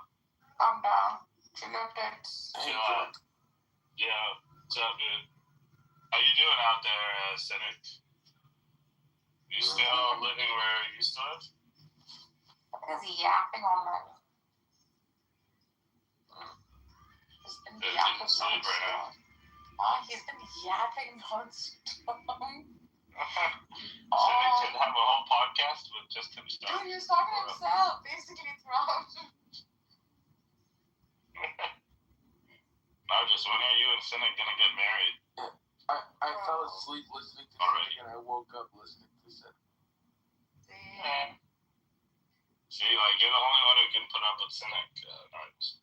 No, yeah. I can't. You can match his energy. Fuck, I can't.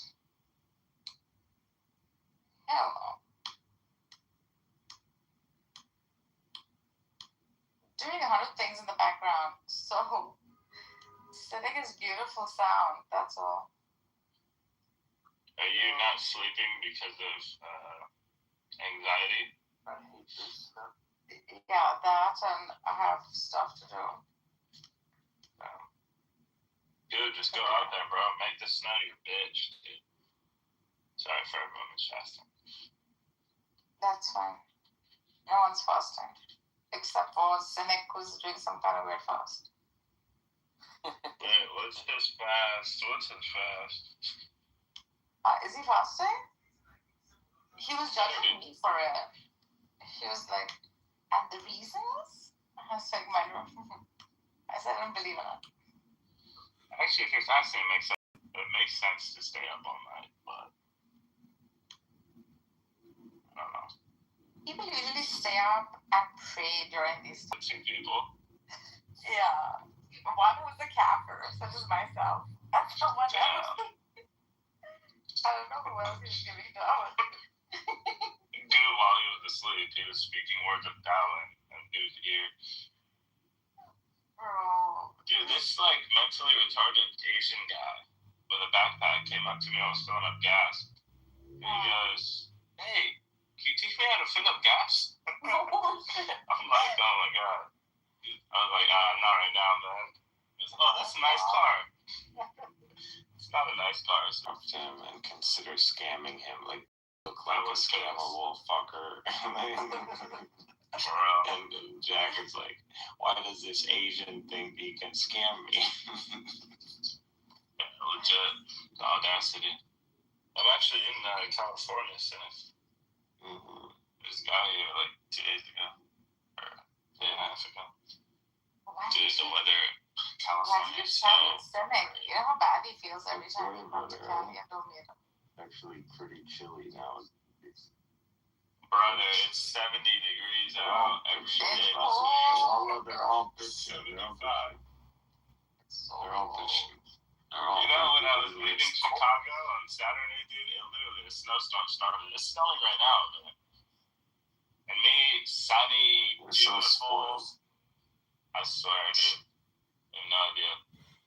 Yeah, I surprised my parents for Ramadan. They're so happy, dude. Like, yay. Jack here's to come and eat all our food. Yeah, dude. Exactly. Yeah, dude. Thanks. Hell yeah, Jack is back. Jack is back. Okay, this fucking 200-pound body. Big body, bro. Yeah. But my mom said, like, it's okay, because she always makes, like, more than enough food.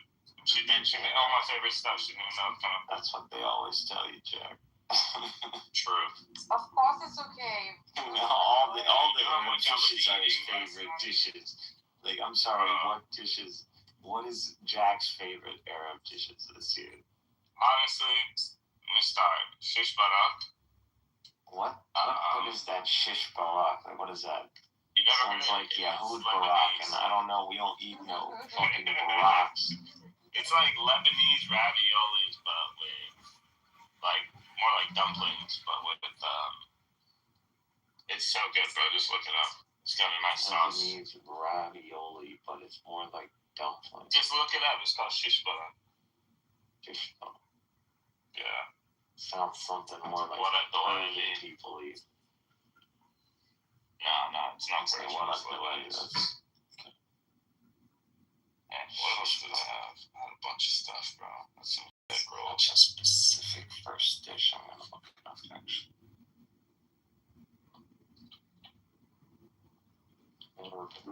She's fun. Rock. So good, man. So good.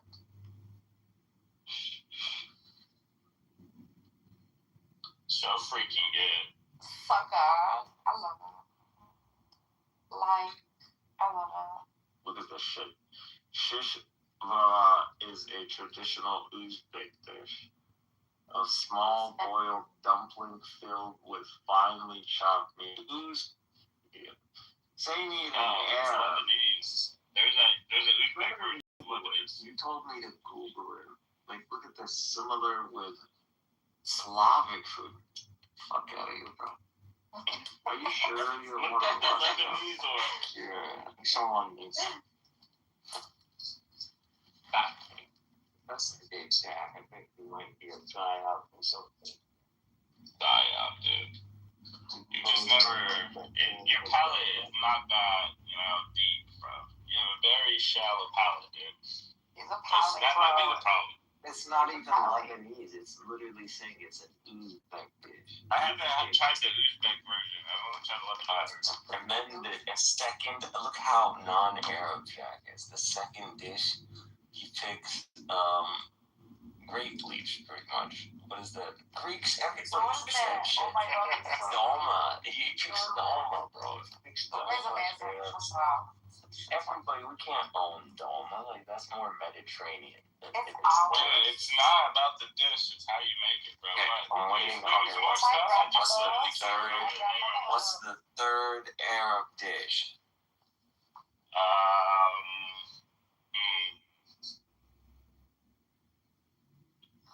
I like Molothiya. I really like Molothiya. So Egypt, so he went, alright, we're getting there. What do you want me to say? Shawarma and falafel and hummus? No, say maftool. Say mahshi. Say kofta. Tabikh kofta, yeah. رز كفتة, everybody. في قلاية كفتة وبطاطا وفي قلاية باذنجان وفي بشاميل وفي مليون حاجة إذا ما في إيش. في محشي دجاج في فت في فتة في عدس في سمك في فسيخ قلاية بيض شكشوكة. That's all great, Cynic. That's all great, but have you ever had a triple chunk chocolate cookie from You're going to your parents and then make sure you have them double chunky chocolate from Costco. On the double dishes. Triple chunk chocolate cookies. Make sure the milk is ready. Santa Claus is coming back to town, motherfucker. Bro, one cookie's like 530 calories, bro. Who cares, bro? That's called efficiency right there. Just enjoy it. Carb loading, baby. You're on carb loading your whole life, I bet. Bro, yeah, it's already time to start going to the gym. I've been loading this up, dude. You have no idea. These reps have been loaded up. Yeah. You didn't go to your parent, your back Ramadan just like, I need to start body shaming myself back into the gym. Oh, man. I couldn't wait to get back to California to hit the gym, bro. Hell no. It just doesn't feel the same way, does it, man? Oh, man, I used to have, like, a gym partner in California. We used to just go every day. But ever since, man, like, we broke up. It's just not the same. It never is the same without, like, the gym groupies. It's gym groupies. It's a lonely, kind of... Depressing going by yourself. How am I gonna do a max rep, dude? You want me to bring a stranger to come spot me? Yeah, can't trust these kuffars. Yeah. Where's Alibaba? twerking on TikTok. Lately. Alibaba. I heard he's twerking on TikTok. Who the hell is Alibaba? He is a cynic's boyfriend. It's like Oh my god. positive David. Freddy. This guy David has such a crush on Cynic. Oh my god, Jack. I mean, Talk about David Bombadilla. whatever. You know what I'm talking about? That's not good. Yeah, Oh so I got lost. huge crush. Then Cynic's like just posts the pictures of like the freaking stuff he wants from North Face. That's so inspired. And He's gonna buy it for you? He's So weird. he's like, when's your birthday?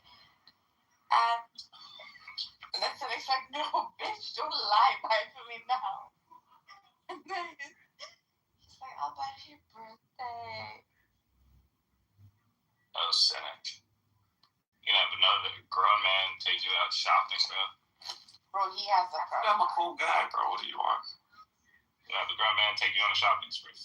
Jack has Hell a yeah. huge crush on Cynic. Why wouldn't you want to be my, like, I would be your gym partner? Oh, The problem is, I'm the guy who will be all excited about it, but then I'm going to start flaking on you.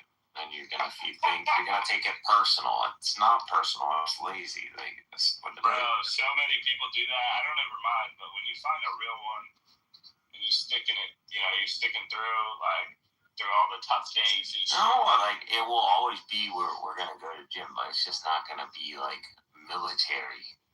Like, it's not going to be the 20s. Like, we're not in our early 20s, like, just going there and, like, it's every day, 5 days a week, Why the fuck are you flake on him? It's just because we At least he's go not. to the gym some days. You want to go to the hookah bar and fucking smoke some hookah all That's night. right. Okay, I never do that. But I do want to You're go. not one of I'm those totally flake on you too, Jack.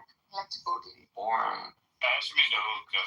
See, yeah, Jack is the guy that makes you feel extra guilty. That's him. I'll literally call you and be like, dude, get up. I'm trying to, like, motivate you, but I'll just, like, shit on you the whole time. Yeah, I'll do that. You can tell. That's exactly my MO, bro. But it never works the other way around. If you try to call me, I'll literally tell you, like, dude, you're wasting your time. I'm not going to the gym today. You're wasting your time. I'm going to hang up on you. Yeah, whatever, Jack. It's actually pretty Arab, actually. Which, it's all about me, guys. It's all about me. That's how it is with us. Me and time. When you're the oldest, right? What, in my family? Yeah, you don't have an older brother. I have 2 older brothers. What? Yeah, dude. There's 2 They more. must not be in your age group. Like, there's a gap. No, I have one who's born 2 years, 3 years before me, and then from Okay, him, that's a good another gap. 2 or 3 years. Yeah, No, we're all like it's 2 years apart. three. Yeah, no, it's good. Always 3 or more. 2 or more is always the. No, you're not in each other's like throat. You're not fighting for the same ball and the same shirt and the same. Nah, yeah. School! Dude. Hello? Hello? Hello, please. Hello? So when did you land? I got here Saturday night. Oh shit. Yeah, dude, it was so nice landing in John Wayne, bro. It's the best thing ever. Yo, Jack, long time no see. Yo, what's up? Is this Leo? Yeah, it is. Leo, my dog, what's good? Oh, goody. Ramadan Mubarak, bro. Ramadan Mubarak too. Honestly, if it wasn't for Leo and Euler, I think we would just be shitting on Somalis 24/7. Nah, bro, I love On this app. I mean, on this app. Right now, I'll be shitting on a Somalilander. Bro, the landers, dude. So petty. The landers. Yeah, like you're giving them credit. Like even acknowledging them shouldn't even be a thing. Well, look, They're me, so, I came to full snakes. terms. Look, I grew up on how I'm gonna be against tribalism, and I just acknowledge who I am. I'm a tribalist, wallah. It's a good thing being a tribalist, bro. I'll dunk on these landers. You're not a tribalist. I am a tribalist. Not to get tired. Look, I have tribal affiliations, and I participate in the Somali tribal structural dynamics, right? I have a chieftain that's on top of me, and anything problematic that happens in our family will be mediated through him, right? Typical tribal shit, but still, I've been downing it a little bit until these landers came out. These filthy Isaac landers, these Isaacs, these filthy Ishaq animals need to die. Gosh, stop, you guys. Well, you realize you're not over right look. Well, I'll round up all the Isaacs and I'll throw them to Iran and I'll just get the monarchists instead. I'd rather have like 2 million monarchists in Somaliland than freaking Isaacs, bro. I'll be honest, man. Oh my gosh, I can't believe you're saying that. Dude, it is actually imagine you're an activist. You grow. You just wake up. You just wake up out of nowhere. You just wake up out of nowhere, and these people would just come up and they say, "Hey man, y'all, these Somalians, they live in they're a low IQ country." Dude, you're literally ethnically Somali. Like 100%. There is no dimorphism, no difference between me and you. We speak the same language, same genetic proportional makeup. And he's calling you a third world low IQ guy, and he's telling Elon Musk that. Come on. I just can't live, bro. I cannot. Bro, I go outside. Look, Arab niggas come up to me. They say, "Are you Somali or Somalilander?" Hell, growing up, I never used to hear this stuff. Now an Arab guy's interested in whether I'm a Somali or Somalilander. Like, man, I can't, man. I can't live with these people, bro. The Arabs, we like keeping tabs on shit. I mean, a Palestinian guy came up to me and asked me, "Are you a Somalilander or a Somali?" Like, what? Dude. That triggered the shit out of us, man. Watching those people run around with Israeli flags, like in the heat of it all, like from this bullshit. Like, what the fuck are y'all doing? Ooh. My people? Somalis, man, like we were running around in the middle of fucking. Oh, the Somaliland guys. Yes. What's like running around with the Israeli flag, like shit like that. You walked in Egypt running around with an Israeli flag. See what happens to you. Don't do that. Don't do that in Algeria. You ain't gonna live. You're not gonna live. These motherfuckers, you're walking around with the Israeli flag and you survived. These motherfuckers. Where did those flags come from? Like, why are there even Israeli flags in Somalia to begin with?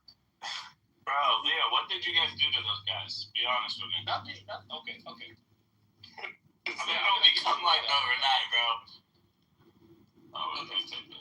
I come from a tribe I come from a greater tribe called the Daros, right? Within them, I'm from a tribe called the Ogaden, right? My people essentially border them. They border north up to me. So most of my people, we live in the Ogaden region of Ethiopia. That's literally just named after our clan, about 5 million people of us, right? Okay, so if you look at it, these guys were colonized by the British. The British didn't give a shit about them. The same Muhammad Hassan, aka the Mad Mullah, was an Ogadeni man who was fighting against the British, the Italians, and the Ethiopians. Those Isaacs collaborated with the British to fight against a colonial rebellious leader, an anti-colonial rebellious leader, right? And when Somalia became a country in 1960, the British Empire decided to create a union between these two states, between Italian Somaliland and British Somaliland, right? Because the Italians lost the war in 1945. So it was pretty much British possessions, and the British came to that conclusion. And it was a logical conclusion too, because these people are all the same people. They're just all the same ethnicity. They just live in this landmass. Only at the time, about 1.5 million people that were living there, from northern Somaliland through Ethiopia down to Kenya, the northern frontier districts of Kenya, to just unify these people together. And they were fine with that. They had no issue with it. They tried to do a coup once. They tried to do a coup twice. But then military communist dictatorship came in with Mohammed Siabara. He did a lot of good things. Now, 1977 happens. We're trying to do a war against Ethiopia to do to claim back our lands via irredentist claims. The lands where my family comes from. My dad and my mom and my grandparents were all buried there. They were trying to take back that land that was given from the British to the Ethiopians in 1948, right? After that war, these guys decided, hey, hold on, hero. They start killing kids in schools. They just going up to a school and they just kill a bunch of kids, bro. They don't give a fuck. And then, savage. yeah. Okay, if you have like terroristic insurgencies in your country, any normative state that will deal with any terroristic insurgencies or going up to refugee camps and you're killing them, killing refugees in the camp, is you're gonna get the army, and the army's gonna decimate you and quash the rebellion immediately.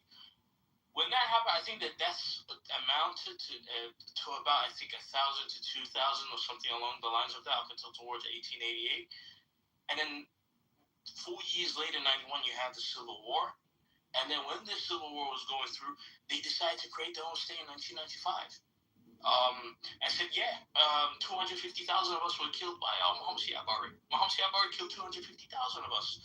We need to create a country now, in the middle of a civil war. And they told Amnesty International that, Amnesty International don't really double check half of this shit. They go run with it. And now today, where you have the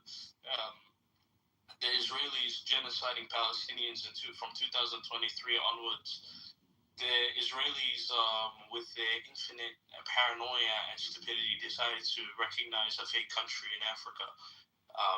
While Somalia hasn't been a country for the last 35 years, due to all these wars, due to the fact that the Americans, and their stupid ordeals in dealing with the future of Somalia, led this country into being a shithole, and the interventions in the mid-2000s as well during the war on terror. Now this is the result that you get. You have a state that's built upon bullshit, lies, has terroristic origins, and now you have a terroristic organization called Israel recognizing this fake state. Apparently, people from the same ethnicity as you. There is literally no genetic diversity among Somali people. It does not exist. It doesn't exist. That's why I was shocked. Really 30 million people. It's not there. Apparently they're different. Apparently we're different. Yeah, we're our own people. Oh, fucking retards, bro. But these guys trying to tell you, like, hey, the difference between us and them. Those filthy southerners. Dumb animals, man. I hate these fucking landers, bro. Crazy, bro. Wallah, I hate landers, bro. Wallah, I hate landers, bro. Yeah, I'll be back. I take it, man.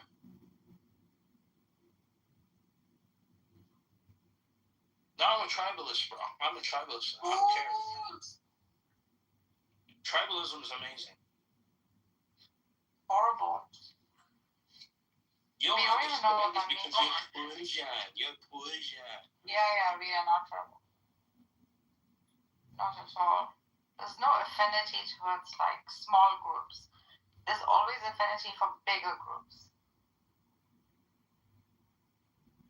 And that's because like I think size matters to the person. It's a big That's tribe. what she said. You know, my clan lives in 3 different countries. We live in Ethiopia. I'm the Somali from Ethiopia. There's people in my clan that live in southern Somalia, and there's them that live in Kenya, right? Wherever I go, I will always have family members there.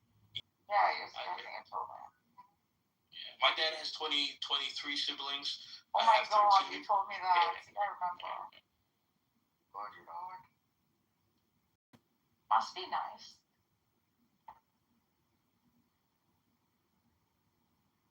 That's a lot of people. It's like whole country. I can't believe how when my grandfather was born in 1921,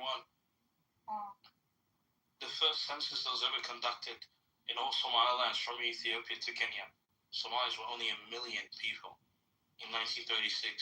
and today with 13 million people. Wow, that's a lot. That's a lot of popping out babies, man. And most of those children were born after 1991. How come? You know when my parents were kids, like my dad was born in 65. About when he was like 12 years old, there were only 3 million Somalis. 3 million. How come the population increased now? The Civil War increased the population by 588%. So, yeah. So then, about the 80s, the law says to show that there was about 5 million Somalis, and then now Somalia has 17 million apparently. And you have another 11 million in Ethiopia, because the fertility rate in the Somalis in Ethiopia is 7.2. And in Kenya it's about 6.8.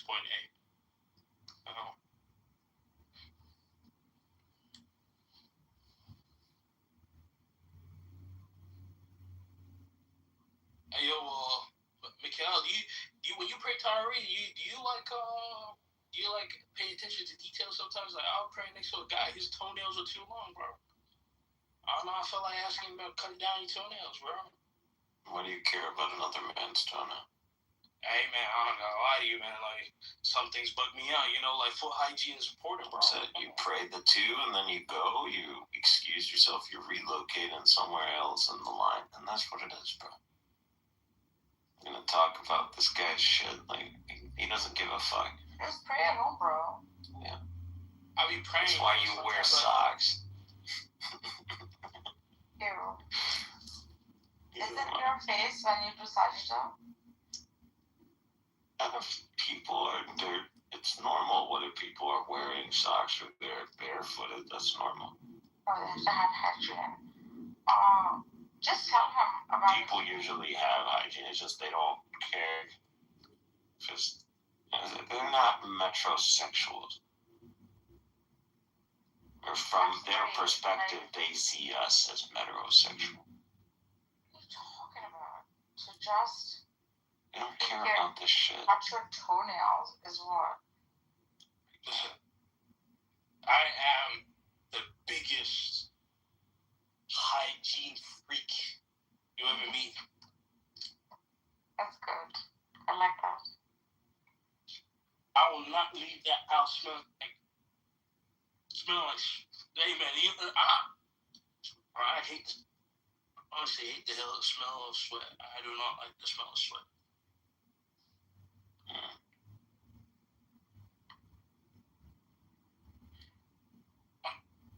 You got a shower today?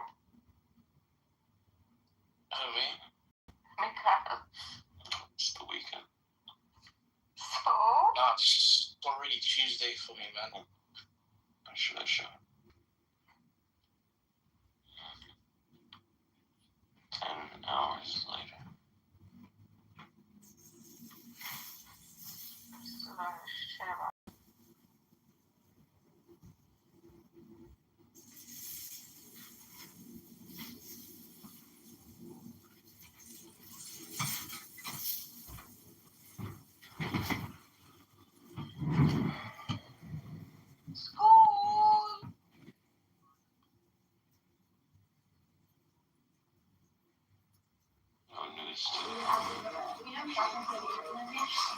Hi there, my name is Rocio Cleveland for Congress. I'm running the 9th Congressional District.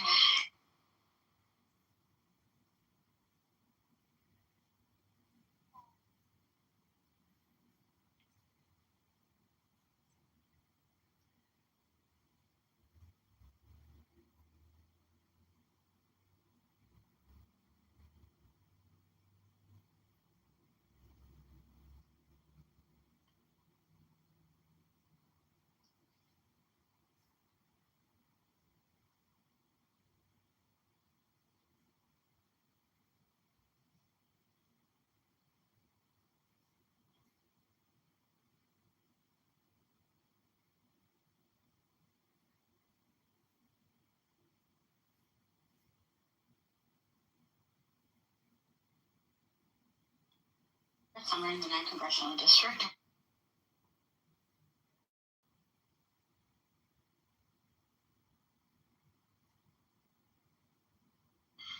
forcing the Tao in the consciousness all the time. I'm in the 9th Congressional District, and Kat Abugazela is my opponent. I just wanted to let you know that Kat doesn't stand for anyone's belief.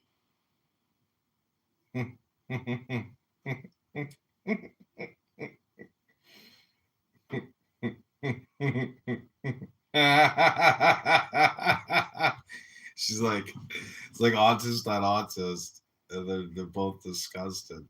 It's so funny. All right, I've been filming Cynic Mikhail for 9 hours. I went to sleep, had a nice sleep, wonderful digestion, brought the Cosby kids to the beach, and he's still fucking talking. It's impossible. He doesn't sleep. The man is a machine. A machine.